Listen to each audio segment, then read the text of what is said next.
Stevens still right there. And we got Jack Roberts in third. We'll get a look at, I think Callum Bird was the next rider through. So we'll get a look at the other riders as they come through. But Novak standing all the way deep into that turn, then sitting down for traction coming up the hill. Such a smooth rider.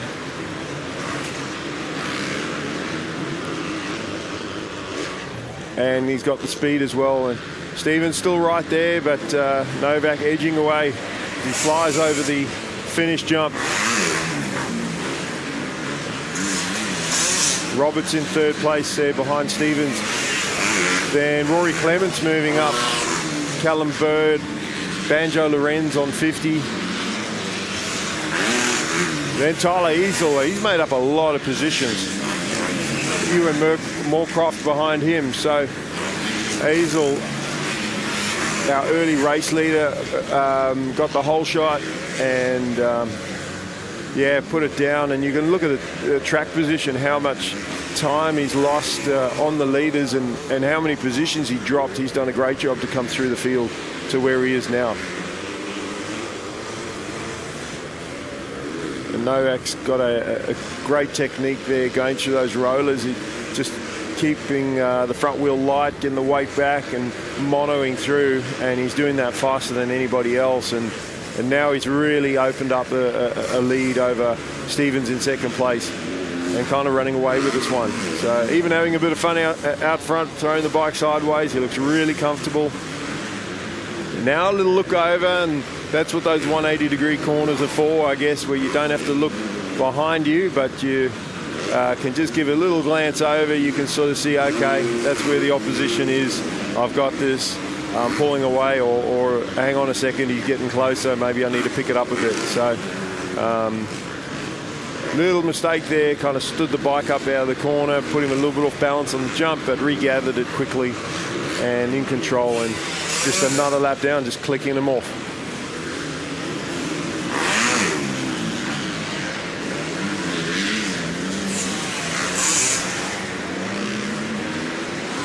Lucas Stevens still trying to just stay with him. Jack Roberts all by himself. Then Callum Bird, something's happened to Rory Clements. He must have put it down somewhere because Banjo Lorenz has come through. Easel's come through. There's Clements, so he's dropped it somewhere on the track and had to regather and try and come back through. And another rider that oh, no, sorry. That was Corey Morris on the 666. And Macquarie Brownlee on the 11 on the Honda. As we look back at our screen with Kay Novak making it look too easy out there in front. And I say that because the track is actually quite difficult. It was going to be most difficult for these guys. Their first race out after the start of the day, one sight lap, water down on the track, and pretty slippery conditions. And so far they've handled it well. As you can see, there's been a couple of riders like Easel that went down, just pushed the front wheel in the turn. Didn't see Rory Clements fall, but same sort of thing, you know, the track's probably pretty skatey. He might have washed out somewhere. I don't want to speculate too much on what happened, but I can only assume he had a crash somewhere. Down the main straight now, side straight. This is where the straight crosses the start, and that can be tricky too because you got lines coming the other way from the start, sort of crisscross lines, and creates not just acceleration bumps, but it creates bumps at an angle that you're not used to hitting, and it makes the bike react differently. So when those bumps, you hit bumps at an angle like that, it can make the back end of the bike kick out to the side rather than kick up. When the bike kicks up straight, it's not, you don't really feel it as a rider, but when it kicks out sideways, the back wheel can come down and sometimes wash out and cause a high side because it washes, and then you try and correct it, and then it washes the other way, and then just throws you down. And at that speed, going down that straight, fourth gear tap, coming out of that turn on a 450, or any bike for that matter, you're moving, you're going at a lot of speed.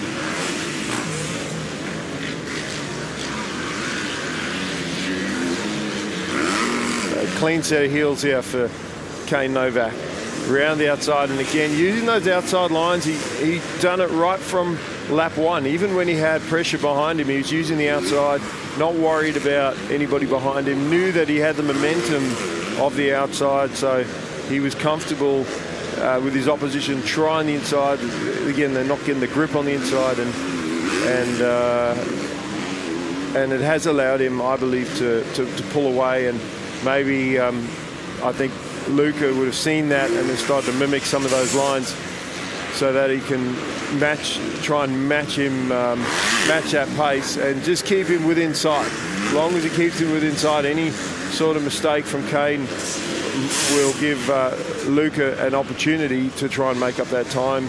But otherwise, in an overall on the day or championship, second, sometimes you've got to take a second or a third, better than pushing too hard and crashing and losing your whole race and even your championship.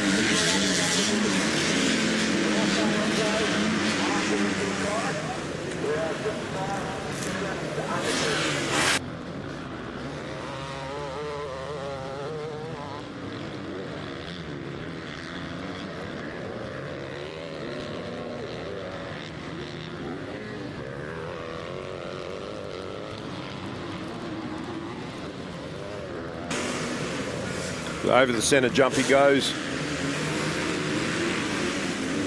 and the 71 machine just cruising out there. So winning this one, and another race to go later on will put him in really good position if he can do exactly the same. He's been getting great starts, didn't quite get the whole shot in this one, but fought hard early and got to the front early. Crucial, one thing I haven't talked about yet is the roost on the track, and he doesn't have to deal with any of that. He's got clean goggles. Stevens probably copped a little bit early in the race. You can see it on his front number board, and he would have had to either pull a tear off or pull his roll off. So actually get a closer look at what different goggle systems the guys are running. Jack Roberts coming through in third, so that position hasn't changed. Callum Bird, Banjo Lorenz in 5th place.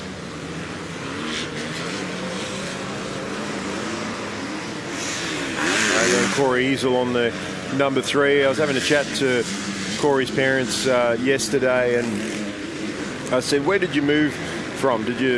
What part of Australia did you move to? New South Wales? And I thought, we've lived here forever. It's just, we only started racing 2 years ago. So they've got a few kids racing, and Corey and Tyler and even the little ones on the 50s. So great to see riders just, only riding for a couple of years, and Corey was leading the race, start of the race. So very talented kids. Tyler was leading the race. Corey's in the other division.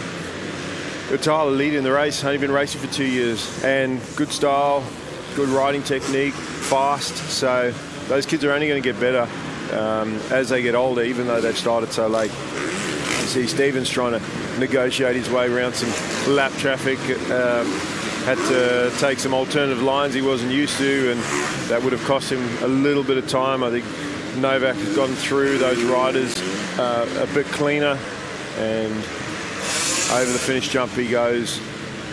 We should be getting towards the end of this race. I expect to see a last lap board next lap, or at the very worst the lap after that.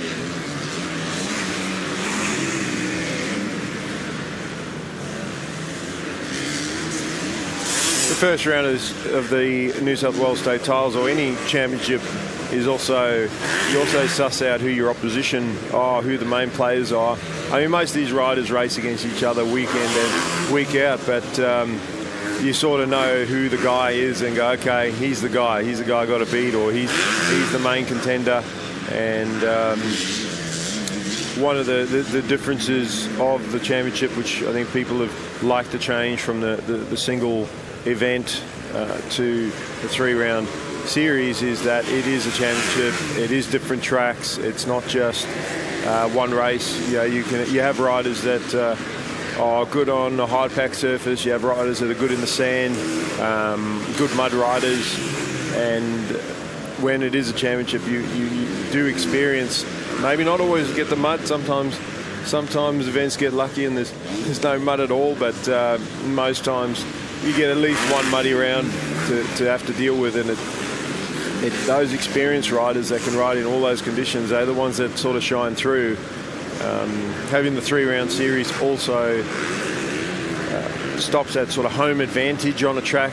There'll be riders that are from this area that ride this track every weekend, race all the club rounds, any events that are here.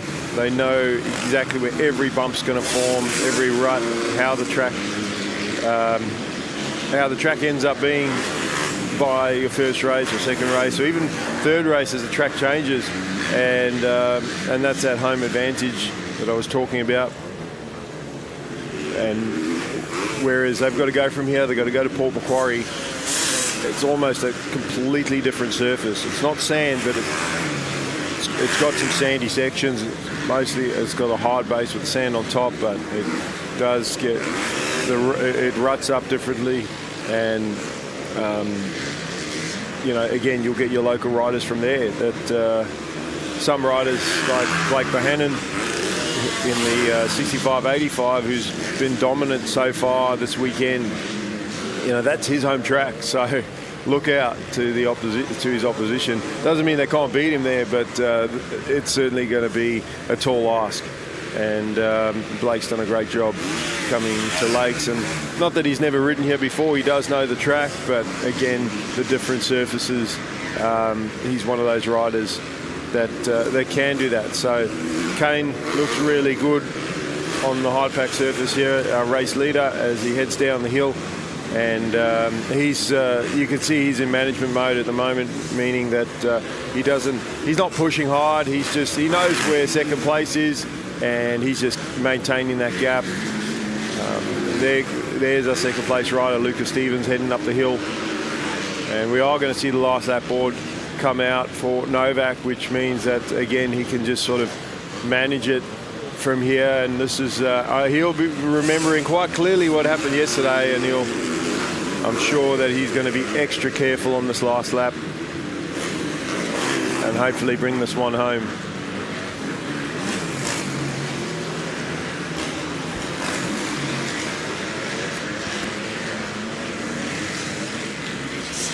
And this was the bad spot yesterday, was this turn where he tucked the front and taking it easy around there. He's got it. Okay, so we're through the danger zone, Kane's danger zone anyway. Seen a few guys tuck the front wheel out of that berm, trying to turn down out of the berm, and when you do that and there's water down or it's slippery, there's nothing for that front wheel to sort of lean against, and plus, maybe felt a bit of pressure there from second place, although he did have a little bit of a lead, or maybe it was just the urgency of trying to get around the lap rider, and that was the end of that. But no such problems this time for Kane as he heads up the hill. Again, such a smooth rider, great style on the bike, stands up a lot,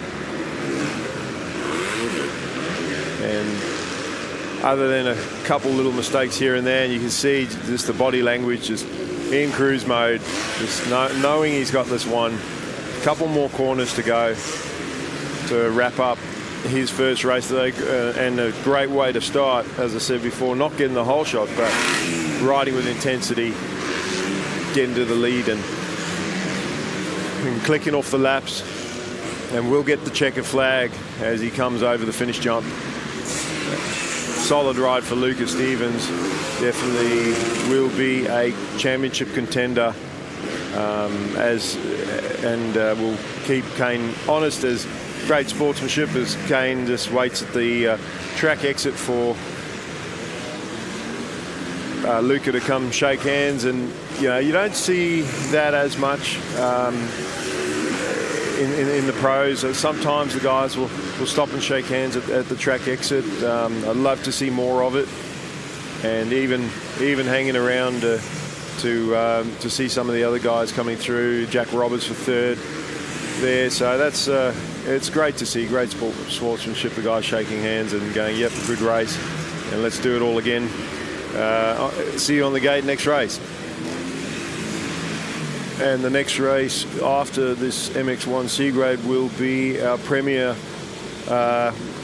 second premier junior lights class. It's the junior lights 125s. And they'll be doing 10 minutes plus a lap. And these riders also, every race in this second day of racing, most of them doing 2 races, except for the first 3 classes that actually got their second race in yesterday, so they'll get a side lap before their last race. But these guys are going to go do a side lap. They're going to come straight back to the gate and then re-rack for their second race of the weekend.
So giving these riders a few minutes just to get settled in their gates. And one thing I also want to take note of is the gate choices.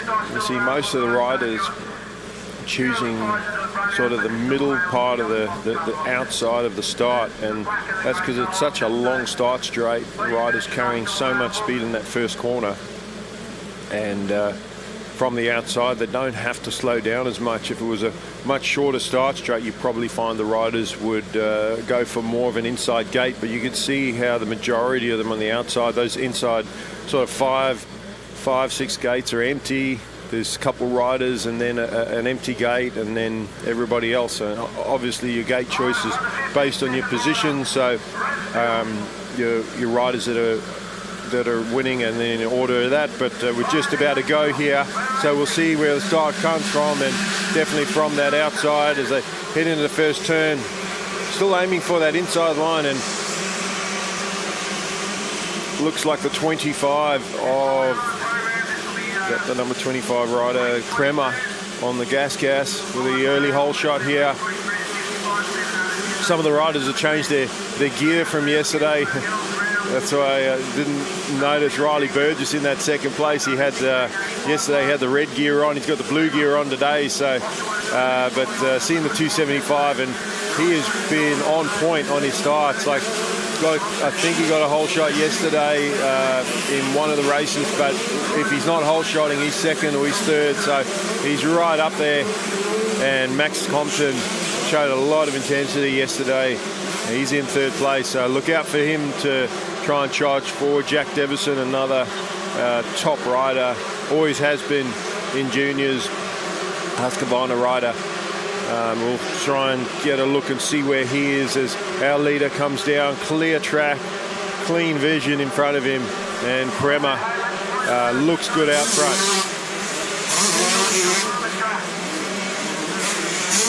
And that's Ryan Jones in fourth place, and he's got Jack Devison behind him.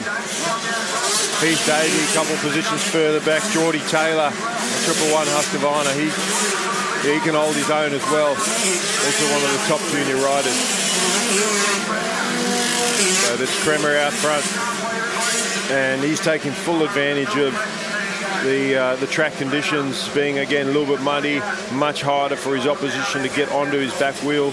But again, he can take the lines that he wants to take because he's out front, and because he's managed to put a few bike links behind himself. A little bit of a dab of the foot there, those long legs stretching out. A shorter rider probably would have gone down. But second place under pressure. Compton, he knows that he cannot let Kremer get away. He's got to try and dispatch Burgess as quickly as possible, but Riley Burgess showed a lot of fight yesterday, did not give up positions easily, and if he did, he actually passed back. So and he likes this track. It's a local track for him, so he's comfortable out here, and he's going to be hard to pass. In that corner there, Compton just trying a different line, lost a bit of ground, and maybe because he kind of knifed the corner a little bit, went in sharp, tried to turn out, lost his corner speed. Maybe if he'd gone in a little bit wider, carried his speed, but the inside definitely much quicker around there. So Compton got a lot of work to do if he's going to catch this man out front. And Kremer has pulled away again, a little bit more on that lap. Compton going to try a different option down the straight here. No, they both go to the inside. It actually looked like Burgess was going to fade to the outside, and he changed direction there. So that was a good move there by Burgess, just to not be predictable on which line he was going to take, and then from the middle of the track switch back to the inside. So we'll see what Compton can do here. They both go to the inside in that next turn. I like what Novak was doing in the previous race, using some of those outside lines for a lot more momentum, and Compton can't afford to do that because, you know, it's the start of the race here. There's nobody right behind him. He's got room to move and try different lines. Maybe he's a bit worried about losing time by going to an outside, but again, as I said, you could see from what Novak was doing the previous race, he was actually gaining time by using some of those outsides and keeping his momentum up. So this time Compton follows Burgess through that top turn number 10. And while those two battle it out for second, Prema is just starting to drop these guys. Here goes Compton up the inside. I think he's going to have him at the top of the hill. He does. So Max Compton's moved up into second, and it's taken 2 or 3 laps to actually get around him, but he's made it work. And now let's see if Compton has the speed to catch up to our race leader.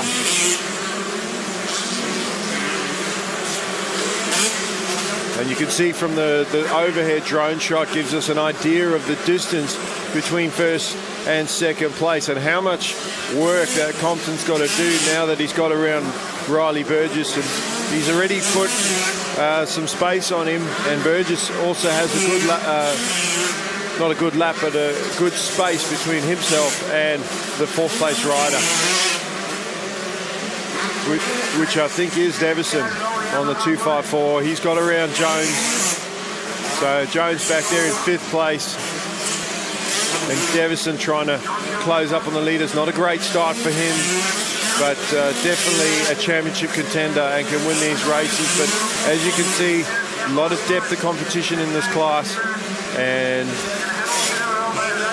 it does look like Compton is closing the gap on Prema. So they're about halfway through this race, so he's still got to close it up more before he can even challenge for the lead. And Prema looks like he's pretty comfortable out front, but when you have a rider that's caught up from a long way back and you're the leader, it does get in your head a little bit, and Prema just needs to race forward. He's done that so far this race. He looks good, and I haven't seen him look over his shoulder. He's just doing his thing as he comes over the finish jump. Still a big gap for Compton to make up.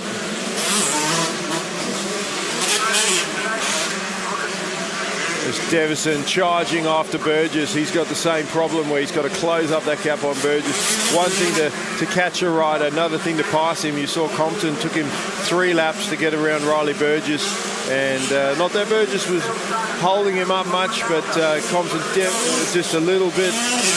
Compton with a bit more speed, and you can see it. He is edging closer to the leader. He's working hard. Another dab of the foot from Prema through that turn. Compton makes a mistake in the same corner, and all that hard work that he's put in to make up that time nearly cost him dearly. Had he put it down there, he would have dropped at least 2 positions, and that gets the heart rate going, puts the pressure back on him. Definitely takes the pressure off the leader. He can sort of glance over on those 180-degree corners and know that, okay, yep, he's made a mistake. He's dropped back a bit. I can relax and don't need to push too hard. Just be smooth and ride out the rest of this race.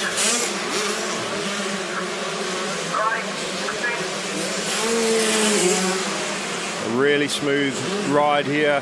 There's a little bit of kick on the outside of that berm there, and kind of throws them sideways. The berm sort of comes back into the track at an angle, and the riders, it's not so much a kick, the riders try and straighten the bike, and when they do that, they're sort of fighting the momentum of the bike, and that forces the bike to kick out like that. It actually kicks the opposite way. It doesn't kick out to the right, kicks out to the left.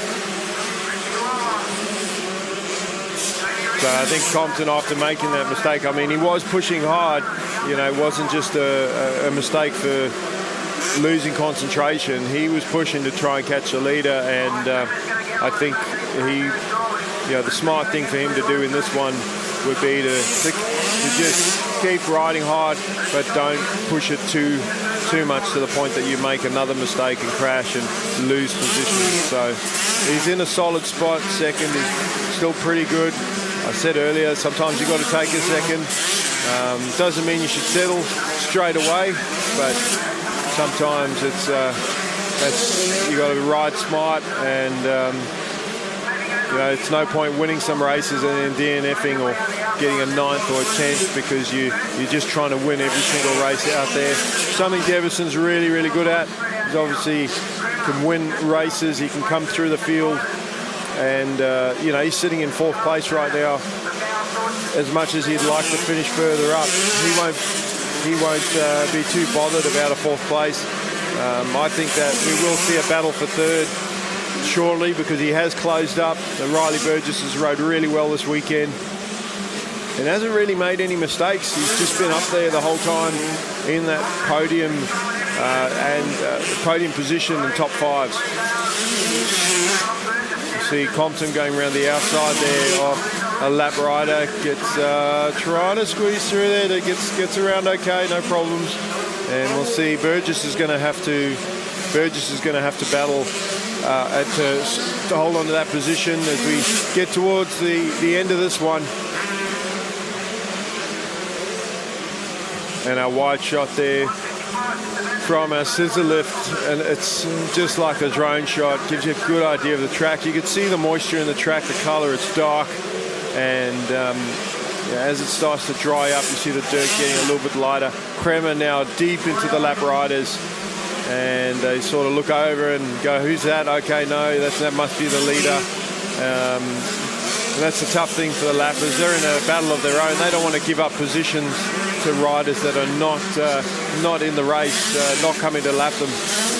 But very challenging for our race leader as well, because he's the first guy to come through, go past the lappers. So it's only once the leader comes through, the lap riders actually realize they're being lapped and need to be mindful of the next fast guys coming through. They start to then realize that, okay, there's another guy coming probably soon. And you can see here again the Husqvarna rider not intentionally blocking the leader, but just doesn't know that he's there, doesn't realize that it's a race leader, and racing for position. Max Compton threading the needle there through 2 of the lappers, and Devison has made the pass on Burgess, so we missed that one, but Devison with a lap to go now takes over 3rd, and I think he'd be pretty happy with that, a top 3. I don't think he's going to catch Max unless Max makes a mistake, but if you want a good example on what to do as a young kid, a racer, you just do what Kremer has done, and that's whole shot out front, don't make mistakes, clean laps, and just ride smart, you know, pick your way through the lappers. And hopefully for Kremer, he can do that. He's got a couple right in front of him there. Compton, he just squeezed in front of that lapper, hitting that corner. He's got a gaggle of them to get through. Kremer gets through clean, heading into that big berm. That's nice for him because he can go over that tabletop and not have to worry about getting jumped into or tangling with anybody. And some of these riders that they're lapping are also going at a pretty fast pace. The further up the field that they lap, the faster the guys are getting, and that actually gets more challenging because they, again, especially for the leader, don't know that they're being lapped, and they're racing hard as well. So got to be even more careful with the faster riders. But Kremer has put it all together. He's going to get the checkered flag.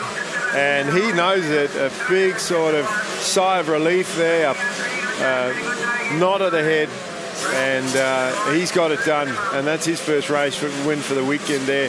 And Max Compton got to be happy with that 2nd place. He did everything he could. He's just got to try for a better start next time, even though he got a great start, but you don't always want to go for that whole shot. So that's the junior lights 125. Up next, 65, 7 to 10s, the younger 65 age group, pretty much a full grid. And they'll be up shortly for their sight lap.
we've got our 7 to 10 65 riders out for their sighting lap, and they'll come straight back to the gate. Every class for their first race today will get a sighting lap. So they're not getting practice, but just a sighting lap straight back to the gate, just for safety, just to give them an idea of how the track's changed from yesterday to today. And there wouldn't be much difference, but they did fix up a few of the corners. They got the machines out there yesterday just to tidy the track up in a few sections. And you probably find the lines are still going to form up in the same places. So it's more so the slipperiness of the track can, as silly as that sounds, can change between the first day and the second day. The little bit cooler weather or warmer weather can change just that surface and the traction that the riders get, both on the front wheel and the back wheel, as you saw a few riders tucking the front wheel in that first race today. And every race that goes out there, every bike on the track, that track's going to get drier and more grippy to start with, and then as it dries, get slippery again. So especially once they start throwing water back on again to try and keep the dust down, control that. I know some of you guys might be heading off up to Newey this afternoon towards Newcastle playing their home game against Melbourne, so that'll be another interesting match. So as we wait for the start of the 7 to 10 65s, this is round 1 of the New South Wales State Championships at Lake Macquarie Club. And Motorcycling New South Wales would like to thank some of their major partners. We've got Goggle Medical, custom-made knee braces. They've got a trade store here today or for the weekend. If you're here today and you're watching a bit of the live stream or you've seen their tent, go and have a look at their products. Cannot recommend enough that you need to be wearing knee braces if you're racing bikes. It doesn't matter what age you are. I've had a knee injury myself and had not the best knee braces fitted, and not talk about any brands in particular, but definitely wasn't one of the top brands, and paid the price. Tore some ligaments in the knee, and unfortunately ligaments don't heal like bones do. You break a bone, it heals up. Ligaments don't. And when you're younger, you got a left knee and a right knee. When you get older, you got a good knee and a bad knee. So you don't want that, and it's better just to have the protection there in place. And the great thing about Gall Brothers medical knee braces is it's not just a small, medium and large. They measure up your leg, get the right fit, and that's the best thing for you, because you can put a knee brace on that's slightly bigger and it'll you can actually get hurt because your leg can move within the brace. Obviously riders generally not going to get something too tight, but yeah, some parents might think, oh, it's fine, he'll grow into it, but it is a risk there because the leg can move anyway. It's almost the brace is actually not doing its job until it's actually fitting snugly. So just and you cannot wear enough protection when you're racing. I see a lot of the older riders, especially in the pros, not wearing any armour, and that only hurts with a roost, but does hurt a lot more. The ground doesn't tickle when you go down. But 7 to 10 65's about to go. 5-second board, quick gate drop there, and again that whole shot sort of coming from the this time the inside, and is that Kieran Marks again? Kieran got a whole shot earlier. Oh, a couple riders getting tangled up off the gate, just coming out skew off their line, and changed for the lead quickly. But KTM has taken over the lead. So I'm not sure if it was Kieran. I just, he got a whole shot yesterday, and it looks like the 282 Ollie Kale out in front.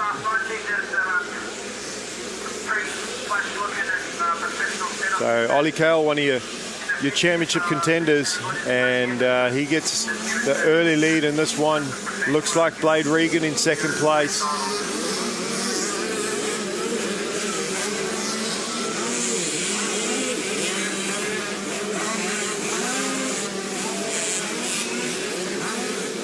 And 96 in third place, Zach Peters on the Yamaha. Oh, Peters off-track excursion, just front wheel dug into that soft rut and grabbed it and pulled him sideways. He went off the track, and hopefully he didn't lose too many positions there. Regan's in that second spot. Then I think we go back to Marks in third.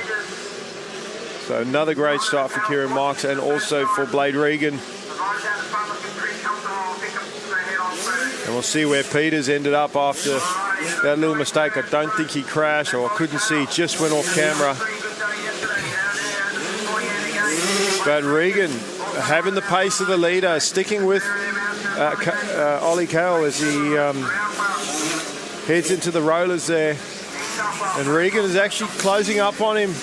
Bit of pressure, so not letting Cale have his own way out front. And that's what you have to do. You've seen a few guys leading races today where they just kind of run away with it. Kremer and Kane Novak, and the riders behind him were close, weren't able to put enough pressure on to force a mistake.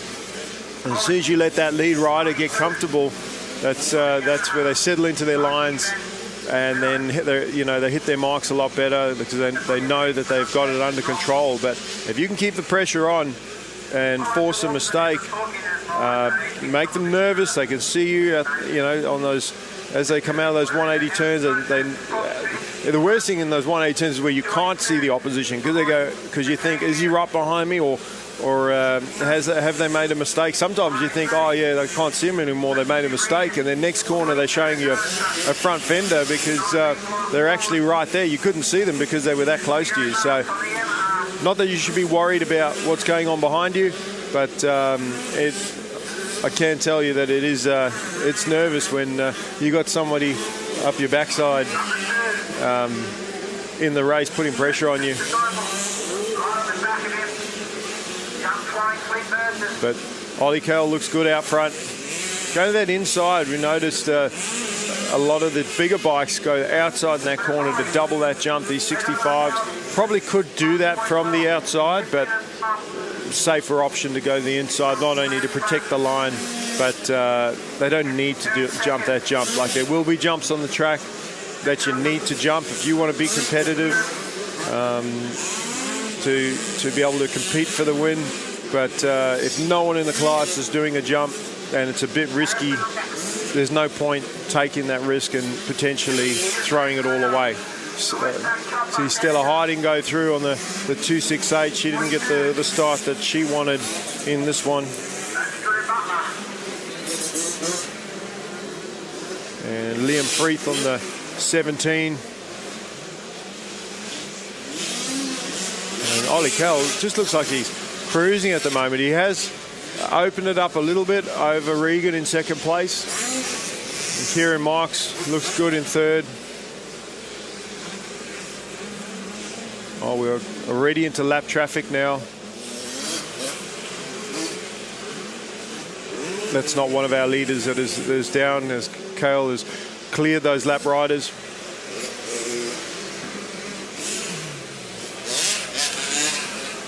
And well in control of this one. You can see the track starting to tack up a bit in the corners. The riders not sliding out as much, and they can be a bit more aggressive on the accelerator. The other thing to note is these younger 65s, as Cale does have a quick glance over his shoulder there. And not only is that a 180-degree turn where you can do that, you're up high as well. So it's easier to sort of see looking down on your opposition than it is when you're sort of down low. But Kieran Marks having a solid ride there in third place, going off after Blade Regan. The gap hasn't changed much, but he's keeping him in sight. And while the riders have someone to chase, they'll keep pushing. Kind of lose the wind in your sails when you can't see the rider in front anymore, and you let him go and go, okay, well, I'll just stay where I am. Kieran Marks over jumping the finish jump here, just flying. He's definitely not just settling for third place.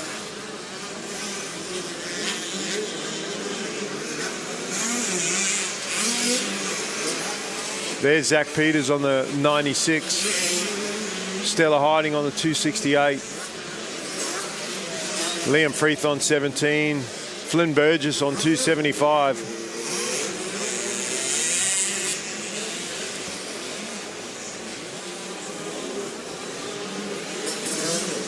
And Spencer Doyle on the KTM number 2.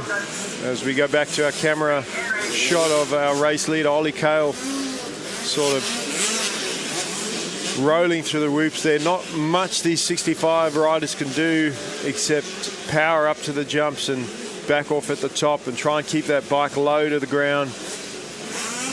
A lot of times the little kids don't push hard through those sections that they can't jump because they go, well, I can't jump it, so I'll just roll. But you can still try and go fast in between the jumps. And Blade Regan hasn't let go too much of the leader as the leader carves his way through some lappers. And fortunately for him, the lappers are opting for the outside easy line there, which gives Kale a clear run to the inside, past about 3 lappers in one go. And unfortunately for Blade Regan, he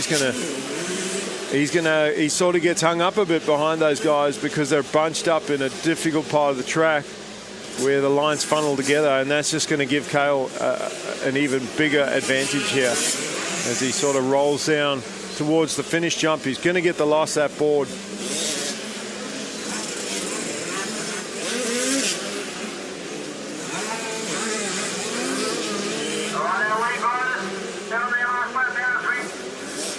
And again, Kale coming through lappers, you can see sort of picking his lines and watching what the lappers are doing and then going different option, not following. And third place rider there, Kieran Marks on the Yamaha.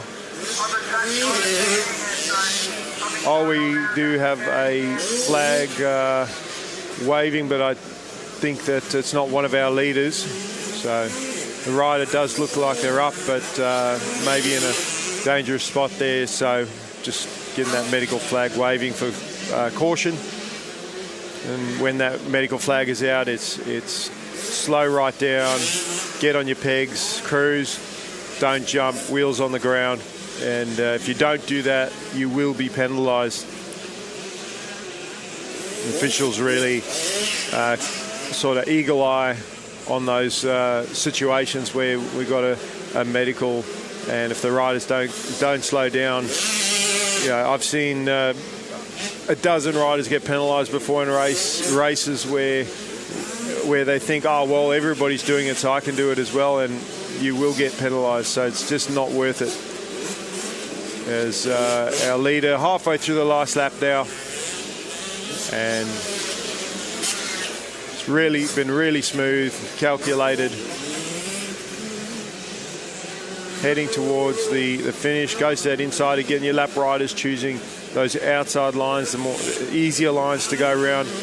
And then Blade Regan on the 103, gas into that bottom left turn there.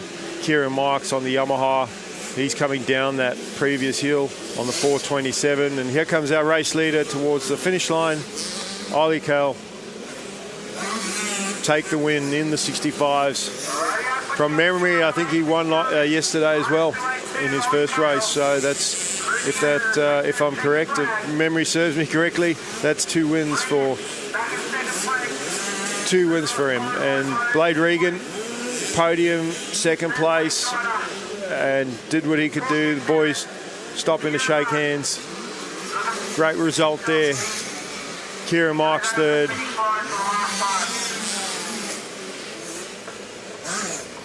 Harrison Rex jumping through on the 84.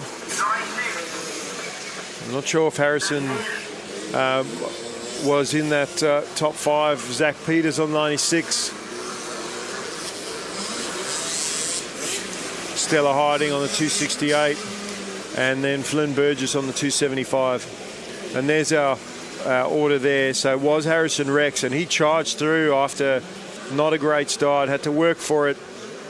And that is a great result for Harrison Rex. We saw how much speed he had on the 50, and had a bit of mistakes. I don't want to say bad luck. Like, you feel like it's bad luck at the time when you have crashes, but remember that you're the rider on the bike, and I think riders are good to take take responsibility. Any of the riders that have crashes, it's easy to go, oh, it's bad luck, it happened. But if you identify what happened and why it happened, you can fix it and make sure it doesn't happen again. And which is difficult because the riders are hard on themselves, and it is frustrating for the parents as well watching them because they've got no control of what the kids can do out there. But yeah, looking at that top 5, Ollie Kell, Blade Regan, Kieran Marks, Harrison Rex, Zach Peters, your top 5. Stella hiding just outside of that with Flynn Burgess, Liam Freeth, Dean Henry. And that was our top 9. You see the rest of the riders back to 30th place. And even further back, a few of the riders, 34 on the grid there, a few of the riders no-shows. Either rode yesterday and didn't have a good day, or didn't show up for the weekend of racing. And our next class on the line to have their sighting lap before they come back to the grid is our junior girls. This is our junior lights girls, 125s, combination of 125s and 250s, and their second race. And we had a great battle with Sarah Perry and Tab Newcomb, Claire Pollard. They were probably the most exciting race of the day at the start yesterday. For the first 2 or 3 laps, they were jostling for positions and changing. The lead changed 3 or 4 times, so did second and third, and then eventually Sarah Perry put it away, put the race away, and took the lead and took the win from Claire Pollard and Tab Newcomb. So we'll see how this one plays out, and again, those other girls that are trying to take the win from Sarah Perry are going to need to get in front of her, because I think give Sarah Perry a whole shot, she's going to be hard to beat.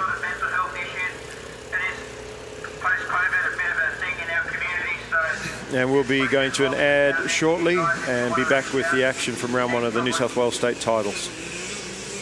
I'm part of a team working on a first for mining in New South Wales, turning this coal mine into a new hydro power plant and solar farm to generate renewable energy for families and businesses. Projects like this show our industry will keep working to reduce its emissions, already down by 38% since 2005, all while contributing billions in royalties every year to fund our public services. Because here in New South Wales, we mine responsibly for today and tomorrow.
So we're back with round 1 of the New South State Championships at the Lake Macquarie Motorcycle Club, day 2.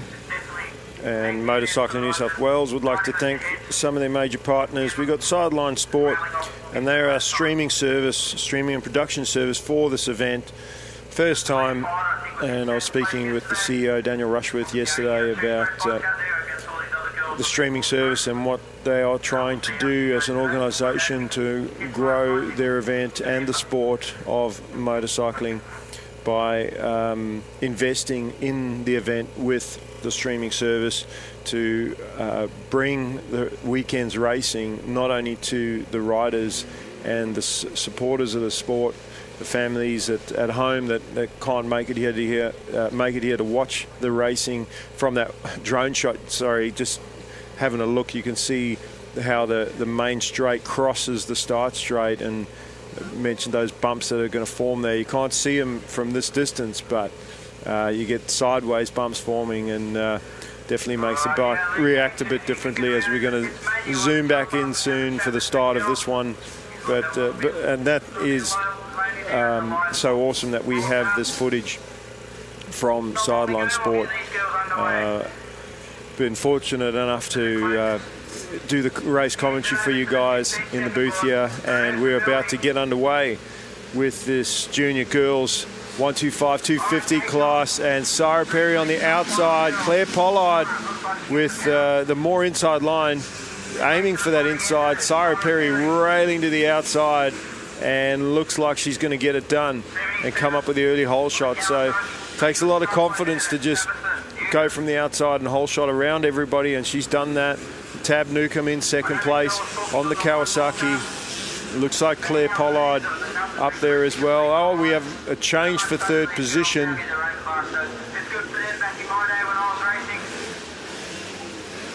And looks like two Yamaha riders. I'm sure Claire's one of them, as Sarah Perry goes over the centre jump for the first time in this race.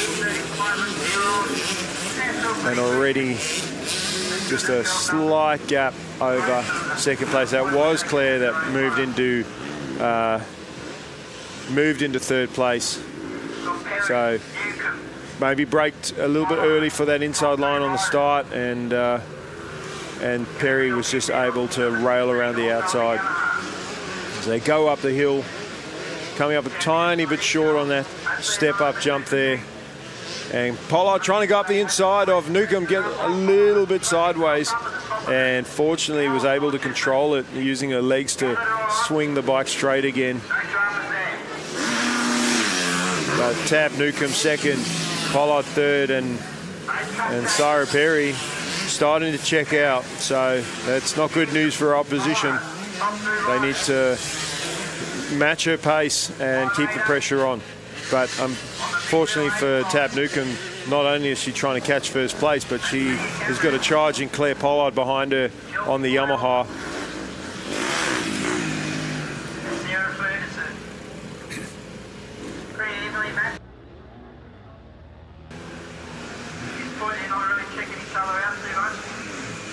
Perry just starting to edge away a little bit more every sort of lap, every section. They've only done a couple, they're only on their second lap now.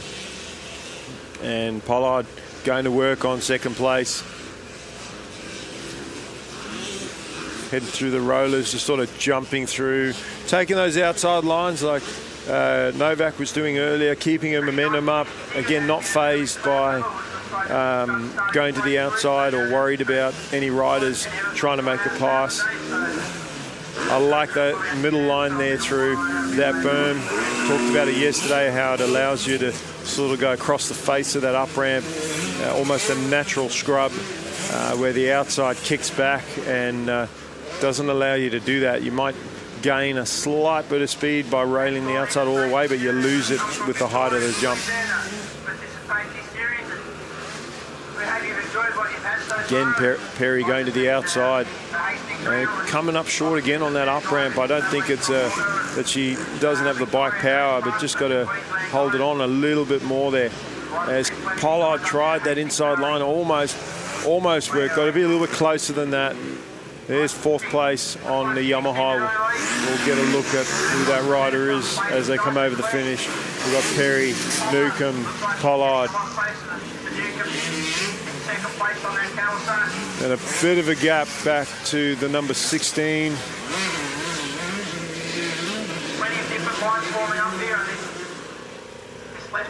And that's Gabrielle Kidd on the number 16. So she was third at the start of the race. Pollard made the pass. And Gabrielle Kidd back there in fourth place. And she's followed by the Queensland rider, Sienna Cyprian.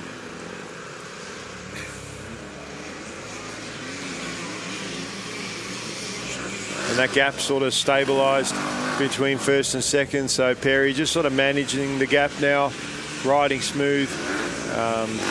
Claire Pollard searching for a line. Where is she going to make the pass? She's been trying to work that inside line into the last section of the track. She kind of cuts down out of that corner, trying something different. Gets a better drive, almost clearing that triple step up, maybe just trying to get close for this next section here. They come over the tabletop together, and Pollard's up the inside. If she can get a better drive down the down ramp of this tabletop, which she does, she is going to have the inside for the next turn. And Newcomb's going to go to the outside to try and rail around, but Pollard gets it done. So Claire up to second, and first place is right there. We'll see if Claire has the pace to catch up with her as she makes the pass on Newcomb.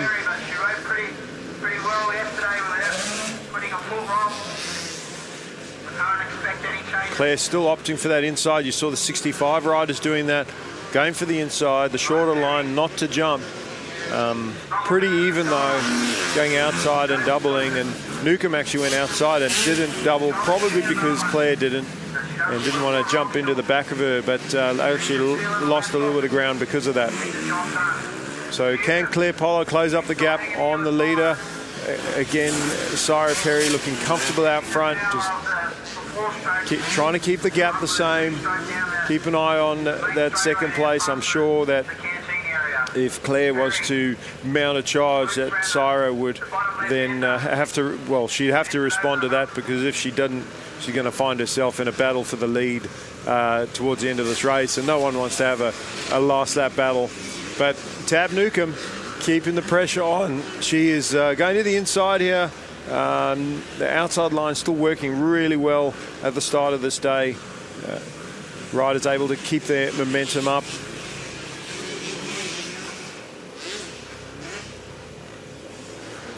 All of them going to the outside there, so they get good drive for that double jump, and Claire trying to clear that. She does get the triple step down, as does Newcomb as well. So all three of these riders clearing that jump to the other side.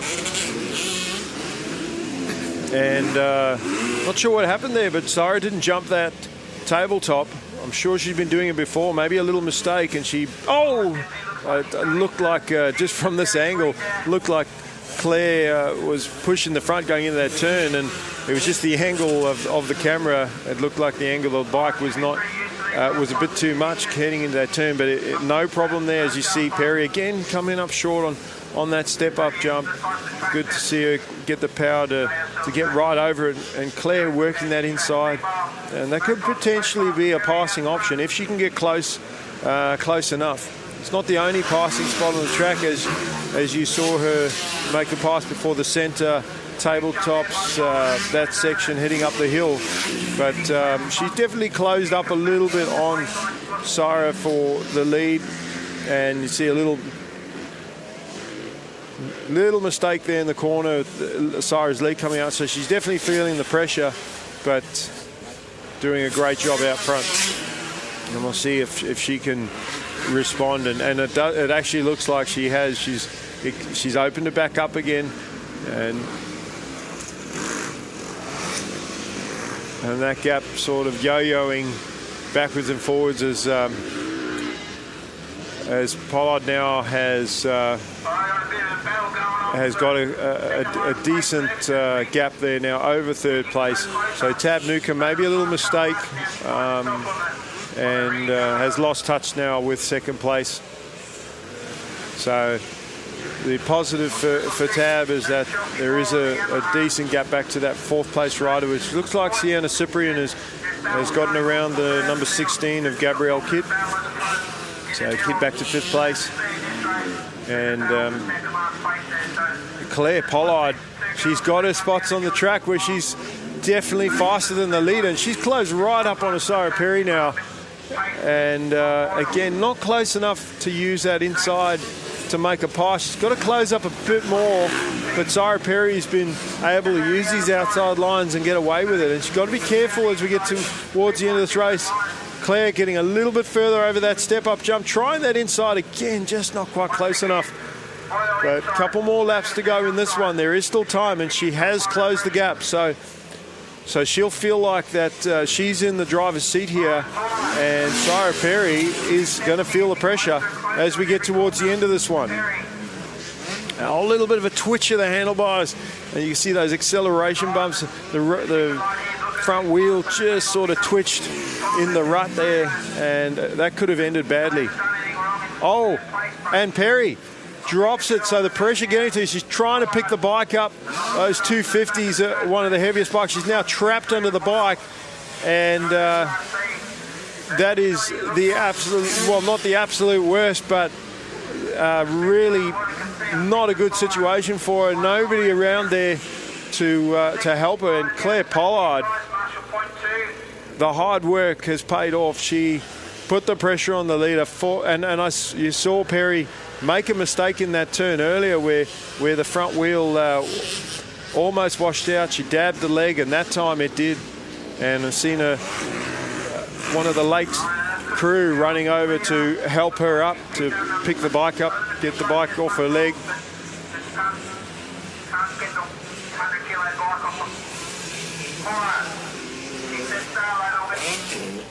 And there we have a shot of the Lakes, one of the Lakes committee just helping Sarah get her bike going, and she does, but she's lost a heap of time and a lot of positions. And Claire Pollard not only going to take the win in this one, but going to put her in really good position for the overall win.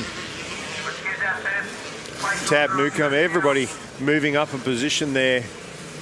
Almost everybody in the race, that is. Sienna Cyprian and Gabrielle Kidd, they moved up as well. We're going to get the last lap board for Claire Pollard, and what a race she has had so far.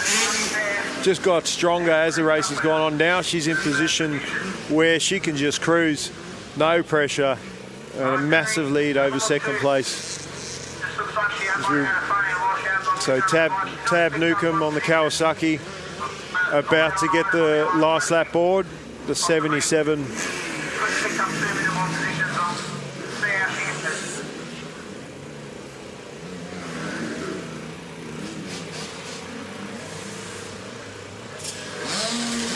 Third place, Sienna Cyprian, the Queenslander. Gabrielle Kidd on the 16. And we'll see how far back Sarah Perry ended up. This would be a pretty interesting result for the girls with Perry riding so well yesterday. Pollard just trying to make her way around the lap rider there. And got to still be careful again, being the leader. The lap riders, as I said, don't really... Oh, the lap rider putting it down. It's lost her balance and tipped over.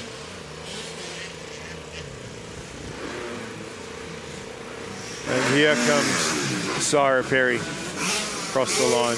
All right, Perry, she's on her last lap. Let's see if she can pick up any more. So getting back up in 5th place in front of Mia Cameron, Sarah Ferguson and Chelsea Boyle. But it's Pollard from Newcomb, Cyprian and Gabrielle Kidd, your top 4. So Perry will, as much as she'll be disappointed with that crash, a 5th place is still not that bad. Being that she was able to get the bike back up and get going, because if she wasn't able to pick that bike up, that could have quite easily turned into a DNF. And to drop 25 points on our race leader, Claire Pollard, that would have been huge. Claire, very happy, bit of a sort of body pump there on the bike, just knowing, okay, I've got this. Stopping with our on-track commentator, my friend Jules, ready to give her an interview. And Tab Newcomb, solid ride in 2nd place on the Kawasaki 77.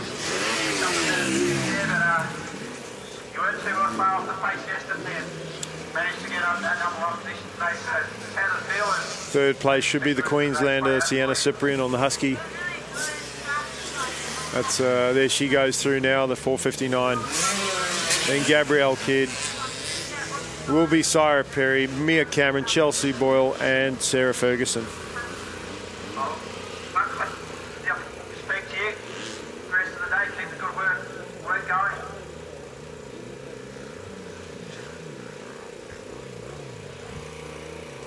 we might just have a quick chat to Simon. There's a bit of a unfortunate tuck in there.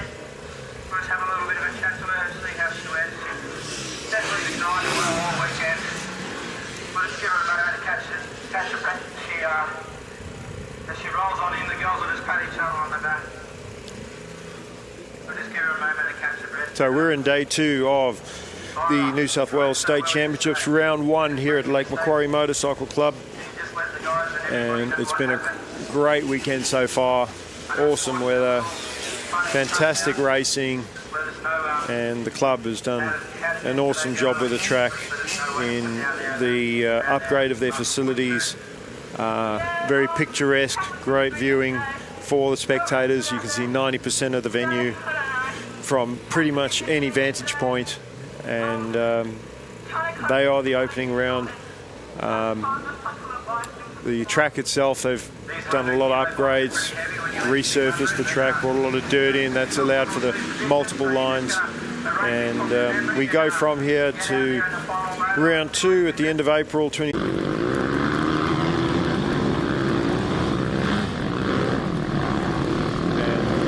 Motorcycling New South Wales does have guys for the state sale weekend and every round of the state championships, all sizes of shirts and hoodies, $35 for a t-shirt, $75 for the hoodies, or a combo deal, $95. So if you haven't had a chance to go and get your merchandise, go and get it today. And if you don't get a chance today, maybe you're not at the event today, but you're going to round 2, you'll be able to pick up your merchandise, and that's just a great reminder of the event that you were at. You can wear that out or around, and just as a memorabilia of the event that you've attended and raced at. Tell stories to your families. But these riders are out right now. This is our senior women division, the premier girls class at the New South Wales State Titles, and Taylor Thompson was the gun rider to beat yesterday, getting out front early, forcing her way into the lead with a whole shot. And she had Danielle McDonald. Taylor's been in the seniors for a couple of years now, very experienced, pretty much won almost everything there was to win as a junior girl rider, and is showing that speed and skill in the seniors. Danielle McDonald, up and coming, only just moved to seniors, and she was there, just not quite had the pace of the leader, but was very, very close. So she will have to get in front of Taylor Thompson off the start if she wants to stand any chance of contesting for that win. Doesn't mean that she can't get faster and learn that pace, being behind Taylor, but she's going to have more chance of beating her if she can get in front. So we'll see how they go off the start as they line back up after their sight lap. Little bit of water going down. The sun's come out today. We had overcast weather all day yesterday, but we're going to have to keep the moisture in this track.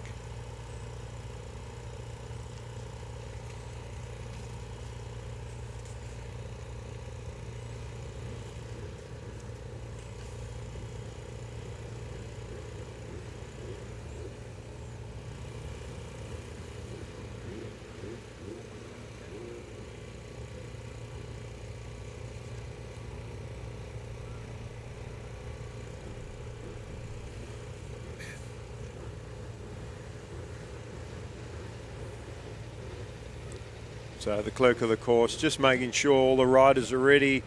We're going to have a 15-second board come up shortly. One of the riders opting for the inside of the starting box. That looks like Taylor Thompson. Gives her a little bit of a space there from the rider next to her, and also allows her to control the inside corner, and she does just that. Controls it. Oh, look at Danielle McDonald trying to square her up and get it back on the inside. That was a power move, but Taylor Thompson was wise to it, and she got it. She still managed to hang on to it, but that was awesome cut down maneuver there from McDonald, and she is all over the back wheel there, just trying to square Taylor Thompson up in the turn and taking different lines, trying to stay out of the roost and put the pressure on. So pushing hard is McDonald, and she knows she's got to keep the pressure on now. Thompson, she swept in from that outside. It looked like she was going to the outside berm.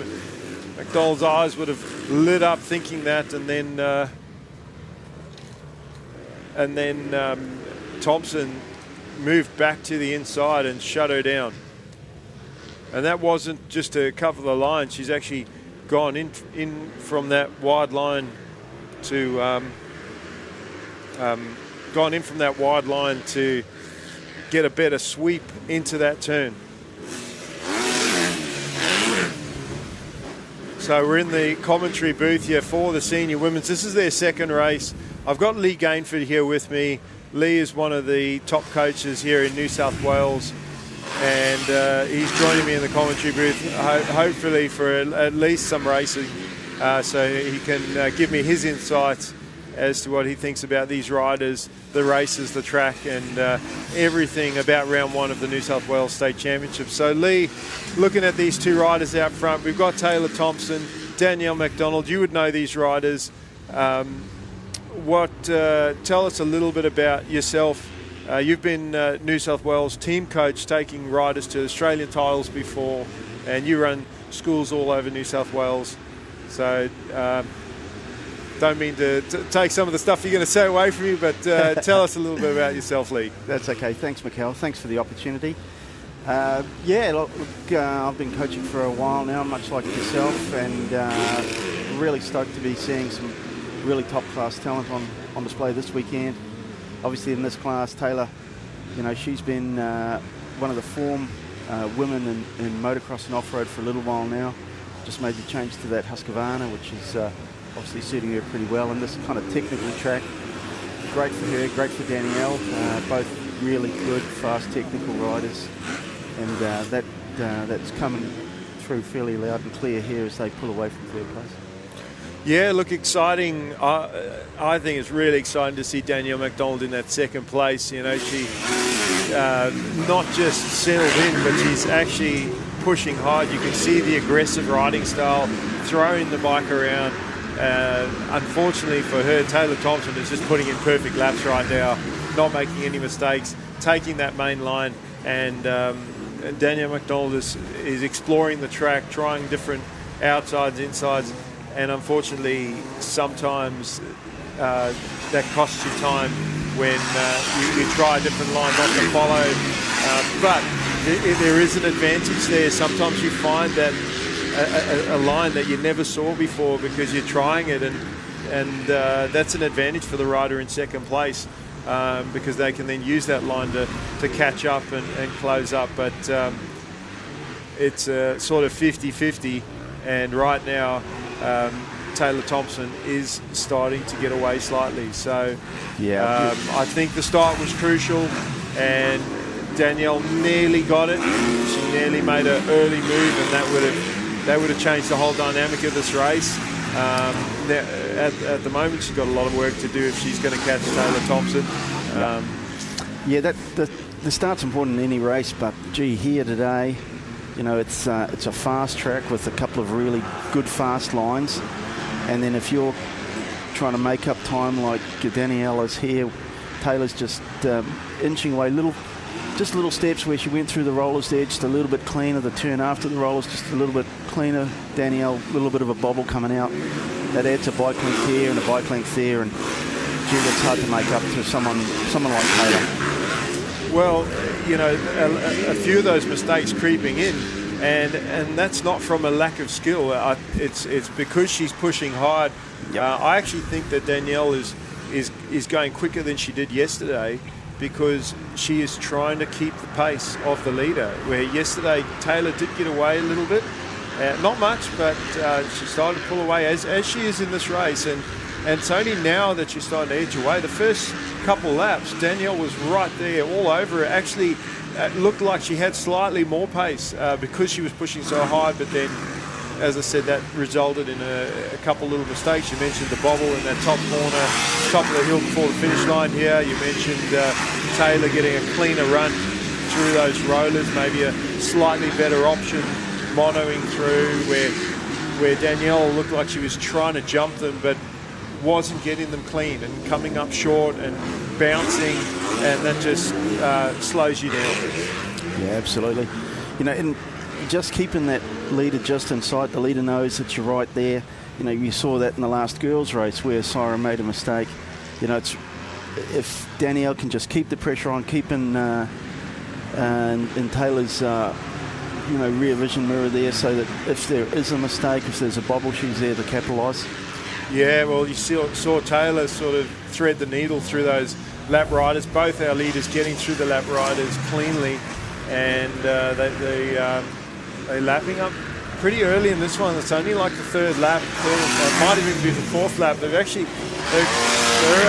their lap times are pretty quick. Yeah, pretty sharp. I mean, we saw Taylor riding in the MX2 Pro class yesterday, and sort of around that top 10 mark. So she's got the pace to run in the premier class.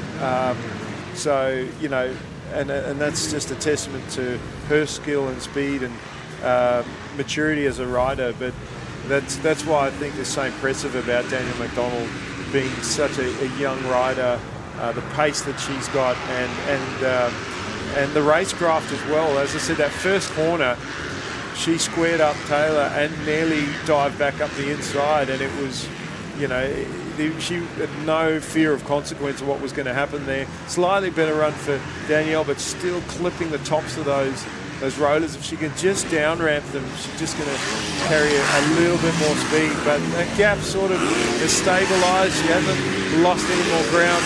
The beauty of dropping back, not that you want to lose any time on the rider in front of you, but she's out of that roost range now. So it's almost like having clear track in front of you. You can focus on your lines, hit your marks. It's actually more difficult once you close up onto the rider in front of you, because then you can't follow as much. You've got to take those different lines, but then you've got to deal with the roost and having your goggles covered. Yeah, that's right. I think both these girls do a lot of off-road racing, and I think that's certainly helping them in a lot of this line selection stuff, and the ability to ride quickly through long rutted sections and just sections like that where they come through that little corner after the finish line here. Just the speed through there, it's something they've brought across from their off-road racing. They're at the top end of the women's off-road racing too, these two. Yeah, look, have you done any enduro races yourself recently or in the past? Yeah, I tried off-roads for the first time last year. Okay. And that's the level of skill of some of those boys is pretty impressive. Oh, look, definitely. I've done a few enduros, and my respect for enduro riders is it makes, no offense to the motocross guys, but motocross riders are soft compared to enduro riders, because I tell you what, the fitness that those guys have, they are just machines. And, like I've raced in motocross against some top enduro riders, like Glenn Carney. I did a few races with him back in the day, and I had him covered in motocross, and I did an enduro with him, and I could see him coming up behind me, and I thought, I'll just let him go, and I'll just stick with him for a bit, see what he's doing. And 3 trees later, he was gone. Like I didn't know, and I wasn't going slow. I was like, where'd he go? He just, and the concentration that you need in enduro, like people think, you just riding through the bush, how hard can it be? But you are riding a single line, and there are rocks, there are tree roots, there's all sorts of things that you're right about the line selection. You have to be so on point and hit your marks, because just slightly out of the line, and it can be detrimental. I actually broke my arm at an enduro event where it was a single trail, but it was a fast section, 4th gear, and I just went a little bit too hot, and that's a lot of motocross riders get caught out in enduro with that, because they try and ride 100% pace on an enduro track. Doesn't work. You've actually got to, slower is faster. You've actually got to ride at 80% speed and not make mistakes, and I was one of the statistics of motocrossers going and doing enduro and breaking myself, lost the front end. And unfortunately, enduro, the track's a lot longer than I was sort of a quarter of the way around this track and had to ride back with one hand off the handlebars, and it was actually my throttle hand that I broke as well, so I had to sort of nurse the throttle with just the tips of my fingers because my wrist was broken.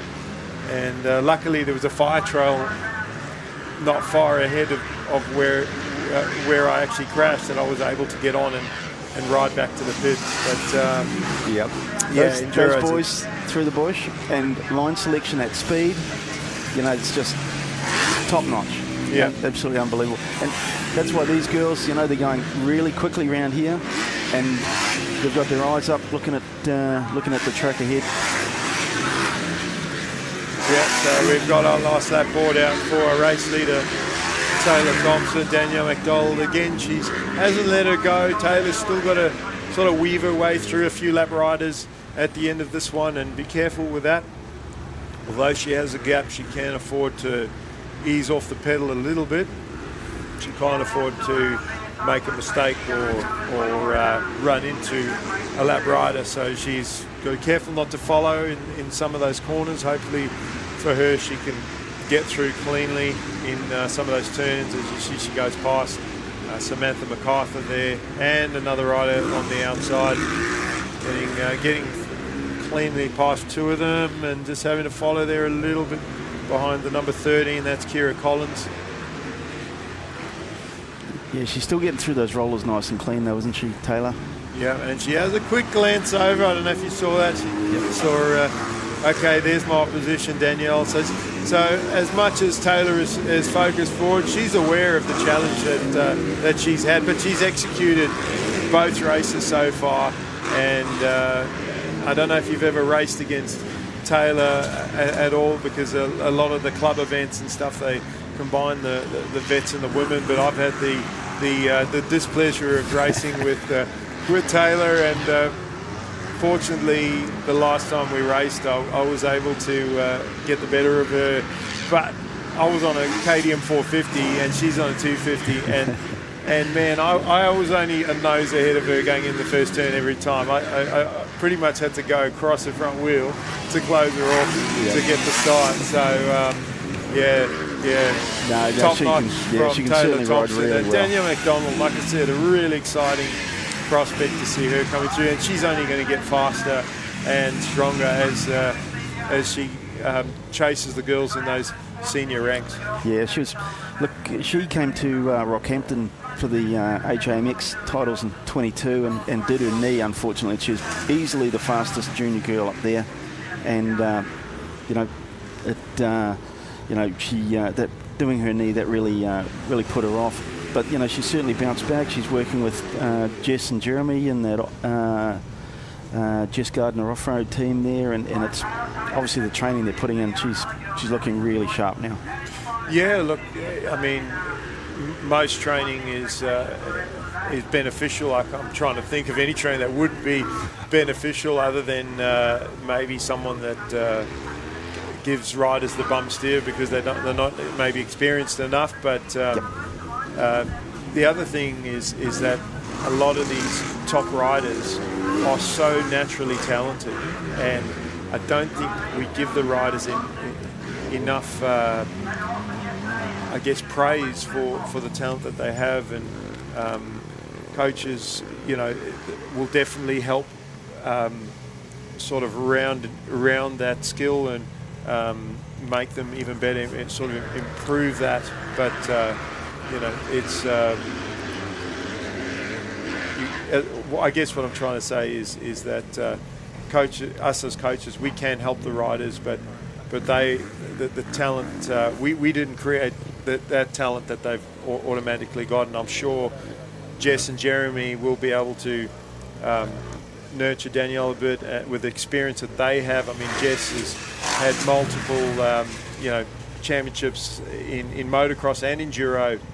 Yep. Maybe not pro MX championships in the motocross, but at state level, and she's won a lot of races in both disciplines. And then Jeremy coming from overseas, he's got that overseas experience as well as being a top rider, and I've seen him race in motocross and enduro, and there's a lot of obviously similarities between in skill and control of the bike. Yeah, and you're right. Danielle's got that natural talent, but coaches like Jeremy and Jess are reminding her of the points on there and what to look after and what to look for, and they can only improve.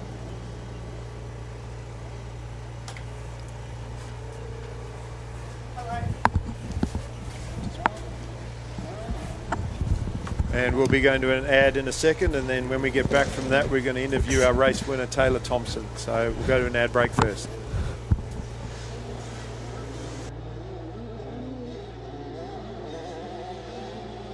Hydro power plant and solar farm to generate renewable energy for families and businesses. Projects like this show our industry will keep working to reduce its emissions, already down by 38% since 2005, all while contributing billions in royalties every year to fund our public services. Because here in New South Wales, we mine responsibly for today and tomorrow. I studied business and commerce at uni. After graduating, I joined the New South Wales mining industry. And my job is to find smarter, safer and more sustainable ways of doing things, like world-leading remote vehicle technology, building renewable energy to power our mines and communities across New South Wales, and using drones for remote seeding to restore the land and protect our ecosystem. Because in New South Wales, we mine responsibly for today and tomorrow.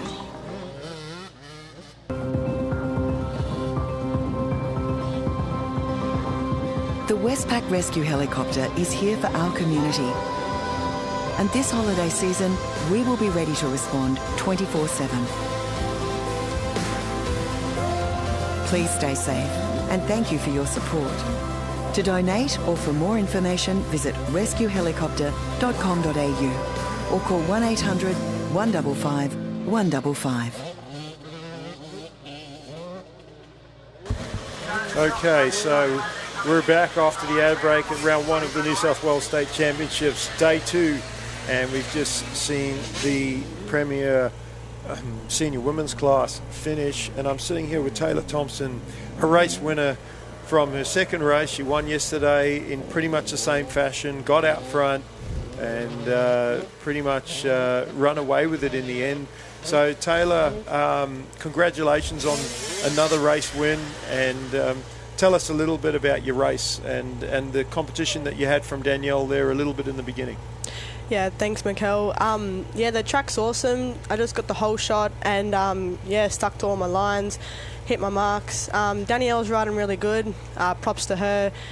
The track's formed up awesome today. Definitely the best it's ever been. You guys are putting on a great race. Just tried staying out in front and just, focusing forward. Had a little bit of trouble with the lap traffic. Danielle kind of closed back on me, but I was able to have a good, clean race and, come away with the win. Yeah, and I don't know about you, but the win is more satisfying when you got to work for it like that. If Danielle wasn't there, take nothing away from the other girl racers that are out there, but your pace out front without Danielle to push you, it probably wouldn't have felt as good to win like that, but to know that you fought for that and you came out on top, it's got to be satisfying. Yeah, no, definitely. I don't know, if I'm normally out there on my own, I kind of doze off and kind of just get in my own world, and that's when I start making mistakes. But Danielle is really riding awesome, so it's really good to have her there with me racing, and it just makes better racing for the women. It's good to see that the girls are coming forward.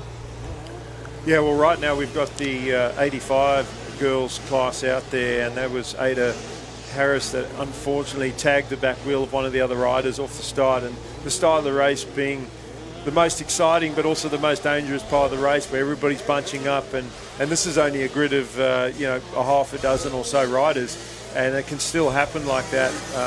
So you can imagine if there was 40 kids on the grid, as we see Mia Kazi, there's a kicker that's formed on the up ramp of that centre jump there, and I've seen a few riders sort of kick forward on that, so hopefully they can spot that and avoid that line, and hopefully it doesn't cause too many accidents. But These are the girls that are up and coming, and I've seen the girls' classes starting to grow. I've seen more girl riders getting into the sport.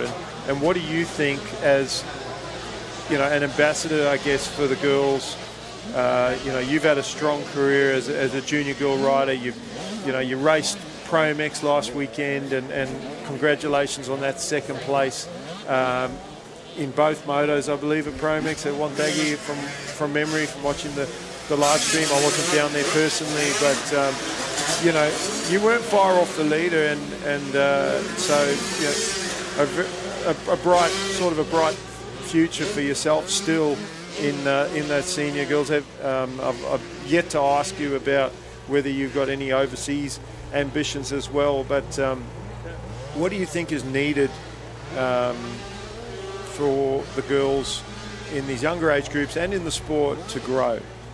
It's so good to see all these young girls coming through in such a male-dominant sport. It makes the future look really bright for the women in motocross. Just the girls' class, like I remember being on 50s, 65s and just only wanting to be old enough to race in that older 85 girls group. That's the biggest thing that I've always wanted to do, because it can be pretty daunting lining up against 40 boys who want to rip your head off, and you know, they don't want to get beaten by a girl, and kind of puts a bit of a target on your back. But yeah, letting the girls have their own class is such a good thing, just for them, for confidence, and even just for those girls who just want to come out and have a try. It makes for way better racing. I feel like those other girls can feel a lot safer that, you know, they're racing all girls. They're not having to worry about other men. Well, what you mentioned about the boy riders are full grid and wanting to rip your head off, and I have noticed, and I've had a few of the girl riders say this to me as well, is that the boy riders actually ride more aggressively towards you than they do to their male counterparts, because, like you said, they don't want to be beaten by a girl. We're seeing that, not that aggression, but someone like Stella Harding, who's on the, she was on the 50-65 a year ago. Now she's sort of stepped up to the 65-85. And I saw us win some races last year with the boys standing on the top of the podium, boys second, third, fourth and fifth. And, the boys didn't know where to put their heads. So do you, I've seen that as well, that the boys actually ride more aggressively against the girls. But for someone like yourself that's grown up having to race the boys, like you said, it's only once you get to that 12-year age group that you sort of get to race just the girls. That's got to be a bit of a pressure off. But again, seeing someone like Megan Rutledge, a generation before you, she said, I remember hearing her say in an interview that it made her a better rider. It made her more aggressive. It made her faster. So do you think that has helped you, that you've had to race the boys throughout your career? Yeah, no, it definitely has. I really enjoy racing the boys still. It's just like, it's like me and Danielle, she's with me for the whole entire race, and then as opposed to one, I've got, 10 of them. So it's just making the race, you keep it on your toes, you're always focusing, because you don't have one rider to worry about. You've got, 10 just say, and it definitely teaches you more racecraft. It teaches you, getting in those really full-on situations, like at first corner, trying to get the whole shot, or even being buried in the middle of the pack kind of thing. Yeah, it just really shows you what racing is. And then lining up against the girls, you don't have 40 of them, but you still do have, 5 or 6 of them who all want to win and who aren't afraid of throwing it into the first turn. So you're kind of ready for it. Like, what's going to come, especially at Pro MX. The first turn, I think I got a whole shot at the first race but then in the second race I got about 6. And again, it's just all those people throwing it in deep, trying to all get the whole shot, and it just really braces you for that sort of stuff. Well, just watching, getting back to the action in this 85 class, and Sienna Cyprian has found some speed today. She is in that second place, and she is sticking right with Sarah Perry. Sarah Perry has been the junior girl to beat this weekend. She made that mistake in the junior light school class and went down, ended up 5th. but she was leading for most of the race. She won a couple races yesterday, and Sienna Cyprian, the Queenslander, is right there keeping the pressure on. Mia Kazi in third place. She challenged for the lead yesterday before she had a crash, and she's not too far back in third as well. So exciting racing, not just to see the riders spread out and just, you know, almost ride their own race. These girls are charging and battling for position, and it's I think I mentioned yesterday that one of our most exciting races was the junior girls, because the lead changed 3 or 4 times in the first 3 laps. So exciting to see, promising for girl racing. You mentioned how the girls look forward to that 85 age group when they finally get to ride a girls' class. Do you think that there should be classes in the younger age groups for the girls? Yeah, for sure. Just what you're doing with your East Coast Series with the younger 65 girls, I think that's awesome. It's just going to encourage more girls into the sport. And then, they still have the option to race the boys, which I think racing the boys is awesome. I just think it'll get way more girls involved. Well, you see Kazi there going to the inside of Cyprian, and this is probably the closest these first 3 have been since the start of this race. And Kazi's going to go to the inside again, and she might actually get this done this time. Or Cyprian rails that outside. A very, I don't want to say sketchy part of the track there, but it's not that it's sketchy. It's just dangerous how those lines sort of cross over. But both riders aware of that, and Cyprian just nailed that outside line. And Kazi could see that, so she backed out of it. But if Kazi got a better run that inside, she would have had the line, and Cyprian would have had to slow down. But Cyprian is not. She doesn't seem to be bothered. She's actually challenging for the win in this one, and has put a couple bike links on third place. So we may see a battle for the lead as we sort of get towards the end of this race. But look, Taylor, I want to thank you for your time here in the booth with us today, and I hope that you have a safe and good race in your last race. Wish you all the best for the year, and look forward to calling the racing and give those boys hell in that MX2 Pro class coming up. Thanks very much. Yeah, thank you.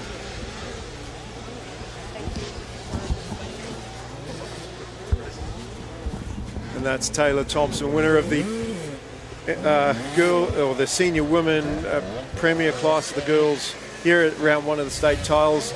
Back in the booth with Lee Gainford to finish the commentary on this rest of the race. Lee, I had a good chat to Taylor about her race and about girls racing in general. Don't know if you have anything to add to that. I'm sure you overheard what we were talking about, but what an exciting race we're having at the moment. Sienna Cyprian, great to see some interstate riders coming and racing the New South Wales State Championships, and we've got a 3-way battle for the lead here. Yeah, it's great. Always when you get some Queenslanders coming down or Victorians coming up, they'd love to beat the New South Wales riders at home. So, and it's great for the New South Wales riders to give them a really good gauge of where they're at, particularly these girls. If they're heading across to Bunbury in September for the AJMX, they want to know who they're going to be up against. They want to have a good look at their competition and know what they need to work on between now and then. Well, just watching, we saw a pass made there, and I didn't want to interrupt you. Mia Kazi taking that inside line up the hill, a couple corners before the finish there, made the move on Sienna Cyprian, and now Cyprian is going to have to try and take second back as she does the inside, but Kazi's got the inside the next turn, and they're side by side through the ruts as Cyprian gets a better run. And that's what I love about the rutted turns, is that the rider can't come across you and take your line away. You're sort of locked in like train tracks in the line that you're in, and it really comes down to who's going to get the better run through that corner. And Cyprian did that, and she's taking the position back. And while they're having their own little battle for second and third, Sarah Perry's just, she hasn't had any pressure for the last sort of half a lap. But if these girls can just push up a little bit closer, and that's where Perry's got to be careful, because if there is a challenge for a lead, you can quite easily go from first to third in a heartbeat, because it's no fun getting passed by riders. It's sort of sucks the wind out of your sails a bit, but but you don't want to be freight trained either. You don't want two or more to get you. No, and you get flustered when you get past. You also, I don't know, like I said, it takes, when I say it takes the wind out of your sails, it you lose a bit of energy, and because you get flustered, you lose concentration, or you can back off the pedal and very quickly lose another position just like that. And these rutted corners, Mikkel, to your point earlier, it's a credit to the track prep the guys done at Lakes Club here, because normally, as you know, this is quite a hard packed track, but boy, they've put in a lot of work, brought in a lot of material, they've ripped it really deep, made sure the watering's ideal, and that's led to these ruts in the corners that we might not normally have at this facility. Oh no, for sure, there's been a lot of talk about that, and it does, I've mentioned this before, it separates, the riders, it not only creates those passing options, there's multiple lines, as you saw when Sienna made the pass. You see Sienna going to the inside there of Perry, and this is the corner where she made the pass for second place. And the front two now, as Cyprian has gotten closer to the lead, and she's getting more and more comfortable with the track. And what we forget is these New South Wales riders, they've ridden this track many, many times. Yep. Sienna's never ridden this track before. From Queensland, from what I can remember, I haven't seen her race this track. And she's only going to get stronger as the weekend progresses. But they're more comfortable with the track, and you can see that with her pace. Yeah. Unfortunately, she's in the number 2 spot at the moment, and she's going to want to make it one better. Yeah, that's right. And Syra's as a local here, she rides this track a lot. She knows what this is like. Admittedly, it is a little bit differently prepped than she's used to, but she still knows the layout. She knows, when to be on the gas and when not to be. So, yeah, it's making for a good race. Well, she's definitely responded to the pressure of Sienna Cyprian in that second place, and she's opened it back up by a couple of bike lengths, just trying to keep a little bit of space, which allows her to go to the outside line. Oh, see Sienna going round there. Looks like she kind of tipped in, but no, she's all right. She kept the bike going, and Mia Kaisi, she's got to pick it up a bit. She's sort of fallen off the back of these two a little bit. They've spread out. As I said, Sarah Perry's kind of responded to that challenge of Cyprian in second place, and just opened it back up again, which is going to take the pressure off her. As and that being the last lap, we're actually going to see the checkered flag come out. So great to see a battle all the way to the flag in this one with these three riders. No one really running away with it, but Sarah Perry getting the job done. Yeah, that was great. That was a good race. Yeah, Mia in that third place, she was nailing this second tabletop after the centre tabletop lap after lap really nicely. So, for her, there's some positives taken out. If she can get close enough, she could possibly make a pass heading into that top corner by nailing that jump. So. Yeah, and then we look at Jayla Parker, Mia Cameron, and Ada Harris, our 4th, 5th, and 6th place riders. Looking at the program, Lee, we've just had the Junior Girls 85s, and up next we've got the Premier Junior class, the Junior Lights 250. Always exciting to watch. These kids are throw everything at it with no fear of consequence at that young age. The hormones are raging, the blood's rushing, and it's win or die. Hopefully, and I'm speaking figuratively there, but that's how much these boys want to win. Yep, there's definitely sheep stations at stake in this one. Yeah, and you know what? In this class, it doesn't matter whether it's your smallest club day or the highest level race, it's sheep stations. Now, these boys want to win, and they take no prisoners. So very exciting to watch. There's some riders in here. Quite a few of these riders are also racing the MX3 class. MX3 being that 14 to under 18 years. In this class, it's under 16 or 16 years and under as of the 1st of January. And there are some very quick riders in this class. Yeah, so they're getting their side lap. And one thing that has worried me a little bit, and I haven't seen an issue, and I hope we don't see an issue. You see how they're all doing their side lap to the right? Yep. But the start goes to the left? Yep. I have seen, not at this track, but I have seen it happen at other tracks where for practice they go to the right, but then start go to the left, and had riders had a brain fight and just, just, I don't know, go the wrong way and take out. I've seen a whole field, and I laugh, but not because it's funny, but it's funny after knowing nobody got hurt, but that can actually be really serious. Yeah, I'm laughing because I think I know one of those tracks, and I probably did that. Look, no, I've definitely seen it. We see Max Compton out there leading practice, Riley Burgess. It's interesting to see that your top riders in the class, they like to get out front, whether it's practice or racing. It's almost like a hierarchy where they go, no, I want to be out front, especially obviously leading practice. You've got clear track, not getting roosted. A side lap like this, you can actually you can mess up a bit. You can get a puddle of mud, guy in front of you go through, splash your goggles, and just besides the annoyance of it, just wreck your goggles for the start of the race. So, or worst case, put it down on the side lap, bury your handlebars in the mud and then mud on your grips and whatnot. So that's why a lot of those top guys, they like to get in front in the practice. So that there's no chance of getting roosted. I think I'm the same as you, Macquarie. We like doing it as well. Nice clear track. You can have a good look at the lines. You're not got other riders taking a line you might like to try out on this first lap. And talk about that, just practice on the day where everybody lines up and the starter will let everybody go from a particular side of the track.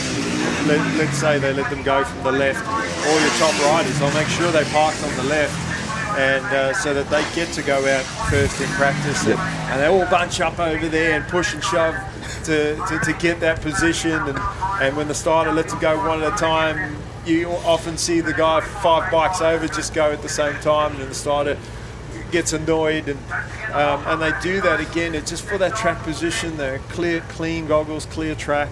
I think the Americans calling it the fake hole shot. Is that what they call it, the fake hole shot? But nothing wrong with winning practice. It Nope. sort of sets a tone for the day. And it's good for your confidence. Shake all the butterflies out and get ready for the big one.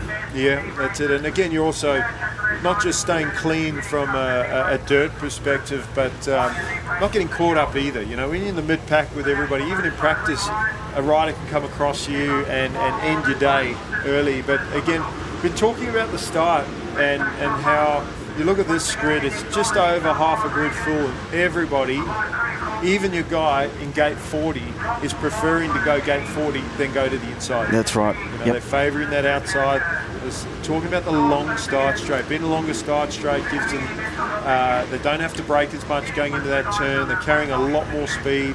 See Compton, he's parked right next to the box there, just on the outside of the box, giving himself about a couple metres or so space between him and the other rider, so that he's got room to move, and he's a great starter. You see how he comes across. He is on the inside, but he's not controlling that corner. And Kremer, it looks like, on the 25, he nailed the whole shot on the 125 and then ran away with a race win as well. Burgess also been fantastic. He slots into that second place. Looks like, is that 25 of Cooper Road, or is that Devison on the Husky that's moved into that second place? It looks like Rowie. And he won a race yesterday in MX2 where he got the whole shot and run away with it. Rowie there. Devison's up there as well. So all our heavy hitters in this class looks like they're up there. A bit of a tangle in the bottom there before centre, taking down a few riders, but they're all up and running now. So Kremer up the hill leading, and a couple of bike lifts already. Drew's been riding great. He's another rider who's been doing some of the off-roads, and he's really putting it together nice and consistent. As you said, another great starter. Kremer, and that race win on the 125 would have given him a lot of confidence, as you can see, and what a difference the start makes as well. We saw that even in the pro ranks yesterday, and I remember Finn Mason getting a whole shot and winning. I think the second MX3 race, where the first MX3 race he didn't get the start. I interviewed him and he talked about that he just couldn't find a way through. See Compton diving on the inside there of Cooper Rowe. Now Cooper Rowe in a difficult position, goes around the outside. It's going to give him the inside to the next turn and gets the pass done. And you saw Devison did the same thing. He's seen Rowe and he's pretty much mimicked the same move. To make the pass and move it to third place.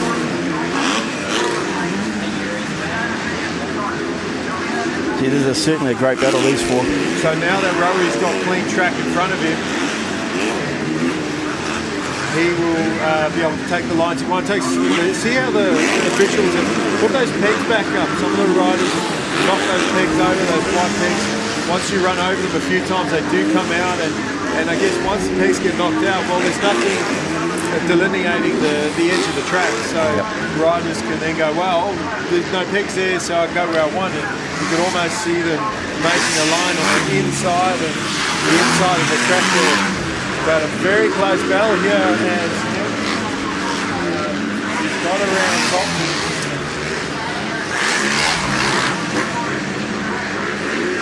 Yep. And is now going after Kremer. So not sure where Burgess is, but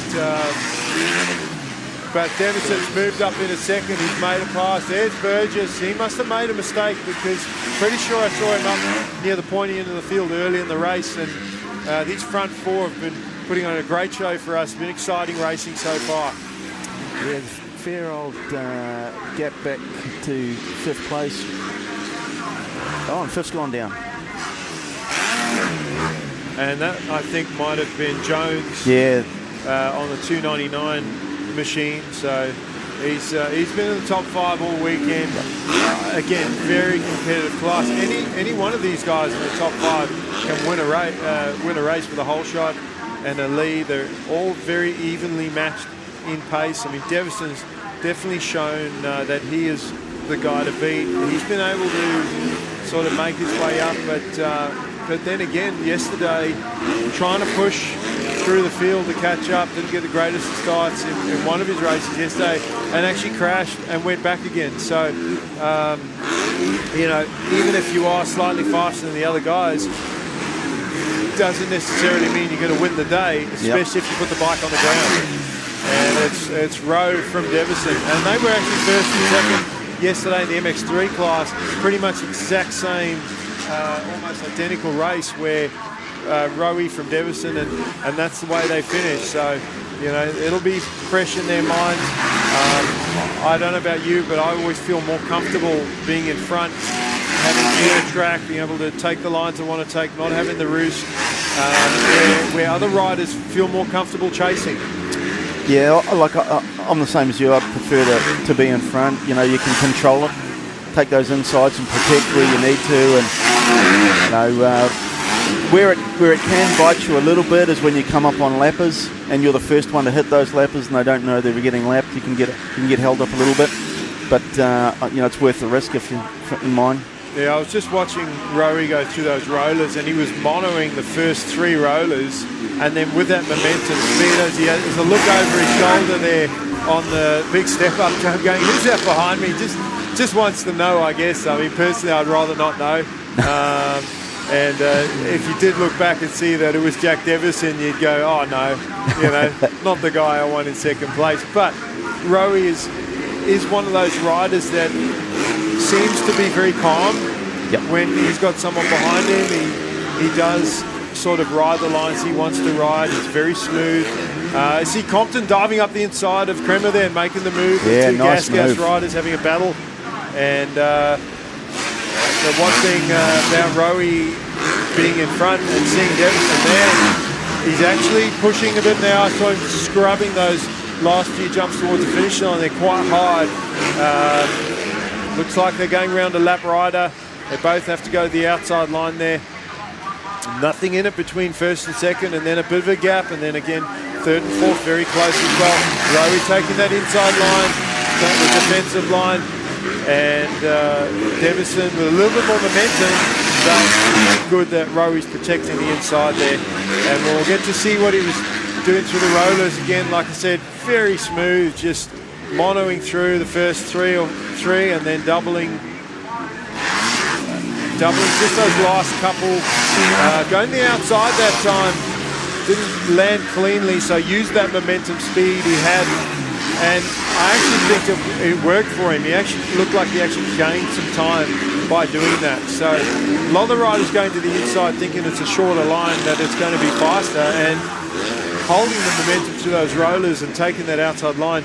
Hard for the rider to know whether that worked or not, but because they don't have rear view mirrors or a camera on their goggles that they could see what we can see, but we can see that it well, I was talking to a rider this morning about them, and I felt like that outside line and, like I said, monoing through the first two and getting a double-double towards the end was probably going to be the way to go, but you know, that it's all about executing that corner before.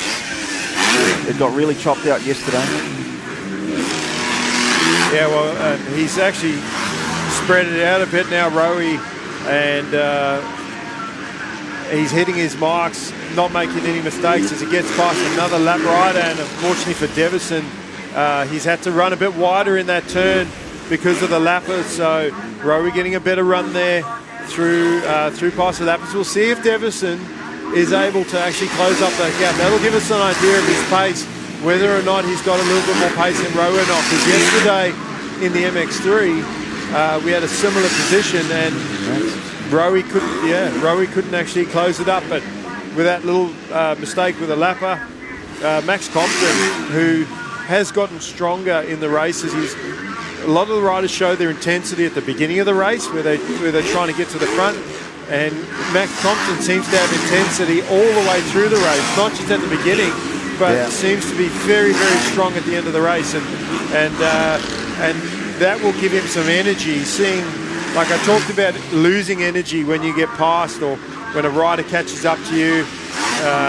you sort of feel a downer, and but you have the opposite effect. You see that you're catching a rider, you get excited, you get energized, and if Devison's not careful, he might have Max Compton challenging him for that second place, as again Rowy just carves his way through the lap traffic.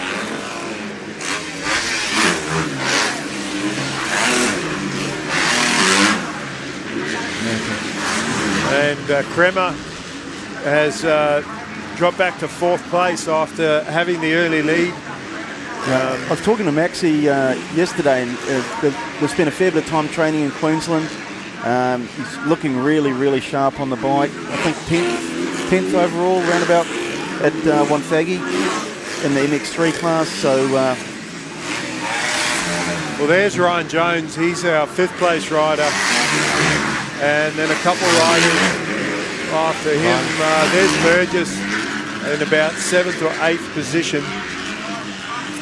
Yeah, 9th there's I missed the numbers of those two riders that were sort of that's 6th and 7th, but on screen looking at Cooper Rowe just weaving his way around the lap traffic. Oh, there we go. You have to just be a bit careful there, and made the wrong decision going in that corner. Again, the lap rider not knowing he was there. Oh, the lap rider almost going across. So he's kind of evened it up because he went across Rowy again unintentionally on the previous corner, but not, going down Devison's gone Devison, and you can see the irritation. Again, I know the lap rider didn't know that Rowy was coming in the first corner, but then he went across Devison on the tabletop, and that was unintentional as well. But then he got in the main line and held the main line again going into the next corner.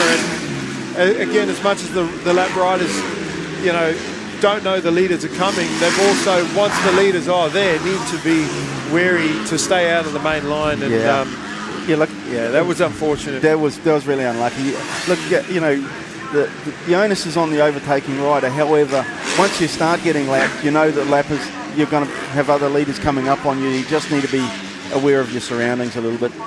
Oh, look, absolutely, and look, I've made that mistake as a lead rider. I've had a few crashes, of broken bones, even hitting lap riders or unintentionally being taken out. As you see, Rowie again, those two lap riders in a battle, and Rowie had to make a quick decision there not to get his front wheel taken out. And as one of the lead riders, you expect the lap riders to get out your way, and they can catch you out because you think, no, they should get out the way, but then they don't. And that's why, again, like you said, 100% correct. It's really on you as the lead rider or the A-grade rider to negotiate your way through and just expect the unexpected, that a rider could go anywhere. Because the moment you think that, and that's what happened to Devison, he come in that turn thinking, come on, man, why are you in my line? And instead of just taking the outside, going a different line, tried to push the pass, and unfortunately was nowhere near able to get to that bottom of that corner first and flip the back wheel. So probably spent a bit too much time talking about it than we'd like, but we'll get back onto the benefactors of that crash, and that's Max Compton, who's up into second, and Drew Kremer, our early race leader, who got the whole shot in third. There's Devison coming through in fourth place, so he dropped a couple positions, disappointing, yes, but he's still in the top five, and a top five result in a race, not the end of the world to see one of the riders championing. There's our fifth place rider, Ryan Jones. There's Burgess in sixth place. That's Corey Easel on the 33, seventh. Then Justin Maheu, he just stepped up to the 250 machine from the 85. You don't see that very often. He was on the 125, I think, for a little bit, but there's Geordie Taylor on the 111 Husqvarna. But most of these riders, the progression is go from the 85 to the 125, do that for a year at least, and then go to the 250. Except for your bigger riders like Cooper Rowe, you know, he monstered that 85, and as soon as he was old enough to ride the 125 250, he stepped off the 85 and just rode the 125 250 because of his size and his weight as well. Like he's a solid lad, and the bigger bike just suited him so much better. Bigger bikes, sorry, both bikes. We saw that with Blake Fox. He did the same thing. As soon as he was old enough to step off the 85, also a much bigger, taller rider, bigger kid, and just suited the bigger bike. And we've seen Fox step up to the 450 early as well now, not just for state level, but national level as well in the Pro MX. And I was talking to his dad at Nowra at the second round of the East Coast Series, Finance My Bike East Coast Series, and he was, you know, we're talking about Blake and how smooth he is on the 450. His style actually suits the bigger bike. So, as do some of these junior riders that aren't riding the 85 anymore. We see Max Compton, he rode 85 125 last year, and did really well at the Junior Australian Trials on the 85, but that was his last year on that, and he's like, no, I'm stepping it up to both bigger bikes, because he's now in that MX3 class at Pro MX, and you know, they'll be stepping away from junior racing very soon. Cooper Rowe, you know, his last year in junior lights this year as well. He's already doing some MX3 stuff too, and you know, he won Australian title last year in the 125. He battled with Seth Shackleton at the Junior Aussies in Northern Territory, took a race off Seth. It was very, very close. Had a DNF on one of his other 250 races just with a bike issue. And that obviously messed up his overall, but was easily was easily, without that DNF, you know, I think would have finished second overall to Shackleton, who was the better rider on for the week in that 250 class. But who knows what would have happened without that DNF? You know, it's easy to speculate and say, oh, this could have happened, that could have happened. Yeah, absolutely. Woulda, coulda, shoulda. Yeah, So- but, you know, he's looking really comfortable now. He's managing that lead. You know, he's got a nice little gap now. And, you know, he had that sprint speed at the start, made good moves. Yeah, And it's going to be a nice win. Yeah, look, he's halfway through this last lap. Max Compton in second place, not too far back, but nowhere near enough to make a move. So all Rowie has to do is just carefully make his way around the lappers. That turn there, he tried to go around the outside of a lapper earlier, and he looks over his shoulder, making sure he's got second place. Well inside, knowing where his lead is.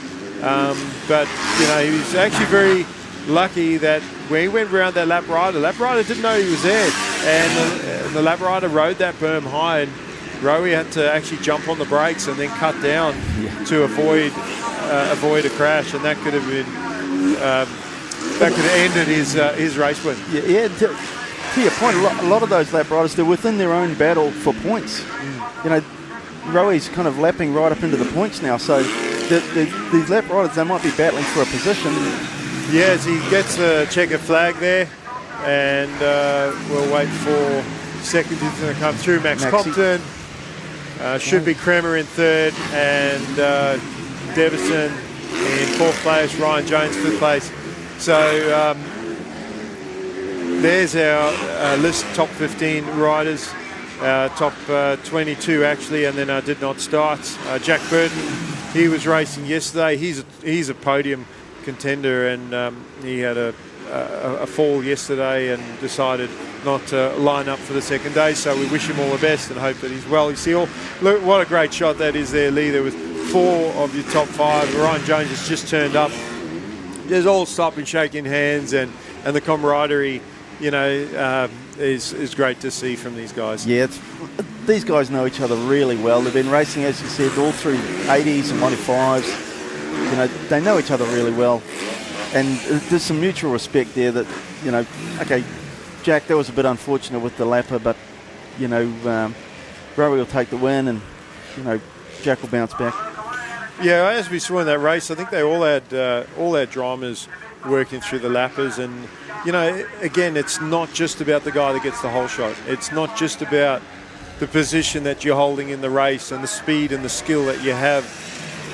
Being able to pass lappers cleanly and being smart about it. It is a bit of a chess match, not just with your opposition, but even with the lap riders. It's almost like your top riders, your king, your queen, your bishops, and your knights, and then your lap riders are your pawns. But you know, in a chess game, a pawn could take a queen. Absolutely. And or, you know, which is like your most important piece for those people that don't play chess. But you know, it's just another dynamic of being you know, in a race. It's not just your best guys that you're competing against, and you know, it's just another part of it. Yeah, no, it's exactly right, and it's the same. You know, that little get off for Jack, that could have easily happened to Rowie in that corner, like you said, where he ran high. But that's when the racecraft of these, you know, fast young riders really come into play, where they get used to cutting through traffic really quickly if they get a bad start or if they're dealing with lappers. Their decision making just gets sharper and sharper. Yeah, and a lot. I don't know if you've seen this before, but especially obviously at the highest level at Pro MX and probably internationally as well, where the lead riders will expect the lappers to get out of the way. They'll pull a clutch in and rev the bike behind them, and I actually find that can make it more dangerous, because you scare the crap out of the lap rider in front of you. He doesn't even know that you're there. Next minute is a factory bike with the clutch pulled in and the throttle revving, and it can actually spook the lap rider and cause him to maybe even tip over in front of you and crash. So, you know, you can't just expect them to get out of the way. You got to read the body language of the rider, and as you saw in that race, and I've seen in previous races, I mean, Liam Millard yesterday on the 85, where he was battling with Blake Bohannon for the win. Blake got the pass on him, and then there were a couple lap riders, and Liam was easily 2 meters away from the like to the left of the lap rider, and the lap rider kind of washed out a bit and just went straight across the track. Liam, nothing he could do in that. I mean, that was really just an unfortunate set of circumstances where nothing you could do. But that is, again, why you've got to be super aware of what's going on in your surroundings. And as I said before, expect the unexpected. Yep. Particularly a track like this that is getting really technical. It can bite, even a reasonably good, competent rider. So, if you're coming up on them to lap them, you just need to be super vigilant. Well, we just saw the sight lap there, and this is your MX2 C-grade riders that are heading back towards the starting line to line up. And Lucas Stevens has been one of the top contenders in both the MX2 and MX1 C-grade classes. He's been a great starter. He's had a bit of a battle there with Kane Novak, and we saw Tyler Easel get a whole shot earlier before he crashed, and I think it was the MX1 C-grade race that we've already seen. Yeah, there's some quick ones in here. Shout out to Oscar Earls racing this, and shout out to his dad, Big Jono's birthday today. Yeah, happy birthday, Jono. Might have had a couple of quiet beverages last night. Yeah, no, that's it. I was not too far away from Jono. We were sort of hanging around in the camp. We fell short of singing him happy birthday, but it's funny when you get older, you don't want people to know it's your birthday. Never mind celebrate it, because someone was like, "Oh, it's your birthday today," and he's like, no, like he didn't want to know about it. And then we joked about his age. Like someone says, "Oh, you're 57." I was like, 57? Geez, life's been harsh, Jono. You look like you're 65. But obviously, all jokes. We're just kidding around. And good birthday present for him today would be if Fozzie rides well. Oh, absolutely. If Fozzie can somehow pull a hole shot and take a win, I'm sure that Dad's going to be proud of that. And I know Aussie's been pretty quick in the East Coast Series in this class. Yeah, look, he's definitely a championship contender. And what I've noticed, and I'm sure you've seen it too in your C grade divisions, that you're, consistency. Yep. And it's not necessarily the guy that's going to win every race, but the rider. If you're not going to win, you take a second, take a third, and really that needs to happen in all classes. But as they head off the line into turn one, and Stevens through the middle on the Husqvarna shuts down Novak. Novak tried to go around him, and these two guys have been at each other. That puts Earl into that second. Is that McDonald in third place there? Still got the yellow numbers on the bike. Easel's up there as well. He is a great starter. Yeah. And Lucas Stevens, clean track, and he's got some good riders behind him. Kane Novak, he's been up there. He's won some races. Is that Jack Roberts up there? Maybe no. That's definitely Earl in second. It is McDonald that is challenging. Is that Danielle McDonald? Yeah. I think it is. Yeah, it is. I think it's Danielle McDonald. I said Dylan McDonald earlier, but that looks like the 261. And wow, just banging bars with these young riders again. And that's so exciting to see. I'd love to see a challenge for the win in this one, as she got around Oscar Earl. And Taylor Thompson was talking about it earlier, how much more aggressively the boy riders ride, because they go, hang on a second, she just passed me, And so we'll see if Aussie can take that position back. Right now, Luca is sort of pinned his ears back a bit and has got a few bike links on second place. Kane Novak still stuck in that fourth. not sort of being held up, but you know, you could see the difference in the track position here with Stevens getting the whole shot. If you go from where he is to where Novak is, he's at least got 3 or 4 seconds from first to fourth place. But Danielle McDonald, you know, she had a race not long ago. She's getting comfortable, more and more comfortable with the track, and she's keeping the pressure on the leader. Yeah, it's a great spot. Since Luke has moved to that 252 stroke, he's been looking really sharp on that bike. Yeah, look, it's I don't know about you, I find the 252 stroke the most difficult bike to ride and to hang on to. You know, especially as you get a bit older, you just want to ride the 450 where it's almost like a cheetah bike, or you can just sort of roll around and cruise. It's not as hard on the arms, but it's a testament to Luca's fitness as well, because people think, oh, well, 252 stroke is you shouldn't be allowed to ride in the 254 stroke class. It's faster. Yes, it is. It's definitely a quicker bike. But that much harder to ride, and I'm not just talking about the fitness. Your throttle control coming out of your corners has to be so much smoother than the 4-stroke. On the 4-stroke, you can just grab a handful of throttle and there's traction there. But you do that on the 252-stroke, you're going to slide out, and you're braking as well. You don't have engine braking. You've got to pull the clutch in.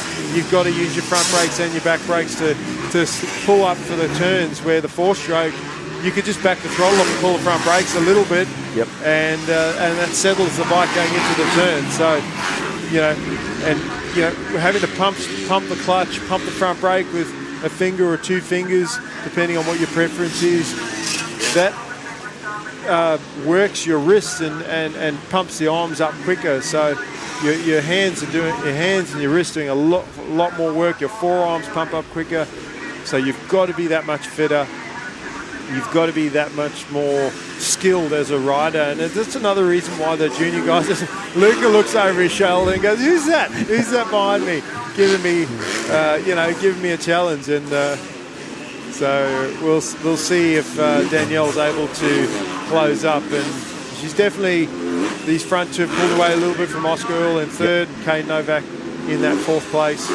But I was saying about the junior riders, you know, they go the 85 to the 125, not just for that progression from the smaller bike to the bigger bike, but also they're still developing their skill, a lot of them. Even some of your best riders are still developing their skill, and I find the 254 stroke to be a lazy bike. Like when you talk about the 450 being a lazy bike, it's probably even lazier, except lazier from the point you've got so much more power. You don't have to put the throttle on as much. And another rider who's normally a little bit further up the front of this is Dylan Jones. He's back in about 7th at the moment, number 299 on the Yamaha. Yeah, I think that's Michael Jones, the other brother. Was that Dylan Jones? Dylan, yeah. Oh, Dylan Jones, sorry. Yes, but Michael Jones as well. I think Michael's actually in the A grade. Yeah. Yeah, sorry. Got my Jonesies mixed up. But a few Joneses out there. Yeah, but I don't know if you find that the 250 is just such a 254 stroke, such a lazy bike.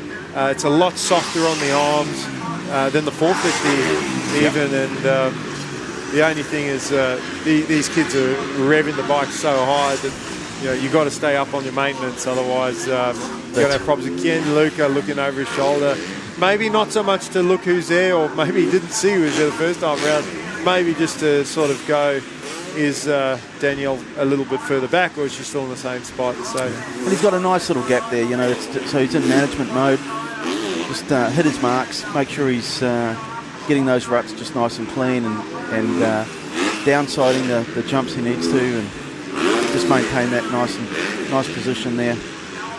Yeah, well, you can't, exactly right. He's opened up enough of a cushion that he's able to take the lines he wants to take. You can see he's not riding defensive. He's going the outside line. If Danielle was to close up that little bit closer, he'd have to be more defensive, but he doesn't have to do that. See that main rut there coming out of the after the finish line down the start straight, how it's getting, the acceleration bump is getting just bigger and bigger. And the riders noticed it yesterday. They were trying to cut out of the rut early, and very hard to do because your momentum's pushing you to the right. So you're fighting the bike to cut to the left, and seeing the front wheel twitch on a few of the riders there. And where that start straight, the main straight crosses the start straight. I just seen one of the riders, the back end. I was talking about the bumps. They're forming on like a sideways position when you're hitting them, and it makes the back end kick out to the side rather than kick forward. And fortunately, it hasn't brought anybody undone. But you often see that on racetracks where the main part of the track will cross the start straight at some point and either create ruts or sideways acceleration bumps. Yeah, it looks like Kane's kind of heated up a little bit of pressure on Aussie here for that third place. Yeah, we're about halfway through this one, so you know he's running out of time. He can't afford to leave it too late to mount a challenge. So if we can get a camera on that and just watch some of that racing on that third place, as Lucas seems to have just again that comfortable lead is staying the same, and we'll just have a look at see where Oscar Earl is on the number 60 machine in third on the Yamaha. There he is. There's third. There's Kane Novak. As you said, he's edging closer and closer, but running out of race time here, and I'm sure we've only got a couple more laps left in this one, Lee. It just feels like we're getting to the pointy end of this one. So they both go to the inside in that right-hand turn there and going through the rollers. We'll see what lines that Novak's got up his sleeve, see if he's got any options where he's slightly quicker. You see, I mean, Earl knows he's there. He takes a quick look over his shoulder.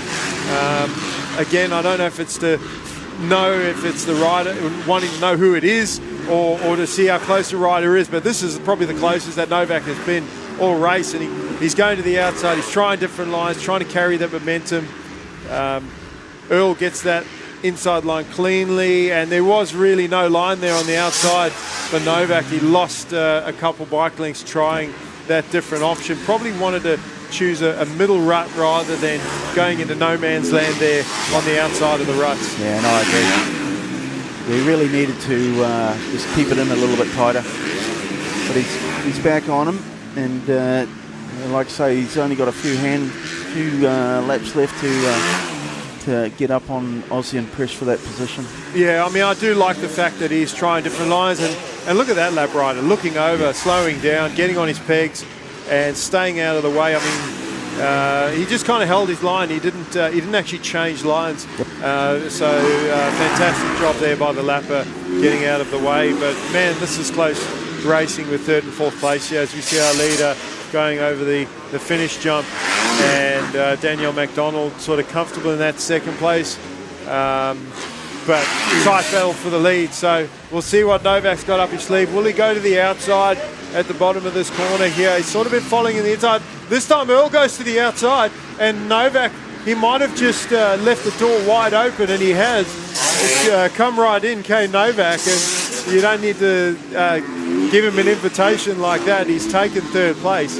So not sure what Oscar was thinking there, but has he got him back though? Because they kind of disappeared in the trees, and it looks like he has. So Oscar Earl has, it's almost like he was teasing him, going, yeah, you can take it, and then he's like, no, I'm just going to pass you right back. So fantastic fight there from Earl. There's Kane going, and I think I know why Kane's going to that middle line. He's trying to get more momentum into those rollers to take the outside in the next turn as well. And just earlier in the MX1, he was carrying a lot of speed through those rollers. Oh, we see a rider down a couple sections in front of our race leader, who's got about 3 or 4 lappers to contend with. There's Daniel McDonald going to the top of Marshall Point 10. There's third and fourth place. Where's third? There's third and fourth place. Yep, he looks over again, Oscar Earl. So still a tight battle for third. Going the inside, trying to go on the inside, those lap riders. And Dan McDonald getting a little bit closer now with the lappers, but I think Luke is just being extra careful. Here's the bell for third. Novak up the inside, and he doesn't quite get him. He doesn't close the line. You saw Earl actually stood the bike up. I think he thought that Novak was going to try and take the position from him, and then Kane, and look, nothing wrong with what he did. It was, dangerous part of the track to go for it and get it wrong. Could cost both their riders their race, but Kane didn't close the line off, and maybe there wasn't enough room. Easy for us to call that from the booth and go, oh yeah, he should have gone across. It's easy for you. Us has-been riders in the commentary booth, I would have done that, and you often get the experts on the couch at home doing the same thing. Yeah, I would have had him. So different when you're in the situation. And that's Oscar Earl there in third. I didn't see Kane. Has Kane got in front of him, or has Kane made a mistake? He's looking down at his bike. Well, there's Kane there. So he hasn't necessarily made a mistake. Looks like his goggles are off. Kane Novak, just at a glance. Yeah, maybe he's run out of tear-offs, or decided that, you know what, definitely if he doesn't have vision anymore, he's going to have to let him go. When you try and push and you can't see anymore, that's when you can either get a roost in the eye there. But there's Earl in third, going on the inside, getting around those lap riders cleanly. And like you said, Kane dropped off the pace a little bit. But this race feels really long, doesn't it? Lee? It is the MX2 C-grade lights, and should be a 10 minutes plus a lap race. There's Danielle McDonald coming through in second place. Yeah, it certainly feels like longer than 10. There's Earl in third. The lap rider, that's Jack Swan. Another couple lap riders as we wait for fourth place. And there's Novak, and yes, definitely the goggles.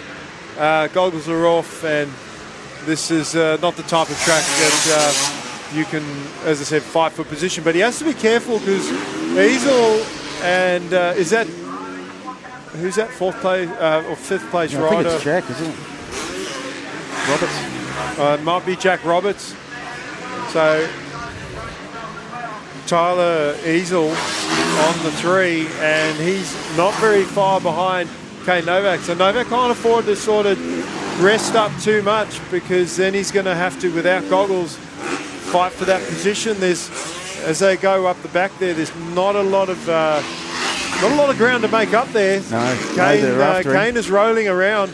Hopefully it's not a bike issue, because Easel's got the inside and he's making the pass. Yep. He's making the pass, and Novak having to tuck his head down, so he's losing a position there, and he could lose another one. As we see our race leader Stevens negotiating his way through traffic. Last lap board's coming out shortly.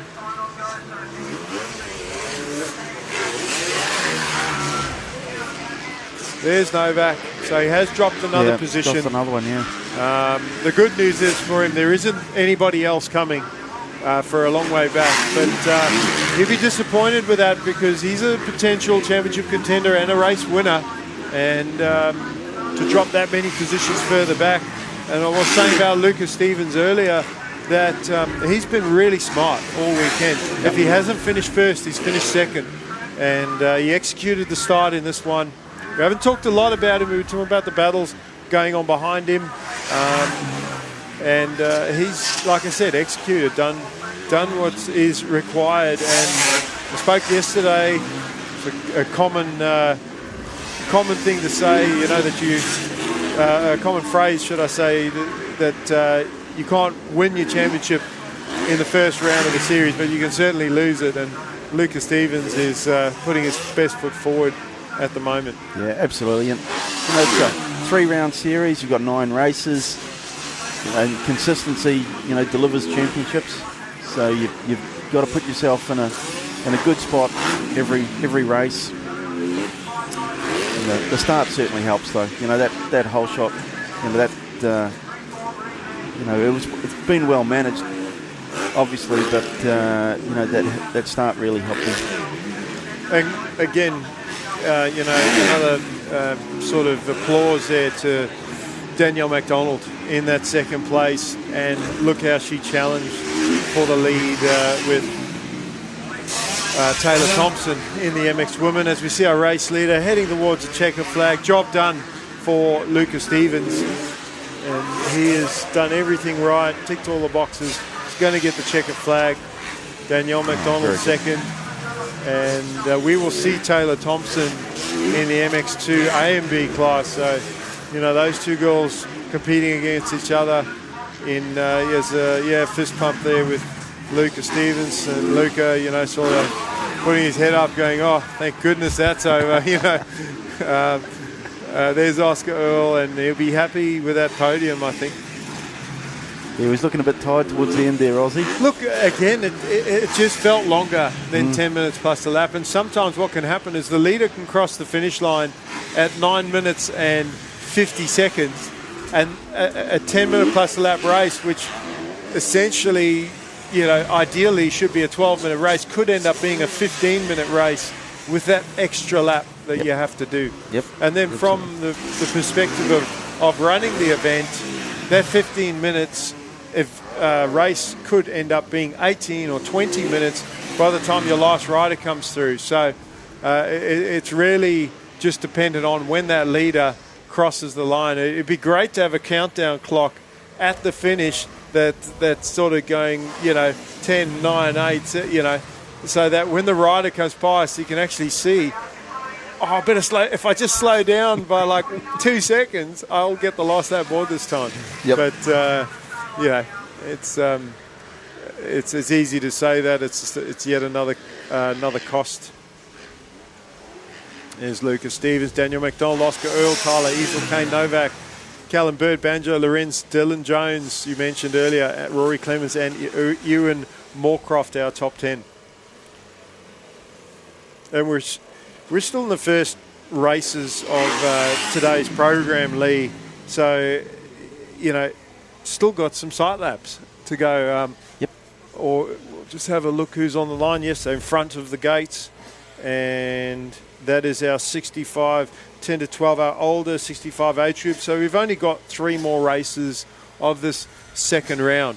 And then once we get through that, there's no more sight laps. We're just straight into our final round of racing.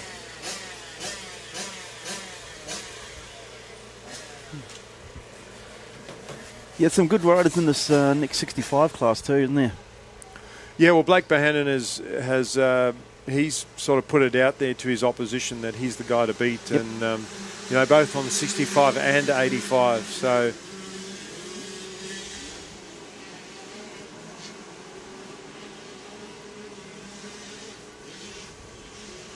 So as mentioned before, this is our last 3 races.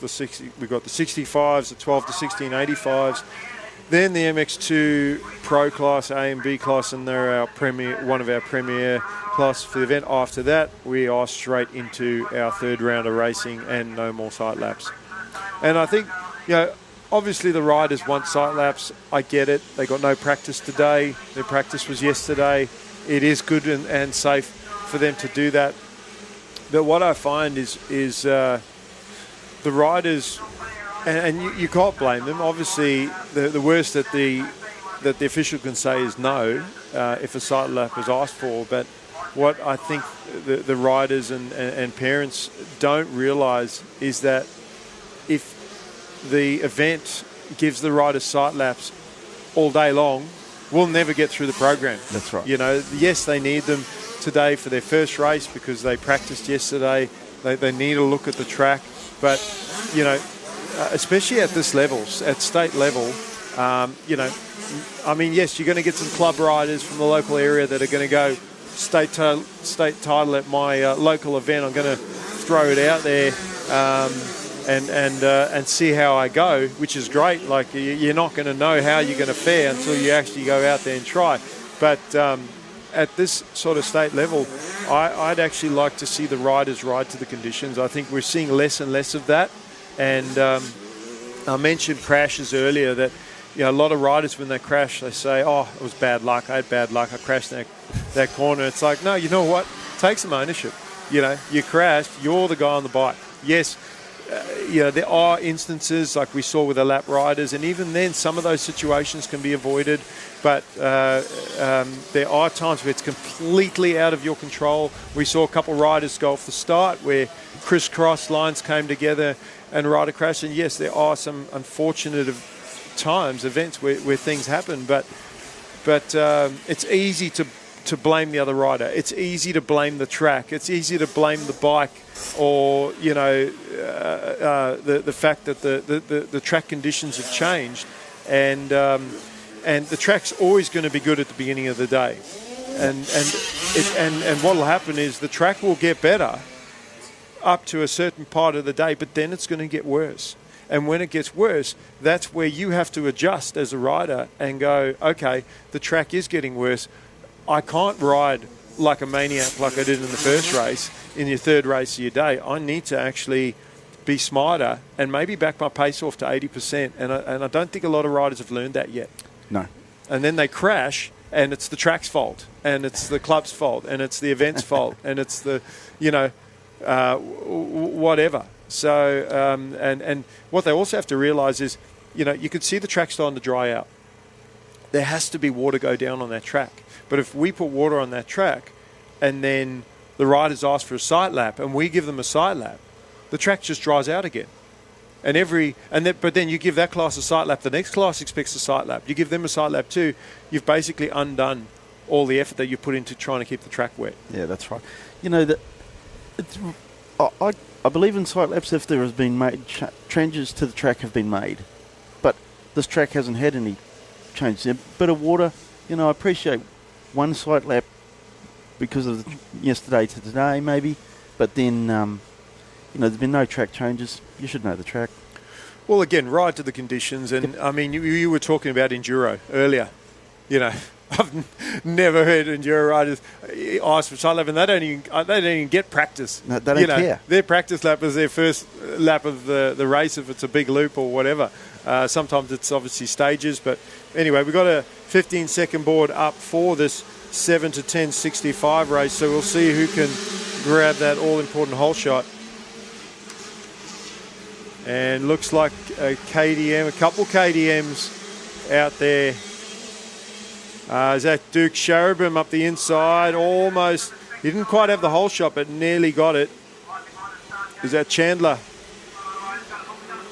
Ollie Chandler on the 152, who had the hole shot and has managed to hold on to it. Sharabim second. Looks like Archie Black in third.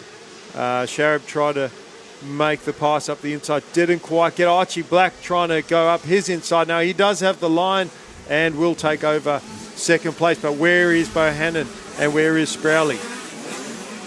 Haven't seen them just yet. So KDM's 1, 2 and 3. Chandler heads up the hill.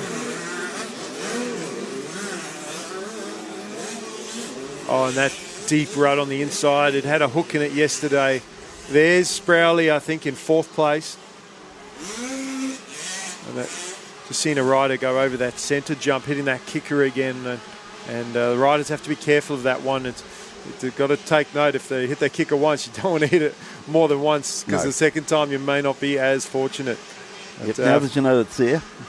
Now that you know it's there, that's right. And that's exactly right. Adjust your line. The track is 8 to 10 metres wide in spot. If you hit the same kicker more than once, again, we're talking about that responsibility of blaming the track. Oh, I hit a kicker, it made me crash. I'm like, well, the kicker's like 2 inches wide. There's 8 metres of track that you could have chosen. So use your eyes, use your vision, and use that memory as well of don't want to do that twice. I don't know if you've spotted Bohannon yet, but still looking for him out there.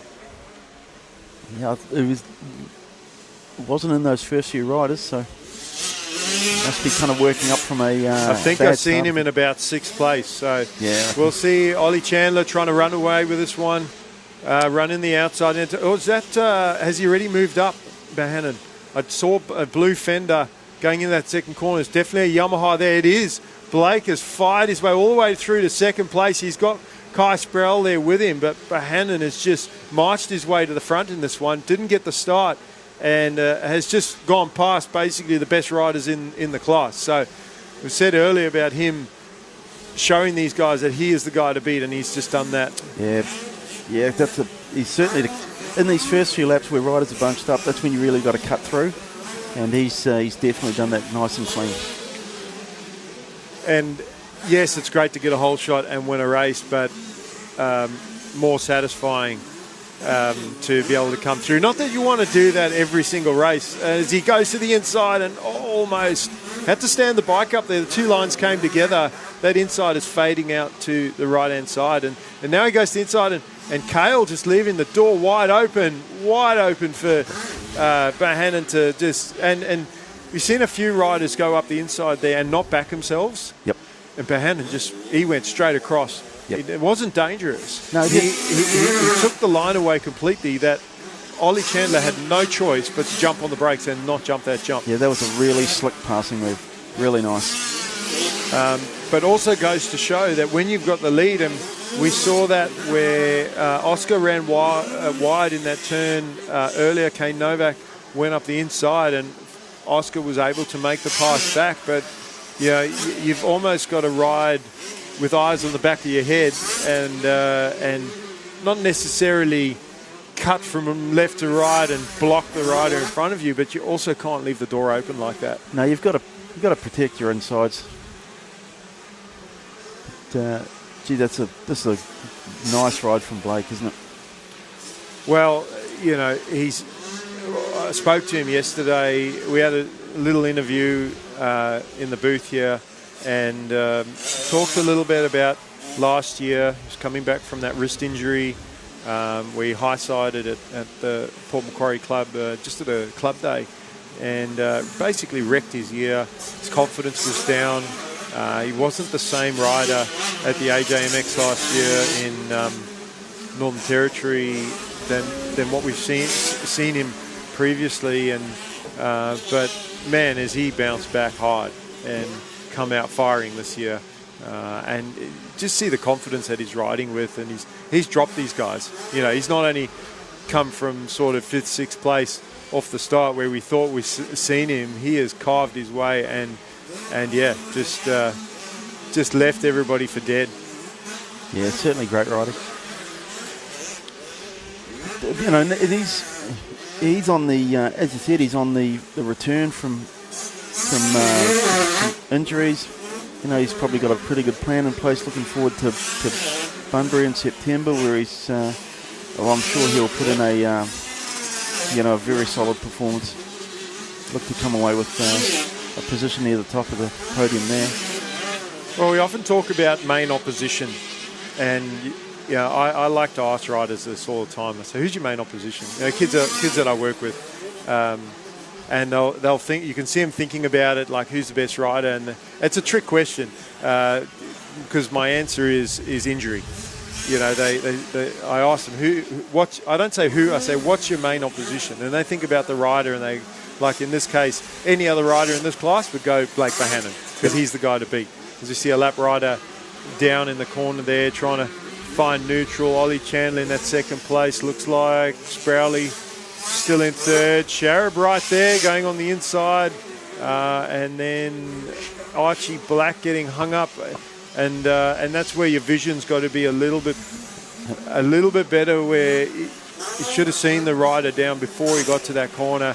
Sometimes it's hard though, like give Archie the benefit of the doubt. Sometimes you can see a rider down, and because they're down on the other side of the corner, in a corner that's got 3 or 4 ruts in it, it's like, well, which rut is he actually down in? Then you get to the end of the turn, you go, damn, he's down in my rut. Yeah, absolutely. You could think he's fallen in the inside rut, but he's actually bike's laying across the 2nd or 3rd rut.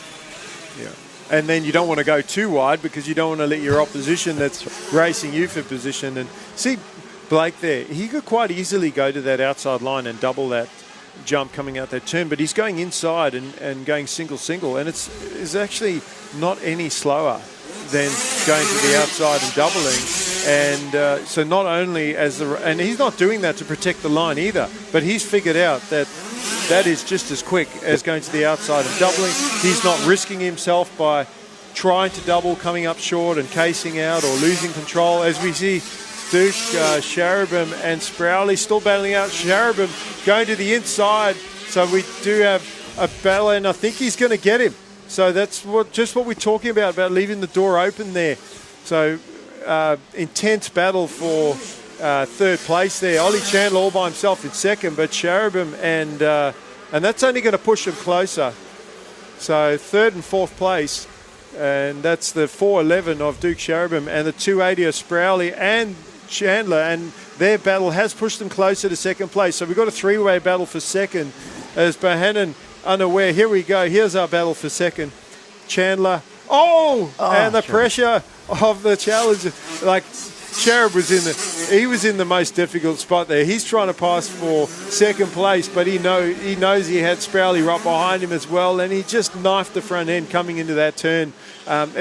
It actually looked like as he come in, he hit the last braking bump, and he was on the front brakes, and the braking bump kicked the back end up. Oh, you see Sprowley hit that kicker we were talking about, and we've got yellow flags on the tabletop there.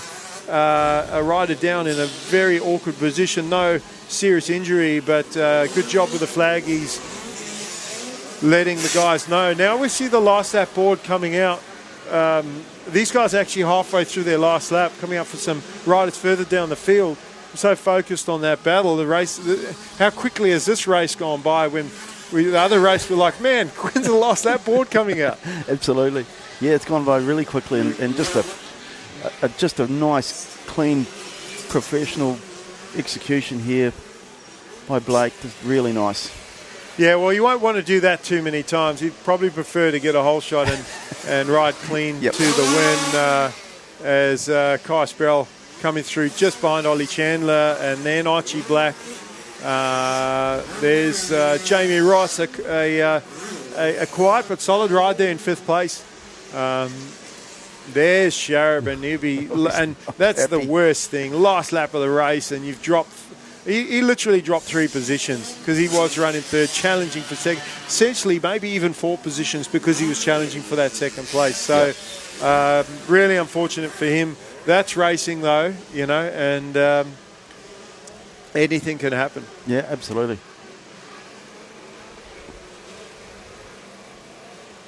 So, couple more races left of this second session. We will have a sight lap for 12 to 16 85s that are coming up, and while we're having a look at them go around for their sighting lap, we are going to just mention Motorcycle New South Wales would just like to thank some of our partners, Lee. Yeah, so we've got some really great partners here at Motorcycle New South Wales. That National Motorcycle Alliance. National Motorcycle Alliance is Australia's best and most affordable roadside assistance for your vehicles.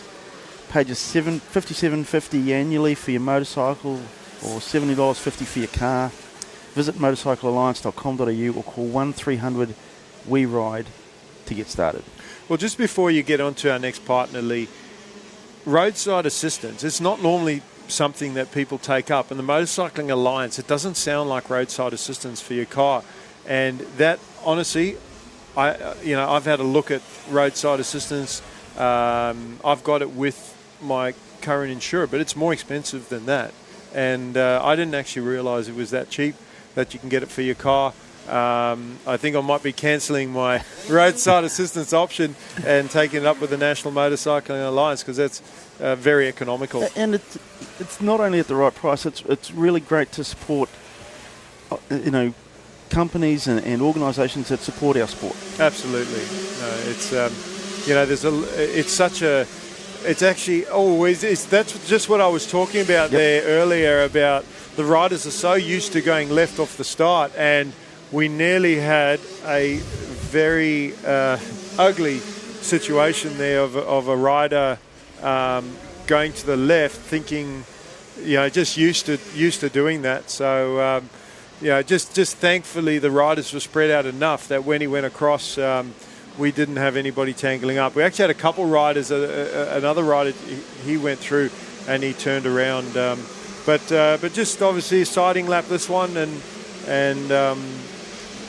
this is our 12 to 1685 class, almost like you would say our premier division in the 85s. These are our older boys that are, some of them riding 125s. Not sure if any of these guys, actually we were talking about Justin Mayhew earlier. I was speaking to his dad. He stepped up to the 254 stroke. You often don't see that unless a rider is maybe going to one of the brands like a Honda or Kawasaki or Suzuki that don't make a 125. But Justin's one of those riders. He's out here in the 85 and he really loves the 254. I was going to say two-stroke, too young to ride that. But he loves the 254 stroke, and he said to his dad, no, I don't want to ride the 125. I just want to ride the 4-stroke. So I think, you know, he's still small enough to ride the 85. He can throw it around, and that's why he still wants to do that. But he loves the 4-stroke, and we've seen him out there early on the 254-stroke class. Yeah, I was just going to say, of all the riders out there, Justin McHugh, he could pull it off. He's small in stature, so he can still ride this bike. A lot of the riders, by they're getting to this age, they're getting a little bit bigger, and some opt to just go for the bigger bikes and ride the two classes. Yeah, so like you said, he is small enough still to do that. But also, I was mentioning earlier the progression from the 85 to the 125, developing your skills. Justin's one of those well-rounded A-grade junior riders where he can skip the 125, and a lot of these guys can do that. They can skip the 125 and go to the 250. The reason why a lot of them don't is that they want to ride 125, 250. And you mentioned his size, that Justin is still small enough to be very competitive on the 85, which is why he's one of those sort of, I guess, you know, exceptions to the rule where he's going, no, I'm doing 85, 250. Yep. And, yeah, be interesting to see how he goes on the 85. Yesterday we had, unfortunately, Seth Thomas had a first-turn crash, but we had Heath Davey up near the front there, and a really impressive ride from the 99 machine, Bowman. And Cooper Bowman, he led most of that race. Unfortunately, there was a flag incident which cost him some positions, but we won't talk too much about that. All I can say is really impressive, Cooper Bowman yesterday. So he's shown a lot of speed. He actually switched. He switched from the, he was on the Yamaha 85 last year, or maybe even the year before. It just goes that quick now. It's all a blur. But he's moved over the Husqvarna, and he looks really, really comfortable. And we'll see if Seth is out there lining up. I didn't see after his crash. He definitely rode back. He wasn't injured.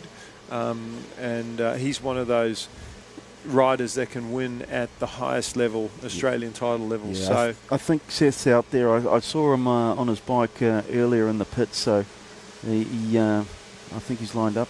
Well, that's good. We want our best riders out there.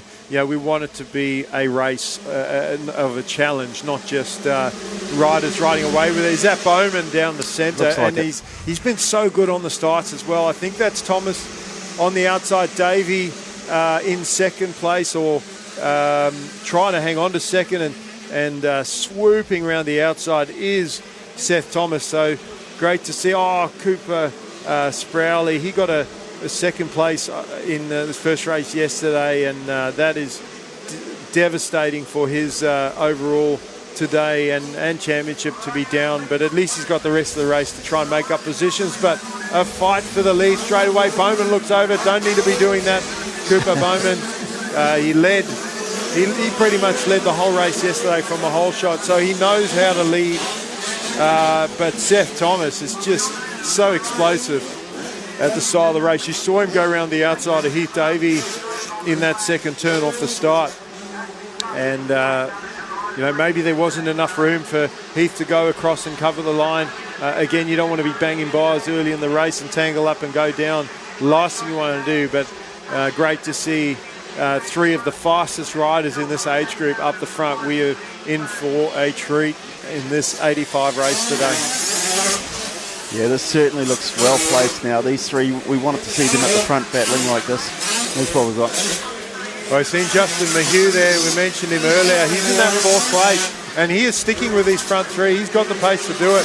He is right there with his Yamaha compatriot. They're not on the same team. Obviously, Heath Davey on the Yamaha, one of the Yamaha junior team riders, teammate of Blake Bohannon, who pretty much has dominated that 65 and 85 younger age group. And Heath Davey hoping to replicate that result here in this older 85 division. But he's got a lot of work to do because Bowman and Thomas have opened it up a little bit. Seth Thomas looks like he's got a little bit more pace, and he is putting some serious pressure on Cooper Bowman for the lead.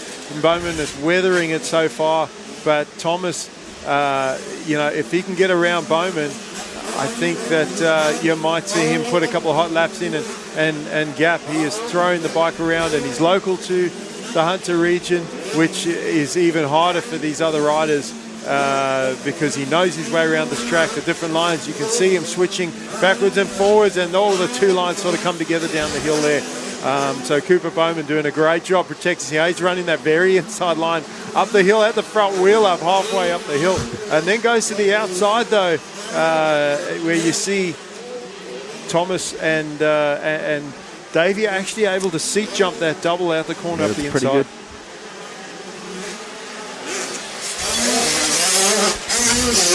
Justin Mahue just losing the toe a little bit. These guys, and who was that in that? Was that the 165 or 155 maybe of Jake Doyle on the gas? These guys are going so quick past us there, it's hard to actually read the numbers. Easy to see our leaders because we've got the screen to tell us who's where, and we can always zoom in a little bit to see who it is. But interesting to see looking very pacey. Well, it'll be interesting to see who that fifth place rider is because he's not too far behind Justin Mahue. And a little mistake there, yep. Little mistake, Lee, from Bowman, but he's holding his own out the front so far. And Thomas needs to be careful because as much as he seems like he's got a little bit more pace, Heath Davey is moving right up on him. Yep. I think, if Seth really needs to make a move and make a move fairly quickly, otherwise he's going to have Heath all over him shortly. Well, just as you spoke there, you see him cut down and he gets the drive down the down ramp. Bowman just clipped the back wheel on the top of the jump there, and now Bowman's going to go to the outside, and he's got to be really careful here because Heath Davey is close enough to, just not quite enough, but Davey's going to go to the outside, and there is a rider down on the inside. Davey with a momentum on the outside makes it work, but Bowman gets the drive out of that inside. Where did that speed come from? And he just grabbed a handful of throttle and also took the inside that time. Smart move because had he gone wide, Davey would have had him. Davey would have got him for sure. Yep. You had to protect his inside there.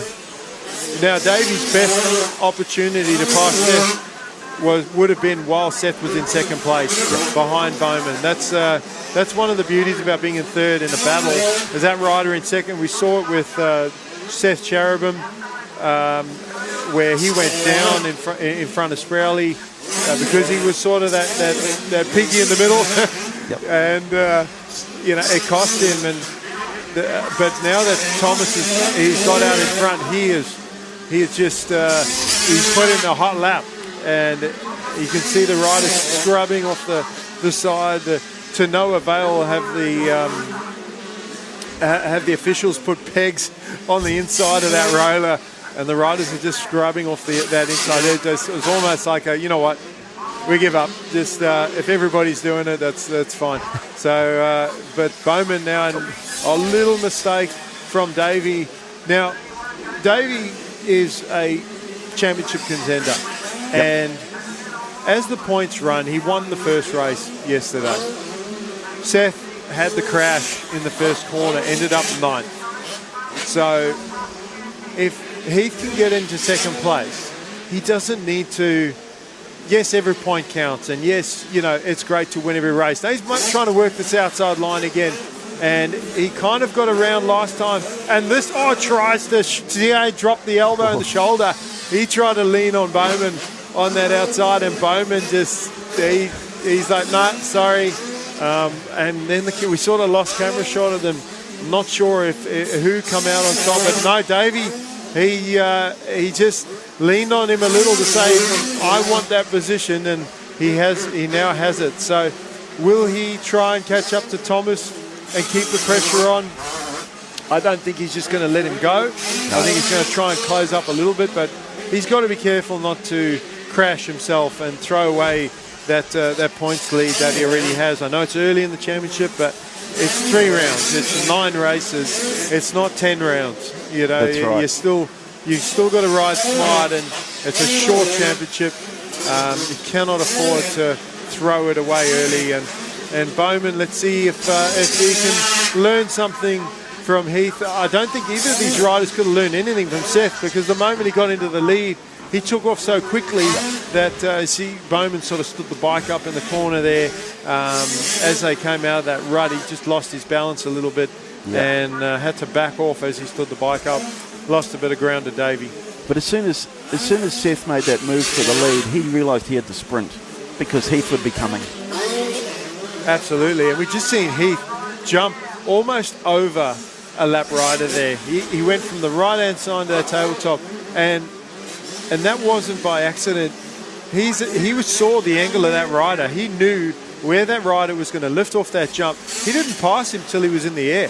The rider was on the ground. He was on the ground on that up ramp, and he just knew that the rider was going to diagonal to the inside of that jump, and he diagonaled from the inside to the outside to completely and safely miss that rider without losing any time.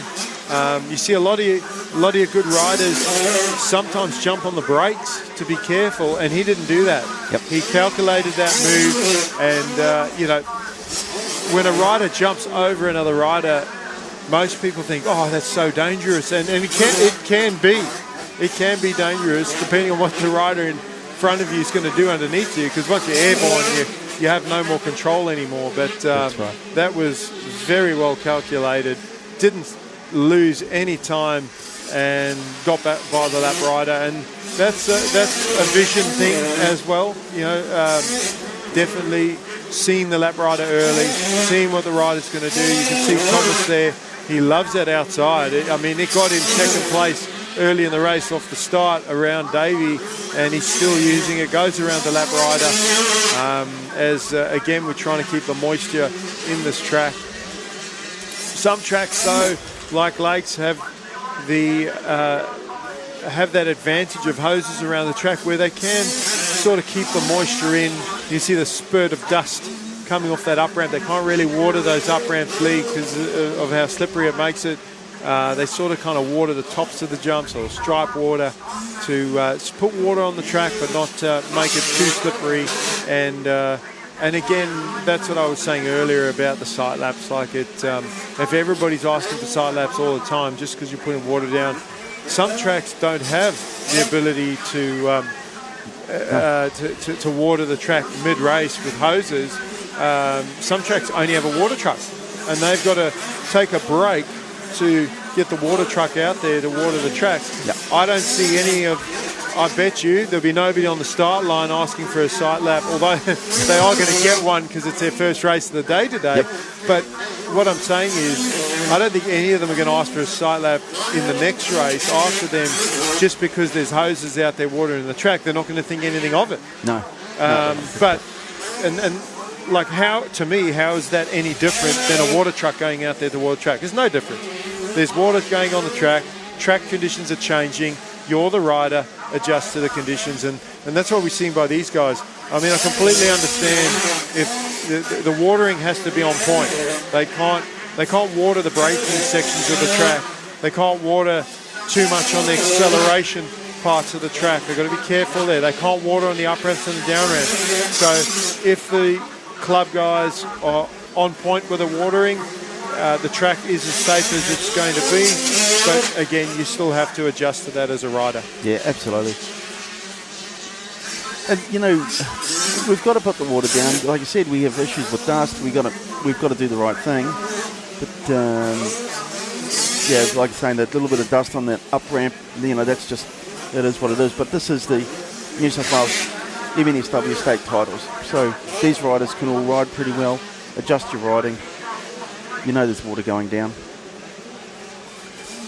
Absolutely, and I just seen Heath Davey hit that kicker on that centre jump, and the difference between the way Heath hit that line compared to some of the riders that we've seen kick forward is that he powered through that kicker, and it actually popped the bike up and gave him a little bit more height to clear that jump, where the riders where it's kicked forward have backed the throttle off, as we see they've already come through. Seth Thomas with the checker flag, Heath Davey very close behind him, and these guys are career nemesis competitors. Everybody has a nemesis in your age group, and if you had to ask them who's your nemesis, they go, what does nemesis mean?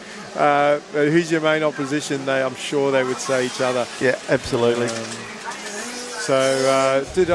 Did Bowman come through there? I did see Justin Mayhew. Yeah, I thought I saw him come through in third. I'll just get a list of the riders that come through in that race, and there it is there. Bowman did get the third. Justin Mayhew, Jake Doyle was the 155. Lockie Neville, Tyson Williams, Josh McCloskey, and Cooper Sproul, Buddy Brown. So Sprowley, after that early crash, like I said, he got a second place yesterday. Fantastic result. And yes, it's a ninth, but he had to come through from not quite dead last, but going down early like that, he would have had to make his way through a lot of traffic to get back into that top 10. So, he needs to not go back to his pits and be down on himself. I was talking to Cooper yesterday, I was speaking to his dad, and sometimes as a rider you can be too hard on yourself. You can, put yourself down. You don't need to put yourself down. Let your opposition do that. You need to pump yourself up and maintain that positive attitude. And I'm not, and I'm meaning that in the most positive way towards Cooper. And I said to him, hey, you rode so well. Go and do it again. A lot of times, what can happen to riders is they have a crash in practice, or maybe it's a track that they don't like, and that just sets the tone for their attitude for their entire weekend of racing. Yep. And if you can start with, or even if you, when I say start with a positive attitude, this is one of our premier classes, Lee, our MX2 A and B Pro class. So really looking forward to this one. We were mentioning Taylor Thompson earlier. She got a top 10 yesterday in this class. She's a fantastic starter. We saw Danielle McDonald with a second place in the C grade division of this class. So we'll see how Taylor fares against some of the best riders in the state, and a lot of these riders riding at national level as well. But I've even lost my train of thought. What we were talking about before that, the positive attitude, and how that can set the tone for your day. But also, you have a crash in practice, or you don't like the track or whatever. What you have to remember is the track's same for everybody. If you don't like the track or the conditions or whatever, guess what? It's the same for your opposition. So get over it, and change your attitude.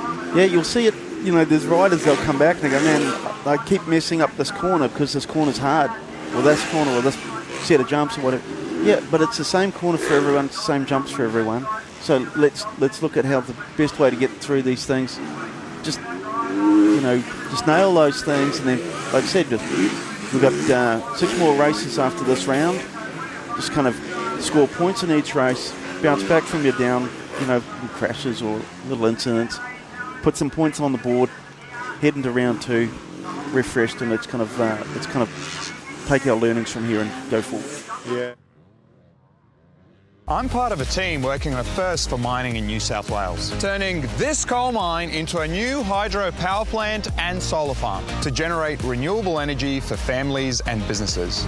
Projects like this show our industry will keep working to reduce its emissions, already down by 38% since 2005, all while contributing billions in royalties every year to fund our public services. Because here in New South Wales, we mine responsibly for today and tomorrow. I studied business and commerce at uni. After graduating, I joined the New South Wales mining industry. And my job is to find smarter, safer and more sustainable ways of doing things, like world-leading remote vehicle technology, building renewable energy to power our mines and communities across New South Wales, and using drones for remote seeding to restore the land and protect our ecosystem. Because in New South Wales, we mine responsibly for today and tomorrow.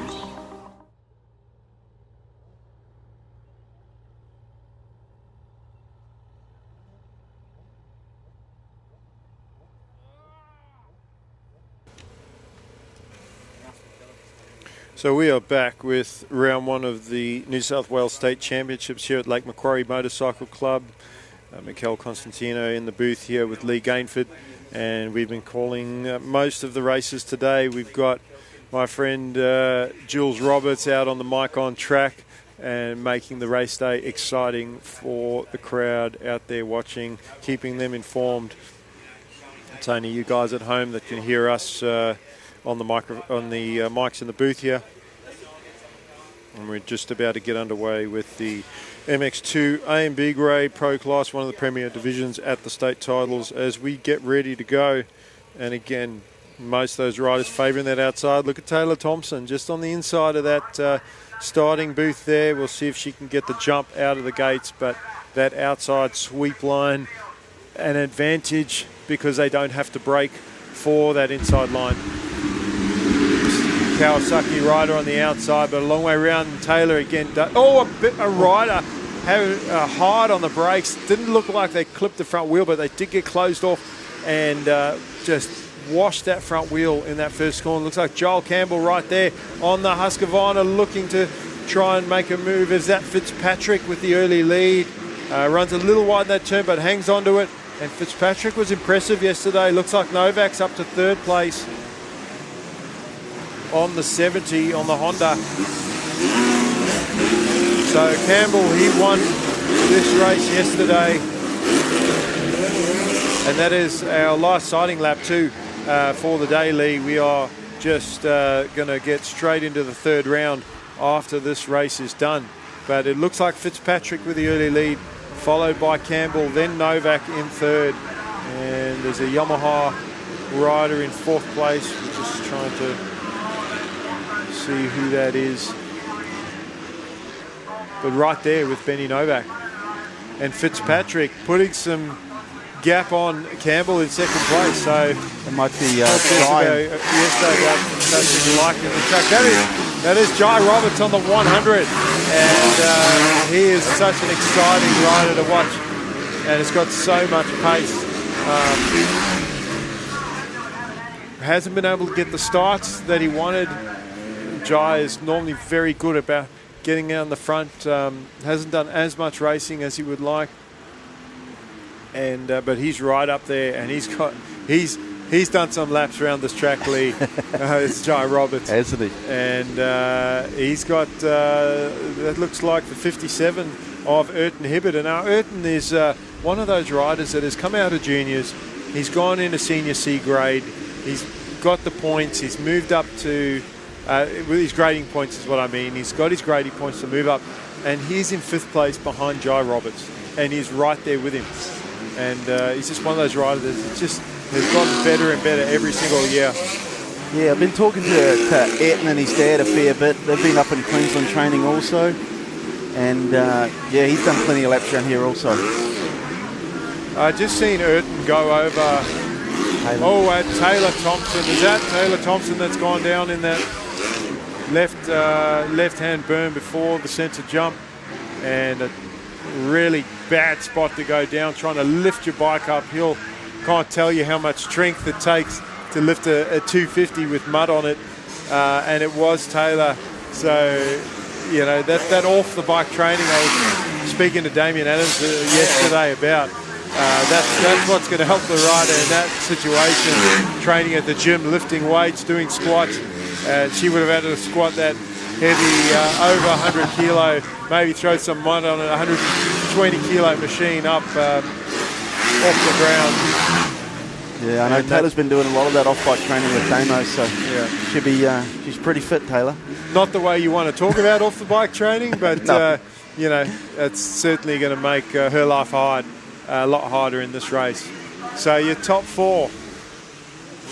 We've got Fitzpatrick out front. Then Campbell. And he's on the 252 stroke. There's a few riders in the class 252 stroke. Benny Novak, Jai Roberts. those 4. Hibbert, I saw him go over that centre jump, and he took his arm off and shook his hand out, and I think he has struggled with a little bit of arm pump, and sometimes that doesn't come from lack of fitness and training. Sometimes that comes from being nervous or excited early in the race, or holding on too tight. And sometimes you've got to actually, during the race, you've got to almost tell yourself, just relax, or just loosen up those arms a little bit. Yep. There are times when you need to hang on tight, but there's also times where you can relax the arms, like jumping jumps, or even in some of your slower corners where you're not going as fast, you don't need to hang on as tight. Yeah, no, to your point, I think a lot of it can be in the head. They can get, it's a big event, they can get excited, and that they tighten up quite quickly. This is only, third lap? So, you could have tightened up a little bit because of that. I also find that a lot of riders don't use their legs enough when they're riding. And if you use your legs more, it actually takes the pressure off your forearms, because you're holding on tighter with your legs. You're moving the bike around with your legs and your hips rather than trying to pull the bike around with your upper body. Yep. And you can see on some riders' bikes where the graphics are perfect. And it's not just because they got new graphics on their bike, it's because they're not actually squeezing tight with their legs. They're not rubbing those graphics off. Then you look at other guys' bikes, the bikes are 2 races old, and there's a hole in the graphics that's completely scratched up. Yeah, that's right. You've got so much strength in your legs, and if you've got control there, you can be nice and light through the bars. Well, think of how much weight you can squat with your legs and then go try and do a bicep curl with that. You couldn't do it, No, not possible. So, there's at least 5 to 10 times the amount of strength in the legs. As we see Novak close right up on the back wheel there of Campbell and Roberts. So 3-way battle there for second place. Take nothing away from Fitzpatrick out front, but he is leading from the front, running away from these guys. And that is impressive, because Campbell won yesterday. Just shows you. But then Campbell got out in front and rode away with that one. As you can see, Fitzpatrick with a better start in this one, and he is doing that as well. So any of these top guys, give Jai Roberts, he's in 4th place, give him a whole shot, and I think you'll see a different Jai Roberts. Yep. Yeah, absolutely. He just needs to get a start. Jai's certainly a great rider, so if you start on this track, it will help him a ton. I mean, besides the start, Lee, these races are slightly longer. These guys are doing, looking at the program, they're doing 15 minutes plus a lap, where their C-grade counterparts are doing 10 minutes plus a lap. And it doesn't sound like much, but 5 minutes, that's 2 to 3 laps. I don't know, at our age, it feels like an eternity. And, one of the things that these guys do when they jump, we talk about, because when you talk about conserving energy, these guys aren't conserving energy. They're throwing the bike sideways every single jump, trying to get the bike lower, trying to get the bike back down to the ground, scrubbing, working the bike like a BMX rider, just pumping through the bumps. Me, I'm trying to do as least as possible on the bike, almost be a passenger. I'm not scrubbing jumps. I'm keeping the bike straight. I'm trying to conserve energy on the jumps.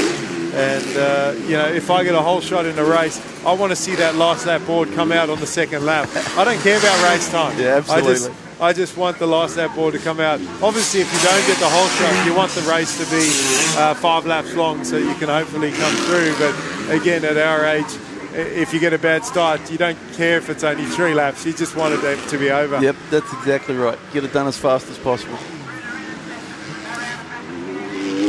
Well, Fitzpatrick is just, he's just run away with this one. Geez, he's looking good. And he's looking really good. Hasn't put a foot wrong. And Campbell, Novak, Roberts, not much has changed here. They're really close. You were talking earlier about it being a fast track, and when everybody's going fast, it's very difficult to make those passes. Yep. I don't know if you've noticed, but most of the passes have come in the slower sections of the track where it's not as risky to make a pass. If you get it wrong, it might be, especially if you get it wrong where you come together with the other rider in a slower section, it's just a bit of a bobble. Yep. But if these guys tag handlebars, 4th gear, 5th gear, wide open down the straight, I mean, that is a scary moment. You know, you're going to need to change your undies after one of those. Absolutely. And, you know, there's some really fast sections on this track. So, and that ground, while it looks nice and soft up here, I can tell you it's not.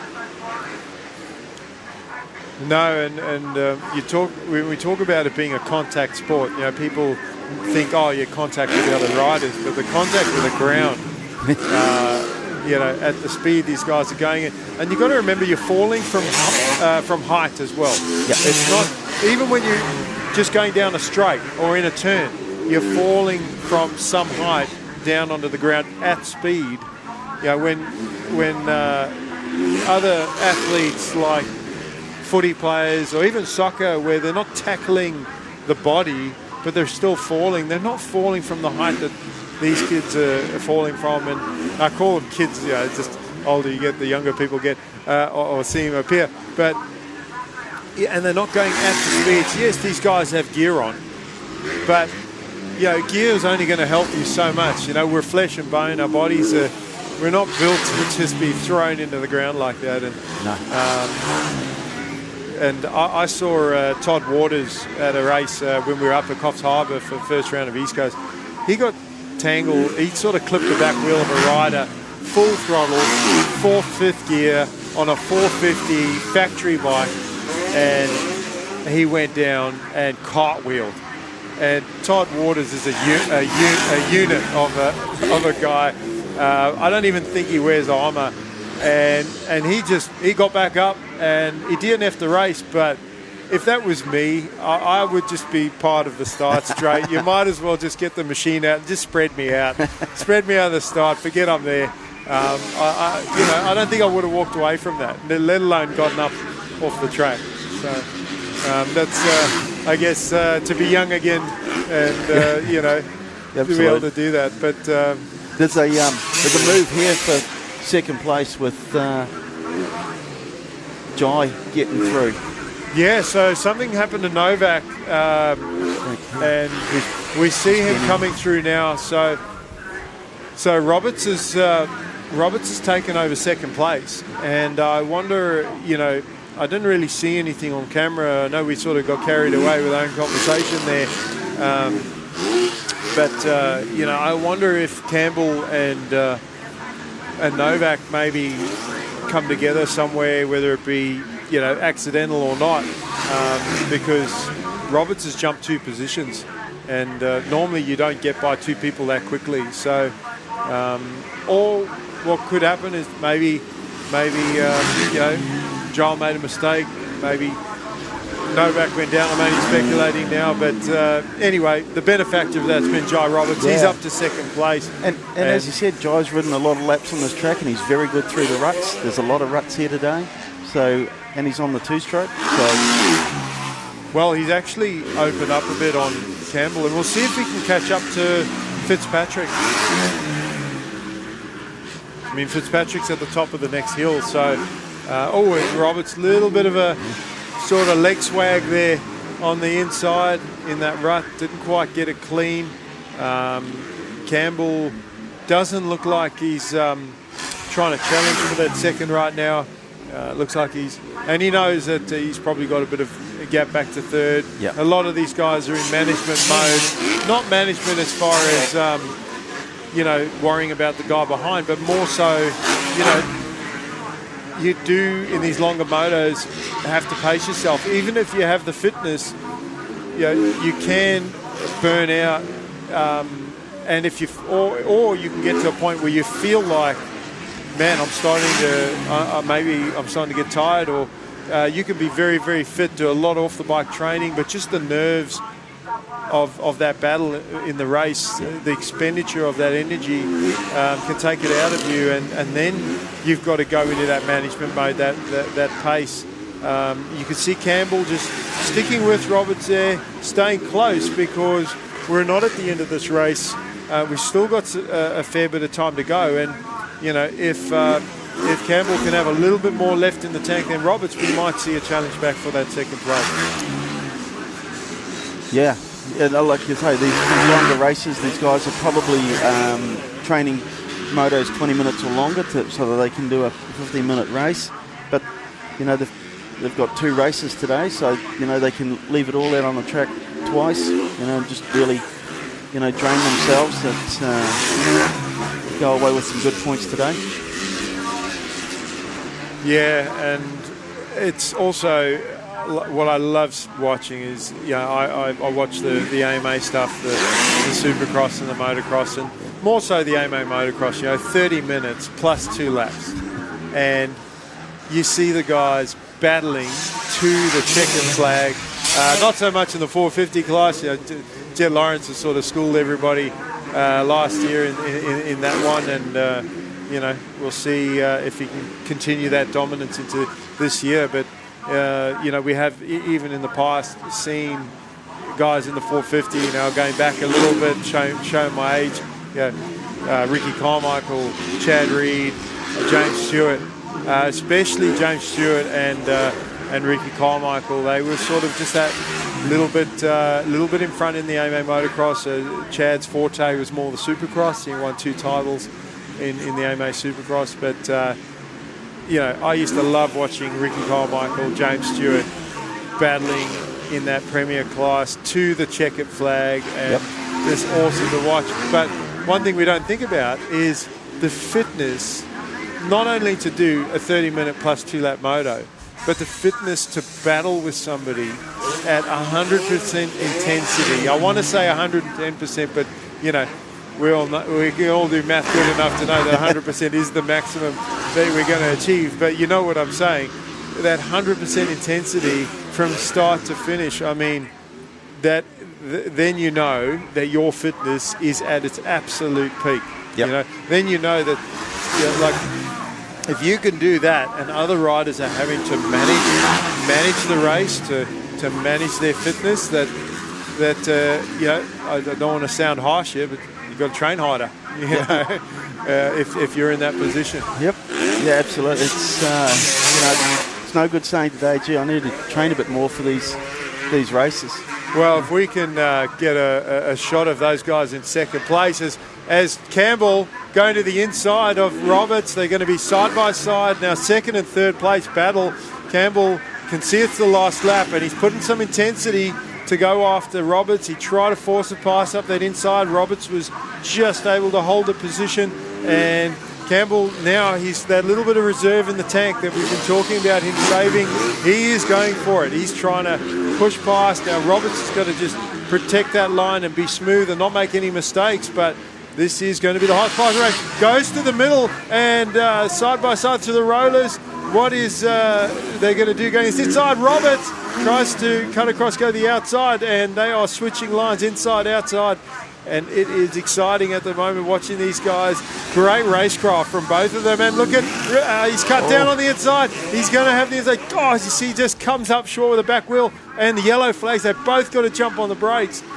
And in the middle, that's a really bad spot. Was that Taylor? Looked like a Husqvarna rider, but that really stalled that battle because, I mean, although Joel did come up short on that tabletop, and the yellow flag probably actually benefited him because Jai would have got a much more smoother run. But Jai Roberts done a great job to weather the storm of that last lap and hang on to that second place. Yeah, that's Joel a brilliant Campbell, battle. yeah, threw everything at him, Lee. Sorry to get it.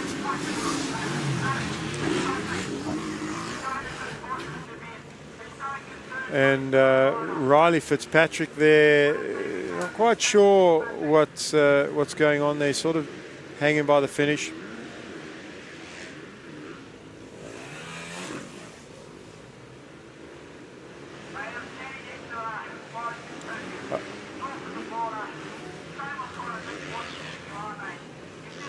Yeah, so sorry, I thought there may have been a problem there for Riley Fitzpatrick, but he's just getting after the race interview with my co-commentator Julian Roberts, who's out on track with a mic, and just getting his perspective of the race and letting the crowd know what Riley Fitzpatrick has to say about his race and the win. Roberts coming second, Campbell third, Novak fourth, Jones, Gray, Whitney, Zadrovic, Puente and Curry, your top 10.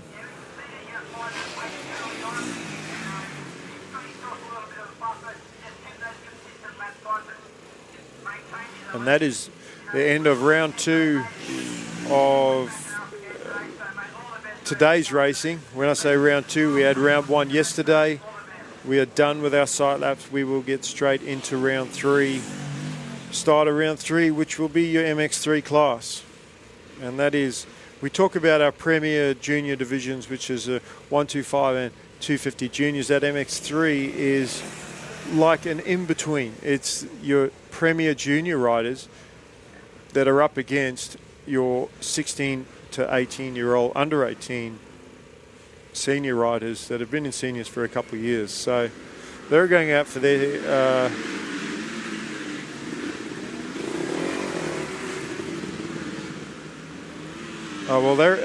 they're getting a sight lap because yesterday we finished, we actually got into our second round of racing. So for the next 3 races, we will still have a sight lap.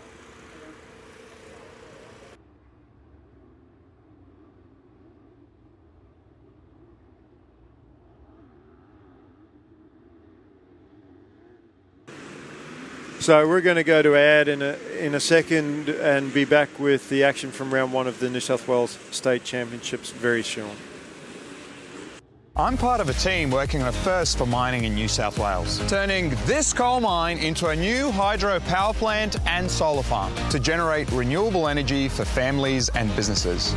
Projects like this show our industry will keep working to reduce its emissions, already down by 38% since 2005, all while contributing billions in royalties every year to fund our public services. Because here in New South Wales, we mine responsibly for today and tomorrow. I studied business and commerce at uni. After graduating, I joined the New South Wales mining industry. And my job is to find smarter, safer and more sustainable ways of doing things, like world-leading remote vehicle technology, building renewable energy to power our mines and communities across New South Wales, and using drones for remote seeding to restore the land and protect our ecosystem. Because in New South Wales, we mine responsibly for today and tomorrow.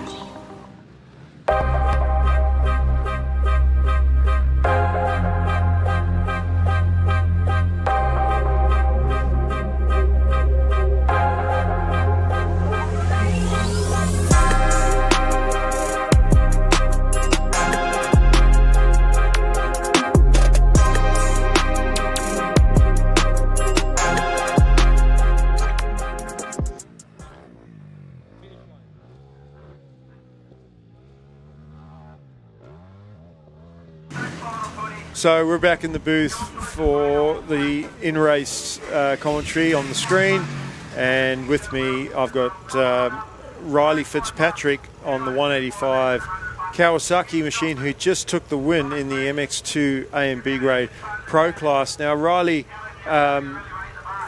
honestly, watching you race this weekend, I thought that you were maybe one of the local boys, and you've just told me that you're from the Sunshine State in Queensland. So just tell me what your local club is up there, and a little bit about your plans for your racing, and you know, you've had a great weekend so far. Yeah. So my local club up there is probably Kilcoy. I don't do many club days when I'm at home, but yeah, if I do the most, it'll be Kilcoy, close to home. Thought I'd come down here, and I'm going to do all of these series, trying to race some different tracks, you know. Awesome, and you raced in Wonthaggi last weekend. That's got to be a massive step up from when you talk about club to state level and then national level. You know, you mentioned you race a couple club days here and there, but not many. You're racing the state titles. You've just come off a race win. as we see the MX3 class now. Did you do any racing in the MX3 class before you stepped up? I was in the MX3 class for a few years there. I got a podium at QMP, and now I'm just trying to get my feet wet in the MX2 class. Okay, so as we watch the MX3, Max Compton, he controlled the inside line there out of that first turn. Didn't quite have the whole shot, but hit the inside in the second corner and takes the lead from... I think that's Finn Manson. Yeah, it might be Finn Manson. I was thinking that because he changed his gear. Always throws me off when the riders, they ride with different gear on different days. But Cromo, he's in the same gear. He's easy to see, and he's got the early race lead. Now, Finn Manson did win a race yesterday.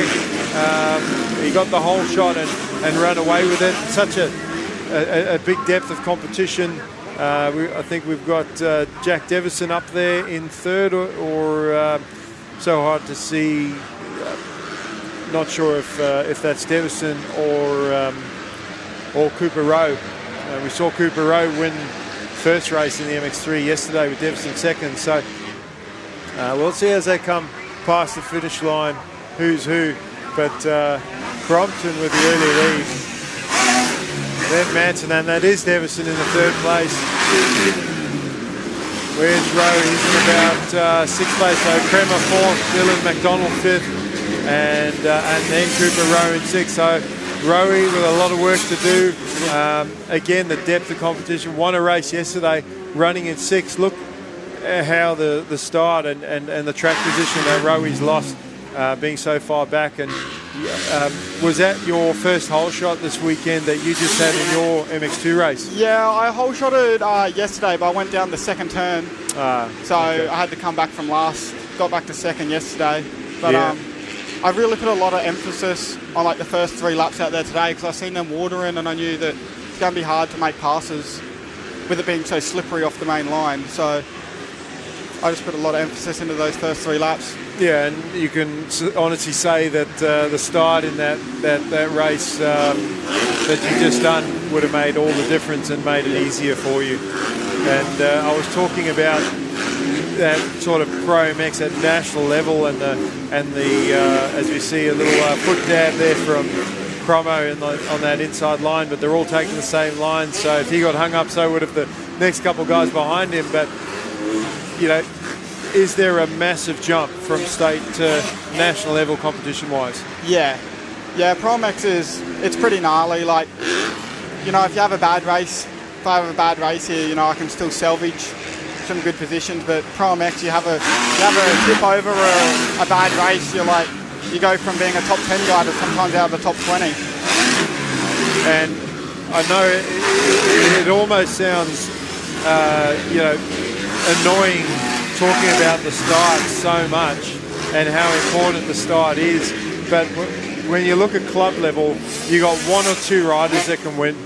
You go to state level, there's 5 or 6 guys that can win. You go to national level, there's 10 to 15 guys that can win that are all going the same speed. So, you know, it's very hard at that high level to get a mid-pack start, or even outside the top 10 to have any hope of getting a podium. So, you know, that depth of competition jumps, and the importance on the start also jumps. Yeah, definitely. Like last year, for example, I was getting terrible starts all year, and as soon as I started getting starts, I was consistently top 10 every weekend. But then one race I didn't get a start, and I was back outside of the top 10. It's so important to get a good start. Pretty much in every race you do. Well, it's good for you to come down, not only for us to have some interstate riders to just make the competition even more in our classes, but for yourself, you mentioned being able to ride different tracks. So the tracks you have in Queensland are Lotsandia, Lomia. You do have some hard pack tracks, like Toowoomba I think is hard pack, gets rutted. But even with hard pack tracks, there's a difference between a hard pack track and another hard pack track. Just the surface, like looking at the surface out there today, where it's not rutted and it's dry and hard pack, looks like there's little stones on top, very loose. So it's only going to develop you as a rider, experience those different surfaces. And Pro Mix going all over the country, not necessarily coming to this track, although it'd be great to see a Pro Mix here in the Hunter at the Lakes track. Definitely has a large enough track to run a national, big enough car park, but you know, you have to be good on all those surfaces. It's nationals being, you know, 8, 9, 10 rounds, a lot more, as well as the different style tracks. Yeah, I like the high speeds that you've got on your tracks down here. Sometimes at our Queensland tracks feel like we're just riding in a bit of a fishbowl in 2nd and 3rd gear. We're here on top gear a lot of the time up these big hills. And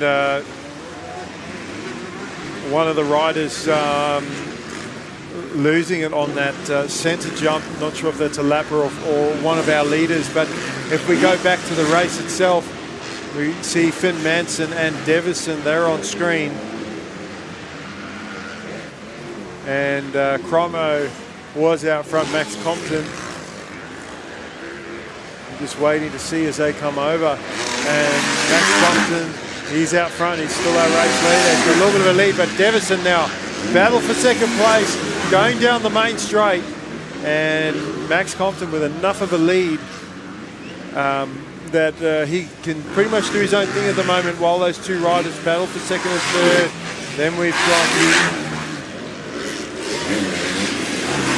4th place Crema on the 25. Gas. Look at Devison charging into that outside, but Manson able to control the inside. Here comes Devison and moving to the left-hand side there, able to squeeze up the inside into the next turn. So outside becomes the inside, and Devison makes the pass, well executed. And they both drop into the same rut there.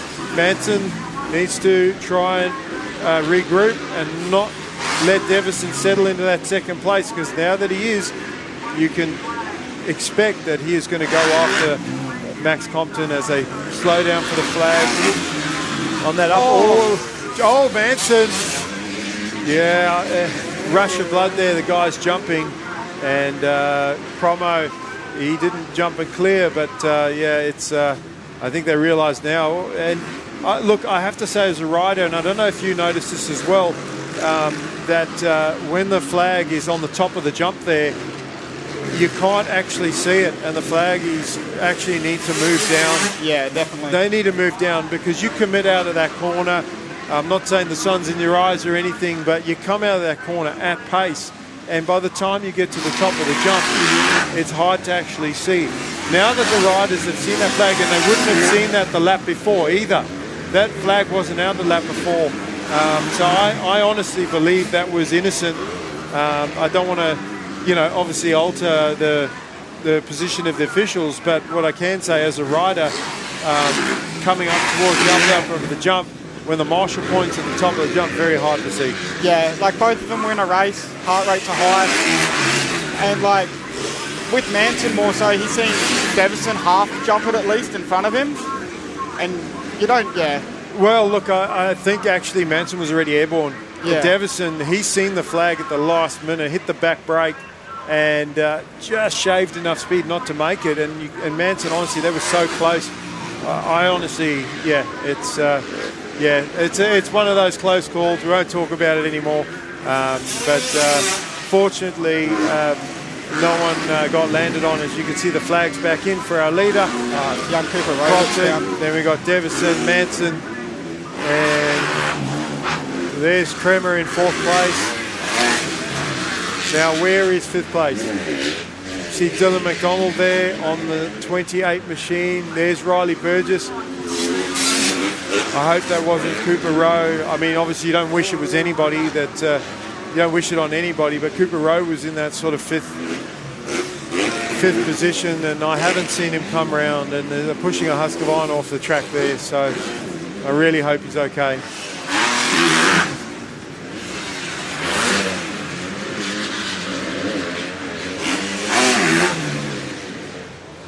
And not a nice spot to come down on a jump from height at speed. And we talked about how hard packed the track can get and how hard the ground is. To see you got a little bit of a chest plate on, a little bit of an armour, no real shoulder protection or elbow protection. A lot of riders don't like wearing elbow guards because it feels like the straps can sometimes pump the arms up. The armour can sort of make you feel a little bit restrictive. Is that why you wear just the chest plate? Yeah, I honestly very rarely even wear a chest plate. I don't really like anything on, especially up at home. We don't really have tracks that have roofs this harsh. But yeah, I got the chest plate on today. Obviously, Mum wishes I wore the chest plate, but well, it does at least help with the roost. But I think when you kids your age and you guys are sort of 10 feet tall and bulletproof, you could take a big hit and maybe walk away from it. But I wear the full sort of body armor myself with a back armadillo and everything underarm. Yes, it's a little bit more restrictive, but I almost feel naked without it. So I'd be scared to ride a bike without armor on. And I honestly don't know how some of the young kids like yourself actually do that, and confidently as well. Like, yes, as I said, you feel more restrictive, but that ground at the speed you guys are going, it can be quite a scary thing.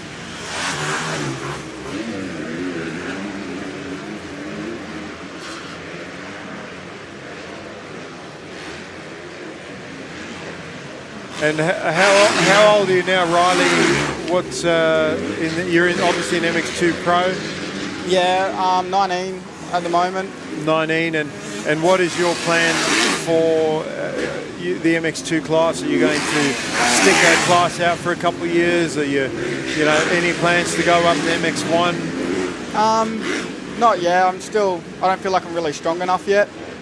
I just want to get some good results in MX2. Unfortunately, on the weekend at Pro MX, I was running in top 10 both motos, but had tip overs that cost me. So I just need to work on my consistency and being more capitalising on the opportunities I give myself instead of throwing them away. So I'm just learning at the moment and hopefully getting better every race. Well, look, I want to wish you all the best with that. And do you have any more races this weekend? Yeah, I've got MX1 up shortly because I'm doing the MX1 class on my 250. Okay. And then I've got another MX2 at the end of the day.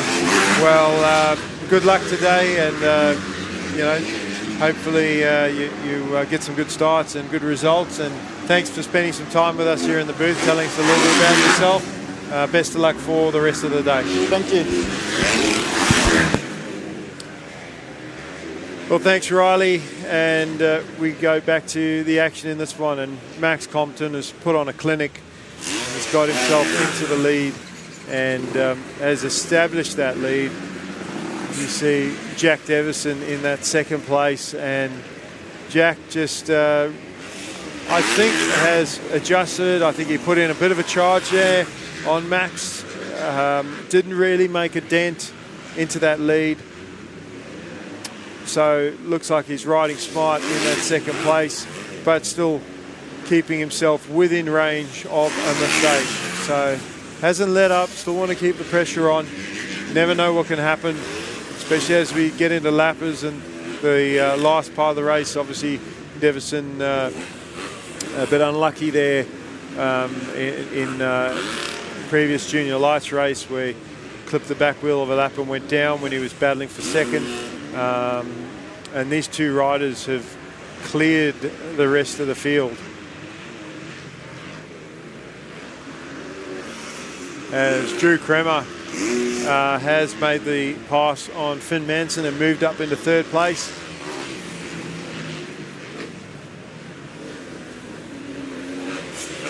Then we got Riley Burgess, looks like fourth. He's gotten around Dylan McDonald. Dylan is the brother of Danielle McDonald, so a good rider in his own right, running top 5 in this age group.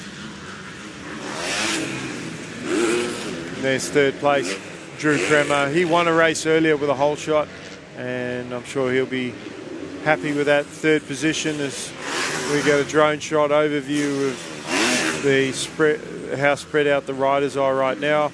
And there's, I think, our race leader, Max Compton, just getting through some lap riders.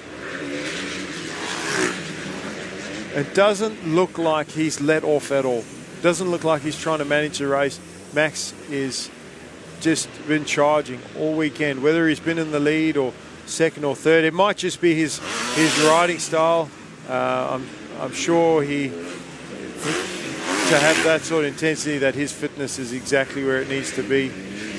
Jack Devison also, like all these riders at this top level, there's no way they could ride at the speeds they go without having the fitness and the off the bike training to be able to maintain at this level. But the track's starting to deteriorate, and ride to the conditions. Obviously a lot of the lines are still the main lines, and that's what the guys are taking. Going to see a last lap board coming out soon. As we watch Devison, our second place rider, going up the hill, going to the inside of the lap rider. There's our race leader heading towards the last lap board. So one to go for Max Compton on the gas machine. And 11th overall last weekend at Wonthaggi for round one of the Pro-Mex in the MX2 class. So Max Compton making an impression straight away at the highest level, and definitely impressed us this weekend with his results.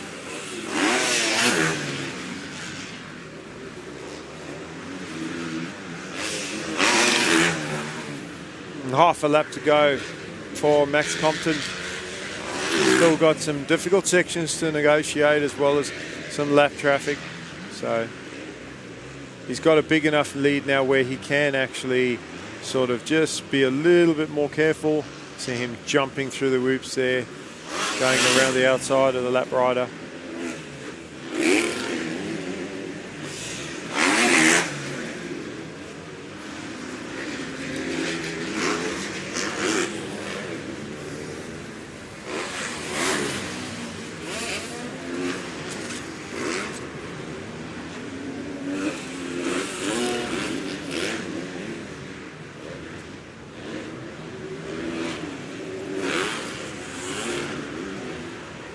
So a couple more turns to go for Cromo as he heads up the hill.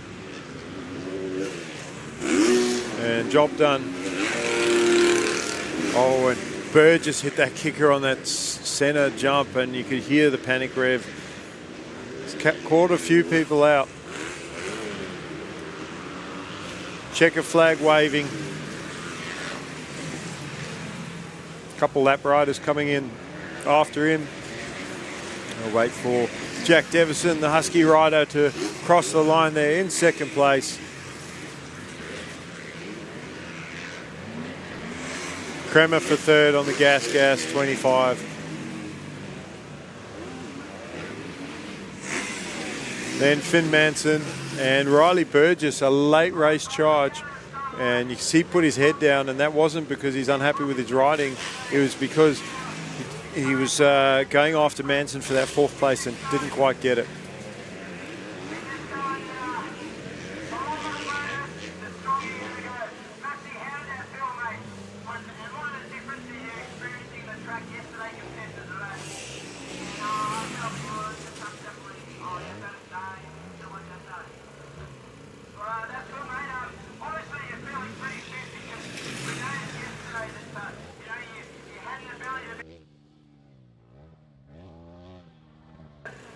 So we're going to go to an ad break, and we'll be back with round one of the New South Wales State Championships at Lake Macquarie. I'm part of a team working on a first for mining in New South Wales, turning this coal mine into a new hydro power plant and solar farm to generate renewable energy for families and businesses. Projects like this show our industry will keep working to reduce its emissions, already down by 38% since 2005, all while contributing billions in royalties every year to fund our public services. Because here in New South Wales, we mine responsibly for today and tomorrow.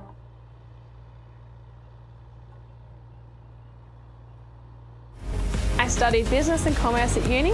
After graduating, I joined the New South Wales mining industry. And my job is to find smarter, safer and more sustainable ways of doing things, like world-leading remote vehicle technology, building renewable energy to power our mines and communities across New South Wales, and using drones for remote seeding to restore the land and protect our ecosystem. Because in New South Wales, we mine responsibly for today and tomorrow.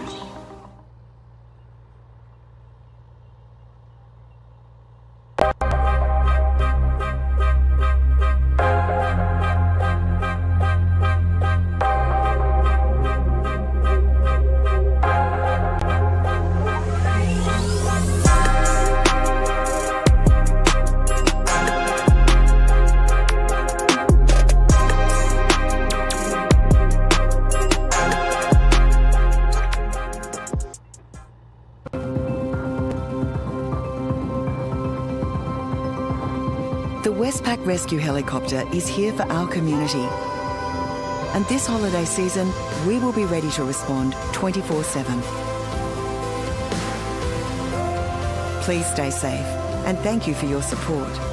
To donate or for more information, visit rescuehelicopter.com.au or call 1800 155 155.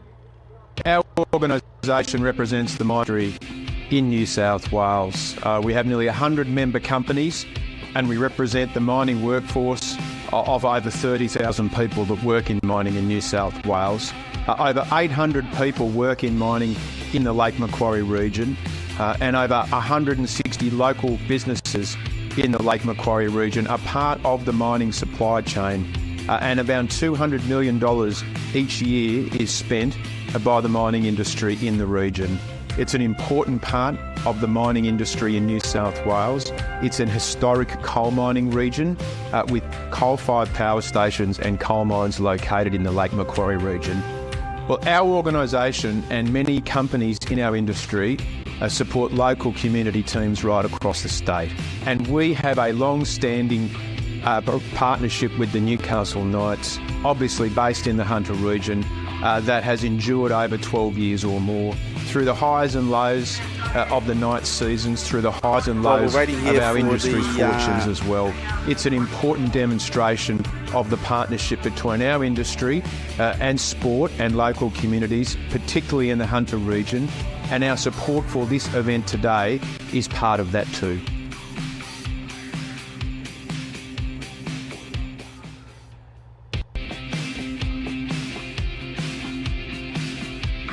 Hi, I'm Sean from Goggle Medical. We specialise in joint bracing for knee and wrist bracing, as well as other compression bracing. We specialise in measuring, fitting, repairing and servicing bracing and making sure the support is optimal for your unique anatomy. Three main products we do is CTI knee braces, pod knee braces and All Sport Dynamic wrist braces. We specialise in the knee bracing, which we've done for over 30 years, doing CTI knee braces since the late 80s. We've taken on pod in the last 10 years, which has been an amazing product for entry-level riders up to your pro riders. And also we have our wrist braces designed to stop hyperextension of the wrist, and we've been partnered with them since the 90s, so a long, long time. We specialise in measuring and fitting for them all, where they even CTI and ASD have custom wrist bracing and knee bracing. So full custom bracing for your unique anatomy that fits like a glove. We're partnered with Motorcycling New South Wales as we want to go to all the events and display our product, personally fit people and give them the best service possible. We're very happy to join Motorcycling New South Wales this year and partner with them. It's been great working with the team. It's been easy, smooth, and getting to the events, working out how to get to the events. All the information I require to be on ground and help my customers has been a very, very simple process, and it's been a joy to work with Motorcycling New South Wales.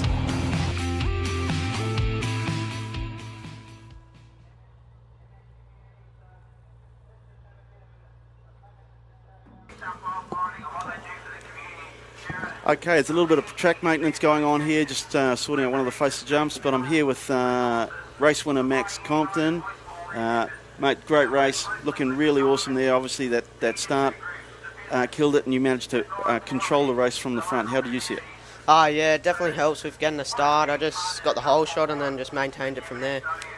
You're looking clean. Once you get that start, you can hit your lines, right? You can pick your lines. Yeah, no, definitely. But you obviously, you got a bit of a sprint going on in that first kind of lap or two, which got you that little gap, and then you just maintained that nice. Yeah, I put in like 3 good laps at the start, and then just held it from there.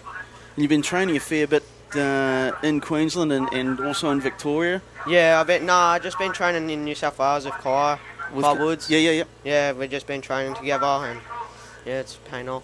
Yeah, and you had a good run down at Wonthaggi? Oh, yeah, I got 10th overall down there, which I'm happy with, yeah. Because fair bit of competition in that MX3 class. The boys don't mind a battle. Yeah, there's definitely, it's a stacked grid. Yep. And like we were saying, those first 3 to 5 riders were all a similar kind of pace, so you need to start, you need to go run mistake-free for 15+1. Yeah, no, start helps heaps. Okay. No, look, it's been awesome to see you out and about. Obviously, you're on the 125 and the 250. You're finding changing backwards and forwards pretty easy still now? Yeah, somewhat. I don't know. I don't really like the 125. It's just different. I'd rather 250.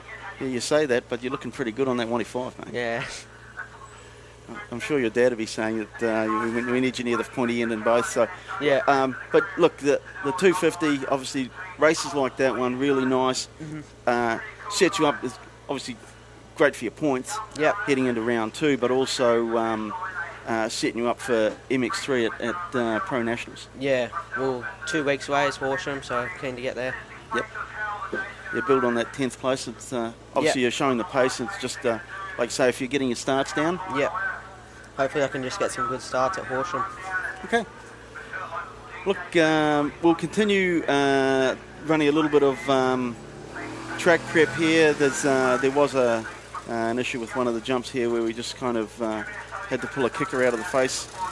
I think Cooper Rowe had a bit of a big one here, so it's off getting sorted out by the medics.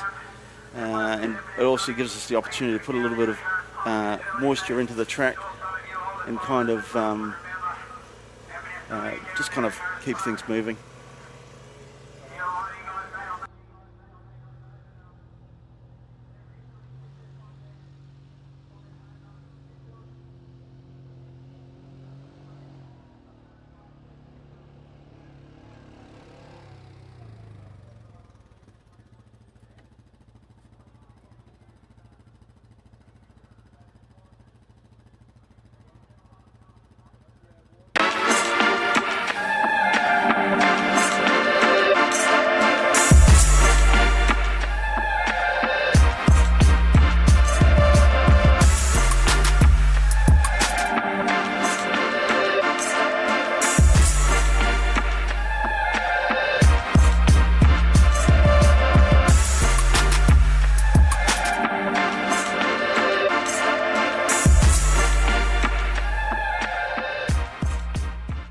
For over 20 years, the Black Dog Institute has been trusted to listen to the experiences of real people. Every day, we work to uncover data, patterns, and insights into mental health to develop actionable, practical solutions.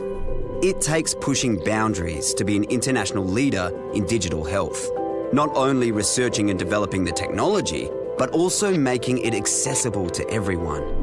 From clinical treatment and online support to early intervention and prevention programs, we're on the cusp of a new era of mental health science and action. As our technology advances and our scientific research continues, our ability to innovate and impact does too. With the ripple effect of our work being felt for generations to come and bringing hope to millions more.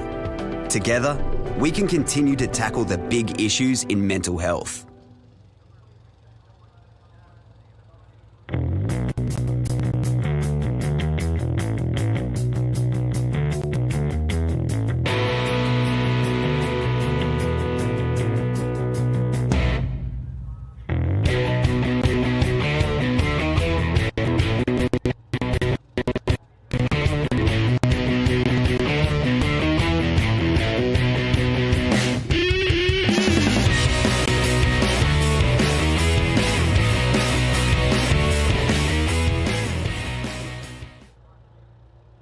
I'm part of a team working on a first for mining in New South Wales, turning this coal mine into a new hydro power plant and solar farm to generate renewable energy for families and businesses. Projects like this show our industry will keep working to reduce its emissions, already down by 38% since 2005, all while contributing billions in royalties every year to fund our public services. Because here in New South Wales, we mine responsibly for today and tomorrow. I studied business and commerce at uni. After graduating, I joined the New South Wales mining industry. And my job is to find smarter, safer and more sustainable ways of doing things, like world-leading remote vehicle technology, building renewable energy to power our mines and communities across New South Wales, and using drones for remote seeding to restore the land and protect our ecosystem. Because in New South Wales, we mine responsibly for today and tomorrow.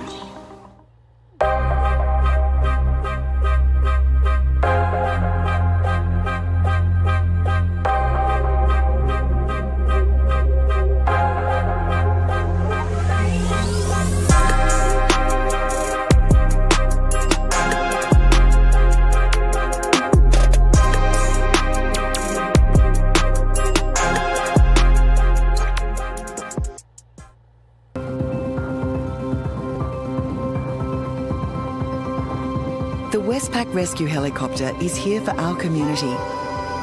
And this holiday season, we will be ready to respond 24/7. Please stay safe and thank you for your support. To donate or for more information, visit rescuehelicopter.com.au or call 1800 155 155.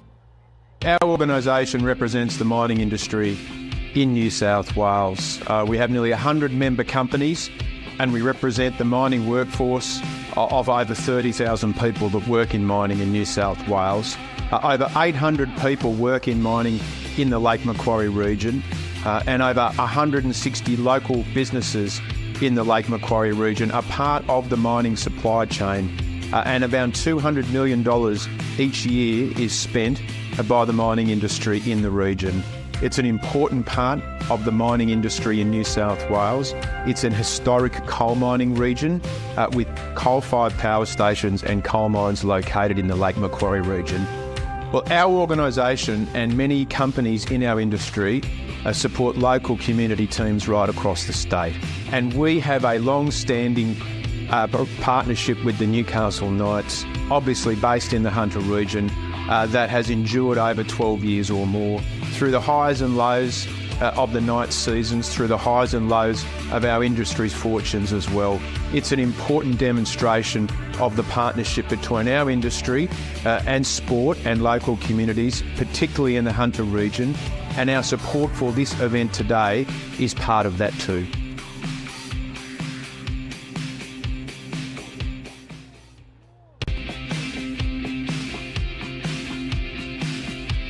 Hi, I'm Sean from Goggle Medical. We specialise in joint bracing for knee and wrist bracing, as well as other compression bracing.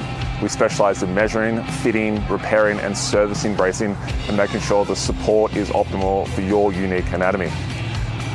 Three main products we do is CTI knee braces, pod knee braces and All Sport Dynamic wrist braces. We specialise in the knee bracing, which we've done for over 30 years, doing CTI knee braces since the late 80s. We've taken on pod in the last 10 years, which has been an amazing product for entry-level riders up to your pro riders. And also we have our wrist braces designed to stop hyperextension of the wrist, and we've been partnered with them since the 90s, so a long, long time. We specialise in measuring and fitting for them all, where they even CTI and ASD have custom wrist bracing and knee bracing. So full custom bracing for your unique anatomy that fits like a glove. We're partnered with Motorcycling New South Wales as we want to go to all the events and display our product, personally fit people and give them the best service possible. We're very happy to join Motorcycling New South Wales this year and partner with them. It's been great working with the team. It's been easy, smooth, and getting to the events, working out how to get to the events. All the information I require to be on ground and help my customers has been very, very simple process, and it's been a joy to work with Motorcycling New South Wales.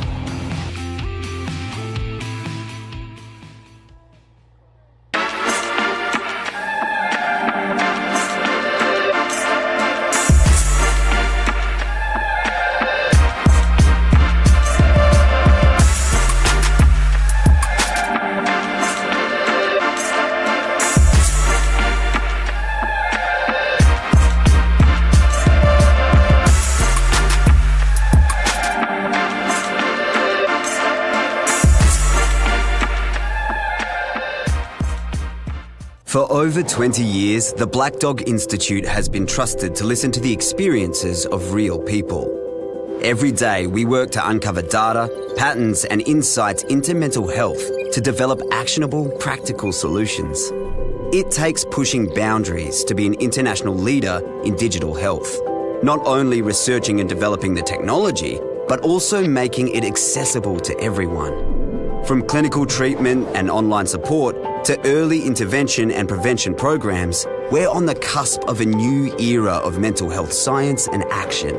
As our technology advances and our scientific research continues, our ability to innovate and impact does too, with the ripple effect of our work being felt for generations to come and bringing hope to millions more. Together, we can continue to tackle the big issues in mental health.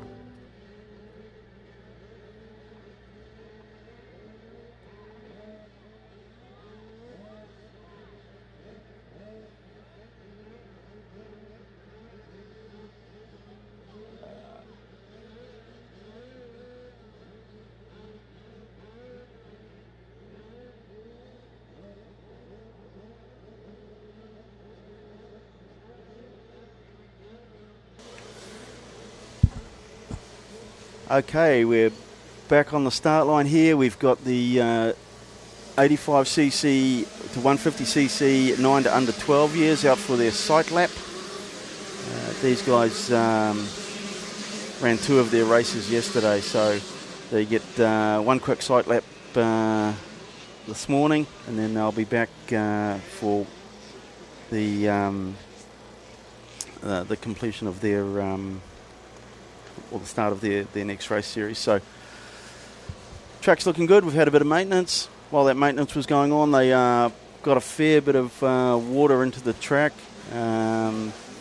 It's been a nice warm day here, pretty cloudy, so a fair bit of that moisture has stayed in the track. But with it being turned over so much by the bikes, we're keen to get as much moisture in there as possible to just keep it looking good.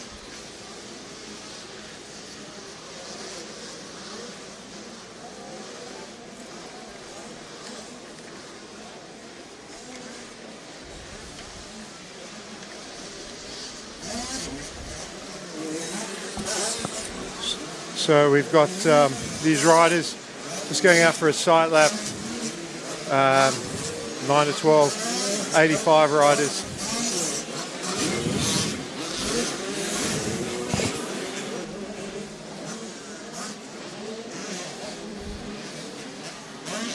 Yeah, and Macquarie has certainly got some pace in this class too. You've got Blake Bohannon back on the Yamaha 85cc bike in this class. There's some pretty solid names pace-wise here. Got a rider down just on the sight lap, and sight lap's an opportunity to look at the track, not to crash. I hope the rider's okay, but it looks like Sprowley. It looks like the 280, and unfortunately, when the riders are doing sight lap, it's not so much that they're going hard, it's that they're just kind of rolling around, and sometimes riders can change direction, and I think maybe he might have tangled with another rider just before the up ramp of that jump, because they definitely weren't going fast. Yeah, that's at the top of the hill before the step up into number 11. So yeah, they're not mucking around there at that part of the track. There's a fair bit of pace going on.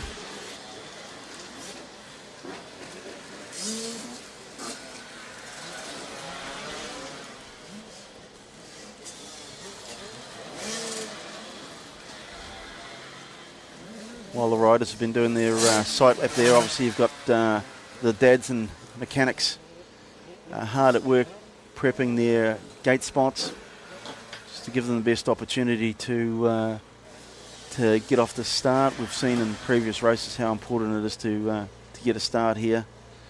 So want a nice clean gate, well prepped. Obviously you can't prep in front of the gate, but you can get a fair bit going on behind the gate to just maximise your opportunity. get off the gate, get a good start here, and show these other riders what you've got going into this first turn.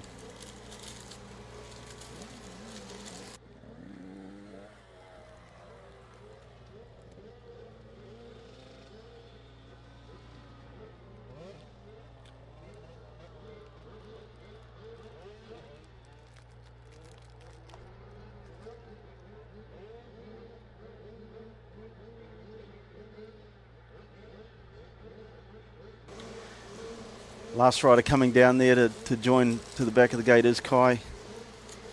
So it was him who had that that stack heading up to number 11. So he'll, with a bit of luck, he'll be able to get through and take his spot on the gate.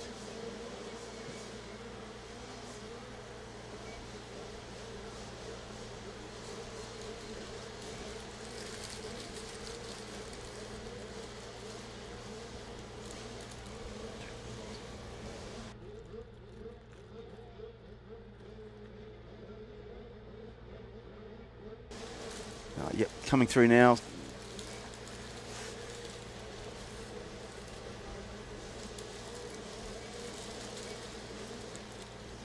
Mechanics and dads and supporters being waved off now. Getting ready for the start.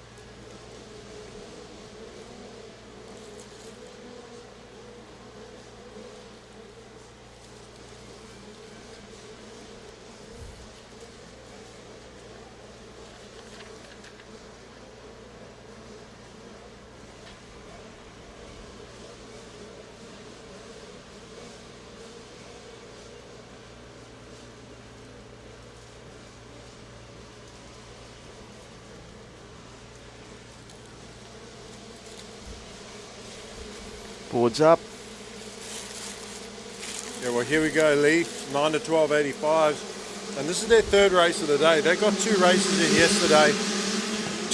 in yesterday. So we'll see how they go. Millard has been lightning on the starts, and it looks like another hole shot, clear hole shot. Oh, that is a for the Husky rider. Oh, and a bit of a yard sale on the inside. There, a few of the riders coming together. Ollie Kale, you've got... I think that's Rennell on 5. Doug Geller, I think, also included in that. But look who's right up into second place straight away. Blake Bohannon. And Liam Millard doing everything right. You know, the best he can do is a whole shot, ride his best. And honestly, Liam has the pace to, if there's any rider in this class that has the pace to beat Blake Bohannon on 85, it's Liam Millard. I watched him get a third at Junior Aussies on the 85 a year. That was last year. His first year in that age group. You know, Liam's still got this year and next year on the 85, and wow. He just, you know, he's a bit of a unit. Liam, he's, you know, a little bit shorter but stocky and strong, almost like a little Ricky Carmichael. And you know, I don't want to put too much pressure on him and say, you know, that's who you are, but yeah, that same similar sort of stature. He's definitely not as short as Ricky Carmichael. I mean, Ricky, I think, is like 5'6" or something like that as an adult grown. But you know, he just looks like that, and really comfortable on the 85, and the pace that he's got. He's almost got he's got everything that he needs to win races, and right now he's showing it. Yes, Blake did get him in that second race yesterday. It did fluster Liam a little bit, and then like a corner later after he got past, he had the lap riders where he had that incident coming together. But these two riders were so far out in front in that race that he went down with that lapper, got up, and still comfortably had second place. So you see Bohannon now starting to work the alternative lines. Millard riding smart, going for those insides, protecting the line, and you see Blake sort of switching it up, you know, just trying to go where Liam's not. Yeah, gee, that was a nice run through the whoops by Liam, though. You know, that, and then come across, take that inside to protect that inside so Blake doesn't kind of sneak through there. But, gee, that's already a good lead back to third, isn't it? Oh, look, they've only done, this is a lap and a half. And if you just tuned in or you just turned up at the spectator fence to watch, a little mistake there from Liam in the turn. But again, he was probably happy that Blake was following him, and Blake sweeping around the outside. He's made that outside work, and he charged down the hill to give himself the room to make that pass happen. Got close, and now we're going to see what Liam can do.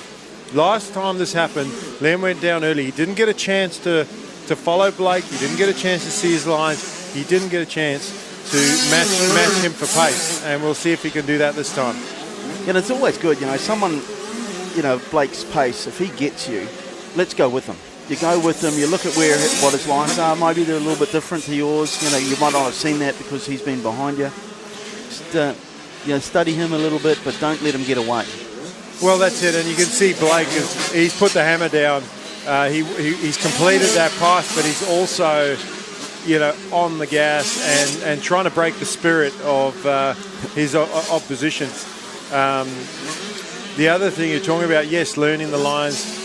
Is he taking a different line than me? You can see Liam preferring that outside line to keep his momentum up. You can see the water's gone down there. Unfortunately, that outside is, yes, you can swing around the outside, but you've got so much speed and momentum into a straight that's only like 20 metres long, and you've got to jump on the brakes again. So whereas if that straight was another 50 metres long, you could really slingshot out that outside and keep that momentum going. Yeah, absolutely. But it's also, besides the lines, it's not just about the different lines the rider's taking that you can learn from. It's maybe the rider's holding the power on another 5 metres, couple metres further than you down the straight. Maybe they're getting on the gas a little bit sooner, and it definitely looks like Blake has been doing that just in those two areas, just getting on the gas a little bit earlier and getting on the brakes a little bit later. Yep. In one lap, he has put enough of a gap on Liam that Liam is no longer, I don't want to say no longer a threat, because I don't want to take anything away from the way Liam is riding.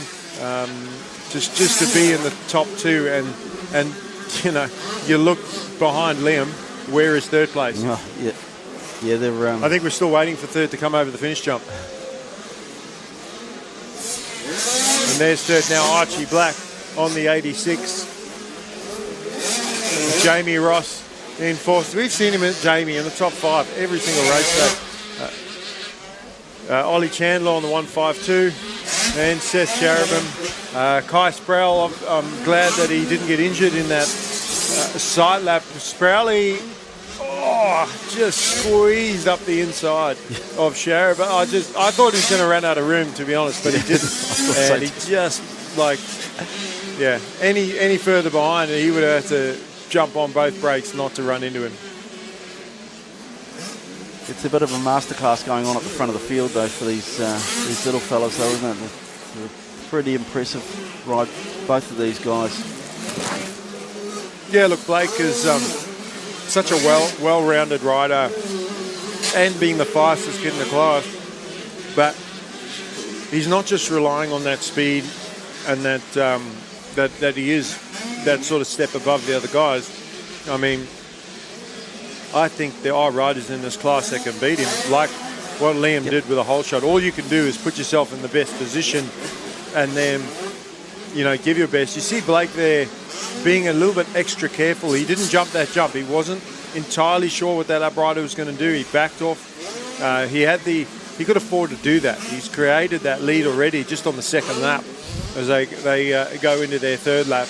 And I was mentioning before that, yes, there are riders that could beat Blake, but Blake is getting the starts. He's executing the start of the race. He's making sure that although he knows he's the guy to beat, if he's not getting the whole shot, he's second or he's third. He's not getting caught up in battles that can end badly, or getting tangled up with other riders. Like we saw that race start, pile up in the first turn. That could have been quite easily any of our top guys. Absolutely. And that can not only end your race, but it can end your day. Yep. If you have a mechanical problem, if you're just an injury, bad start. Like you often hear riders go, we talk about that bad luck thing again, and go, oh, I had bad luck. I got taken out at the start. It's like, well, where were you on the start? Oh, I got a bad start. Well, get a better start, and your luck won't be so bad. Yeah, you know? you make some of your own luck there. Yeah, exactly. So a bit of a wider shot there, and I love these drone shots every time they come up, give us an overall view, and you know, it almost like they colour in the trees a bit greener. You know, they got that sort of digital. It's almost like photoshopping. People on Facebook, they cover photo. You go, no, that's not them. No. And it makes the track look so smooth. It does, yeah. And we know it's not.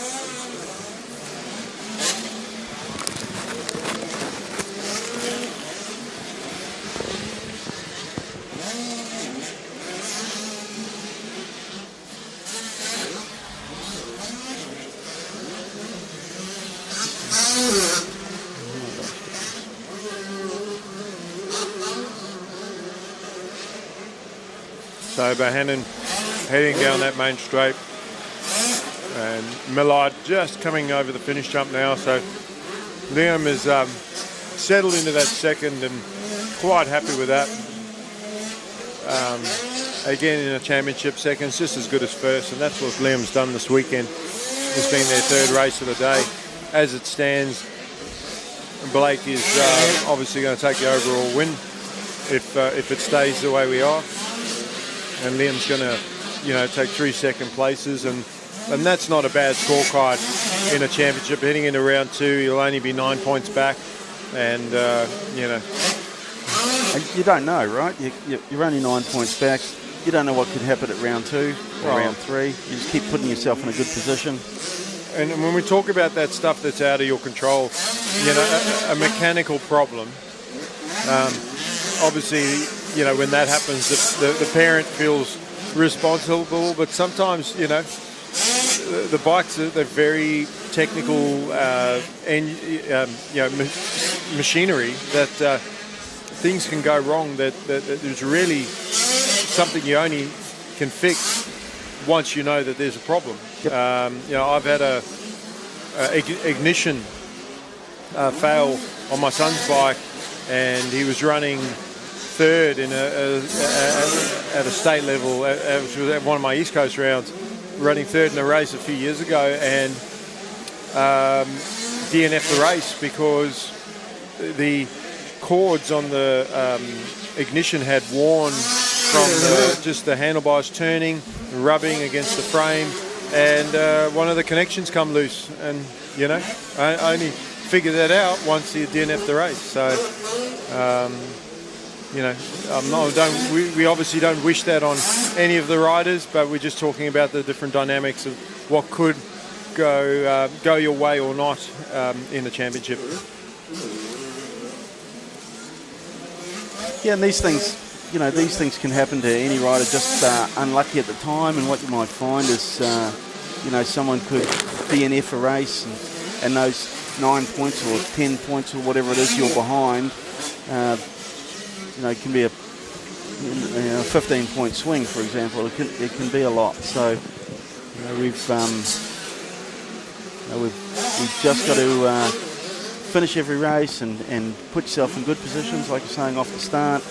Try and stay out of trouble as much as possible. Make your own luck, and just ride smart. And you know, Blake's done that. Well, again, when you look at the competition in the class, you got Blake out front, Liam Millard in second place, Archie Black. You know, Liam and Archie, Jamie Ross, yeah, all of these riders, Kai Sproul, they've still got another year in this class. And so Blake really, of the kids of his age group, he's the standout when you look at for the next rider that is Blake's age. Yeah.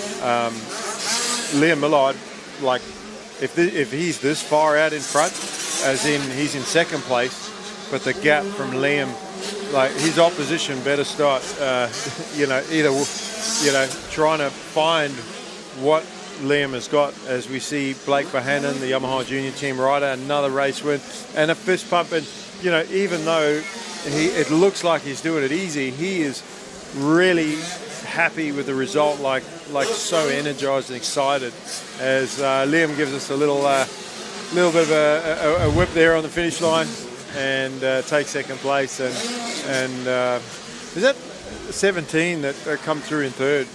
I didn't think, I wasn't sure that, but 17 is Liam Freak, but I think it was Archie Black that actually come through in third place on the 86. Yeah, I think Archie for third.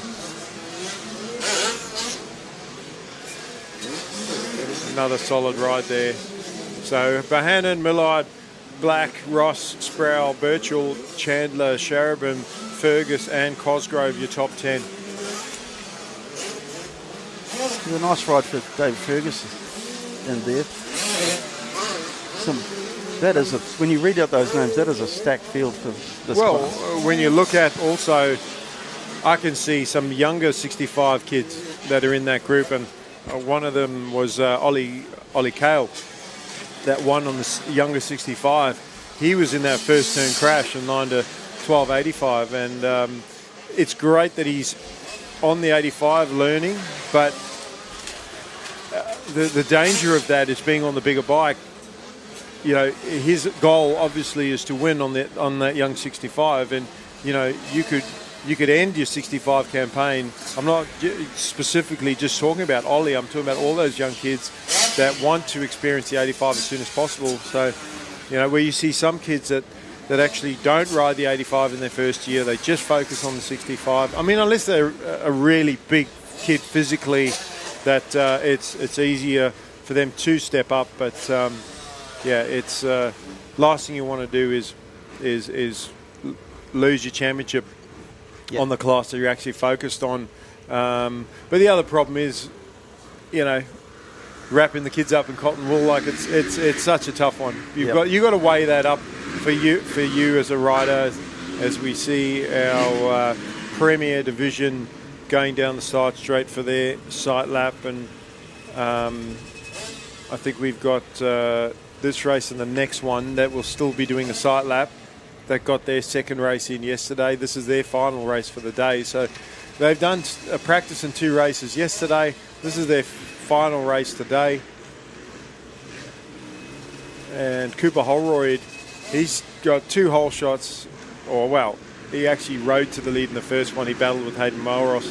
We had Hayden in the booth. Yeah, we've had Cooper in the booth as well for some interviews. And yeah, Cooper Holroyd has executed 2 races. Got to the front. If he didn't get the hole shot, he was in front by the second corner, and he pretty much rode away with it. So I'm sure he'll be aiming to do the same thing. Blake Fox has been up there in second. He's sort of leading the guys around for the sight lap, and you know, if Blake can just buy a start, I think he's going to be tough to beat. Yeah, certainly some big names in this class, some tough competition. So we're looking forward to see how we go here. If Cooper can get out front again and kind of make it a clean sweep, or you know, you've got some guys like Riley Fitzpatrick or Hayden Melross. Can I give him a run? Yeah, look, speaking of Riley, you know, coming down here from Queensland to race against the New South Wales guys, you got some local pros like Josh Whitehead. You know, he's done 1 million laps around here, very, very fast. You know, even guys like Blake Walden. You know, Blake Walden he may not necessarily be that Pro MX guy, but very, very fast around the track. Give him a start.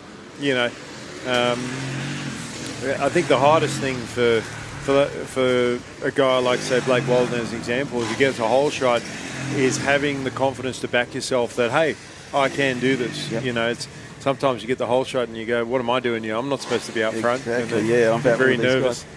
But, you know, guys, Aaron Parker, same thing, you know. Like, he's happy to call himself a vets rider now, although he's, you know, an A-grade level rider. And fortunately, I haven't had to race against Aaron, although I think I've got 10 or 12 years on him. So, you know, it does make a difference. People think, oh, but you're a vets rider. It's like, man, you know, I don't know. There's a big difference between being 35 and 30. even bigger difference being 40 and 35, and as you go up, it just I don't want to race him either, to be honest. And I've raced him a few times, but I don't actually see which way he goes. So okay. He's Junior's, great race, a good starter. Yeah.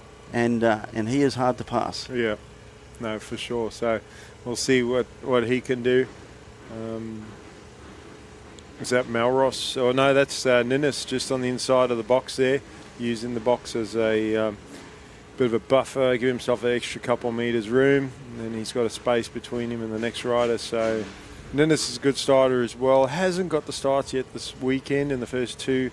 Cooper Holroyd is one of his biggest attributes is the race start. So he's really, I wouldn't want to park next to Cooper on the race start because he's so good out the gate. But we'll see. 5-second board, MX2 Pro, third race of the day for them. And is that Whitehead on the 237? Yep.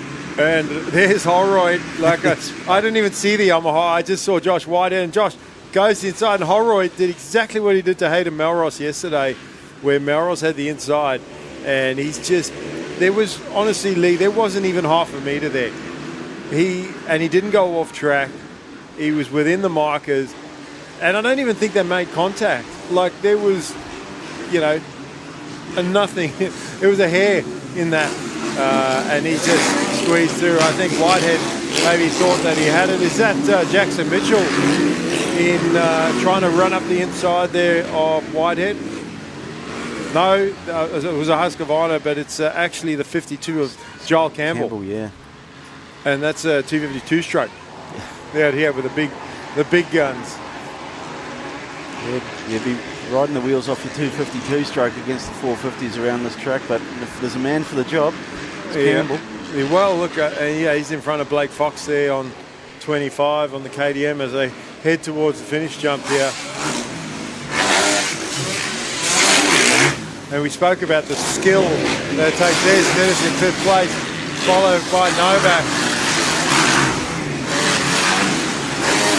And where is Melross? I actually didn't see Melross out there, Hayden Melross. So he may not be riding today. He might have just done yesterday. So that's a shame. I enjoyed talking to him yesterday in the interview, and he's a new dad.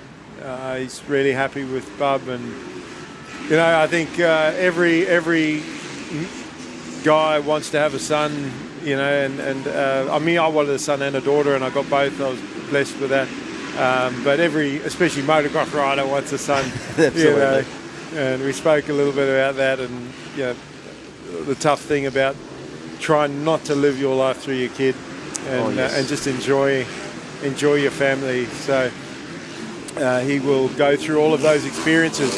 But Cooper Holroyd, we talked about execution, and he has done just that. And if you can imagine a confidence meter, if we were to put one on the side of the screen here, Cooper Holroyd's confidence meter would be at 100% because he's not only got the starts, he's not only leading this race, but he's done it twice already this weekend. So every race would have given him more confidence, and every hole shot, and he's doing it again. So, I think in his mind, he would already be imagining, this is my race to win. Yep. He's just putting in nice, clean laps, and his line selection's good. Well, he's not a rider. I have seen him have some big get-offs. He had a big get-off last year, cross-rutted at Goulburn, East Coast, and hurt his knee, and just rung his bell a bit. But he's not a rider that takes a lot of chances. He's very calculated, smooth, hits his marks, and as I said, fantastic on the start. Just cracks off the line. Josh Whitehead sticking right with it. Look at doubling through the whoops. Yeah, very nice. It's almost like, I've got a big lead, which he doesn't. There's only 2-3 bike lengths, and he's just doubling through, as if and that may not be the fastest way to do it, but he's saving a lot of energy in doing that. And those front two have actually gone away from Foxy in third. So Fox has got some work to do, although I think that he's had to make a couple passes to get into that position. Because Ninnis, he had to get around Ninnis, I think, and he definitely had to pass Joel Campbell, who's gone back another position. And then we got Novak, who's on the 254 stroke. Now, when we talk about the power difference between a 450 and 252 stroke, even more so on these big hills, uphills especially, on that 254 stroke, being down on power. Look at how long the start straight is. Like I don't care how good you are as a starter, you're going to struggle to pull a whole shot against 450 on a 254 stroke. Yeah, no, they're great through the ruts, but gee, this is a fast track, and there's some horsepower points here. That you mentioned the start straight. You've got the uphill here. There's some real need for power on some of these straights. And you can tell the riders that are on those 254 strokes, generally they've got the black backgrounds and white numbers on their bikes, and the sort of seasoned 450 guys, or if the guys just on the 450s, they've got the white backgrounds with black numbers. And it's all the same class. This is almost like an all powers category, the MX1. It is different at national level. The rules changed for this year that the MX1 is actually over, that 250cc and over. The 252 strokes no longer can ride in that lights class, essentially. Yeah, they've played around with the rules a little bit over the years, whether or not you can ride a 252 stroke and this or that. But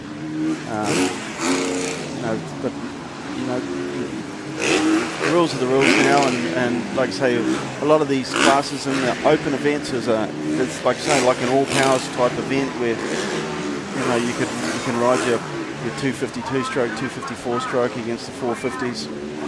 Look, I think that it's great that we're able to do that. Even at state level, I wasn't sure whether they were going to implement that rule change into the state championship events, because this is like your only level up from this is Pro MX. So and being that it's a state championship, I was curious to see if that change is being made. Obviously, it's a choice. They don't need to mimic the national classes exactly the same, and they have that freedom to decide what their classes are going to be like, how they're going to be set up, what the age groups are going to be. If you go back to your junior lights class, it's a 13 to 16 year age group, which I like. They used to run a 13 to 15s and a standalone 15. They still have that at national level at AJMX, but what I don't like about that is it's a standalone 15, so you're never going to have a full grid.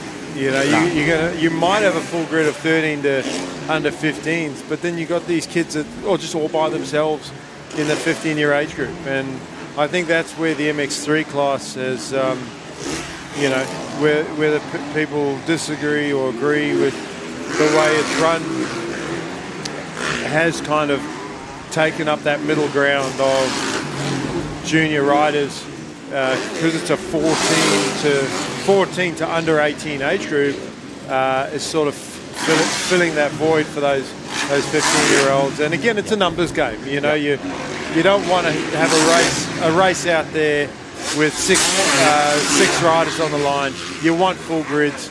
It's the logistics of it as well, the time in the day, the program. You have an extra class out there.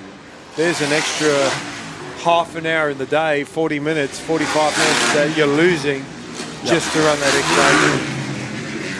As we see Cooper Holroyd continue to pull away. Josh White second. Blake Fox starting to get closer now to that second place. And then Brock Ninnis, Joel Campbell and Benny Novak.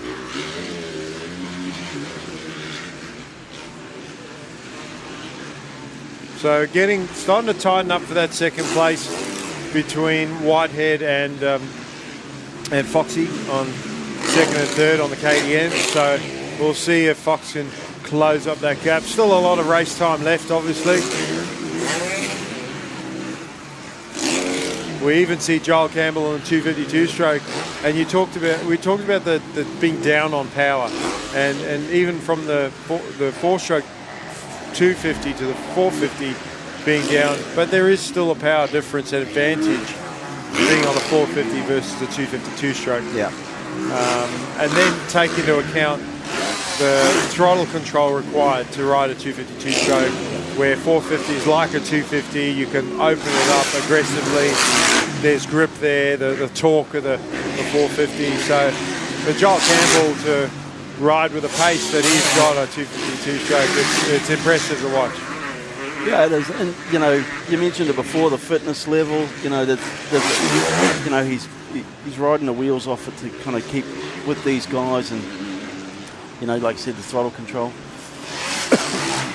Well, just looking at second and third, that has tightened up, and Fox has closed the gap right up on a second now. So the 2 KTM riders, Josh Whitehead, Blake Fox. So Foxy, not one of his home tracks. He has ridden here before many times as a junior, so he does know the track. Josh Whitehead, a seasoned local pro, and you know, but Blake Fox, he can ride all terrains, all tracks, and he's trying to still ride at the highest level at that Pro MX, and he's right there behind Whitehead as they go up the hill. As we get another shot of our leader, but back to that battle for second place. They both go to the inside, and where's Fox going to figure out where is his line? Yesterday that inside got really deep, and there was a hook in it, and there was a second line that formed in the middle. I haven't seen, you can see it from here, there is a second line there. It doesn't look formed up, looks a bit rough, and maybe that inside is still pretty good, that it's not worth taking that middle line yet. No, but like you say, it will do. It will as the day progresses, and but we are essentially now into our third round of racing.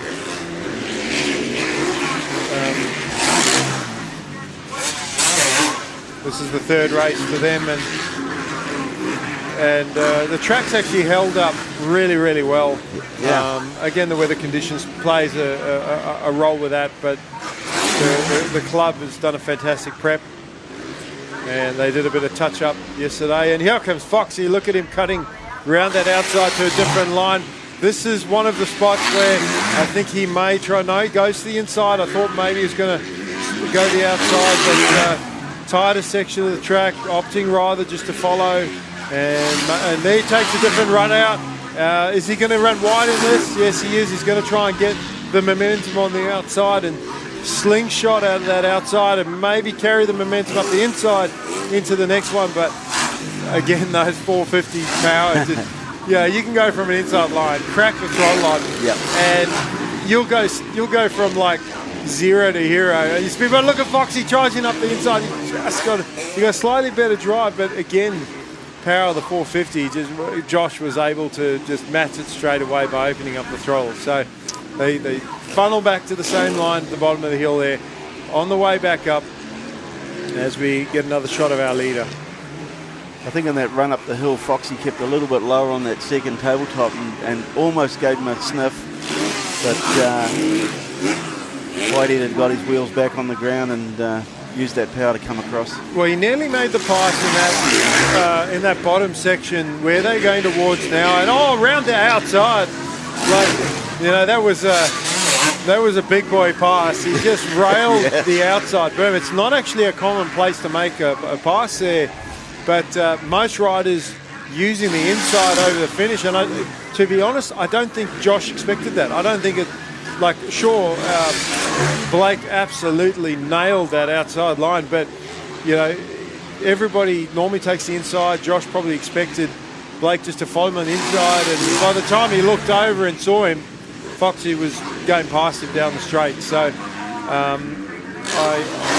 we'll see if Josh will be able to remount a sort of not a retaliation. That's not the right word, but, you know, he needs to respond, though, right? Respond, yeah, he does. He does need to respond. Fox has put a few bike lengths between him and third place now, and then we got Ninnis in fourth and Campbell in fifth. So actually, Josh can't afford to ease up too much. Yes, he's had pressure from Fox for the last few laps.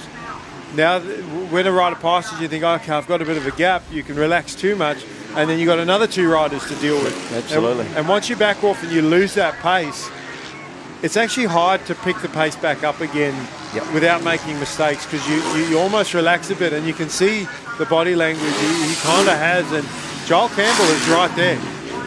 And Ninnis is just in front of Campbell. So, you know, Josh does need to keep the throttle on, keep going. And Ninnis has actually picked him off. So Josh just struggling a bit towards the end of this moto. And a battle like that early in the race as Campbell goes past as well, Lee. Yeah, we talked about how a battle with somebody on the track can just sap your energy. Yep. And, you know, Josh has fought so hard with Blake for half this race. And that's why I said it's so impressive about, you know, when you watch some of the overseas racing, and the MXGP in Europe is exactly the same at 30-minute motos. And a lot of those guys will race to the flag as well. So, you know. And you're right, you know, you're battling, and then as soon as someone gets you and you lose that toe, if they start to ride away, then that can really impact you, which is what we've seen here. Yeah, and when we talk about the different levels, I had Riley Fitzpatrick in here, and he's doing MX2 at pro level, at Pro Mix, as well as racing today. And then we talked about club level, state level, national level, and he was telling me how hard it is, how competitive it is. And then you go to international level, and you go to MXGP, and you're the best rider here, and you go over there, and you get your ass handed to you, and you know, and you just go, how are these guys so good? You know, and you know, we've had some superstars come out of Australia. I was talked yesterday about Jeff Leask in the 80s and what he did to sort of put Australian riders on the map, and then Chad Reed, and then the Lawrence boys, and you know, even Jet Lawrence. You know, he rode junior racing when he was in Europe. He didn't really get to do any of the MXGP stuff at that top level. And when he went to America, yes, he was up there sort of straight away in that 250 class, but he wasn't dominating. It took him a year just to find his groove. When Dylan Ferrandis won that 250 championship, and that's when Jet started to believe that he could, hey, I'm the new kid, I'm young, but I can beat these older riders. And Dylan Ferrandis, as an example, he's not a rookie in racing 250s in America at the time. Like, he had an MXGP career racing against Jeffrey Hurlings when he was riding Kawasaki, and Hurlings was on KTM in MXGP, and then he went to the States, so he was classed as a rookie because he had come from overseas. But you know, Jet Lawrence is 10 years younger, if not more, you know, and then you could see that Jet started to believe that yes, he could do it. But you get that belief. Oh, we have Ninnis tucking the front out of that final corner before the checker flag, and just biting it hard just in front of Joel Campbell there. Hope he's okay. But Cooper Holroyd, there's Ninnis getting up, and man, I'm sure he's got some bike off after that one. Yeah, that's fairly fast down there. It's not a good place to crash. Yeah, no, look at, and just goes to show how tough this track is and slippery. But you see Cooper Holroyd, he came over the finish, and he took his hand off and gave a double tap of that front plate of his, you know, just to go, yeah, like number one, I've done it. 3 starts, 3 wins, and set himself up. You know, not just for the overall win today, obviously for the weekend, but for the New South Wales State Championship, put himself in really good position. You know, and it does a lot for your confidence. You know, you swept round one, you're looking good going into round two. Whatever other races he's got on his calendar, he might be doing round two of Pro MX. You've got that concept. Okay, I've had a really nice clean weekend here, and I've aced my starts and my finishes. It really gives you a good mindset to go forward from there. Yeah, look, Cooper, he's done really well this year. He had a bit more competition at Coffs Harbour, the first round of the Finance My Bike East Coast Series. He had Todd Waters there, Reese Budd, pretty much the whole factory Husqvarna team there. But Cooper knew that those guys weren't going to do all the races. I'm not saying that he let them, beat him. He was still competing, but he also had in the back of the mind, I don't need to beat these guys today. And he got a good finish. Then he went and won round two, and now he's leading two classes in like I said, the Finance My Bike East Coast Series. So he's going to go to that next round, leading both those classes, winning all three races at round one of the New South Wales State Championships this weekend. And last weekend in Wonthaggi for the Pro MX,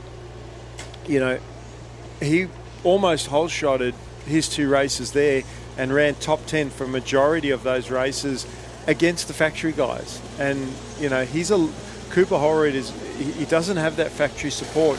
He's got really good support network around him with his family and the Pollards and big thank you to all Cooper's supporters, because it's something I would love to see, talking about Cooper Holroyd at national level, is everybody has to ride stock bikes. Yeah. It's impossible to police, but I think then it's the rider. Yep. It's just the rider, and people think, oh, how much difference can it make?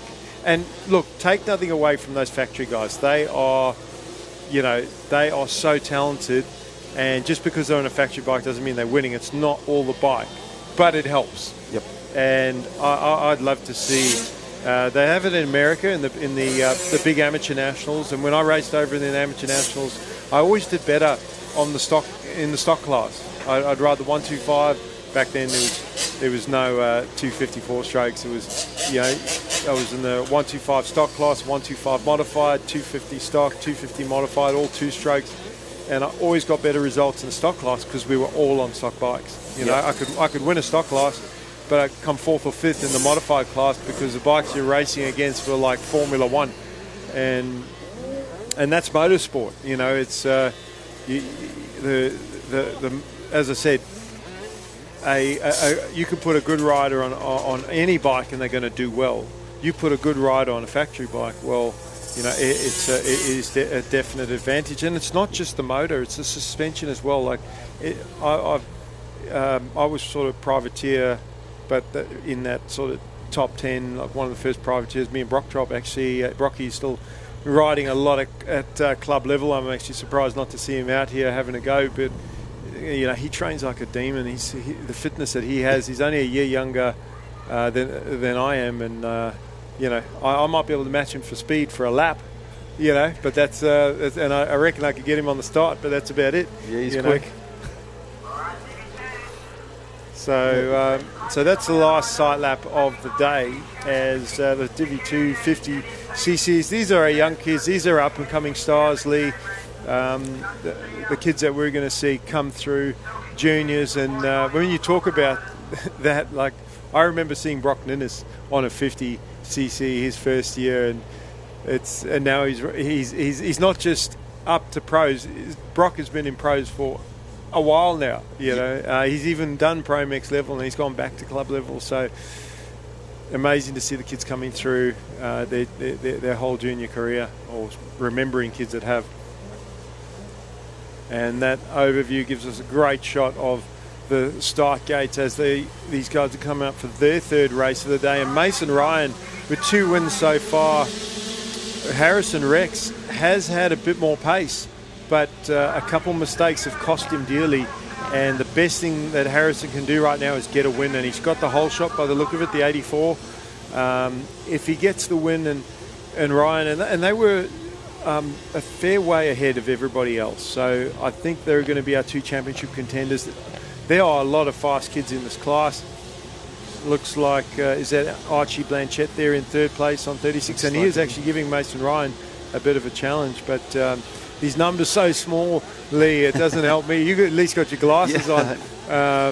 I've been told that I need to maybe go and get my eyes checked, and I actually don't want to because I don't want to be told that I need to wear glasses. Mate, it's all downhill from there. As soon as you're told you need to go and get them checked, you're in trouble. Okay. Well, it's one down off that little step down. Yeah, a bit slippery on the landing there, but Rex, yep, it is Ryan in 2nd place. Mason Ryan, that's number 25 in 3rd place by the look of it. And that's little Mason Little. Is that Mason Little? It is, yes. And a great start for him, fantastic. I've been wanting to see him get a start, see what he can do with it. So, such a talented little kid. And we'll see if he can stick with his front runners. Zio Kirchen on the Cobra, he was in 4th place. I know you and I both coach quite a few of the little fellas in this kind of race group, and there's some real talent in some of these little fellas. Absolutely. No, it is. And Harrison Rex, look at the gap he's put on Mason Ryan. And, Mason doesn't have to win this race to win the overall. He's got 2 wins already. But the point swing, if Mason was to get 3 wins today, he goes into round 2 with a 9-point lead. Yep.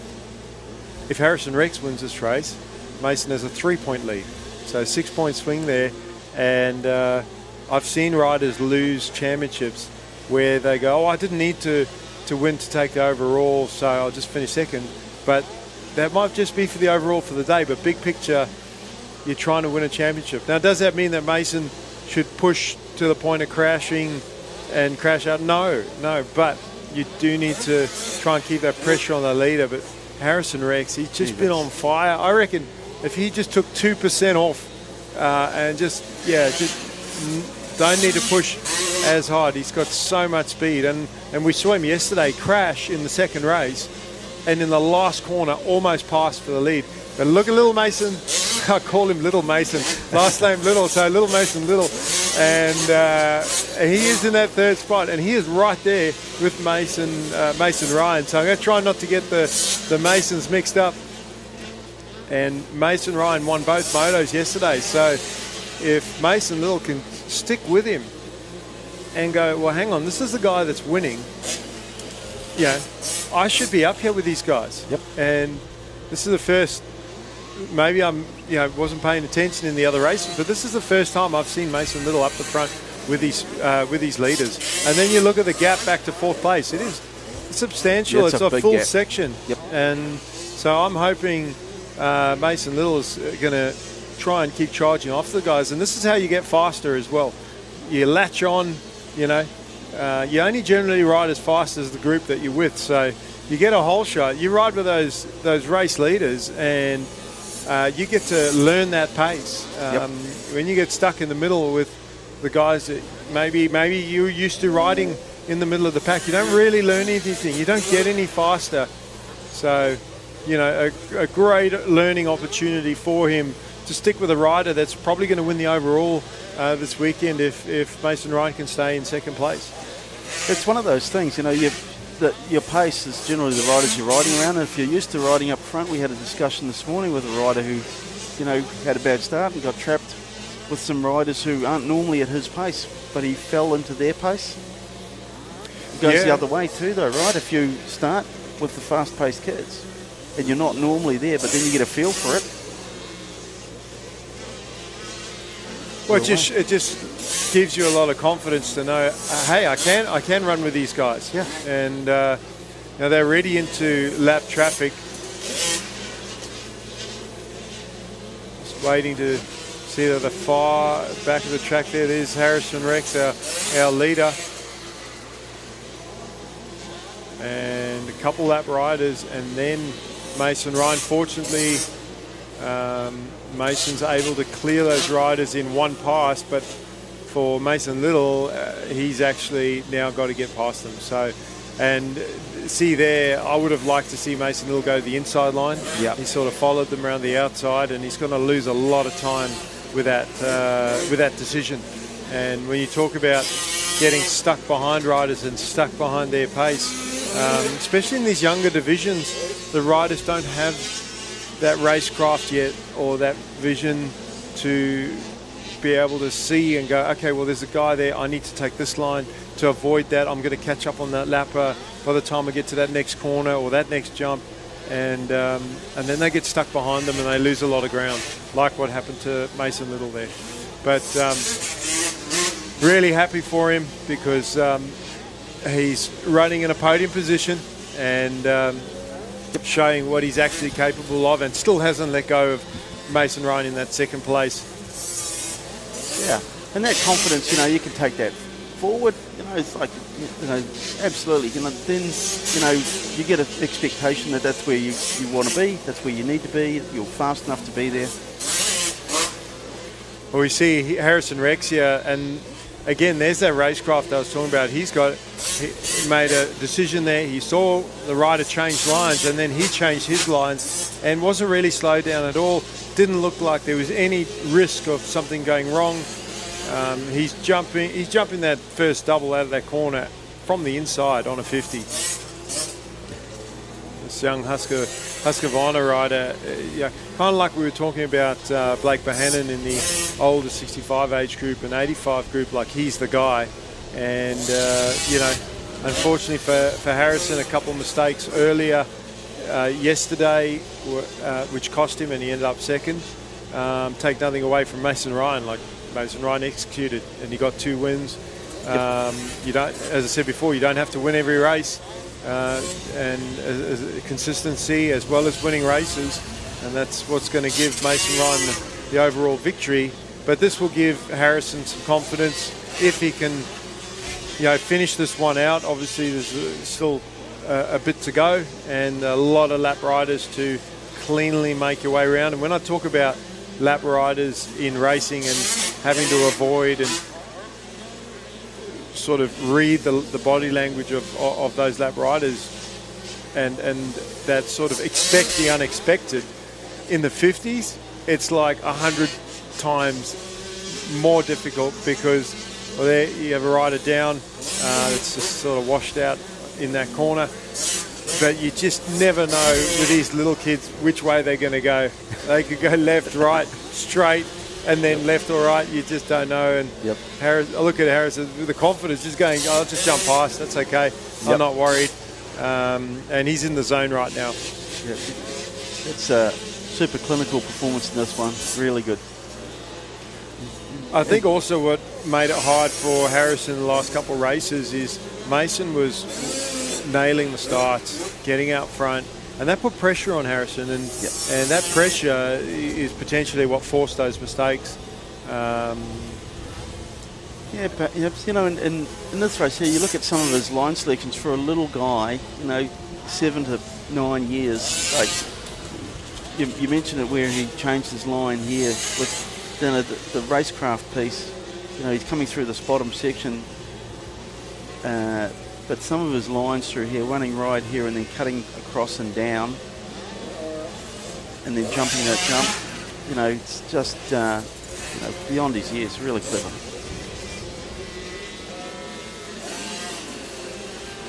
Yeah, well, they're on their last lap now, so not much further to go, and they will be getting the checkered flag. So he's just got to hang on for a little bit longer. Just you see him switching his lines there. Just what you were saying about the racecraft. And, he's just got to get around another rider there that's sort of rolling through. He does, and he's pretty much on his way home. He's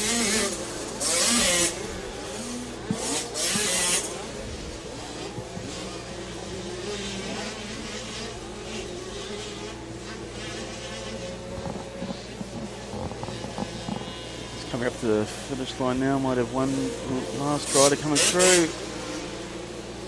And there it is, checker flag, Harrison Rex, and he's got to be pumped about that. Again, he's made up for those couple of mistakes yesterday. Like I said, what could have been a 9-point deficit is only 3 points, and 3 points is one race. So, he will go into Hastings Valley for round 2 with a lot of confidence, especially, you always remember your last race. you know, and the dominance that he showed in this race.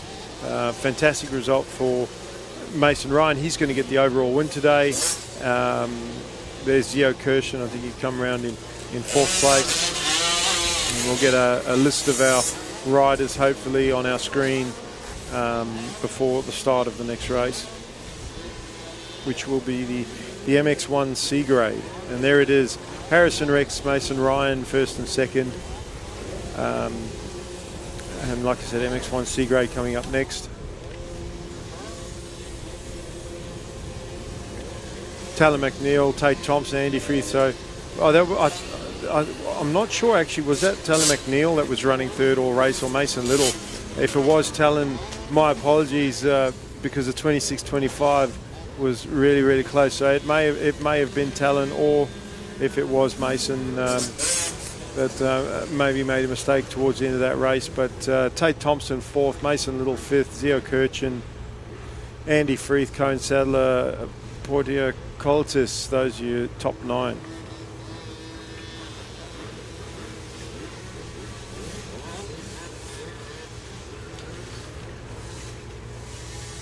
And David O'Rourke, your 10th place rider. The little Mason Harvey in 12th there, good ride for him. Yes. Some good results from the little riders in that group. Quick little class.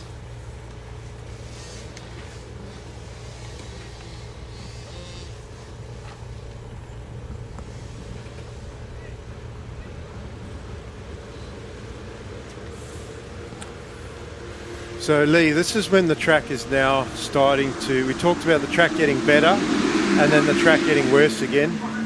I would say now is when the track is worse, and this is where you got to ride to the conditions. So not making excuses but for the track or the riders, but yeah, they've got to be careful, and we'll see as they kind of Zach Kane Novak with a whole shot. Yep. He's been really good on the starts, and to take a win in this is going to help him with not just the championship, but his overall win today. Lucas Stevens up into second. These have been the guys.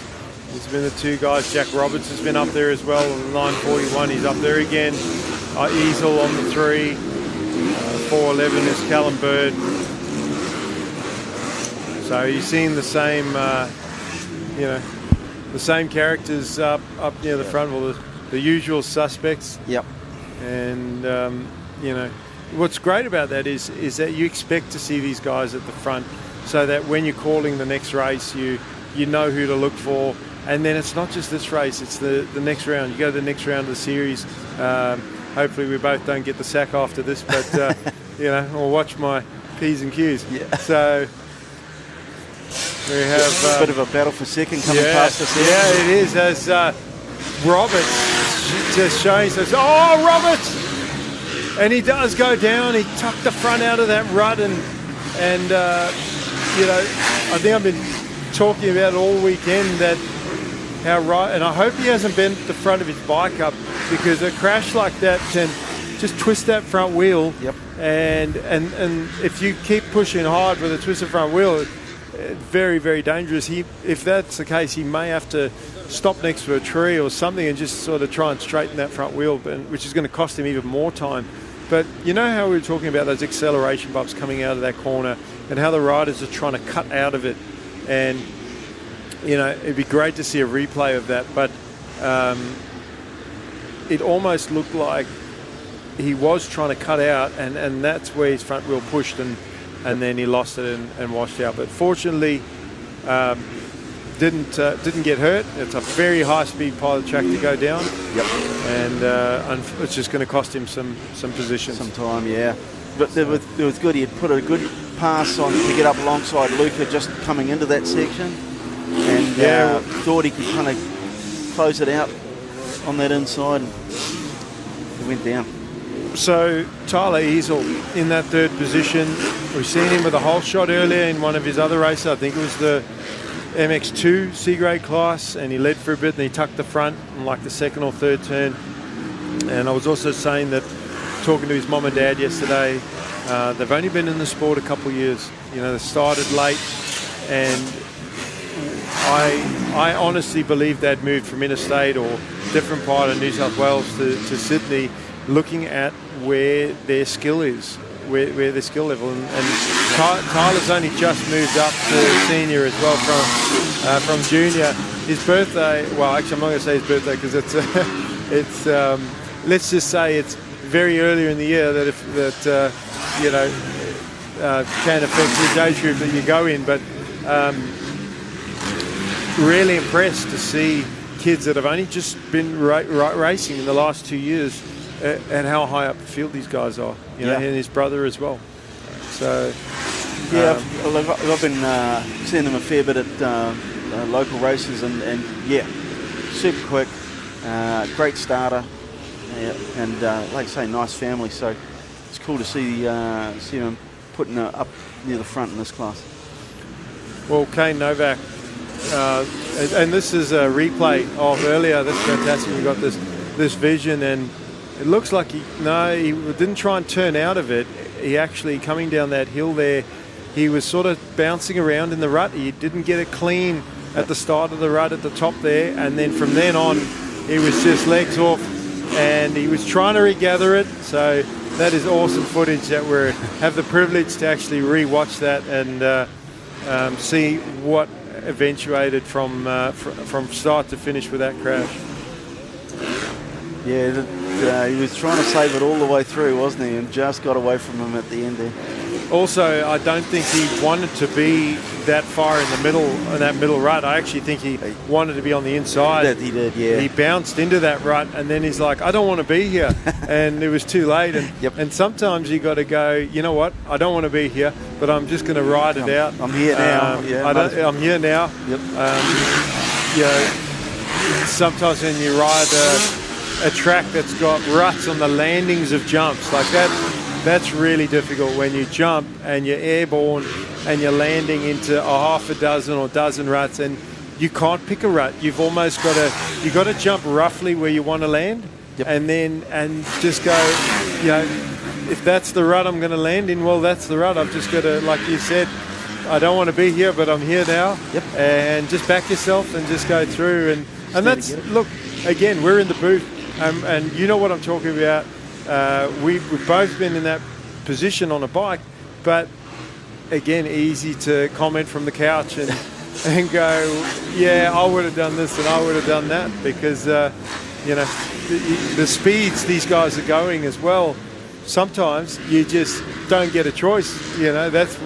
That you want to be there or not, doesn't matter. As we see Novak heading down the hill, he knows where he wants to be at the moment, running wide around that corner and having the confidence to do that. And he's got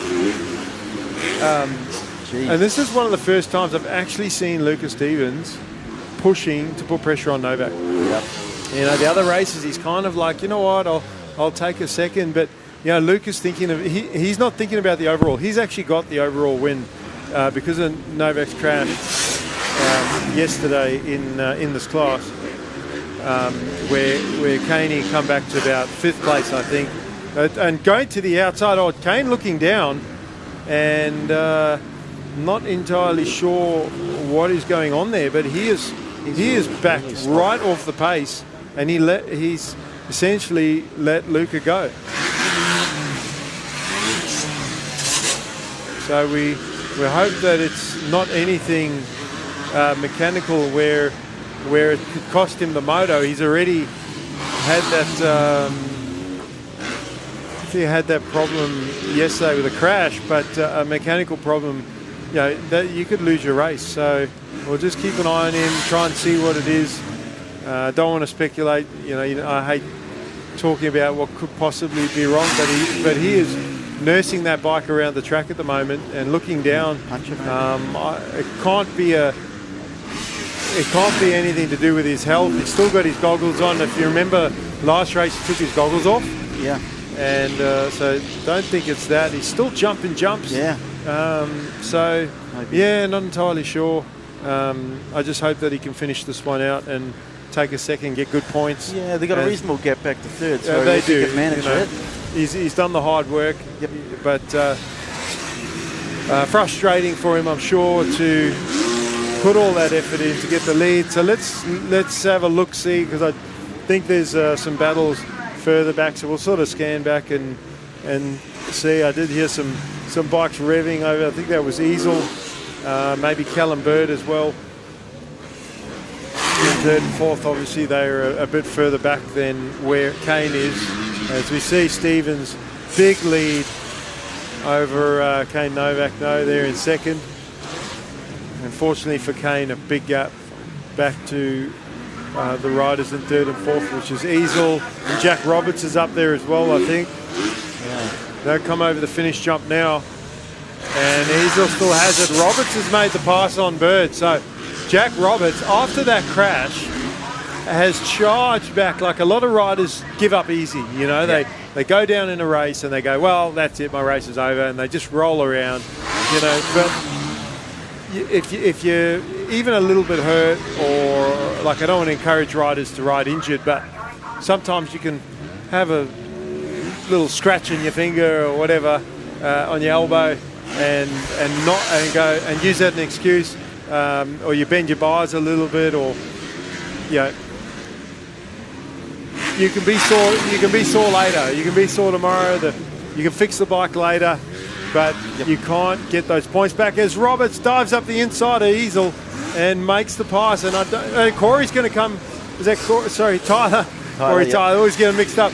Tyler's come straight back at him, just squared him up, and said, "No, not today.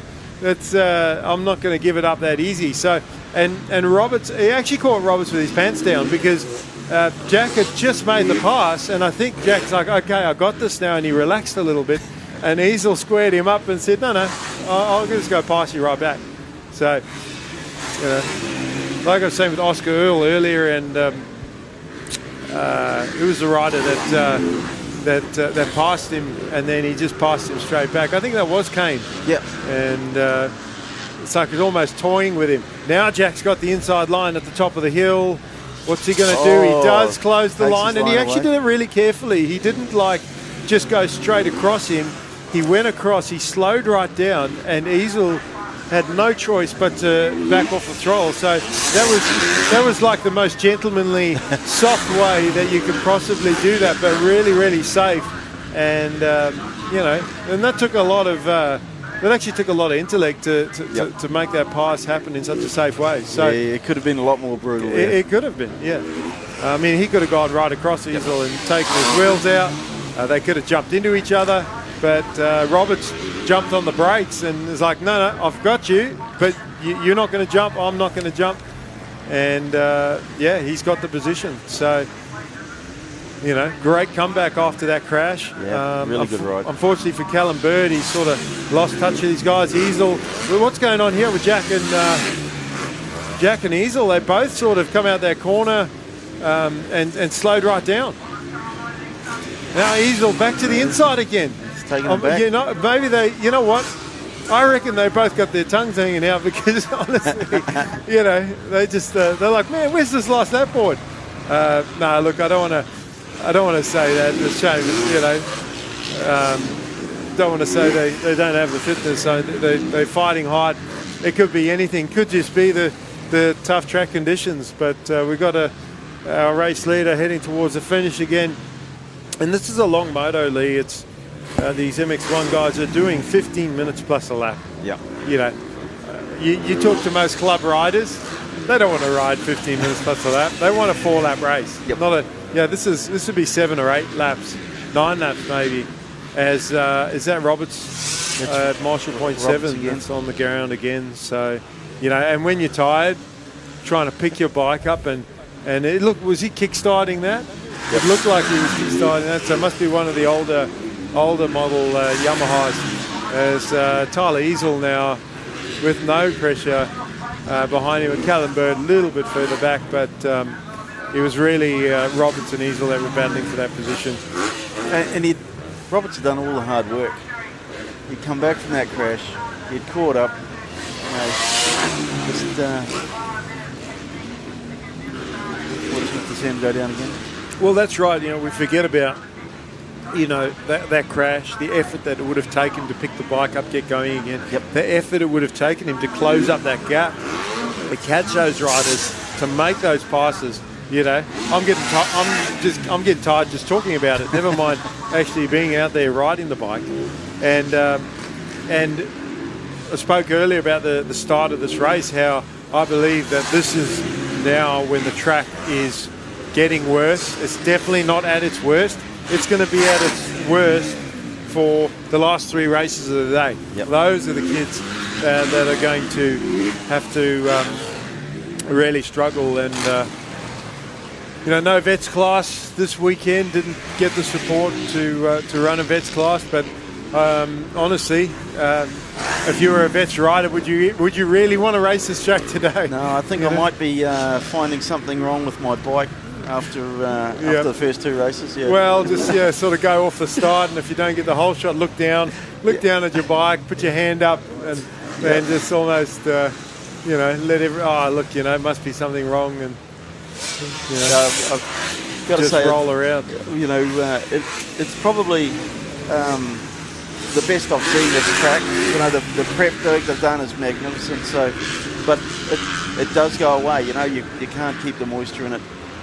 Well, Callum Bird, we just watched that last shot of Callum Bird as we look at the race leader, and that is the 61 of Lucas Stevens on the Kawasaki KXF 450, but Callum Bird has closed the gap on Tyler Easel,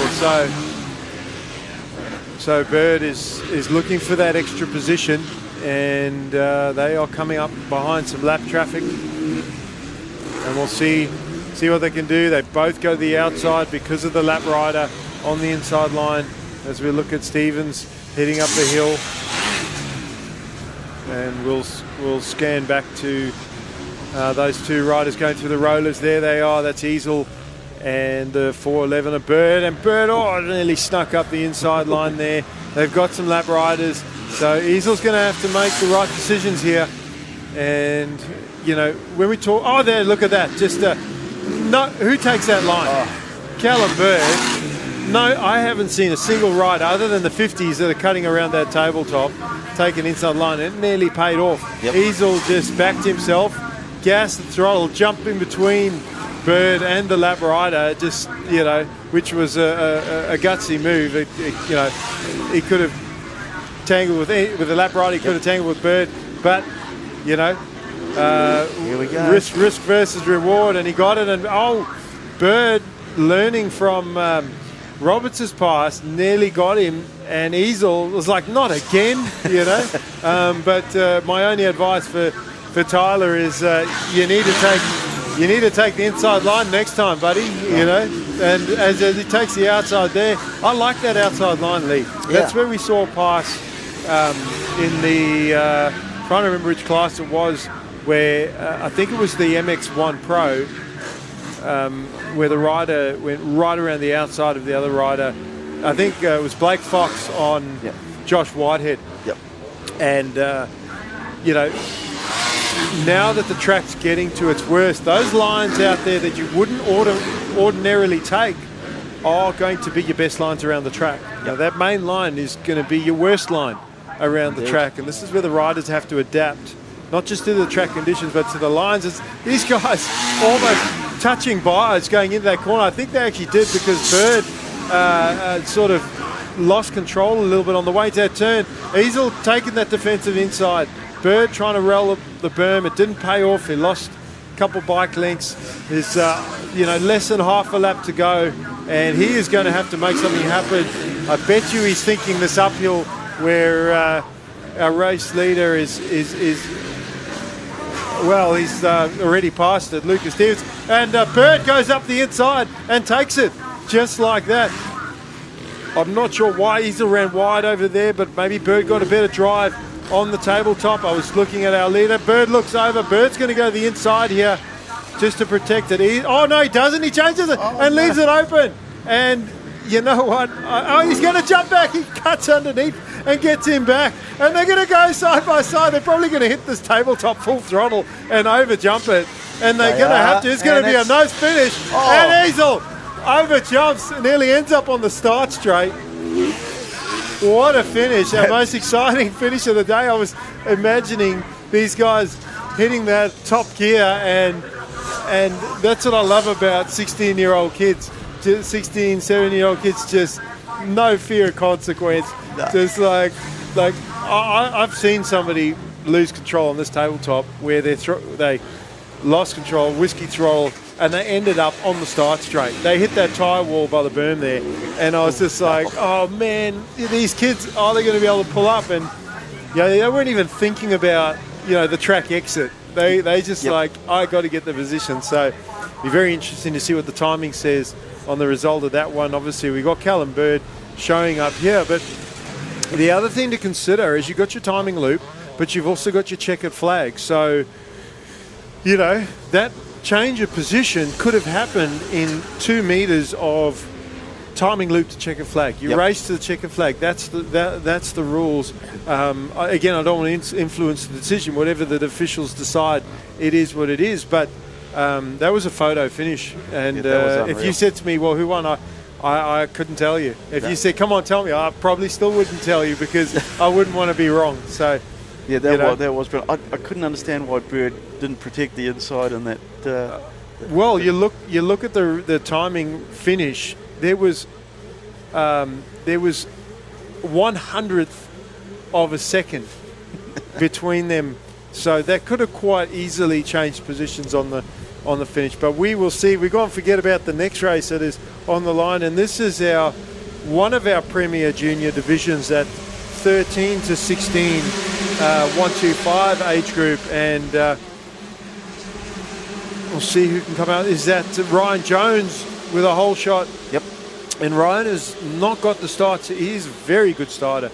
Not got the starts that he's wanted today. Drew Kremer has been fantastic off the line. He sits there in second place.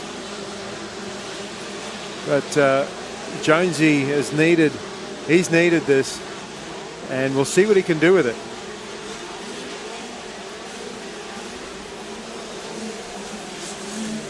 So, and also get an idea of the rest of the riders. Compton buried in about 8th position. He was one of the top guys I was looking for. But again, look at his intensity. And where is Jack Devison? He is competing for the overall as well as the championship as well. But and we might have a pass up the hill there for the lead. There was Kremer up the inside, the gas rider, and he won a race earlier, and I can't remember if it was in this class or the 250 that he won that, because obviously 6 races, it's hard to remember everybody, but he has won a race earlier today, and he has got a pass. Devison up there in 3rd. There's Compton. Compton's made up a few more positions, but still too far back for his liking. As we have flags down, someone's lost it halfway down that straight and is walking off the track and limping off the track. So hope that rider's okay. And we'll try and get an idea of who that was as well. So Kremer now starting to pull away, and if that was one of the races that he won earlier was the 125, he's looking really good for the overall win this weekend. Yeah, I think it was a 105 race that Drew ran. He's quick on that 105. Yeah. And if he gets a start, and he's a good starter. Oh, he is a good starter, and he's hard to pick back. I haven't seen him outside the top 3 off the start all weekend. So Kremer, Jones, Devison. Then we've got Burgess, and there's Crompton. Crompton in 5th, and he's like, oh, Burgess again. Riley has actually been such a competitor this weekend and fighting for position. Even with his top guys, there is a hierarchy of who feels like, well, I'm the guy, or but they don't give each other an inch. They don't go, well, you might think you're the guy, but doesn't mean that and that's why it's called racing. Yep. I've seen riders expect other riders to move out the way because they're faster, and that's not how it works. No. You've got to earn it. Up the inside, there goes Devison on Jones. Can he make it happen? No, Jonesy holds on to it. Crompton has gotten Burgess, and Devison sweeps in from an outside line. It looked like he was going to go outside into that corner, and he cut back to the inside to close the door on Jones. So Devison up to second. What can he do now with that lead? The track's deteriorating. It looks pretty slippery out there. The battling that's happened between second, third, fourth, and fifth place has allowed our race leader, Kremer, to just, hit his marks, ride his lines, and doing a similar thing that I saw earlier with what Rowie was doing, sort of riding the back wheel through the first few jumps and then doubling out. So landing that last double smoothly to roll into the rut. Whereas when you sort of try and mono all the way through, you've either got to jump on the brakes not to overshoot the rut, or you kind of bounce into, or sometimes worst case out of the rut. And Kremer he's monoing through, and we'll watch him next time he goes through those rollers, but he's monoing through and trying to double and land with the front wheel to cleanly get that inside. So very skillful for our younger riders to sort of learn something there. As we see Crompton following Jones, it looked like actually Jones was going to go to the inside there, and he switched up his line, and Crompton was already committed to the outside. So Devison second, Jones third, Max Compton fourth. They have pulled away a little bit from Riley Burgess. Yeah, Max took that outside line after this finish line turn that you were talking about earlier and swept in and got Jonesy in that so the momentum from that outside, obviously there's heat. Oh, see how that rider got cross-rutted and just when in doubt, power out. He just grabbed a handful of roll. Like, if I got sideways like that, I'd probably slow down. He just accelerated and just ripped the handlebars straight. But yeah, that outside is really working, and it's not just because those inside lines are so bumpy. It's the opposite effect where the outside, it's not well used. There's no bumps. There's no acceleration bumps. The dirt's probably a bit softer, got a bit more moisture in it. There's heaps of grip out there, and because it's such a long straight, you're getting heaps of drive out that outside line. So again, the adjustment of lines as the day progresses, some of looking for that loose dirt, looking for those lines that are not well used lines, staying off the hard pack and trying to find those loose edges for the extra grip. Yeah, like I say, the track's really started to go away now, so by those last few races, it's really going to be beat up. We'll see what Kremer does, still going for that inside.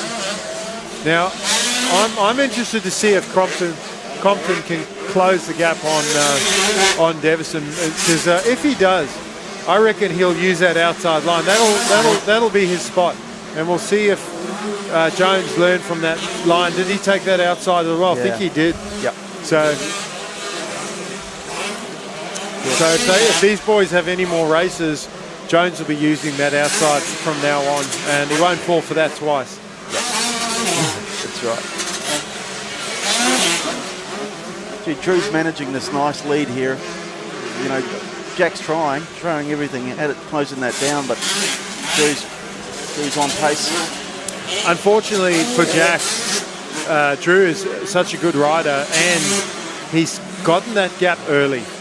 Like, if that gap was only 2 seconds, that would give Jack a lot of confidence. It would also get in the head of Drew being out in front. But Drew looks over, he's managing that gap. He knows he's got a big gap, even if he can see that, as you see Drew coming up on the lap rider, and this is tough because he's in the same line and manages to climb out of that line, not lose any time, but that could have cost him. And he's just managing that gap. Again, a long moto. These junior lights 125 guys, but it's only 10 minutes plus a lap. It's not it's not like the 250 where they. So for them, it actually feel like a short race. Yeah, that's right. And these boys, when they're practicing at home, they're probably doing 20, 30-minute motos for fitness. So 10 minutes to them is a walk in the park. And Devison not losing any ground to Max Compton. Max is a solid third, but not making a dent in that into that lead at all.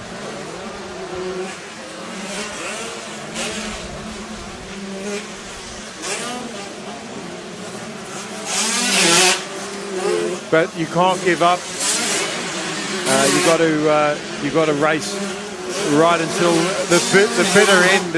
It can be the bitter end for a race leader. That you don't. The last thing you want to do is put all that hard work in, just only to lose it at the end of the race. And we saw that with. I don't know. Did you watch the live stream of the Pro MX last weekend? Yeah, some of it. Yeah, you did.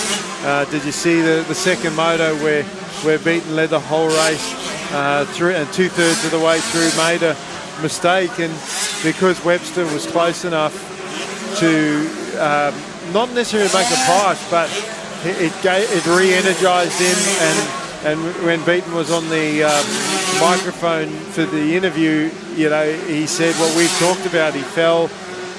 The heart rate got up. You get nervous. Your arms pump up. You lose your flow, and that's what happened. And Webster was able to make the pass and make short work of him. And it was only towards the end of the race that you saw Beaton actually regroup and try to come back. But by that point, it was too late. And there's Compton coming through for third. Jones here, a whole shot. Ryder, fourth place. Riley Burgess in fifth. Getting towards the end of this one. I think we're going to see a loss that board next time we come through. There's Devison in second. On screen, we look for the rest of the riders in this group. There's Crompton.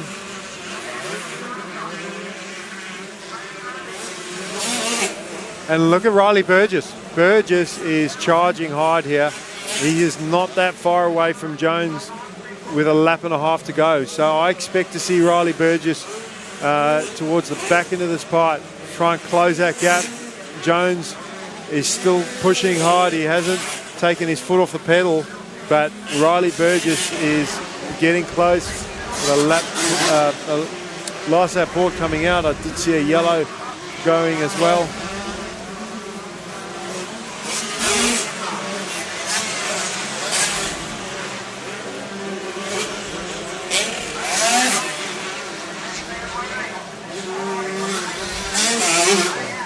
Yellow flag at the top of the hill there by flag 12. Rider down right. And here's our last lap board for Drew Kremer. And what a race this kid has had this week. And just in all his races, he has been a force to be reckoned with. And Jack Davison riding smart in second place. He knows the track's gone away. And look, take nothing away from Drew Kremer. I mean, Drew hasn't just won because Jack hasn't been able to, because Jack hasn't caught up to him. He's won because he's, got to the front early, built a lead, maintained that lead, and managed it. And there's talked about the depth of the competition in this class many times, probably spoke about it too many times. Interesting to see how that battle with Jones and Burgess ends up.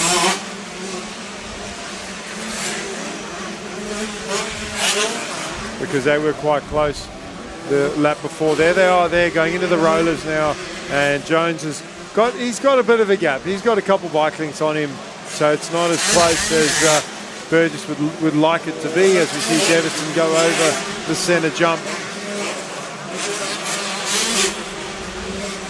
And Compton, third place. Burgess pushing hard at the end there and just getting cross-rutted on the way out. Stood the bike up and the front wheel just caught the outside of that rut.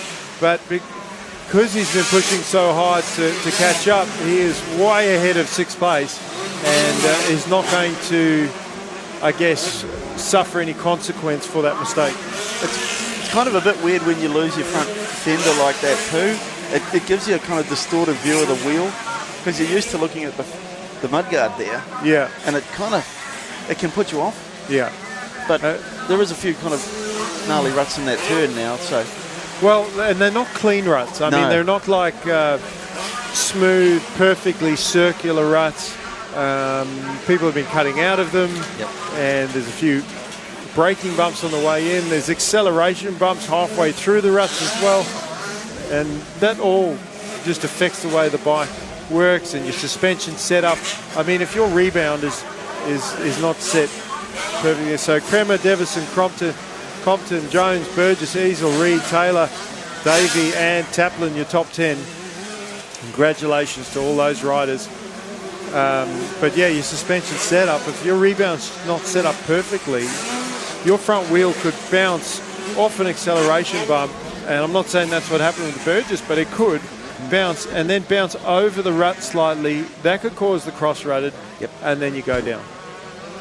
Sometimes it's body position. You know, the riders are just maybe sitting a little bit too far back, never too far forward. I've never seen somebody crash sitting too far forward, unless you're riding a sand track. Then you don't want to be sitting on the tank. No, exactly right. But not on a hard pack, you know. The more forward you sit, the more control you got over that front wheel. Yep. So up next, we've got the younger 65 age group. That's our 7 to 10 65s. Lee, while we wait for the start of that race, I'm going to use this opportunity just to mention the Black Dog Institute, a non-profit organisation of researchers that are dedicated to understanding, preventing and treating significant mental health challenges that we face in New South Wales, Australia, and, it'd be good. I'm sure there's other organisations like that all over the world, but mental health is something we don't think about that much. The pressures of life in general, not just motocross. There's life outside of motocross. Some people need to sometimes realise that. And you just don't know, right? Because I lost a good friend really recently, and successful businessman, great family, but obviously things got on top of him, and so you just don't know, and you're always better to ask to see how people are going. Well, one of my favourite actors and comedians, I'm just trying to remember his name now. It's just gone from me as the start of this race, but we might come back to that in a minute. But Robin Williams. Robin Williams, yeah. He actually my dad looks very similar to him. I'll show you some photos one day. And but yeah, really sad. Like such a happy guy, and it just goes to show that what's on the outside is not necessarily what's on the inside. No, indeed. And we got a bit of a delay. Yeah, a bit of an issue here on the start. Not sure what the hold up is, but maybe a rider just I actually think it might have been a rider that wasn't quite ready to go. So they've got 2 minutes. They can put up their hand to say, hey, I'm not ready to go. Please wait, and they will hold the race. But you got 2 minutes to get yourself sorted. But here they go, and Ollie Cale has been the guy in this, but Harrison Rex. Look at the confidence. This kid, he's actually, if he could just tidy up the mistakes, man, I reckon that's a lead already. Look at that. Yeah, look, a whole shot, and the starts, like whether it's been on the 50 or the 65, he's been nailing the starts. So, look out, Harrison Rex. And he's on the Husqvarna again. You talk about the track deteriorating and having to ride to the conditions. Well, hopefully he will do that as they come over the centre tabletop jump. And Blade Regan, he's been in the top 3. So has Kieran Marks. Kieran Marks pulled a huge hole shot. Yes, so look at the rider jumping that centre jump. He's the first rider I've seen in this class clear that centre jump from up ramp to down ramp. And I want to see who that was. It looked like a Yamaha. It might have been Kieran Marks, because he is right on the back wheel here of Regan, going the outside, trying to get that extra drive and slingshot up the hill. But now he's got a KTM come up the inside. And is that Ollie Cale that has maybe taken the position from him. He just got really good drive out of that turn. And it is. Ollie Kell has made 2 passes in 2 corners and taken over second place. So Ollie has been very consistent. He's won at least one race. I can't remember. It's a big over jump there from Marks.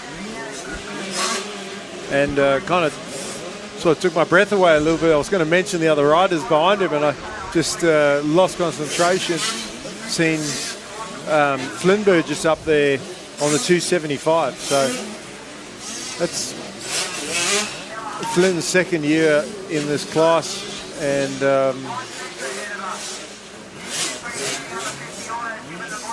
you know, he's still got some time to find his feet. But Harrison Rex, impressive. Look at the lead he's already pulled over second place, and our race winner from the second race. So we'll see if Ollie Kell can close up on him and put the pressure to him. He's definitely, I think he's closed up a bit, and I think that Harrison is he must be a year younger, because he's still riding that 50 where Ollie's on the 65 and 85. Yep. So yeah, it's one thing to beat kids that are the same age as you, but it's another to beat kids when they are a year older or 2 years older than what you are. So we'll see what happens. We do have a flag out on that center jump, but we really want to watch these leaders first and second place and see if Harrison Rex can put this one together and get a race win. Again, riding with a lot of confidence after taking that win on the 50. That's almost like a pressure release, you know, getting a win like that after you've pushed really hard, and you know, oh, here comes Ollie up the inside though.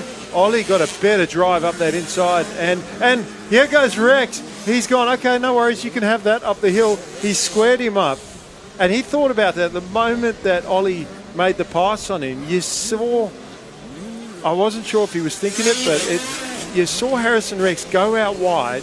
He didn't try and block Ollie for that inside line.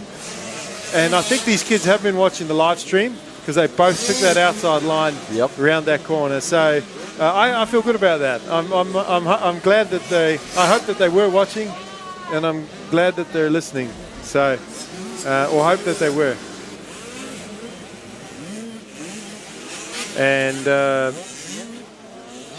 And yeah, he just went outside, squared him up, and doubled straight back past him.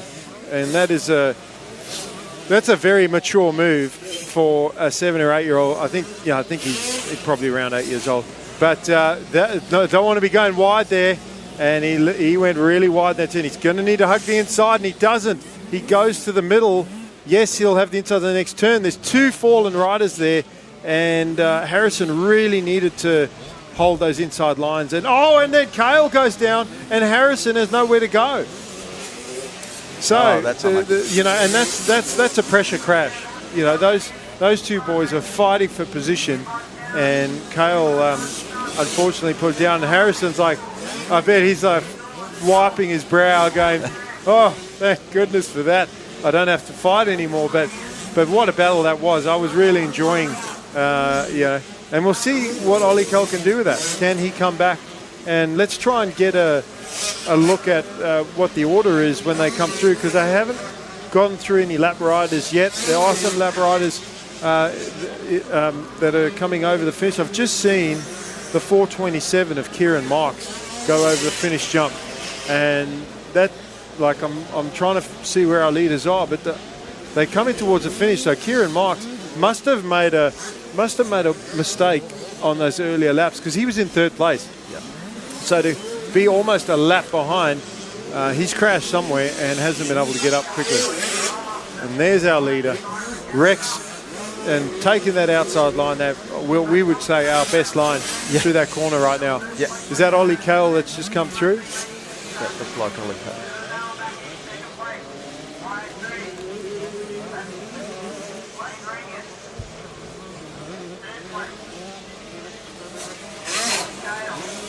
There's Flynn Burgess on the 275. So Blade Regan, I believe, on the gas is still up there as well. And he sort of had a quiet top 5 at the moment in this one. We have seen him battle up the front, but maybe didn't get the start that he needed to be up there with the main guys.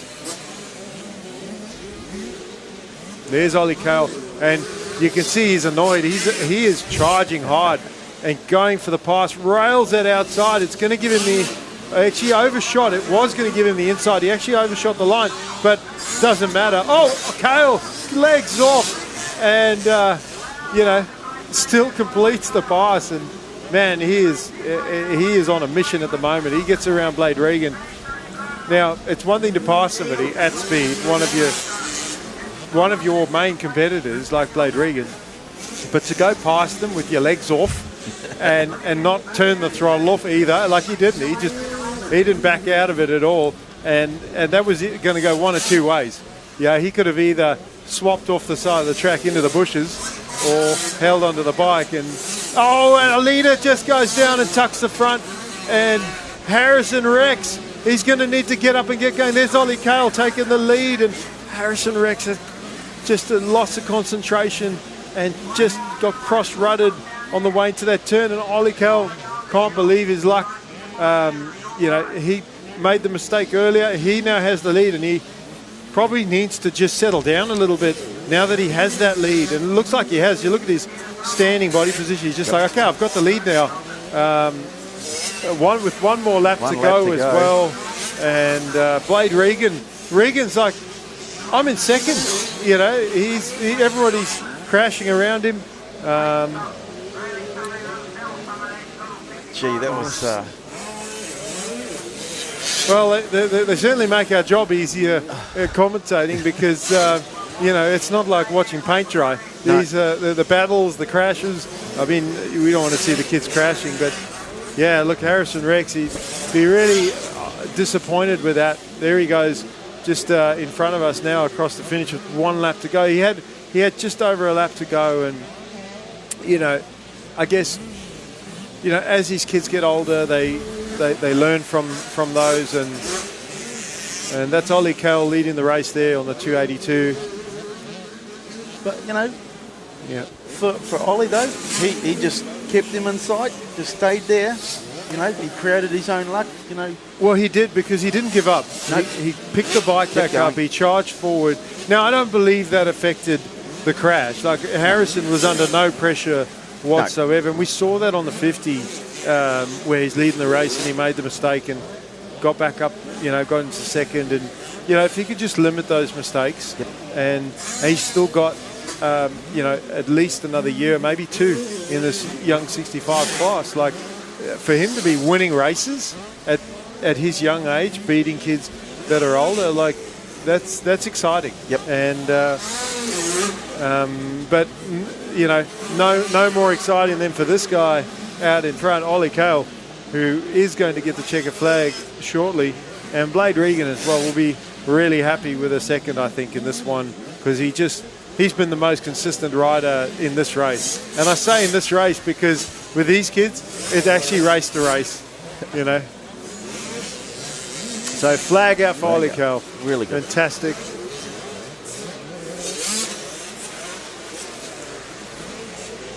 Blade Regan second. I think we need to give a big jump award to whoever that 65 rider is that's launching that centre tabletop, because I still haven't got a number on who that is. Thought it might have been Kieran Marks because he's on a Yamaha, but it might have been Braxton. Is he racing today? I don't think he's racing today. I haven't seen him. He'd be the kind of little fella who would send that. Burgess in third. There's Harrison Rex. So a good comeback to fourth place.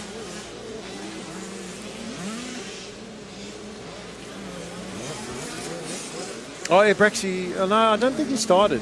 Zach Peters third. Flynn Burgess fourth. Harrison Rex fifth. Freeth, Harding, Ryan, Hicks, and Pope, your top 10.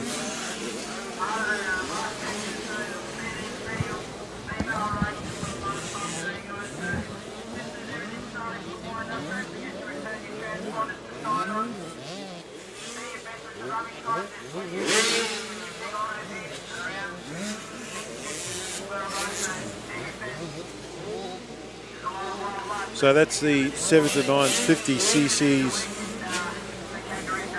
And we've got our MX1 C grade. No, sorry, that's our 65s. My bad. We've got our junior lights, 13 to 16s, and this is our girls class. So Sila Perry has been the girl to beat. We always say, you know, the guy to beat in this class, but it's the girl to beat in this class, or the rider to beat is probably a better way of saying it. So we'll see if she can click off another win. But impressive ride last race in this class from Claire Pollard. You know, Claire won that race. Syra went down, tried to pick the bike up, fell down again. The bike fell on her legs. A marshal actually had to help her up to get her going again. She ended up in 5th. And, you know, and Claire, you know, caught up to her, forced that mistake. So, you know, and on one, and we talk about what, you know, the 2-stroke, the 4-stroke. You know, I'd rather be on the 4-stroke, but Claire's on that 125 2-stroke, and that bike is a rocket ship. You know, take nothing away from her. She's riding the bike like, you know, and she's got a great starting technique and style. Riding style, so you know, she's definitely showing that she is a championship contender in this class. And with that 5th place from Syra, yeah, I mean, I talked about before that you can't just rest on your laurels for the overall today. You do need to think about the championship. Every point counts in the end, and that point swing as well. You know, so. It's great to be able to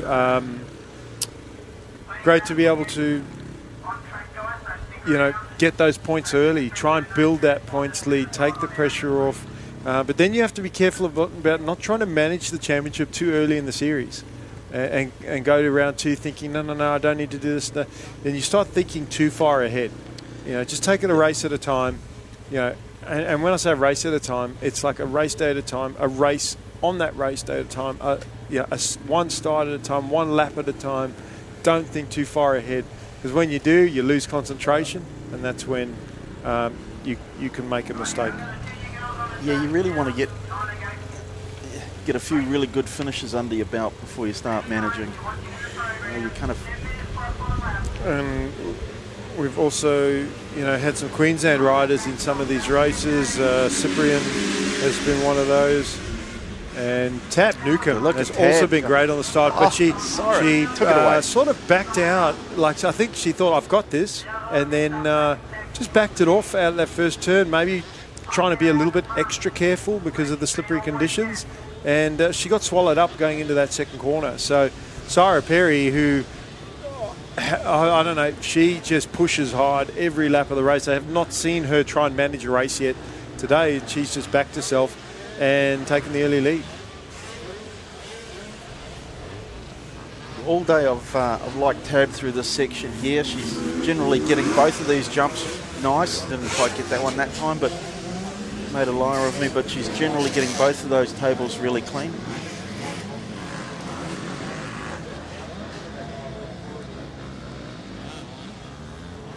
There I go.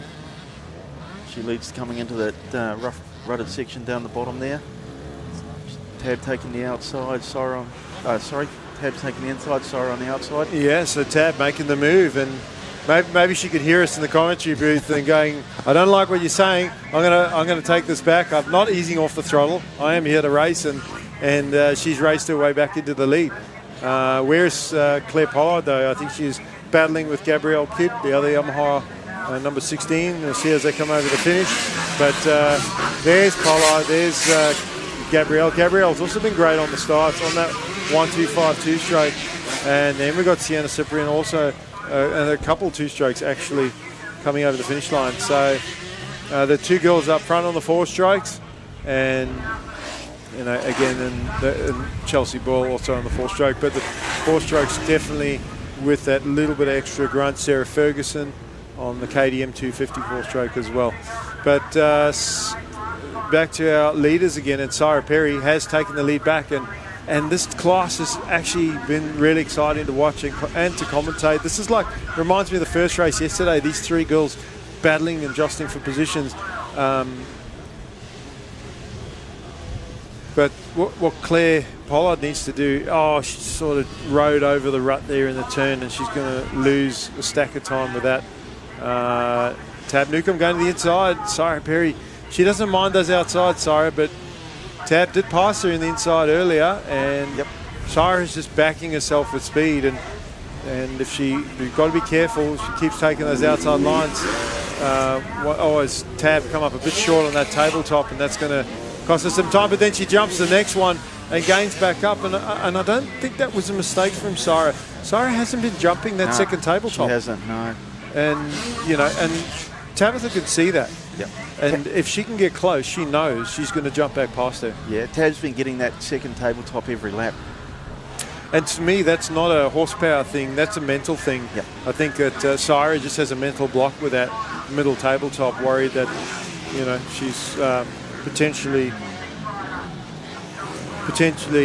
just a bit nervous about jumping that jump. But she's fast everywhere else. She's actually pulled away a little bit from Tab Newcomb. And where is Claire Pollard? Now, also when the track goes away like this, Lee, this is where it's harder for the two strokes. Yeah, yes, it's going to be harder, not just the horsepower, but the throttle control, the slipperiness. The 254 stroke has got that torque to be able to, grip coming out of the turns, that extra grip, just like a tractor, just kind of just tractors or cruises around the corner, but doesn't slide out as easy. I'm not saying it won't slide out, it's not as easy. No, that's right. And that's where Claire's skill has to be on point. But Newcomb just losing a little bit of ground there to the leader, and now Claire Pollard looking for the move, going to the inside. Newcomb had the line. Newcomb going inside there again, and I think I like that inside there. It's that corner kind of falls away. It's almost off camber downhill, and I just feel like when I've ridden through that turn, that the wider you go, the slower it is, because it just keeps falling away. There's nothing, even though there's ruts there's nothing to lean against. And Claire trying an inside line, and you can see how that costs. And look at the gain that Tab Newcomb makes. And she's going to go to the inside here, and she was 3 bike lengths behind. But she doesn't. Okay. She overshot. I think she got a rush of blood. She's seen, I've got her, and then hang on, I've got to brake. Yep. And by the time she thought about braking, she was crossing over those ruts. If she had been able to lean into that rut, I reckon she would have just bounced into the lead. She would have had it. Yep. Yeah. Yep. No doubt. But really, Sarah's got to. She's got to nail that second table. Otherwise, if Tab gets close enough. Well, she does, but she's also got to start covering some of these inside lines.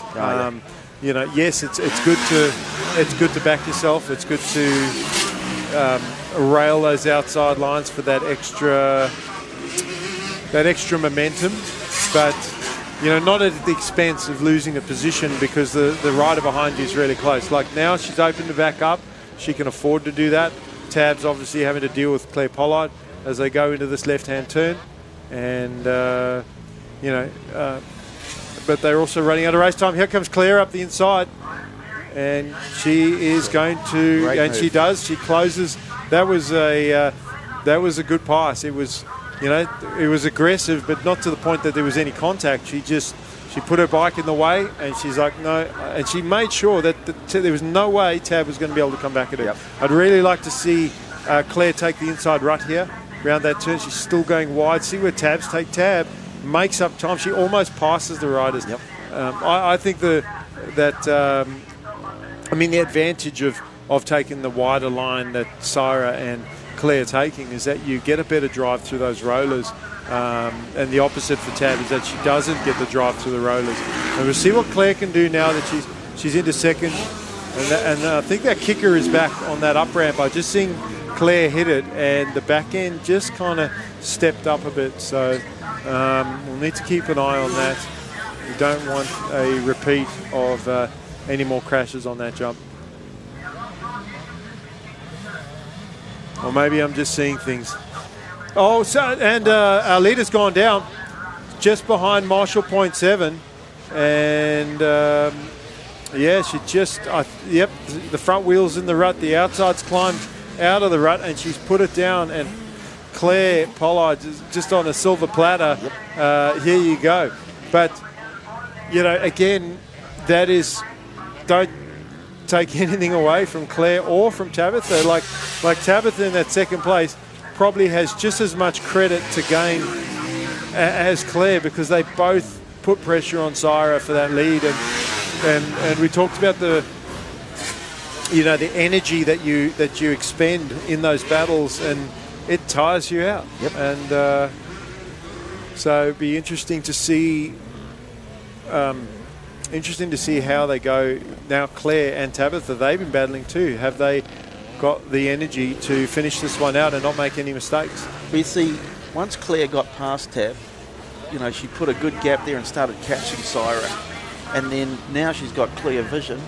You know, she can just. Yeah, look, I think so, but I think there's Syra Perry. I feel like Tab's kind of taken the foot off the pedal a bit. Yeah, she has.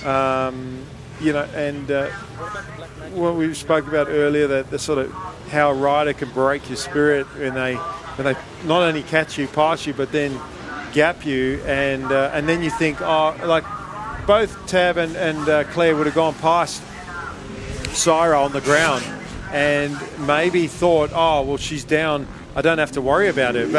But if there's one thing that you do need to worry about, that is Syra Perry's charging, because she does not give up. And I think that she will fight you to the finish tabletop, like we saw in those boys in the MX Clubman class. I can't remember, I think it was MX2 Clubman class, where they just pinned it for the finish jump. And I'd really love to see what that result was, because as I said, I think the timing, the finish flag, yeah, it's just, you know, we've actually got a camera on that finish as well, over to our right here. So, you know, we saw them come over that line, and yeah, very, very close. So, but a couple more laps here for Pollard as she comes over the finish, and Tab is sort of just managing that gap now back to Syra. Syra hasn't actually managed to close off. I think that Tab has actually responded to that challenge and is keeping that gap. Then the number 16, Gabrielle Kidd, coming through. Yeah, Gabby's come up from Bombala, so she's a long way from home. She normally goes really well down there, racing against the boys also on that 105 in the junior lights class. So I haven't seen Sienna Cyprian in this one, the Queensland rider. She's sort of been in that top 5 group, but haven't seen her come through. That's this 588 of Mia Cameron that just crossed the line. And Pollard just, you know, now in management mode. And you can see she's sort of backed off the pace a little bit. She's just trying to be smooth, not even trying to, like, sure, she's trying to jump that centre jump, but that exit out of that corner is really tricky. And, you know, it's one thing to attempt to jump. It's another thing to try and do it, slide up. You know, you're hitting that up ramp at an angle. When you come over that turn, you're still turning. Yep. So, you know, most riders like to get the bike straight, and as I say that, Gabrielle Kidd just rails the boom and jumps and lands on the landing. So, you know, what's she doing in 4th place? You know, it actually would have been great to see Gabrielle with a better start up the front. We're going to see the last lap board come out for Claire Pollard as Sarah Ferguson comes over to complete another lap, and we'll probably go a lap down by the end of this one.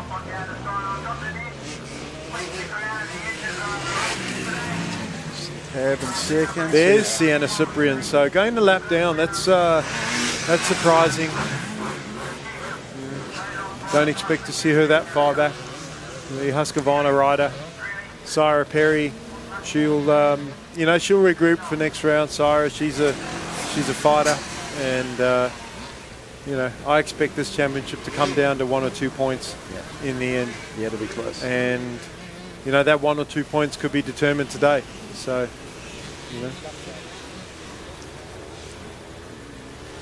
there's our race leader, Pollard, through the switchbacks, 180s,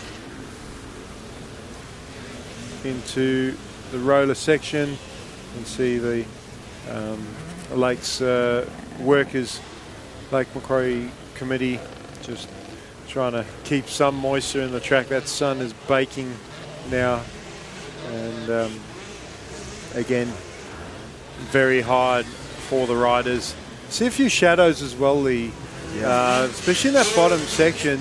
There's been shadows all day, and when that sun moves, the shadows actually move as well. So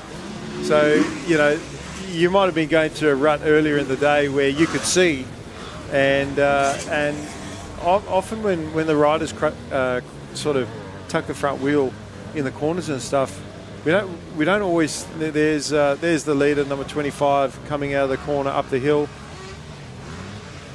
In those shadows down the bottom there, and that left-hander after the whoops there, that rutted left-hander in those shadows, that can be really deceiving. Well, just that left-hander there. I mean, luckily it's not a rutted turn, that top corner that she just went through. Claire just rolling towards the finish, and almost like an automatic bike, just cruising across the finish line. And I would dare say, I don't have any of the other results in front of me, but I'm pretty sure she won one of her other races with a second place, and that's going to be an overall win for her. Tab Newcomb coming in second, and although Syra did win a race in this class, 5th place in race 2, 3rd place in race 3, it's going to be close. Yeah, I think Gabrielle Kidd 4th, Mia Cameron, Ferguson, Cyprian and Boyle, and that is our class. Yeah, it's.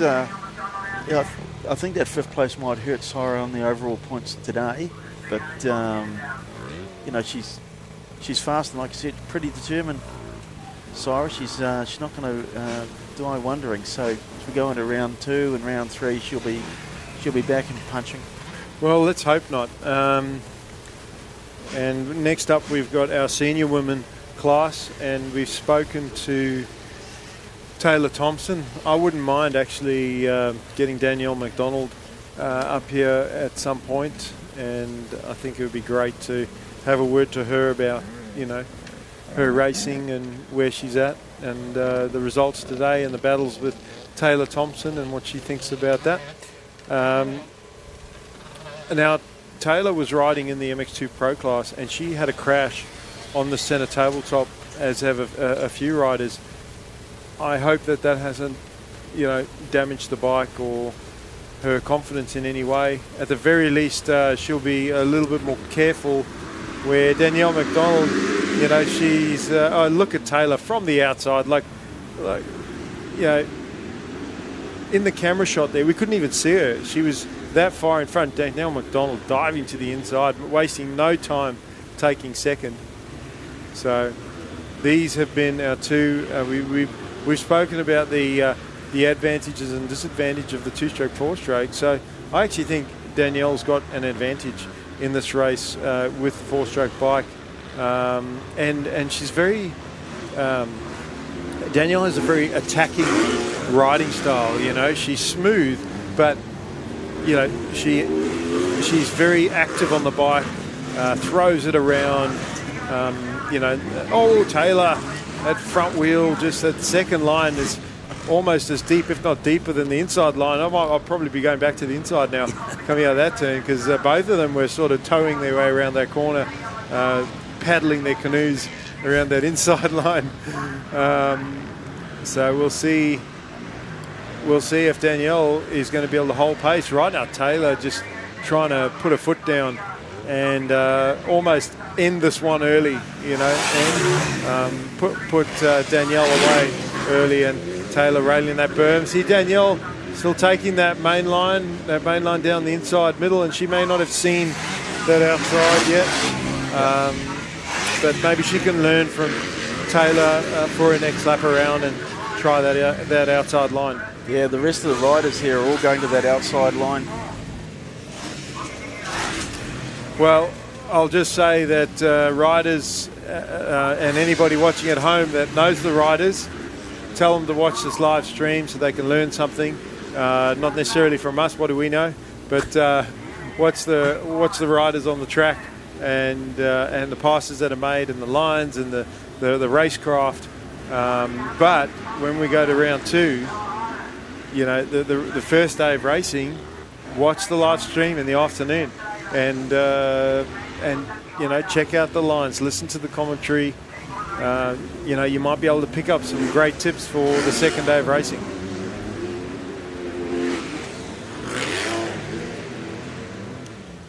So who's in third, Lee?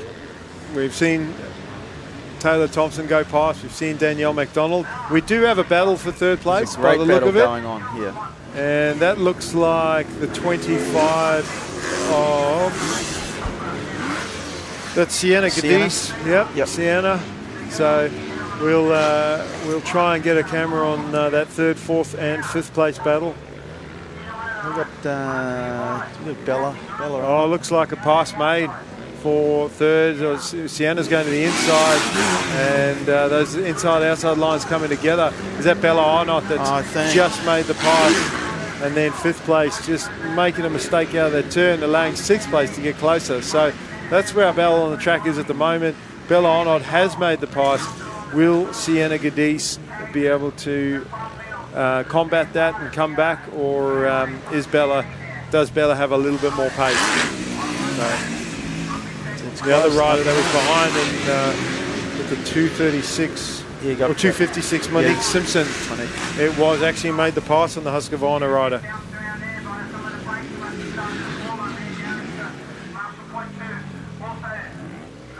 And the Husqvarna rider out front is Taylor Thompson. There's our second place rider, Danielle McDonald. So Danielle, she's got a lot of support from Yamaha.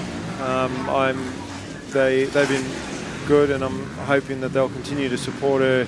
I mean, I think that she has an international career. We'll see. And that's why I'd also like to get her in here to have a chat, just to ask her about that and, see what she has to say about the track as well. Bella Arnott, Sienna Cadiz, that's close. Then Monique Simpson and Kira Collins on the Husqvarna number 13. So Kira was in that fifth place, battling for third place, and then just lost touch, made a couple of mistakes. So a bit of work for Kira to catch back up in this one.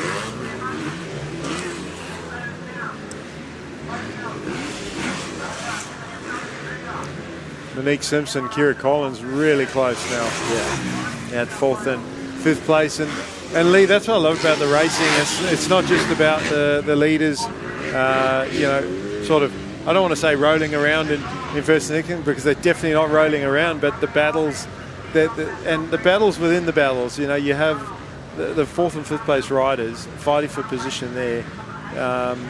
Most riders avoid the big races. When I say riders, I'm talking about the club riders. Most of the club riders avoid the big races because they go, oh, I'm not good enough. I can't ride with those guys. But at state level, and I have the same at my series as well.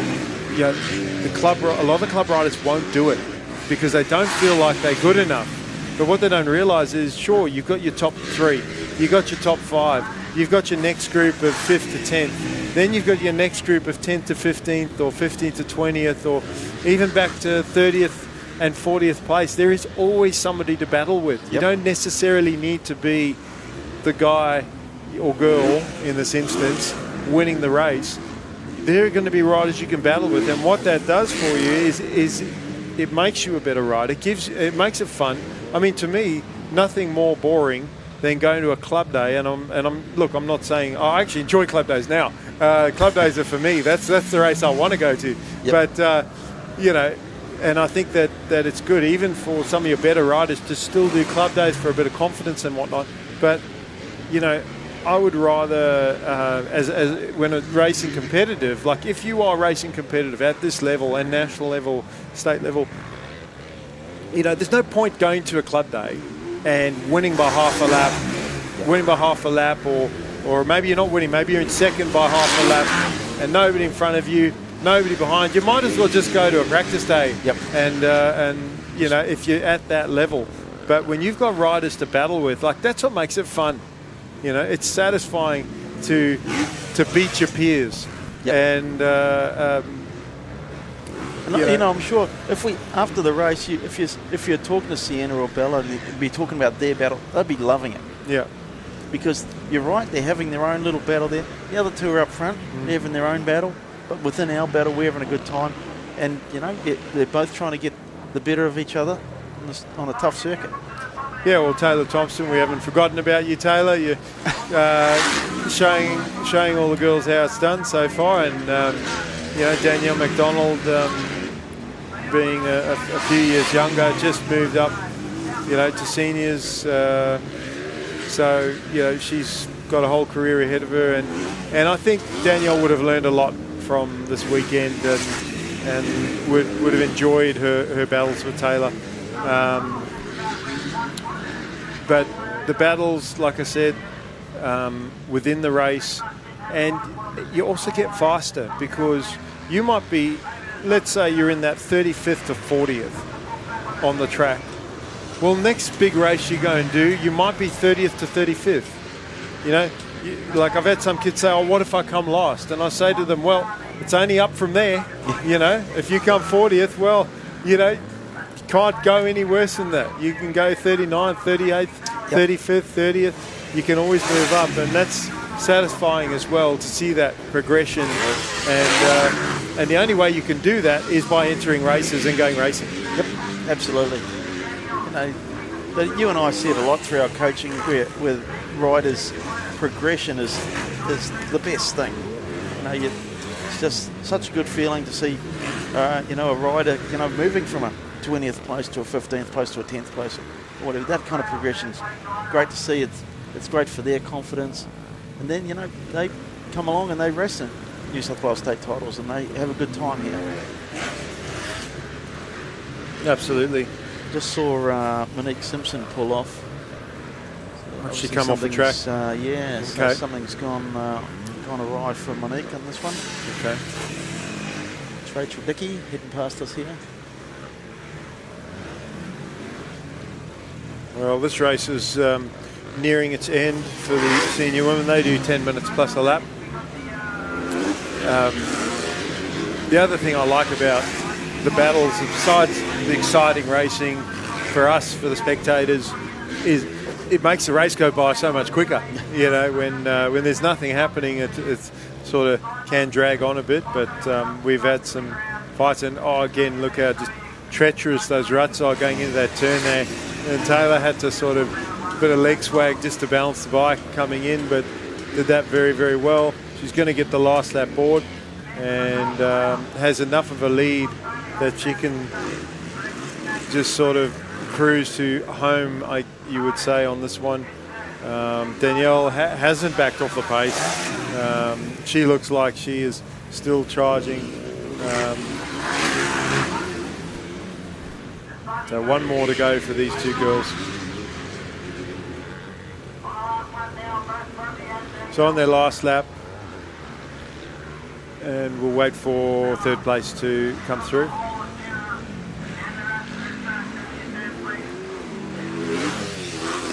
And there's Bella Arnott. I'm pretty sure she's in third, and she's just gone over the centre jump. So the first two riders, about half a lap in front here. There's Kira Collins on 13. You mentioned Monique Simpson coming in early, so obviously had a problem. Bella Brownlee on the Honda, just gone over for another lap. She's a lap down.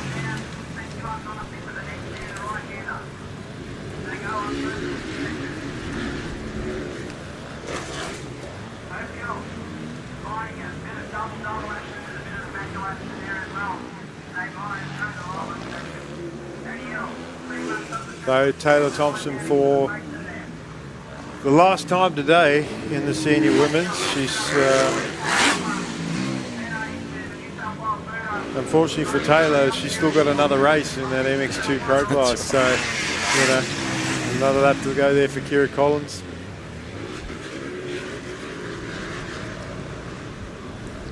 Taylor bringing this one home. And heading up the hill for the last time in this race. Danielle McDonald not too far away. And same for Danielle. Danielle's got another race in that MX2 C grade. Yeah. So, you know, and I actually think this race is going to help her for that, you know, idea of the track. And again, not a close finish there. Yeah, I think Taylor must have really eased it off on that last lap. Well, she you know, she had the luxury of being able to do that, getting the lead early, and you know, she didn't slowly build that lead. She charged hard early. Yeah, she did. And just got that gap, and then dropped off the, you know, I wouldn't say dropped off the pace, but just took her foot off the pedal. And Bella Arnott flying over that centre jump. Third. Collins. Yep, Kira Collins. Sienna. And Sienna Gadis. Yeah, Sienna Gadis has not sort of let go there of Kira Collins. They both go outside, a little bit too far behind to actually make the pass. And if they finish as they are, it'll be Thompson, McDonald on it. Collins, Gadis, MacArthur, Brownlee, Keane, Dickey, and, well, Simpson did pull in earlier. So there's the 720. That's Georgia Keane, a lap down. Here's Bella Arnott for third place.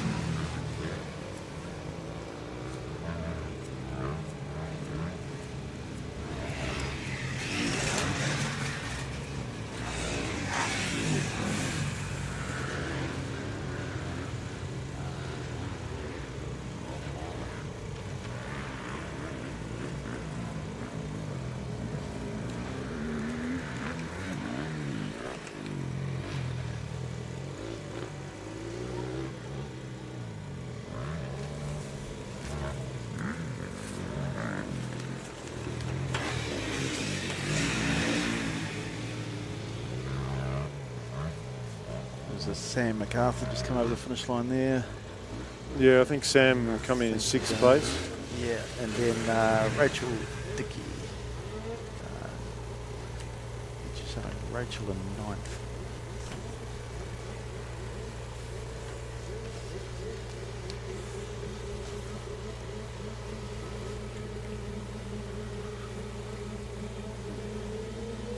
So 12 to 16, 85s off the gate. And that is the 12 to 16, 85 girls, should I say, class. So Sarah Perry will again be one of the contenders to try and beat here. But look at Mia Kazi getting, is that Mia Kazi with a whole shot? Or no?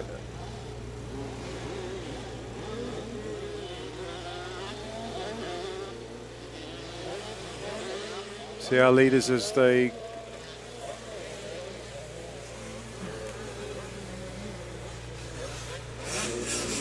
come back. That's Jayla Parker. Jayla Parker on 58, I think. And Mia Kazi, that son is in a terrible spot. I'm complaining about the sun in the booth here.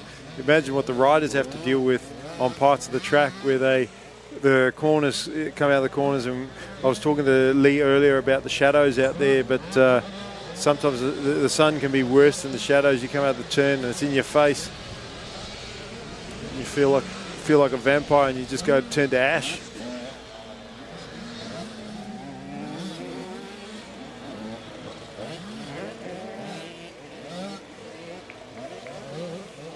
So, end of the first lap, and it is Mia Kazi with the early lead in this one. And Jayla Parker second. There's Sarah Perry in third place.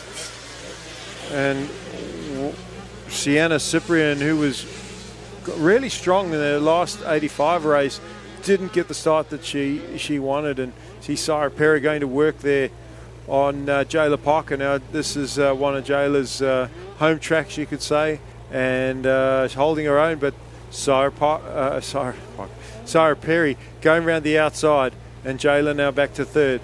And Mia Kazi I think, does have the speed to win one of these races. She's in the best position to do that. Got a great start out in front.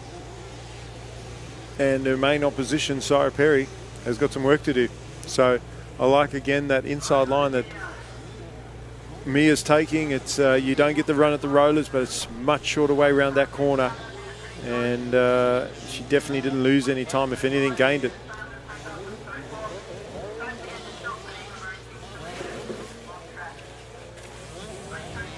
Heading over the centre jump, Kazi, Perry, Parker. Then Sienna Cyprian has moved up. So Sienna made some passes and now trying to chase after the leaders and these interstate riders, again, learning these tracks. You don't think about it that much, but the riders that have ridden these tracks for years know what the track's like, know what the surface is like, the acceleration, the braking points on the track, the bumps, the ruts. And, if you want to know if that's really a thing and what it's like, well, go and race in a state. Go and race a track you've never raced before against riders that have, and you'll know what I'm talking about. So down the main straight there, Mia Kazi from Perry, Parker and Cyprian trying to close the gap.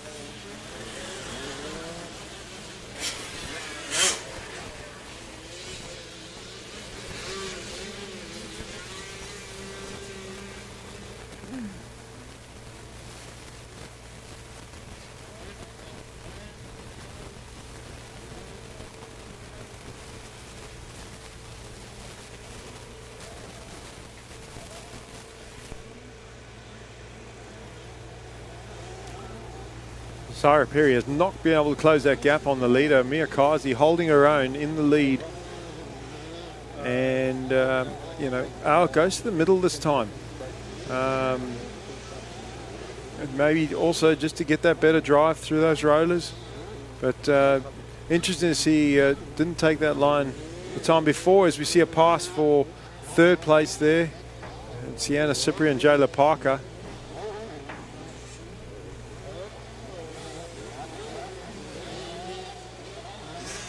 Sarah Perry, though, she may not have closed up the gap, but she is still pushing hard. Parker, no, wasn't. So Parker now is back to fourth place. So that pass made through the rollers. And Sienna Cyprian is now, next rider in line is going to be Sarah Perry. So can she close the gap? She's got a fair bit to go, and we're approaching the halfway mark through this race. And this is 10 minutes plus a lap, so it's still a long race. Especially when the riders are spread out like this, it can feel like an eternity for them, not just for us. And Mia Kazi, she's been smooth and fast. She's not making any mistakes. And she's looking good and looking confident out there.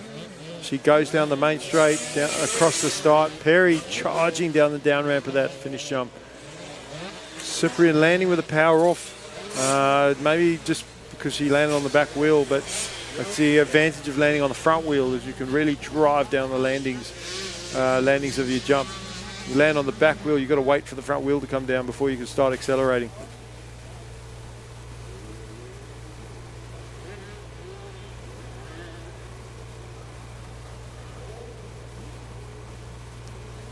The other difficult thing for Sarah Perry if she can catch up to Mia Kazi, is Mia, the longer this race goes on, is going to settle into her lines. She's going to get comfortable, and unless Sarah has a magic line, inside line where Mia's going wide, it's going to be very hard to pass, especially if they're both taking the same line. So first she's got to close that gap though, and right now it looks like Mia's well in control of this one.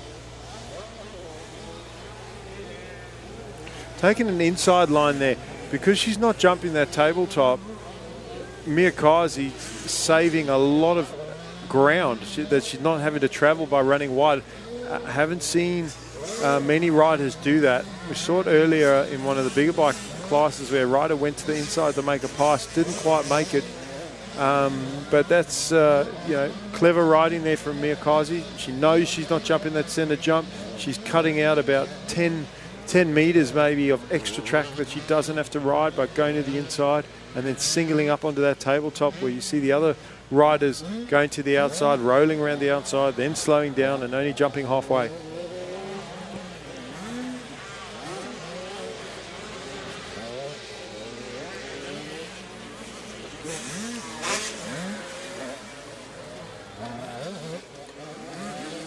Down the main straight again goes Macquarie. Sarah Perry has not been able to close that gap at all, and neither has Sienna Cyprian. So these top three pretty set. Fifth and sixth is where it's at the moment. That's where we're a little bit closer. And that's just behind Jayla Parker. Or was that fourth and fifth?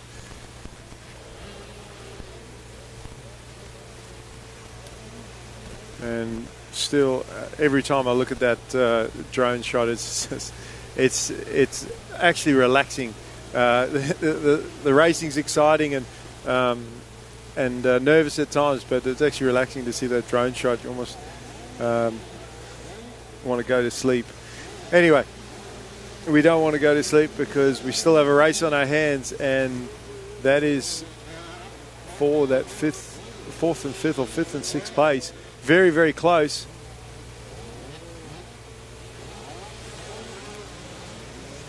And I'll give you a call on those numbers in a sec, who that is. There's Kazi over the centre jump. There's the battle on screen. Is that Ada Harris on the 219?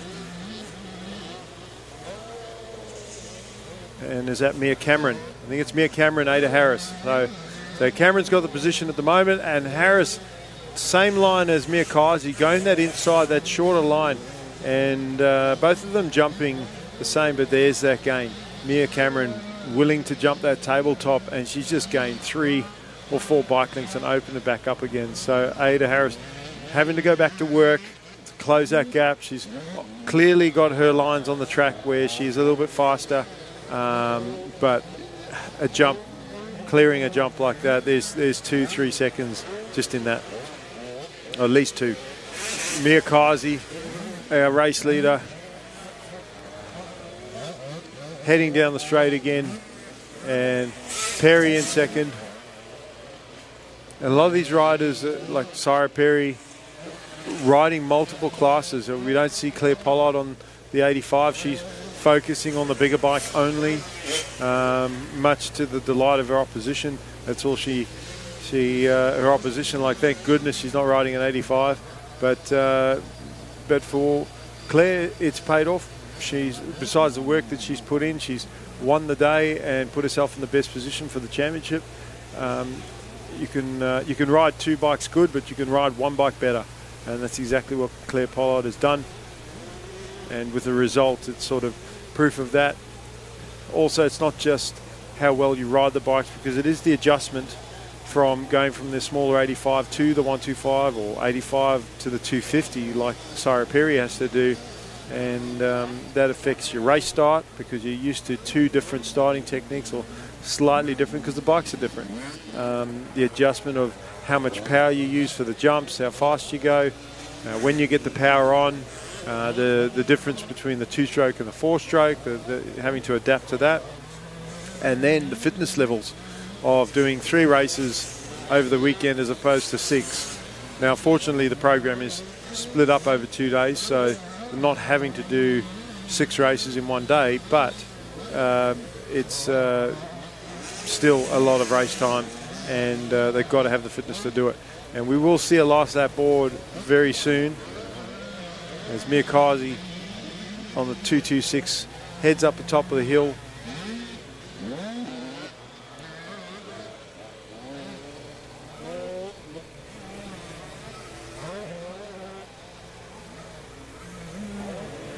So 1 more to go for Macquarie.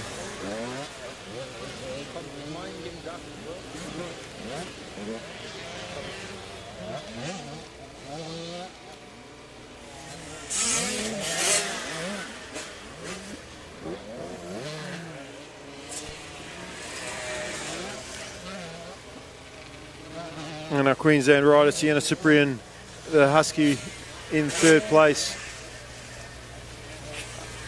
Ada Harris and Mia Cameron. And Ada has made the pass on Mia Cameron. Where that pass is made, missed that one, but Ada Harris up to fourth, even without jumping that tabletop.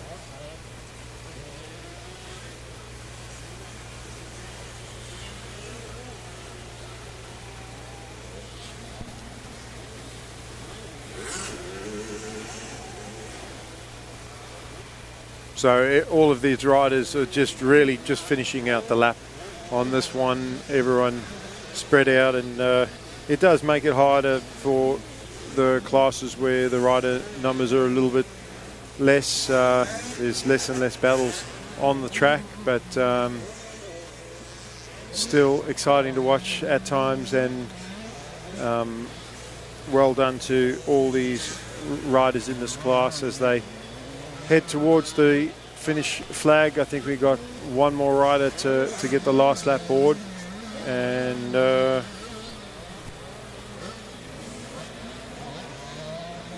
another rider that we sort of lost at the front was Jayla Parker. So is that Jayla that's maybe a lap down? We'll see. They've got one more rider to hit the last lap board before the checkered flag comes out. And it is Jayla. So Jayla clearly had a problem somewhere around the track as our checker flag goes out for Miyakazi, and Jayla's going to have to do one more lap around. And she got the early hole shot. So that's unfortunate for her not to have been able to capitalise on that great start earlier in the race, but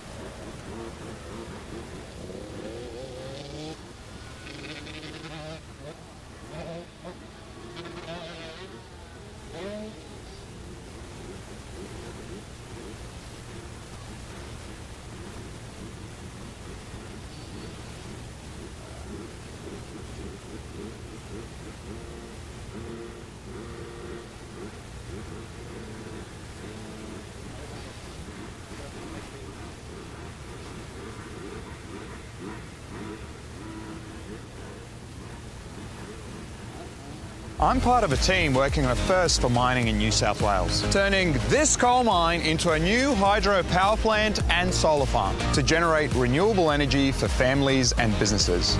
Projects like this show our industry will keep working to reduce its emissions, already down by 38% since 2005, all while contributing billions in royalties every year to fund our public services. Because here in New South Wales, we mine responsibly for today and tomorrow.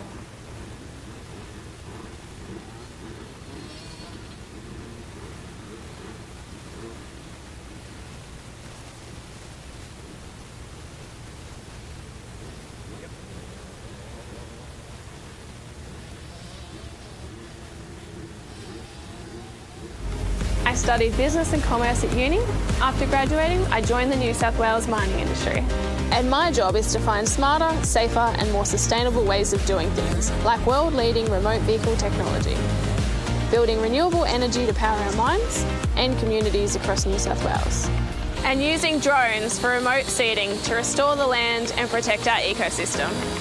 Because in New South Wales, we mine responsibly for today and tomorrow.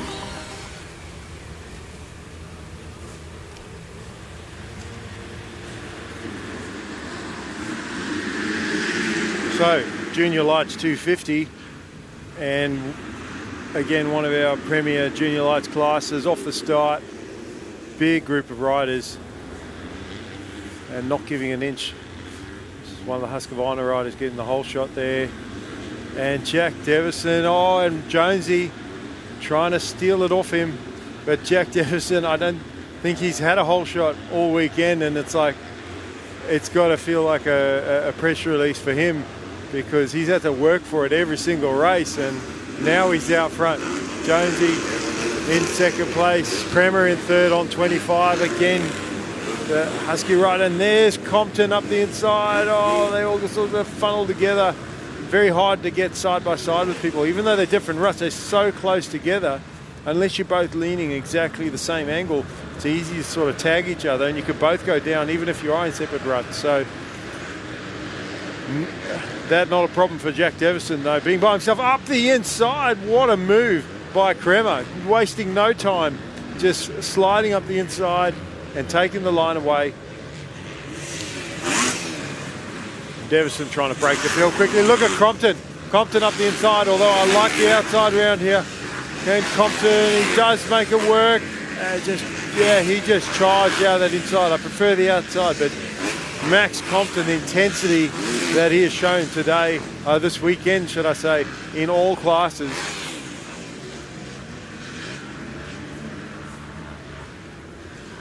And certainly not, can't fault him for effort, that's for sure. As Devison tries to gap the field. So riding with a lot of confidence is Kremer in second place. He's had the sights. Oh, braking bump there. It's like a acceleration braking bump because it's halfway down the straight, and Compton hit it and the back wheel kicked up about half a metre off the ground, just straight up, and made him overshoot the next corner. So he'll have to change his line slightly going into that corner next time. And I like that line from Max Compton in that turn. He's cutting down low on that loose dirt, but there's a little bit more traction coming out of the turn. From that wide shot, you can see all the jumps, and look at those ruts, braking bumps. Some of those ruts actually going off track, where riders got stuck in them and they've got no choice but to go off the track, because that's the line that it takes you on, but not where you want to be. Kremer, Compton trying that inside, wasn't quite close enough. It is a power move to try and get that, but as you can see, sometimes you can lose time. If you're not close enough to make a move like that. Kremer going outside, Compton going outside this time. Then Jones on the 299. Devison through the riders. They're all taking that same line. You can see how they diagonal from that inside. One of the riders going to the outside to take the straight line into the rollers.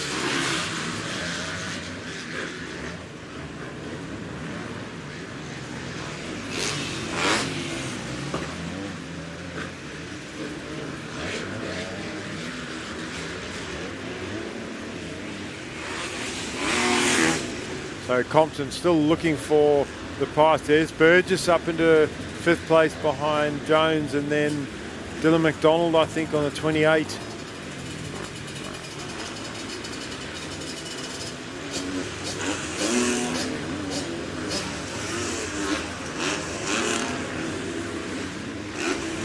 Kremer getting a little bit off balance on that centre jump. You saw he adjusted in the air for it.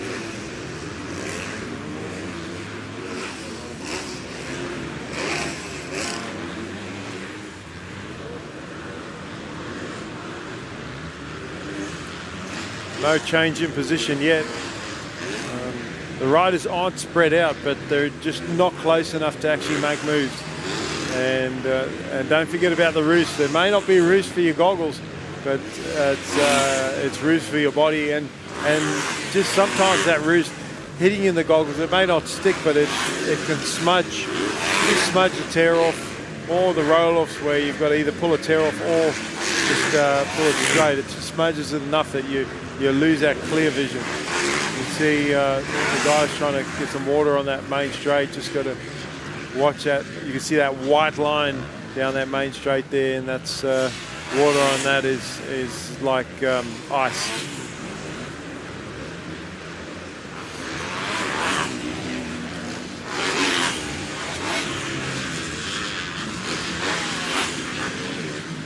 And the skill of these riders, when you talk about the track going away and the riders having to ride to the conditions, these guys are not cruising around. They are pushing hard, and they're not making mistakes, thankfully. They are riding the conditions as hard as they can safely. See if again, I like that line Compton's using. The only downside of it is because he's going so far inside, he jumps quite high on that jump. He doesn't get the scrub. And then a lot of that is from the momentum. Because he's not getting the momentum out of the corner, he loses that momentum heading up the jump and can't actually scrub it as hard.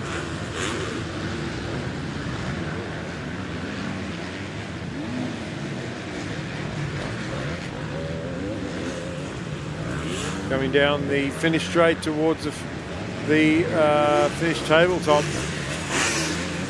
is Devison, and we've got a lap rider, and Compton making I wouldn't say no mistake, but he did not hesitate at all. And he's going to go around, maybe go around the outside here into those rollers. He's going to have the inside to the next turn. So Max Compton completing the pass there, and that started from just after the finish jump here. You saw Kremer sort of just stood up and backed up the throttle slightly because he wasn't quite sure which way the lap rider was going to go, and that hesitation was enough for Compton to take advantage. You saw Compton, he just had a beeline for that inside, charged down the next straight, got on the outside for that turn before the rollers, and then got the pass made going into the next turn. So now Compton is moved up a position in front of Kremer. We'll see if he can go one more and catch the leader. And that is going to be a big ask, because Jack Devison has been on fire all weekend. We've got Jonesy followed by Burgess.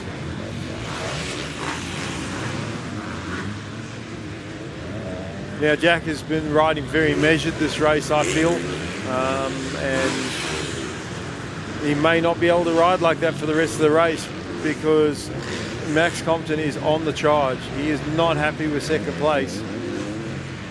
We talked earlier with Lee Gainford in his interview about the 125 and the 250 and how well he's riding the 125, and he said, no, I like the 250. He's clearly got lots of confidence riding the 250. So we'll see if he can close that gap. It'll be a big confidence booster for him if he can close that gap and make the pass. There is a lap rider there. Unfortunately, the lap rider does slow down, gives Compton a line. Kremer not too far back in that third place. Then Jones and Burgess, your top five.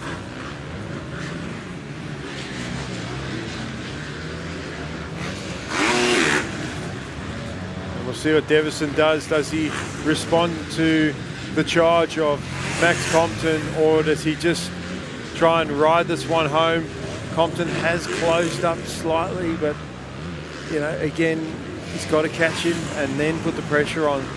I mean, there's pressure already because Devison knows he's there, but Jack has been riding at this level, high level, for, you know, since he was on a 50, 65 cc. So he's won a lot of races, a lot of state championships in a number of events, and competed at Aussie titles in juniors. So, you know, he's not going to be nervous out there, and it actually has looked like he's turned it up just slightly. He gets around that lap rider clean. The lap rider looks over, sees who's coming next, and hopefully Max gets a clear run past him, as with the rest of the leaders as well.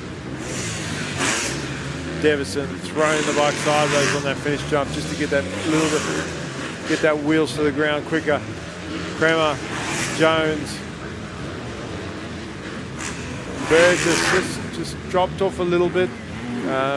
Not sure if he's made a little mistake. Easy when the conditions are getting difficult like this to make just a tiny little mistake, little slip costs you a second. And love that line from Devison, cutting out of that corner early, again onto that dark brown dirt, a little bit extra, offers a little bit extra grip there, drive coming out of the turn. So again, if you watch the live stream at home, again, look at the lines that these guys are taking in their first race, and then look at the line second race and third race, and watch how they've changed. It's easy not to notice that when you're watching the racing. You sort of just watch the battles, but you don't actually see the lines. You don't watch the technique of the riders, and you can learn so much just from watching these kids race around.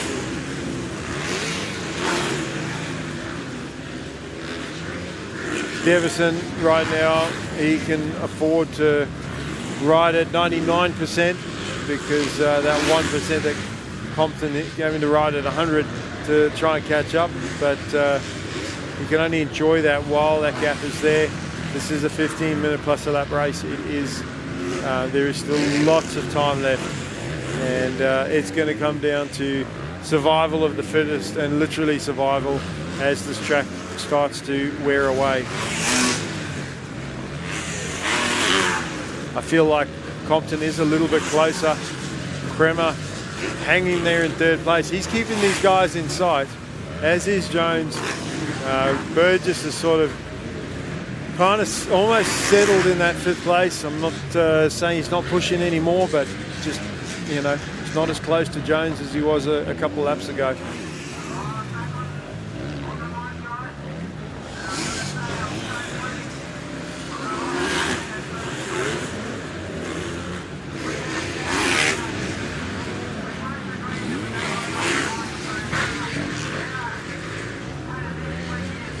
And this isn't just about speed with these front runners. It's about hitting your marks and getting every single rut perfect, every single landing. You know, we've seen a few riders in earlier races where they just catch the back wheel on the top of the tabletop. That takes away a fraction of time, a fraction of momentum, and you almost want to be over jumping in jumps just slightly to get that extra drive, or to make sure that you're not coming up short, because losing that time, but then you over jump too far, you lose your momentum again. So it's more so about just being perfect, putting in perfect laps, hitting every single jump, every single corner, every single line, bump, braking bump, acceleration bump, the same every single lap for 15 minutes plus a lap. As Devison clears that lap rider, and Compton is closer again, I feel. So, you know, is it going to be enough? Can he close that gap quicker? You've got a lap rider on the outside there, and does he see Compton? Hopefully Compton didn't lose any time from that, but Devison was able to clear the lap rider before that section, and that can cost you a half a second to a second easily. So, you know, but it swings and roundabouts with the lap riders. Sometimes you get a good run and your opposition doesn't, and then you get a bad run, and it messes with your head as well, because you have a bad run and then you get nervous. And I love how Devison is doubling, and is Compton doubling through those rollers, and he's using the last roller as a brake to get on, well, to slow down, get on the brakes and get into that inside run. Another lap rider for Compton to clear.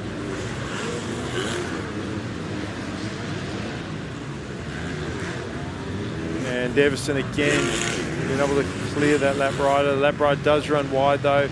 Compton is going to go to the inside and should be able to get through cleanly as well.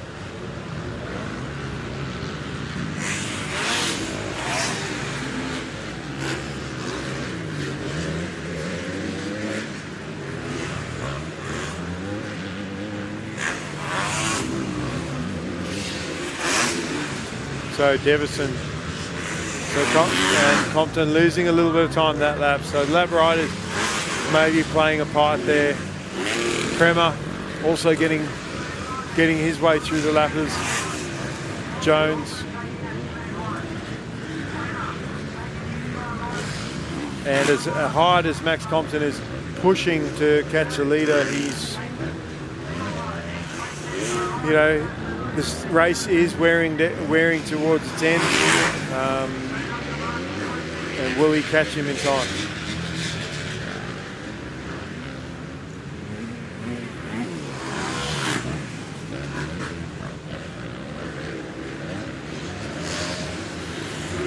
So Davis is just trying to be as smooth as possible, not make any mistakes, and that's what he's doing. I think we're going to see a last lap board next time these riders come around. And this is the smoothest I've seen Jack Devison ride all weekend, when the track is worse than it's ever been. And I put that down to the fact that he's not having to charge to get to the lead. He's comfortable out front. He wants to be out front. And some riders, they get nervous when they're in front. Other riders nervous when they're behind. And I think that's Jack Devison. I think that he's more nervous behind because he wants to get to the front. He doesn't want to waste any time.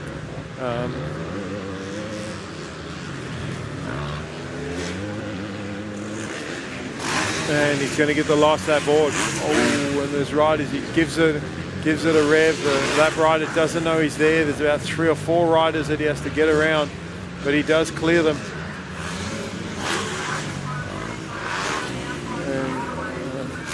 And Max Compton has not let him go though. He has kept the pressure on all race, and that's all you can do. If you can catch the rider, that's great. If not, you might have to just settle for that result, but you know that you haven't left anything out on the table. You haven't just let the leader go.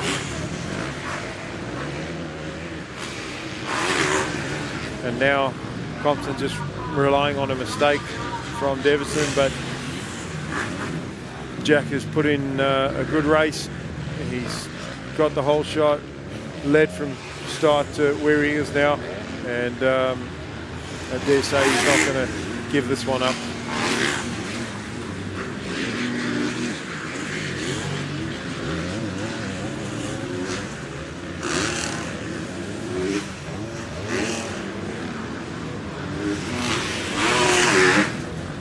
Kremer again, still close as well in 3rd place.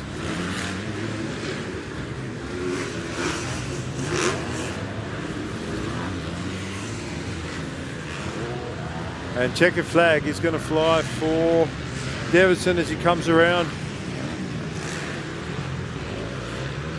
One of the other riders that was a fierce competitor in this 250 class and MX3 class was Cooper Rowe, who suffered an injury earlier today on that centre jump.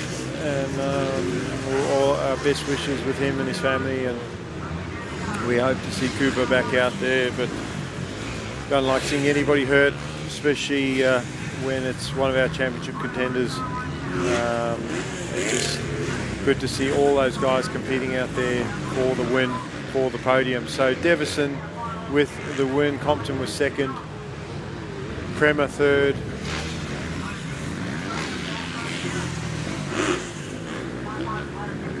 Jones, Burgess, McDonald, Hazel, McHugh, Reed and Geordie Taylor, our top 10.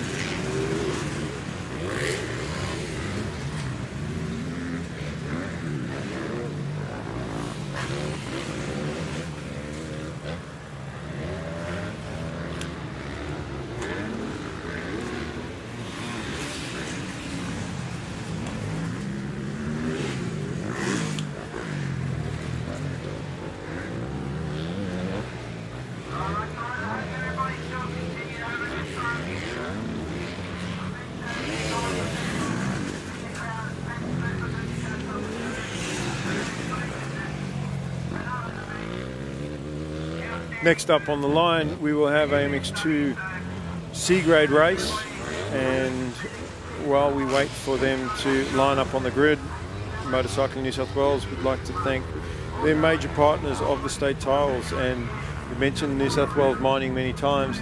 Great to have a corporate out-of-industry sponsor get involved in our sport, and especially at that sort of level, and we hope that they will like the events that we run and be a part of them and support the sport.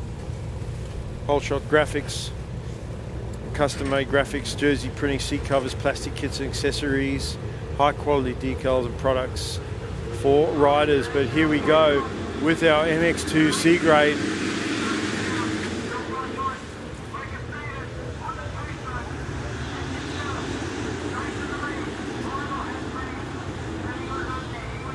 That's Sun in a really awkward spot now. These guys.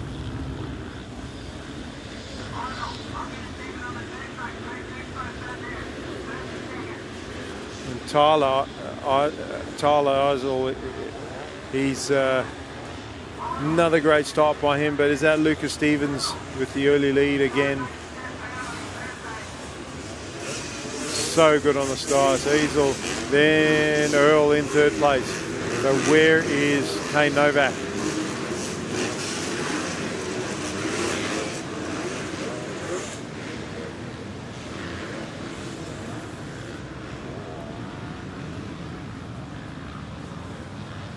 And Aussie Earl up into second place, gets the pass on Easel. Kyle Easel back to third. The number 3 to the 3 position.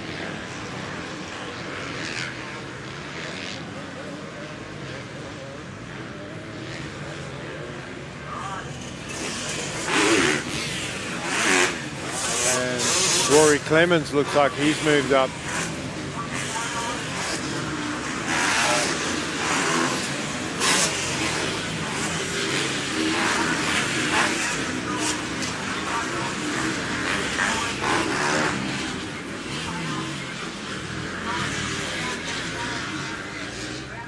And I didn't see Kane Novak out there. Maybe I missed him. No, mate, I didn't see him either, actually. Yeah. So if you've just tuned in to round 1 of the state titles, state motocross championships here at Lake Macquarie Motorcycle Club, Mikel Constantino here in the booth with Lee Gainford. And we're getting to the business end of the weekend's racing. This is our 4th last race of the program, so you know, and these guys are having to deal with the toughest track now. Looks like Oscar Earl is loving it though. He's in that second. There's Jack Roberts, and he's made the pass on Easel. Then we got Bird on the 411.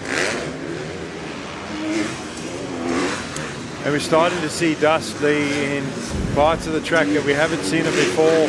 And it's almost gotten to the point where they can't actually water anymore, because if they do, it's actually going to make it more dangerous.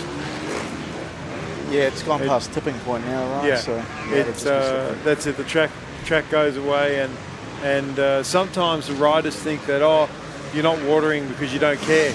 And what the riders and parents need to realise is that our biggest concern is the rider's safety. So any decision that's made is made with that in mind. Yes, we want good racing, but these are the riders is what makes the racing and makes the championship and makes the event. Without the riders, this wouldn't happen. But it also wouldn't happen without the volunteers and the club and the people in the sport that are involved putting on the race events.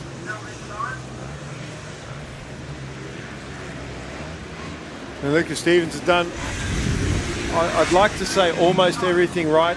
Like when you say he's done everything right, that to me normally means winning every race and whole shotting everything. But where he hasn't won, he's finished second.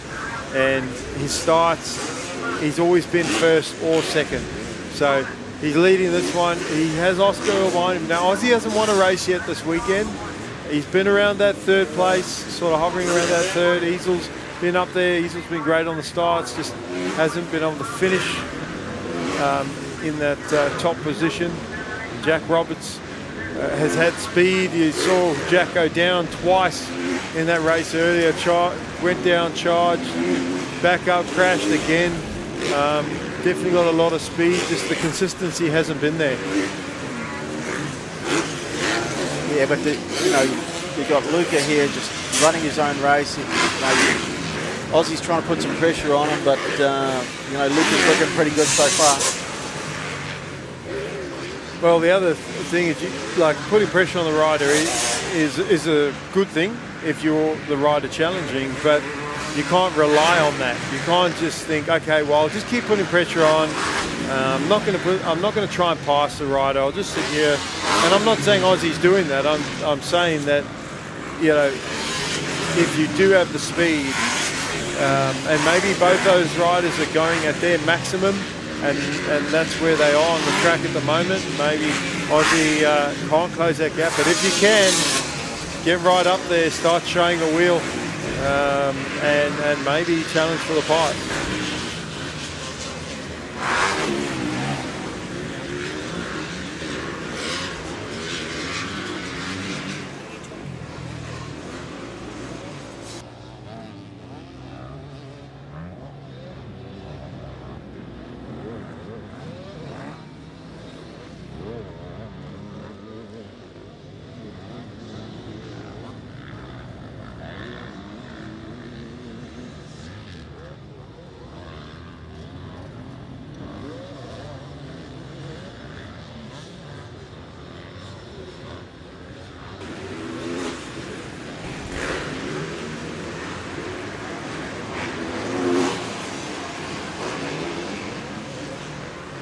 coming down the bottom of the hill here to complete another lap. Yeah, it's almost just routine for Luca today. He has led a lot of laps. He has been second as well, but overall looking pretty good. Rory Clemens coming through there in third place, and in fourth place. Yeah, third place. Sorry. And we just seen Tyler Easel come through. Easel, third, and Roberts. Dylan Jones there, riding a bit of a lonely race. Bird's up in front. Got a bit of a back gap back behind him to Banjo. He's on the number 50.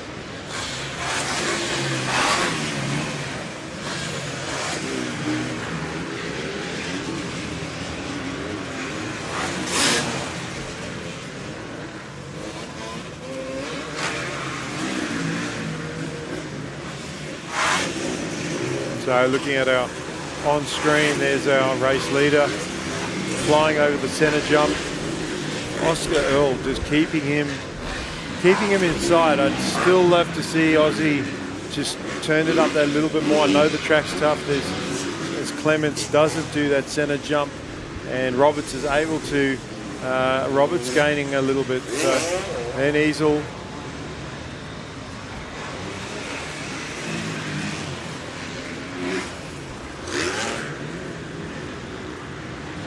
Field certainly spread out a lot now. Oh, they have.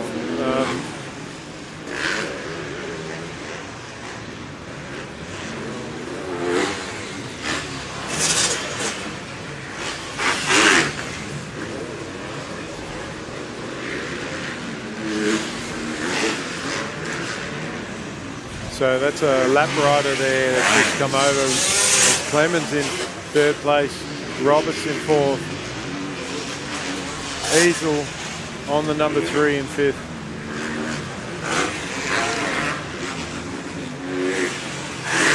Then Bird on the 411.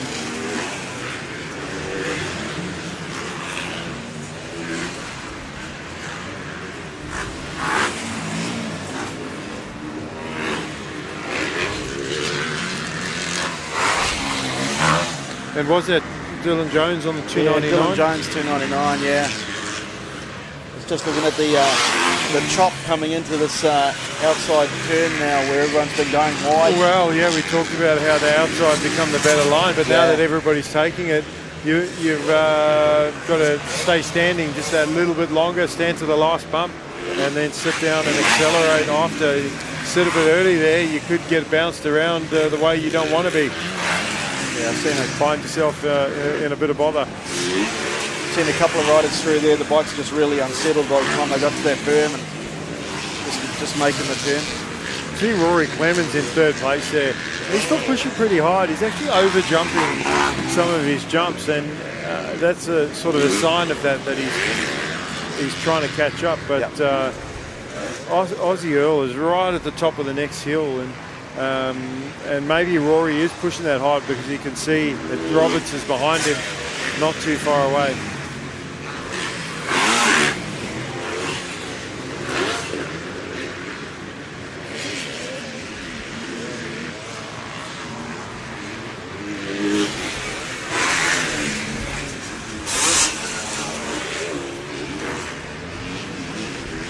And then again, you have that difference between the bikes. You know, Clemens and Roberts on the 252 stroke, and I don't know if you agree with me that as the track is now, it would.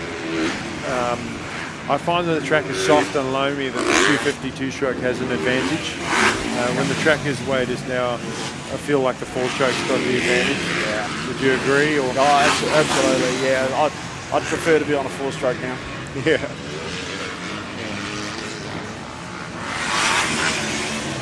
And you have a look at the rider out front, Lucas Stevens, on the 252 stroke, just throwing it around, and he's not making mistakes. He's actually quite smooth.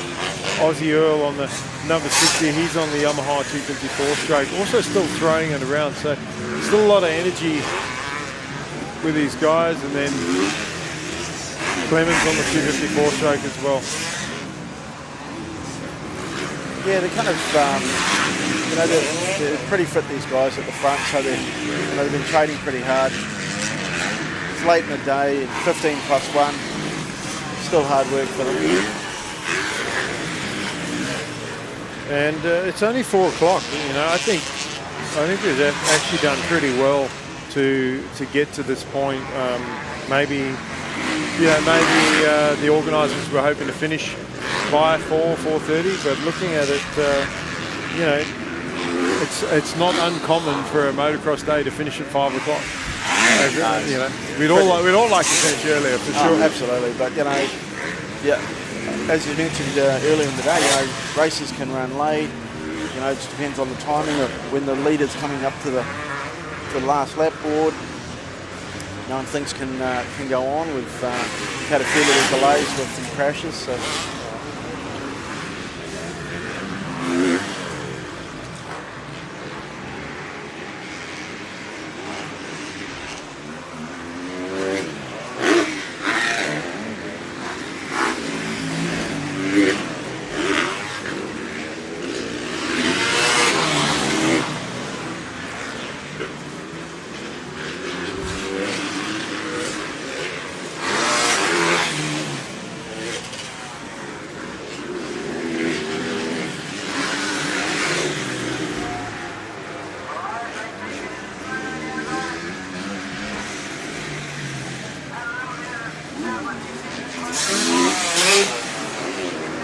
Making their way through a fair bit of lap traffic here.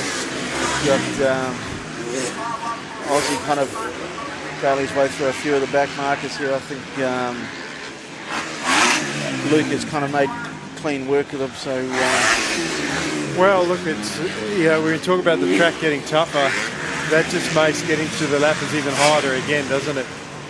Because they're trying to find their easiest way around the track, and sometimes that's in the line that you want to be in. So see Aussie Earl there, he's kind of sort of backed off a bit now. Like, I don't think that he's tired or anything like that. I just think that he might feel like, you know what, I'm in second, I've got a good gap on third place, I'm not going to give up or anything, but I'm also not going to push it any harder than I need to. And he did put in a good push early in the race to get on the back wheel of Stevens. Wasn't quite able to close that gap up. So, you know, I was talking about a chess match earlier, and and going around the lappers, and it's the whole game. The mental side of things is, just as important as going out there during the week and doing motos. Working on your mental game, your planning, your strategy. You talk to some of the riders, young riders, and you say, "So, what's your strategy for race day?" And their answer is, "What does strategy mean?" And I mean that in the nicest way. That it might be, maybe it's a big word that they haven't quite learned yet, but maybe for them they actually know what strategy means in a different way. But if you put it a different way and say, "Okay, well, what's your plan? What's your plan for race day?" And they go, "Oh, hope for a good start, and hope I do well." And if you're relying on hope, like it's good to hope for stuff, but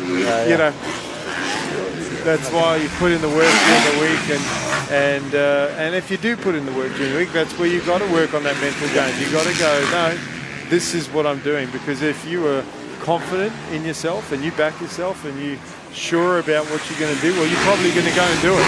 Yeah. And if you don't, like you said, you're going to die trying. So, this late in the day, where the track's gone away, there are holes out there that will bite you. You almost better go, "Oh, you know what? I'm comfortable in this position. Like I'm going to take these safe points. Going to regroup. Maybe I'm not feeling it in this race, and I'm going to put my plan together for round 2. Maybe I'm kind of a little bit more comfortable on the track at Port. A little bit different up there than this. So you just continue to work on your your off-bike plan and your training plan and all the rest of it, but just get a little bit more focused on what you need to address between now and round 2.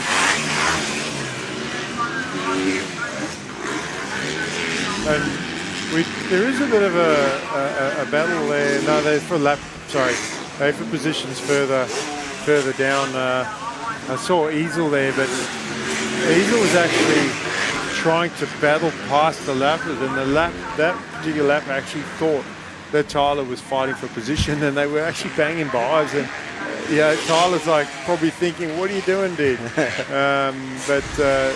Again, very hard. It's not like I don't know if you've seen in the Supercross, they have the green lights on the front of the bike to let you know who the leader is, and that's not for the lap riders. That's more for the spectators and the fans. One of the hardest jobs on race day is the guy on the finish jump with a checkered flag, waving that flag. He's got to watch the leaders the whole race, and how nice would it be for him to see some green flashing lights on? Well, they're not flashing on the bikes, but green lights on the forks of the bike. Go, okay, I don't even need to look really. I just look for the lights. Yeah, no, I think it's a handy thing. You and I have both been in this position where you particularly in these longer races, race lead can change. Someone can come off. It can be hard.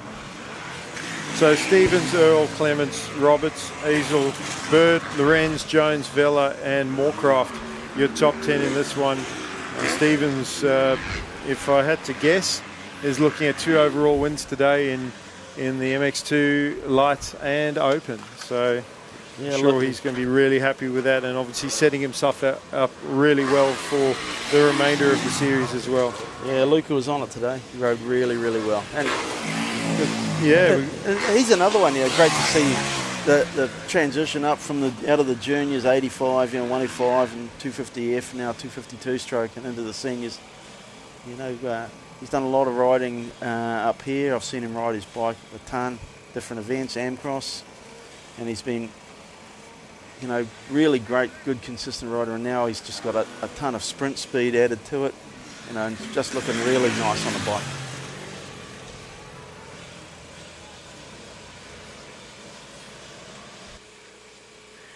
So 10 to 12, 65's about to get underway, and as I mentioned, Lee, we're in the business end of our program now. 65, 10 to 12's their last race of the day, and we've got a blue bike out front. It's more than likely Blake Bohannon, looks like his riding style, out in front, and that's exactly what he needed to do. Yes, he might be the guy to beat, but putting himself in that position, staying out of trouble, riding his lines. He's just got to put in some good laps and stay safe and finish this day out. And we'll see if anybody can challenge him. That's going to be difficult to do. Is that Archie Black in second?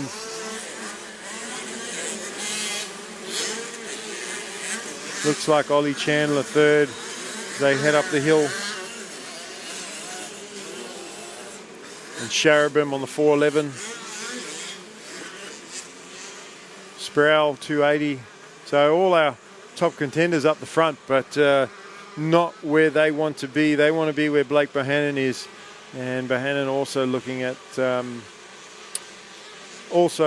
some overall wins in his classes. If he can finish this one out. We saw Millard take a win off him on the 85. But the 65, he has been faultless. Black, Chandler, Sharabim. Oh, Maxie Harris on the 264. Almost, he was battling with Sprowley. Almost, they were side by side going into that corner there. Thought he was going to make the pass on him.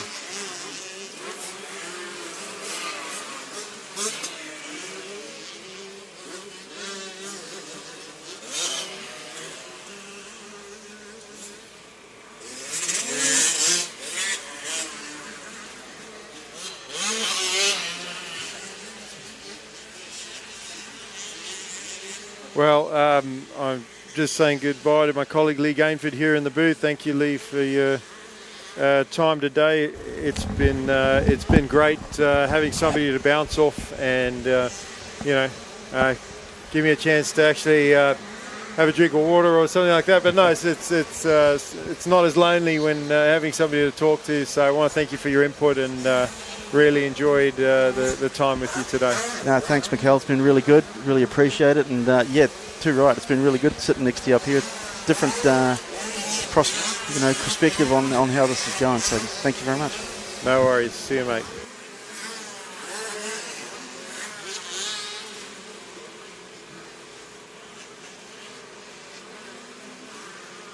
So getting back to it, the Yamaha Junior Team rider, Blake Bohannon, heading up the hill. That step up, very hard for the kids to do on these little 65s. Traction is at a minimum at the moment, and they are full throttle for that jump and still coming up short.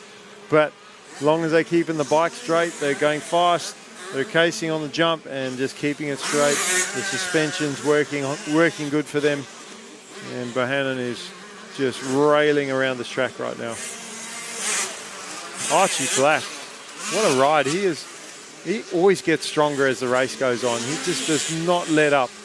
Ollie Chandler, and we've got a four-way battle there for second place. So that's really tightening up and close racing for that second, third, and fourth place. And we've got second, third, fourth, and fifth place. And Maxie Harris a little bit further back. So we'll try and keep an eye on that battle. It's literally second. There's four riders there fighting it out, and Chandler has got it from Sharabin, and Sprowley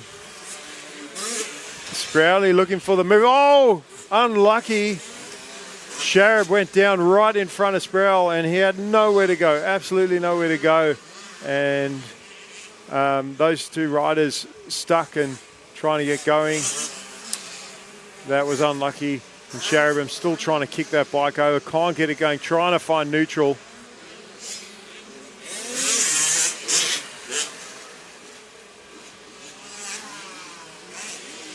Finally, Sharab gets the bike going. And the benefactor of that was Chandler. He went from fourth to second in one go. So Archie Black, what can he do? Can he close back up? Kai Sproul with a lot of work to do.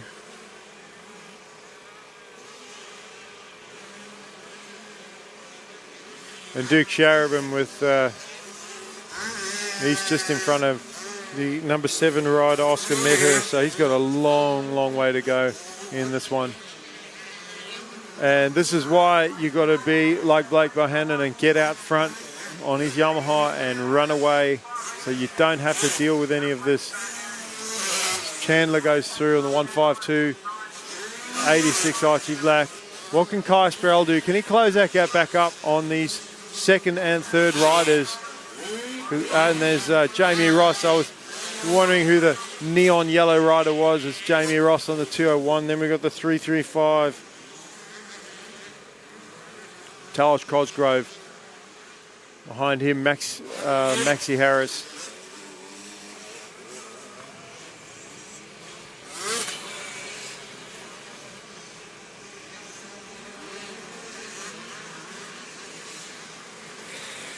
So Bohannon heading through the rollers there, and he is way out front.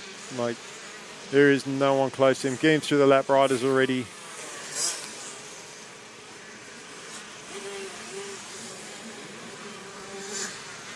Chandler with a little bit of a gap over Archie Black, but Kai Sproul has closed the gap on Archie Black. So battle brewing for third place now. Can Kai Sproul challenge for that position? Gets a little bit more drive out of the turn, jumps a tiny bit further on that centre jump, and he is getting closer, and that's going to push the battle to Ollie Chandler for second. Then we've got Jamie Ross.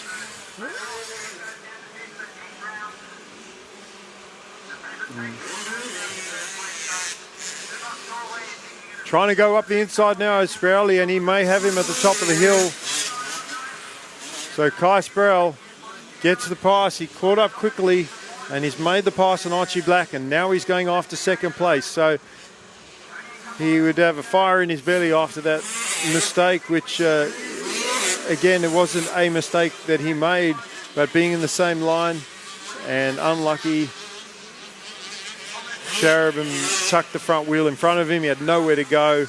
Didn't want to ride over him or ride over the bike. Got stuck and lost a bit of ground. Not as much time as what Sharab would have lost, but definitely lost some positions and time. And he's trying to make up for it now. And if he can get back to second place, that will be a good result for Kai Sproul in this race. As we watch Bohannon, but Sproul dive into the inside there. Where is Chandler?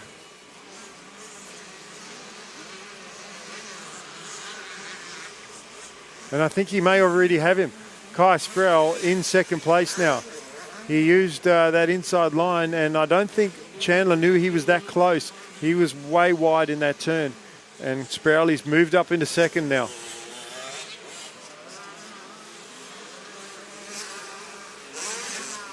So showing his speed. Unfortunately, the horse is bolted, and that horse is Blake Bohannon.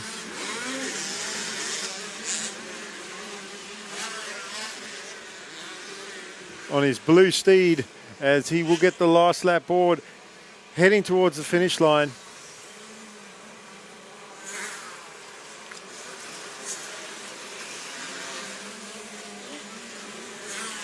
And he's just got to hang on for one more lap. And Bohannon's been in this position many, many times. He knows what to do. He's just got to finish it out. Now that Sprouley's into second place, just needs to bring this one home. There's no point pushing hard, trying to catch Bohannon. Even a mistake from Bohannon, he's got a lot of time. I think it'd be hard pressed for Sprouley to make that up, and he has enough of a gap over. But look at Jamie Ross, actually. Sorry, skip into that battle. Jamie Ross has closed up on the back of Archie Black with one lap to go. And Archie Black even looked behind him to see who was there. But Jamie Ross on the charge with one lap. They're in the bottom section of the track, going through the rollers. And the next left-hander. And we'll see how they come out of there as we look at Bohannon going through the rollers there. We've got that just behind the scissor lift there. And there is Archie Black and Jamie Ross heading up the hill. And Black very cleverly going to the inside line. That's where Sprouley made the move on Chandler. And there's nothing in it between those two riders. So that's fourth and fifth place. And we'll see if Jamie Ross can make it happen. Archie Black definitely not getting tired or anything. It's just that Ross is on the charge. Haven't seen this from him yet today. He's had a quiet ride in the top five, but this is the first time I've seen him actually fight for position. Doesn't jump that tabletop, loses a bit of ground to Black. And we're going to get the checker flag for our race leader, Blake Bohannon.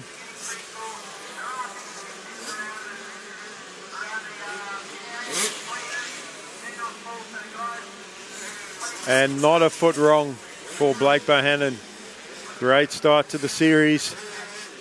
The round one of the state championships here at Lakes. And we go to his home track for round two. So look out. Kai Sproul, though, a burst of speed there in this one. Definitely showing that he will be there all the way to the end. Ollie Chandler, solid to third. Archie Black hanging on to it, and a good charge in the end from Jamie Ross.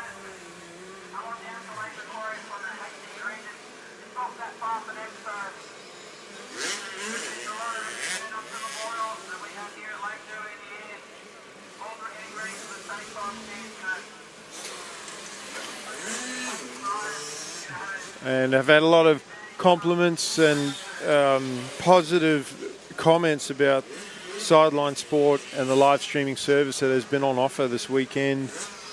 People saying this is great, never seen this before, and let's hope that we can continue this coverage of the New South Wales State Championships and our sport. Sideline Sport, their streaming, their production, they provide dedicated support to all sport and levels, and their platform aggregates all event content on one channel to provide great exposure and insights for sporting organisations and competitions, and just what they're doing today, which has given our partners and sponsors of the New South Wales State Championships the opportunity to promote their business, promote their products, and I look forward to seeing what they have in store for us as we head into round 2 of the championship. So Bohannon, Sproul, Chandler, Black, Ross, Sherabim, Cosgrove, Harris, Medhurst and Riley, our top 10 in this 10 to 12 65s. We are almost there, folks. We've got 2 more to go. Junior 85s and then the MX2 Pros, our premier one of our premier senior classes, is going to have to ride the track at its worst.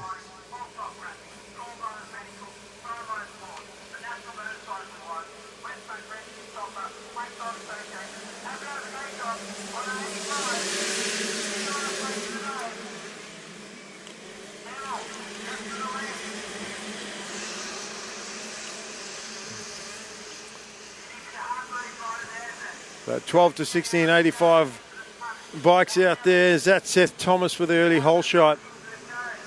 Heath Davey looks like up in a second place. And is that, we're looking for the 99 of Cooper Bowman.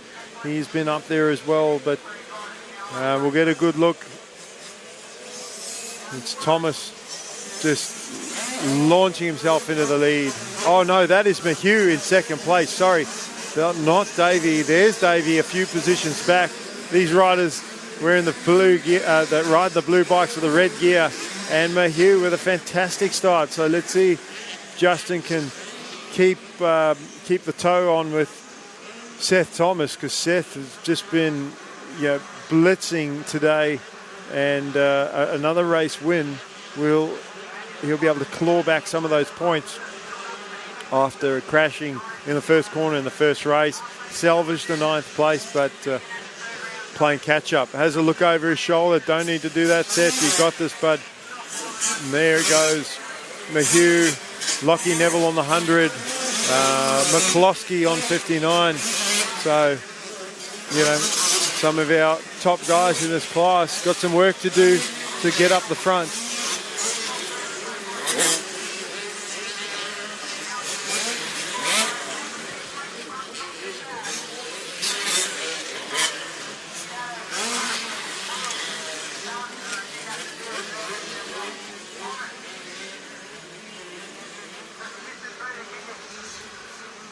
So Thomas starting to check out a little bit, and so is Justin Mahue. He's got a little bit of a gap back to 3rd place. What an awesome start from Lockie Neville on the Husqvarna, number 100. Yes, one of his local tracks, but you still got to get the start to get up there. And Davey's still trying to work his way through. Thomas heads towards the finish jump.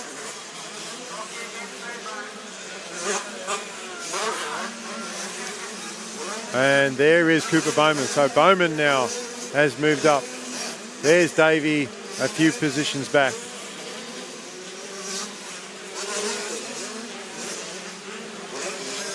Buddy Brown on the 89. 203 Jolly Thompson. McCloskey on the 59 is still up there as well. He's a bit further up the front.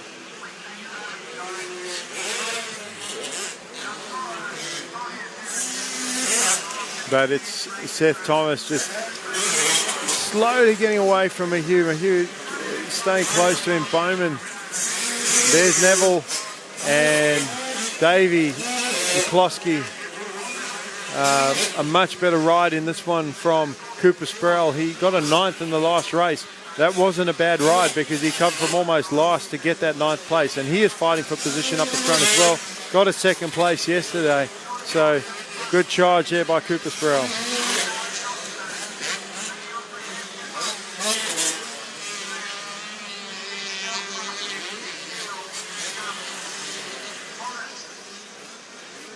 And Davey has finally made the pass into 4th place. But this is the further up the front you go, the harder the riders get to catch, the harder it is to make passes because the riders are getting faster as well. So Lockie Neville still having a fantastic race on his Husqvarna on the number 100. He's in front of McCloskey.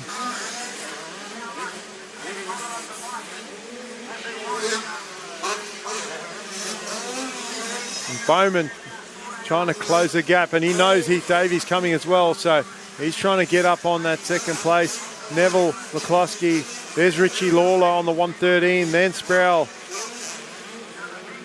Jake Doyle on the 155.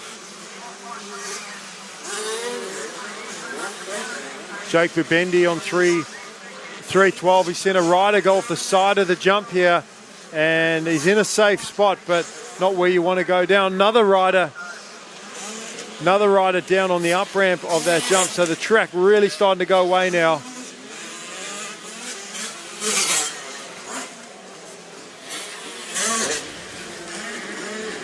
And the wind's starting to pick up as well.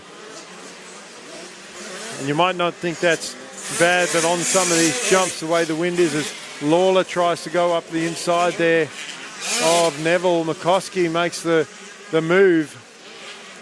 And then we've got Sproul and Doyle, Bubendi, then Buddy Brown on 89, Charlie Thompson on the 203, Seth Mainwaring on the 858.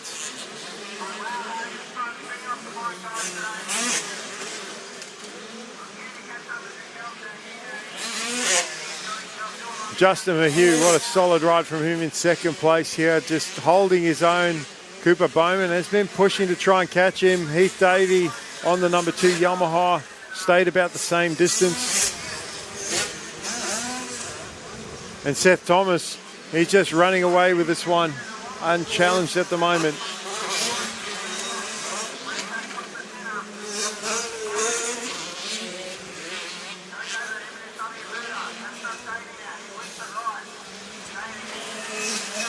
Then we got Richie Lawler on the 113, McCloskey, Neville, Sproul, Doyle.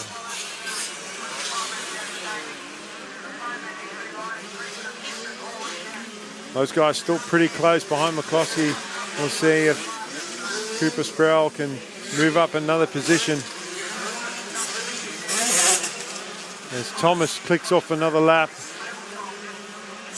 Mahue on the 355, Yamaha. Bowman, Davey.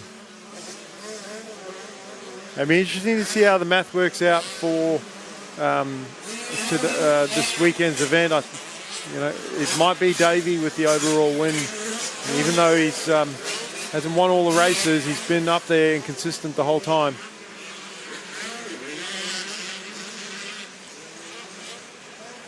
So it's these riders coming over the finish here that no, that's Bubendi and Mainwaring as we go back to our drone shot, just the overview of the track.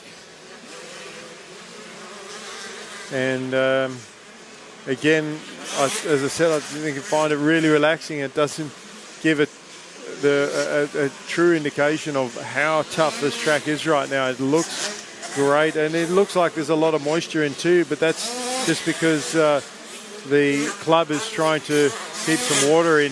It's not so much moisture in the ground, it's moisture on top.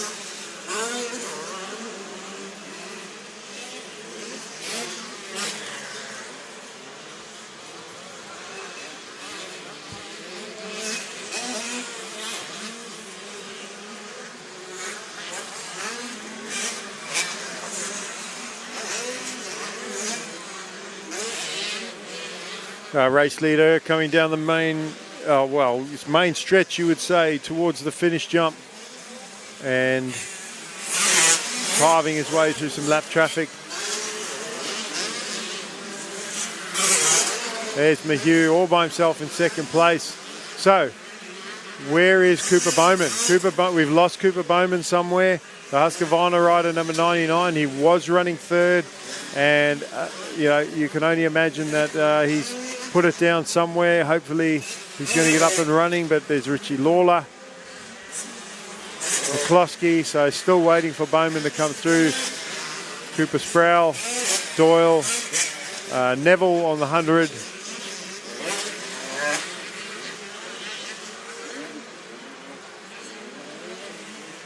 Unless I missed him earlier, there's Buddy Brown, Main Waring, Rubendi.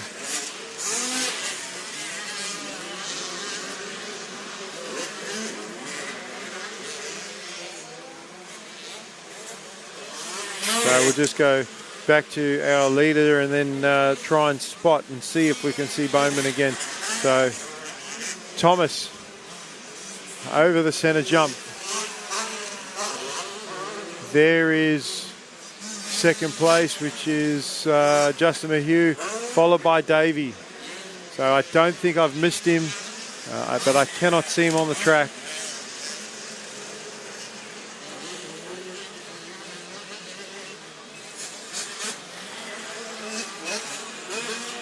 And Richie Lawler, I think from memory, his best race so far. There's McCloskey. Sproul, not too far behind him. Then Doyle, Neville. Last lap board coming out for our leader, Thomas. He's just got to do this one more time. And Justin Mayhew, what a race he's had. He's gotten better as the day's gone on.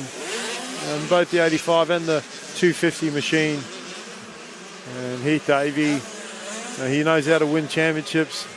And as much as he's been pushing this whole race, hasn't been able to close the gap on Mayhew, but is looking really good for the series. Richie Lawler coming past us here, then McCloskey and Sproul. So can Sproul close the gap with one to go? McCloskey is not easing off. Then we've got Doyle, Neville. I'd really like to see what's happened to Cooper Bowman. He's gone MIA somewhere on the track. And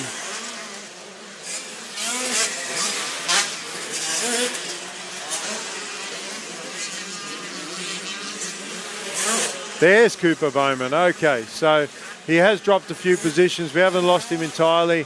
I'd say he'd be towards the back of the top 10, and some big whips there on those tabletop jumps from our race leader, Seth Thomas, the gas rider, 295.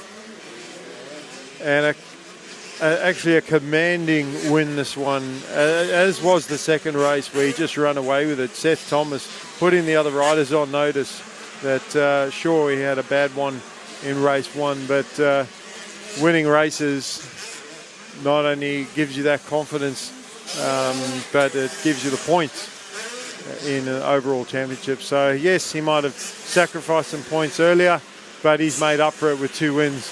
And that's all he could do. Sometimes you have a bad race and you just got to get back up and try again, and he's done exactly that.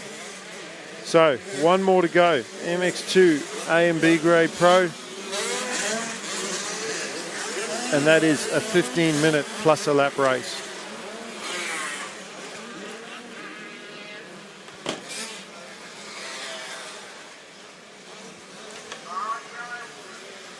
I'm part of a team working on a first for mining in New South Wales, turning this coal mine into a new hydro power plant and solar farm to generate renewable energy for families and businesses. Projects like this show our industry will keep working to reduce its emissions, already down by 38% since 2005, all while contributing billions in royalties every year to fund our public services. Because here in New South Wales, we mine responsibly for today and tomorrow. Okay, so our 12 to 1685s, Thomas, Mayhew, Davey, they were your top 3 in that class. And when we'll have a look at your top 10 when we get another look at the results coming through for a second time, then we'll go through to our next race, which is final race of the weekend, MX2 A and B grade. Lawler, Sproul, McCloskey, Doyle, Neville, Brown, Main Waring, your top 10 behind Davey, Mayhew and Thomas.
So about to get underway here.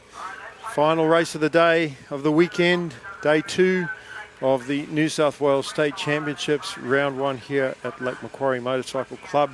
We head to Port Macquarie at the end of April 27th, 28th, but we'll worry about this race first before we get there. And final race of the day, let's hope they all get through that first corner cleanly. Looks like they have, and we have a race on our hands. Running to the outside, the leader there, and mistake has left the door open, and we have a new leader for coming out, and here comes the Kawasaki rider. Easy to spot, not many on the Kawasaki. Riley Fitzpatrick, the Queenslander, and he takes the early lead, looks over his shoulder, doesn't need to do that. He's already gapped the rest of the field. That's Zadrovic in second place, 5:34. In third, he was a race leader, I think, Jack Shepherd, and Benny Novak on the 70.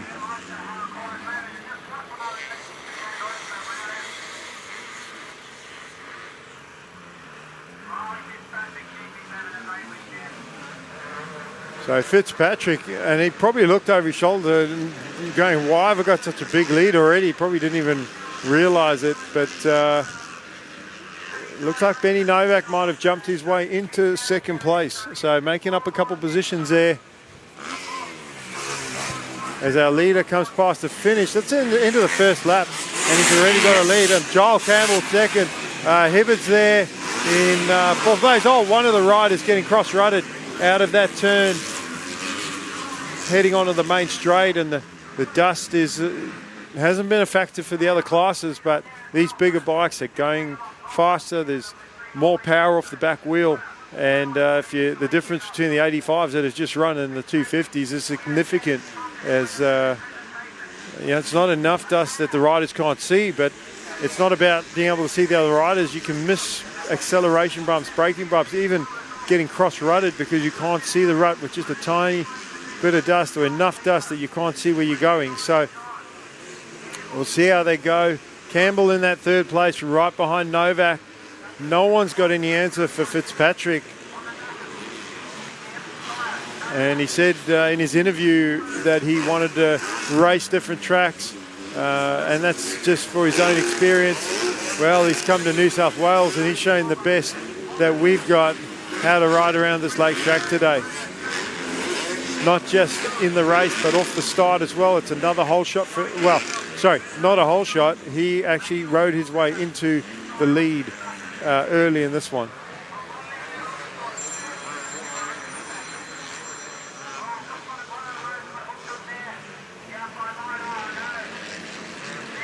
And heading towards the finish.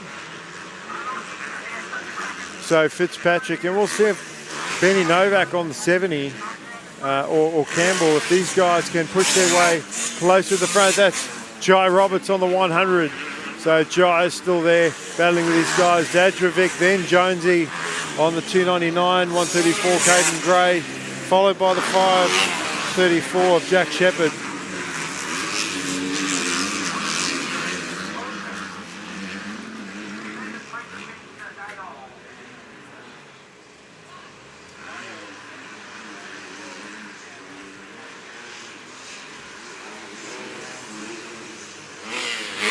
Gap has sort of stabilised between Fitzpatrick and Novak, but Joel Campbell is hot on Novak's heels. He has been for the whole race, and he is putting pressure on, and he's a little bit more momentum there out of the turn. Got a slightly more drive. Novak tries to shut him down. They almost come together in the corner. That gave Campbell the line, and Campbell comes out now with second place. They're using that middle rut there, a little bit more grip, middle of the corner there. Roberts trying to stick with these front runners, these younger kids. And then we've got Jonesy leading a pack of Zadrovic and Gray. Then another couple riders. So battles all the way through this class today, but no such worries for our race leader, Riley Fitzpatrick. And Campbell now a little bit of distance there on Novak in third place. And Jai Roberts falling into the clutches of Jai Roberts a little bit. So we'll see if Jai can close the gap on him. Riley Fitzpatrick is settling in and looking really comfortable out front. And he's built up a reasonable lead now Like Campbell has got to second place, but yes, it is a long race, 15 minutes plus a lap. With Riley Fitzpatrick looking so comfortable out there, is there going to be enough time for him to close him down as Jones comes through? Oh. And I just got a rock to the chest as I seen Taylor Thompson. It wasn't Taylor, I don't think, but nobody's safe on the side of this track with a roost. I'm going to wear my armour next time I'm doing the commentary, or at least get some windows. But Fitzpatrick just clicking off the laps, hitting his marks, hitting his lines, smooth. And Campbell has not been able to shake Novak. Benny Novak is just sticking with him and keeping him under pressure. These guys are often not just racing these events to go racing, but using it for race training.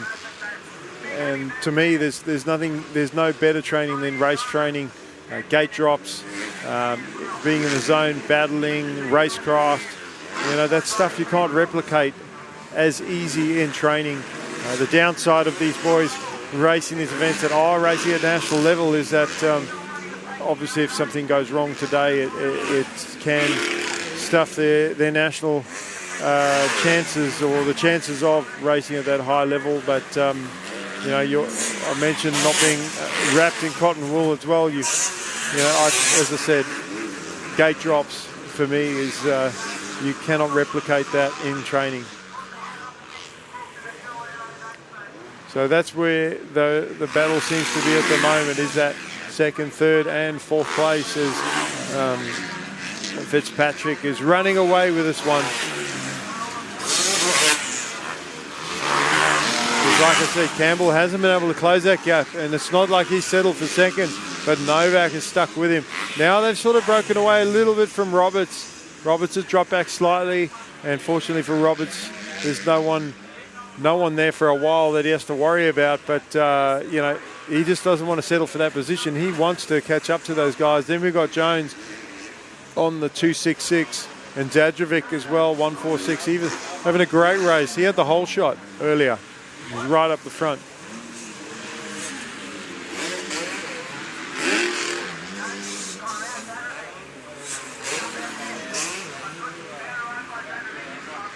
So Fitzpatrick at the bottom of the hill, second and third at the top. And little mistake, that's a very difficult rut to take, that right-hander, Marshall Point 10. You're going uphill, it's off camber, the rut's not a clean, rounded rut. You're having to just sort of lean the right way, and then you just get a little bit off balance and it can mess you up.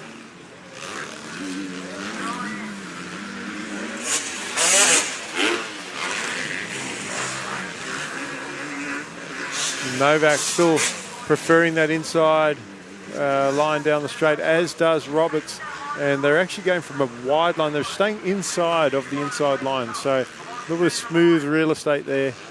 And although the outside line has looked good, it is quite bumpy now. We've actually got to take it easy going into that outside and only accelerate on the downside. And Taylor Thompson trying to catch up to Zadrovic. We've got Caden Gray. 534 Jack Shepherd and Jefferson Puente on the 22 or the 022 machine.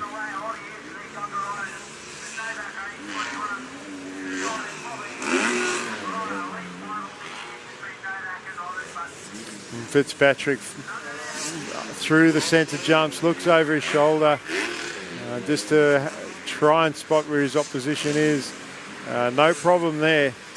Joel Campbell, Benny Novak, that battle has sort of stayed the same, and Novak hasn't been able to close the gap, but they've broken away from Jai Roberts in that fourth position. Then we've got Jonesy all by himself in a lonely fifth. Zadrovic and Taylor Thompson, our women's class winner, well inside the top 10 here. We'll see if Taylor can close up on Zadrovic. See if they both have the fitness to go all the way to the end here. Caden Gray is in that battle as well.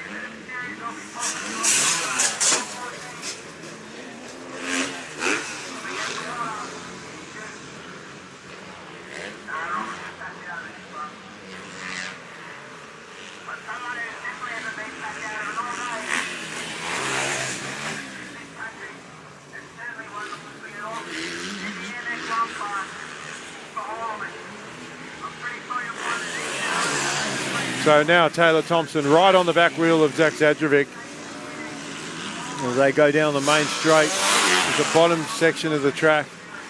And Puente all over the back wheel of the 534.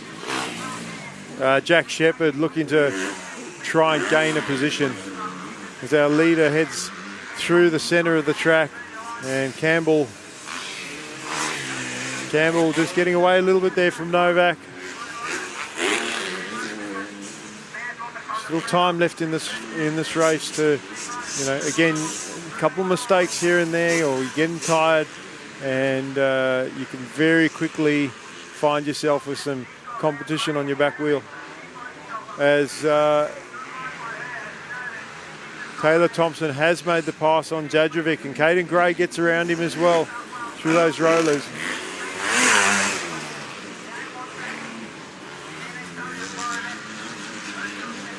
So Zadrovic just dropping back a couple positions.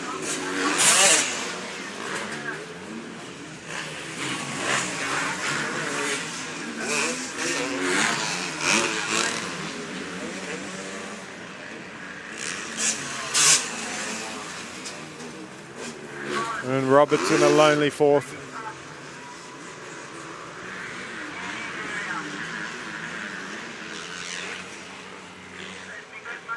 As is Jones, and again, as the riders spread out, if you're one of those younger riders trying to learn some pace, very hard to do that when you're by yourself in a race. You've got no one to chase, no one to learn from. Taylor Thompson comes through ahead of Caden Gray.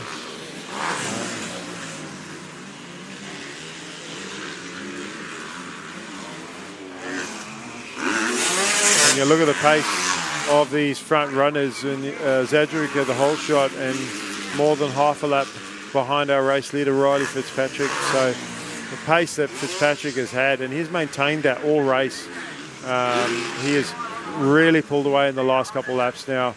He started just not even a section ahead. He's now 2 sections in front of Joel Campbell, and that is not because Campbell has eased off too much. It's that Fitzpatrick hasn't, and he's maintained his pace and his level all race. Even a second a lap or 2 seconds a lap doesn't sound like much, but over the period of 15 minutes plus a lap, if it was a 10-lap race, you'd lose 20 seconds.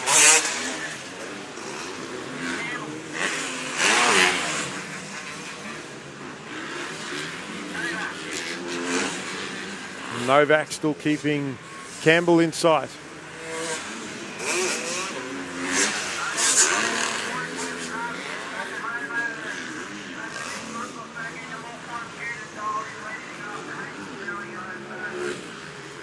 So Fitzpatrick just working his way around, really smooth, hitting his marks, going through the roller section. They're trying to see that doubling through, very smooth. And looks over. There's no one to look at. Maybe he was just checking out the lap rider, but still standing deep into his corners. Fitness clearly not a problem.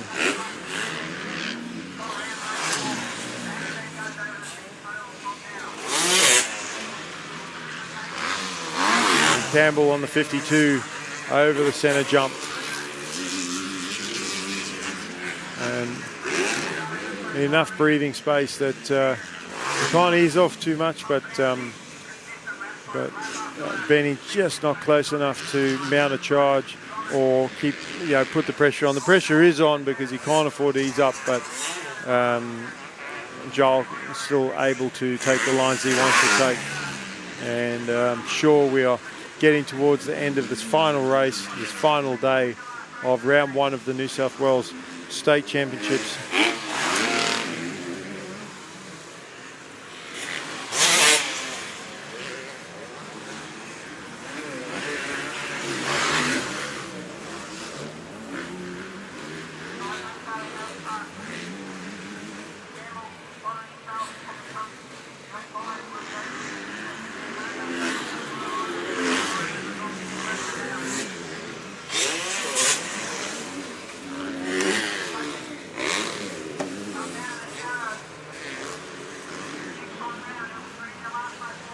And Fitzpatrick just trying to bring this one to a close. Campbell doing the same. All these riders that have put in such a big effort to be in the position that they're in. Campbell making his way through the riders, doubling through. Notice this time of the day, no one trying to mono. The difficult thing about trying to mono when the track gets slippery like that is you're relying on the rear wheel to power and slide. And you can see that there's even, not ruts in the up ramps, but lines that are formed, and you don't want your wheel to slip out of line or get cross-rutted or high-side through those, because it's going to slap you down hard on the ground. And also, you know, fitness-wise, saving a lot of energy, doubling through. But no such dramas for Fitzpatrick as he gets the last lap board, and that's a sigh of relief for everybody when they see the last lap board, especially when you're tired. I'm not saying these guys are, but, you know, anybody that is struggling in the race is, it gives you hope that you're nearly done.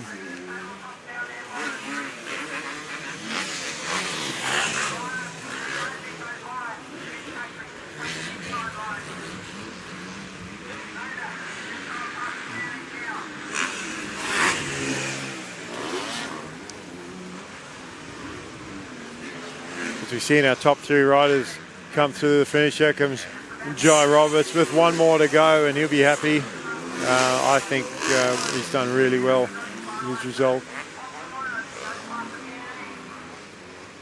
Jeff Fuente and Jack Shepherd, they are still in a battle for much further down the field. We're probably talking about 8th and 9th or 7th and 8th, but you know, even that far down the field for these guys to still be battling, you know, it just shows it's not just the front guys that have the fitness.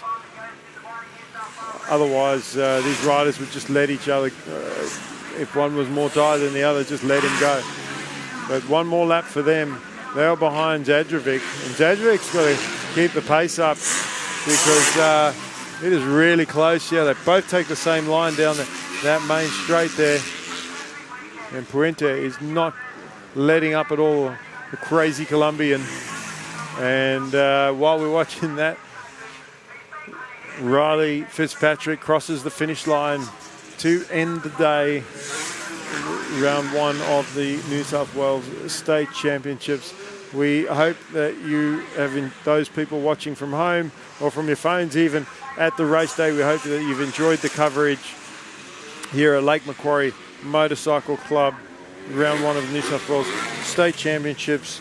Motorcycle New South Wales would like to thank their partners, New South Wales Mining, Holeshot Graphics, Gall Brothers Medical, Sideline Sport, National Motorcycle Alliance, Westpac Rescue Helicopter, Black Dog Institute, and the Lake Macquarie Motorcycle Club for their volunteers, all their effort, and the team at Motorcycling New South Wales.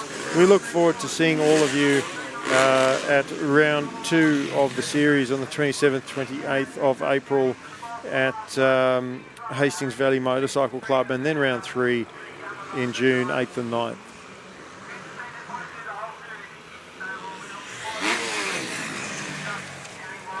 Big thank you to Sideline Sport for providing the service to the New South Wales State Championships.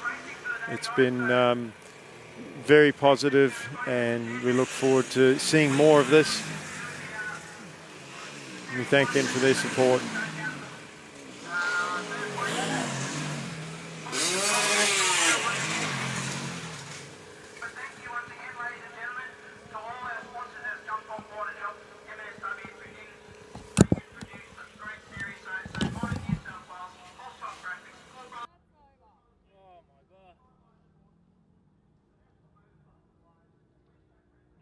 Dust came, it was even worse. Yeah, but that's nothing. I'm part of a team working on a first for mining in New South Wales, turning this coal mine into a new hydro power plant and solar farm to generate renewable energy for families and businesses. Projects like this show our industry will keep working to reduce its emissions, already down by 38% since 2005, all while contributing billions in royalties every year to fund our public services. Because here in New South Wales, we mine responsibly for today and tomorrow. I studied business and commerce at uni. After graduating, I joined the New South Wales mining industry. And my job is to find smarter, safer and more sustainable ways of doing things, like world-leading remote vehicle technology, building renewable energy to power our mines and communities across New South Wales, and using drones for remote seeding to restore the land and protect our ecosystem. Because in New South Wales, we mine responsibly for today and tomorrow.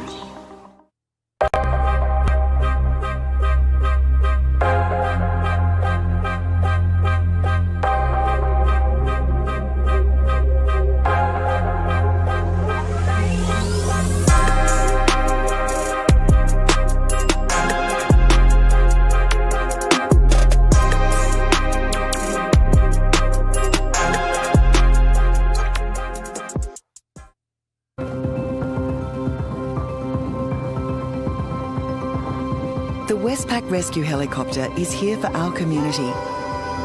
And this holiday season, we will be ready to respond 24/7. Please stay safe and thank you for your support. To donate or for more information, visit rescuehelicopter.com.au or call 1800 155 155. Our organisation represents the mining industry in New South Wales. We have nearly 100 member companies and we represent the mining workforce of over 30,000 people that work in mining in New South Wales. Over 800 people work in mining in the Lake Macquarie region and over 160 local businesses in the Lake Macquarie region are part of the mining supply chain and around $200 million each year is spent by the mining industry in the region. It's an important part of the mining industry in New South Wales. It's an historic coal mining region with coal-fired power stations and coal mines located in the Lake Macquarie region. Well, our organisation and many companies in our industry support local community teams right across the state. And we have a long-standing partnership with the Newcastle Knights, obviously based in the Hunter region, that has endured over 12 years or more. Through the highs and lows of the Knights seasons, through the highs and lows of our industry's fortunes as well.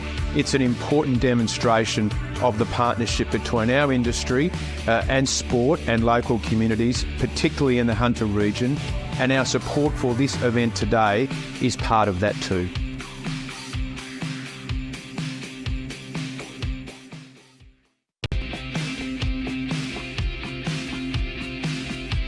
Hi, I'm Sean from Goggle Medical. We specialise in joint bracing for knee and wrist bracing, as well as other compression bracing. We specialise in measuring, fitting, repairing and servicing bracing and making sure the support is optimal for your unique anatomy. Three main products we do is CTI knee braces, pod knee braces and All Sport Dynamic wrist braces. We specialise in the knee bracing, which we've done for over 30 years, doing CTI knee braces since the late 80s. We've taken on pod in the last 10 years, which has been an amazing product for entry-level riders up to your pro riders. And also we have our wrist braces designed to stop hyperextension in the wrist, and we've been partnered with them since the 90s, so a long, long time. We specialise in measuring and fitting for them all, where even CTI and ASD have custom wrist bracing and knee bracing. So full custom bracing for your unique anatomy that fits like a glove. We're partnered with Motorcycling New South Wales as we want to go to all the events and display our product, personally fit people and give them the best service possible. We're very happy to join Motorcycling New South Wales this year and partner with them. It's been great working with the team. It's been easy, smooth, and getting to the events, working out how to get to the events. All the information I require to be on ground and help my customers has been a very, very simple process, and it's been a joy to work with Motorcycling New South Wales.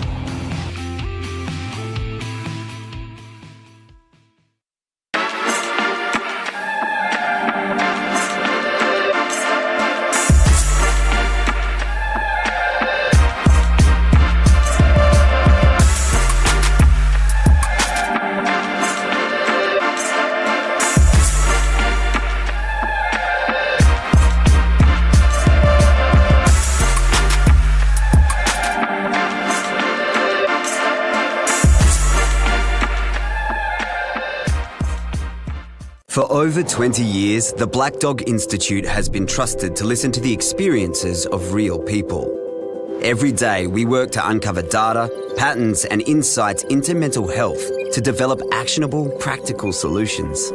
It takes pushing boundaries to be an international leader in digital health, not only researching and developing the technology, but also making it accessible to everyone. From clinical treatment and online support to early intervention and prevention programs, we're on the cusp of a new era of mental health science and action. As our technology advances and our scientific research continues, our ability to innovate and impact does too, with the ripple effect of our work being felt for generations to come and bringing hope to millions more. Together, we can continue to tackle the big issues in mental health.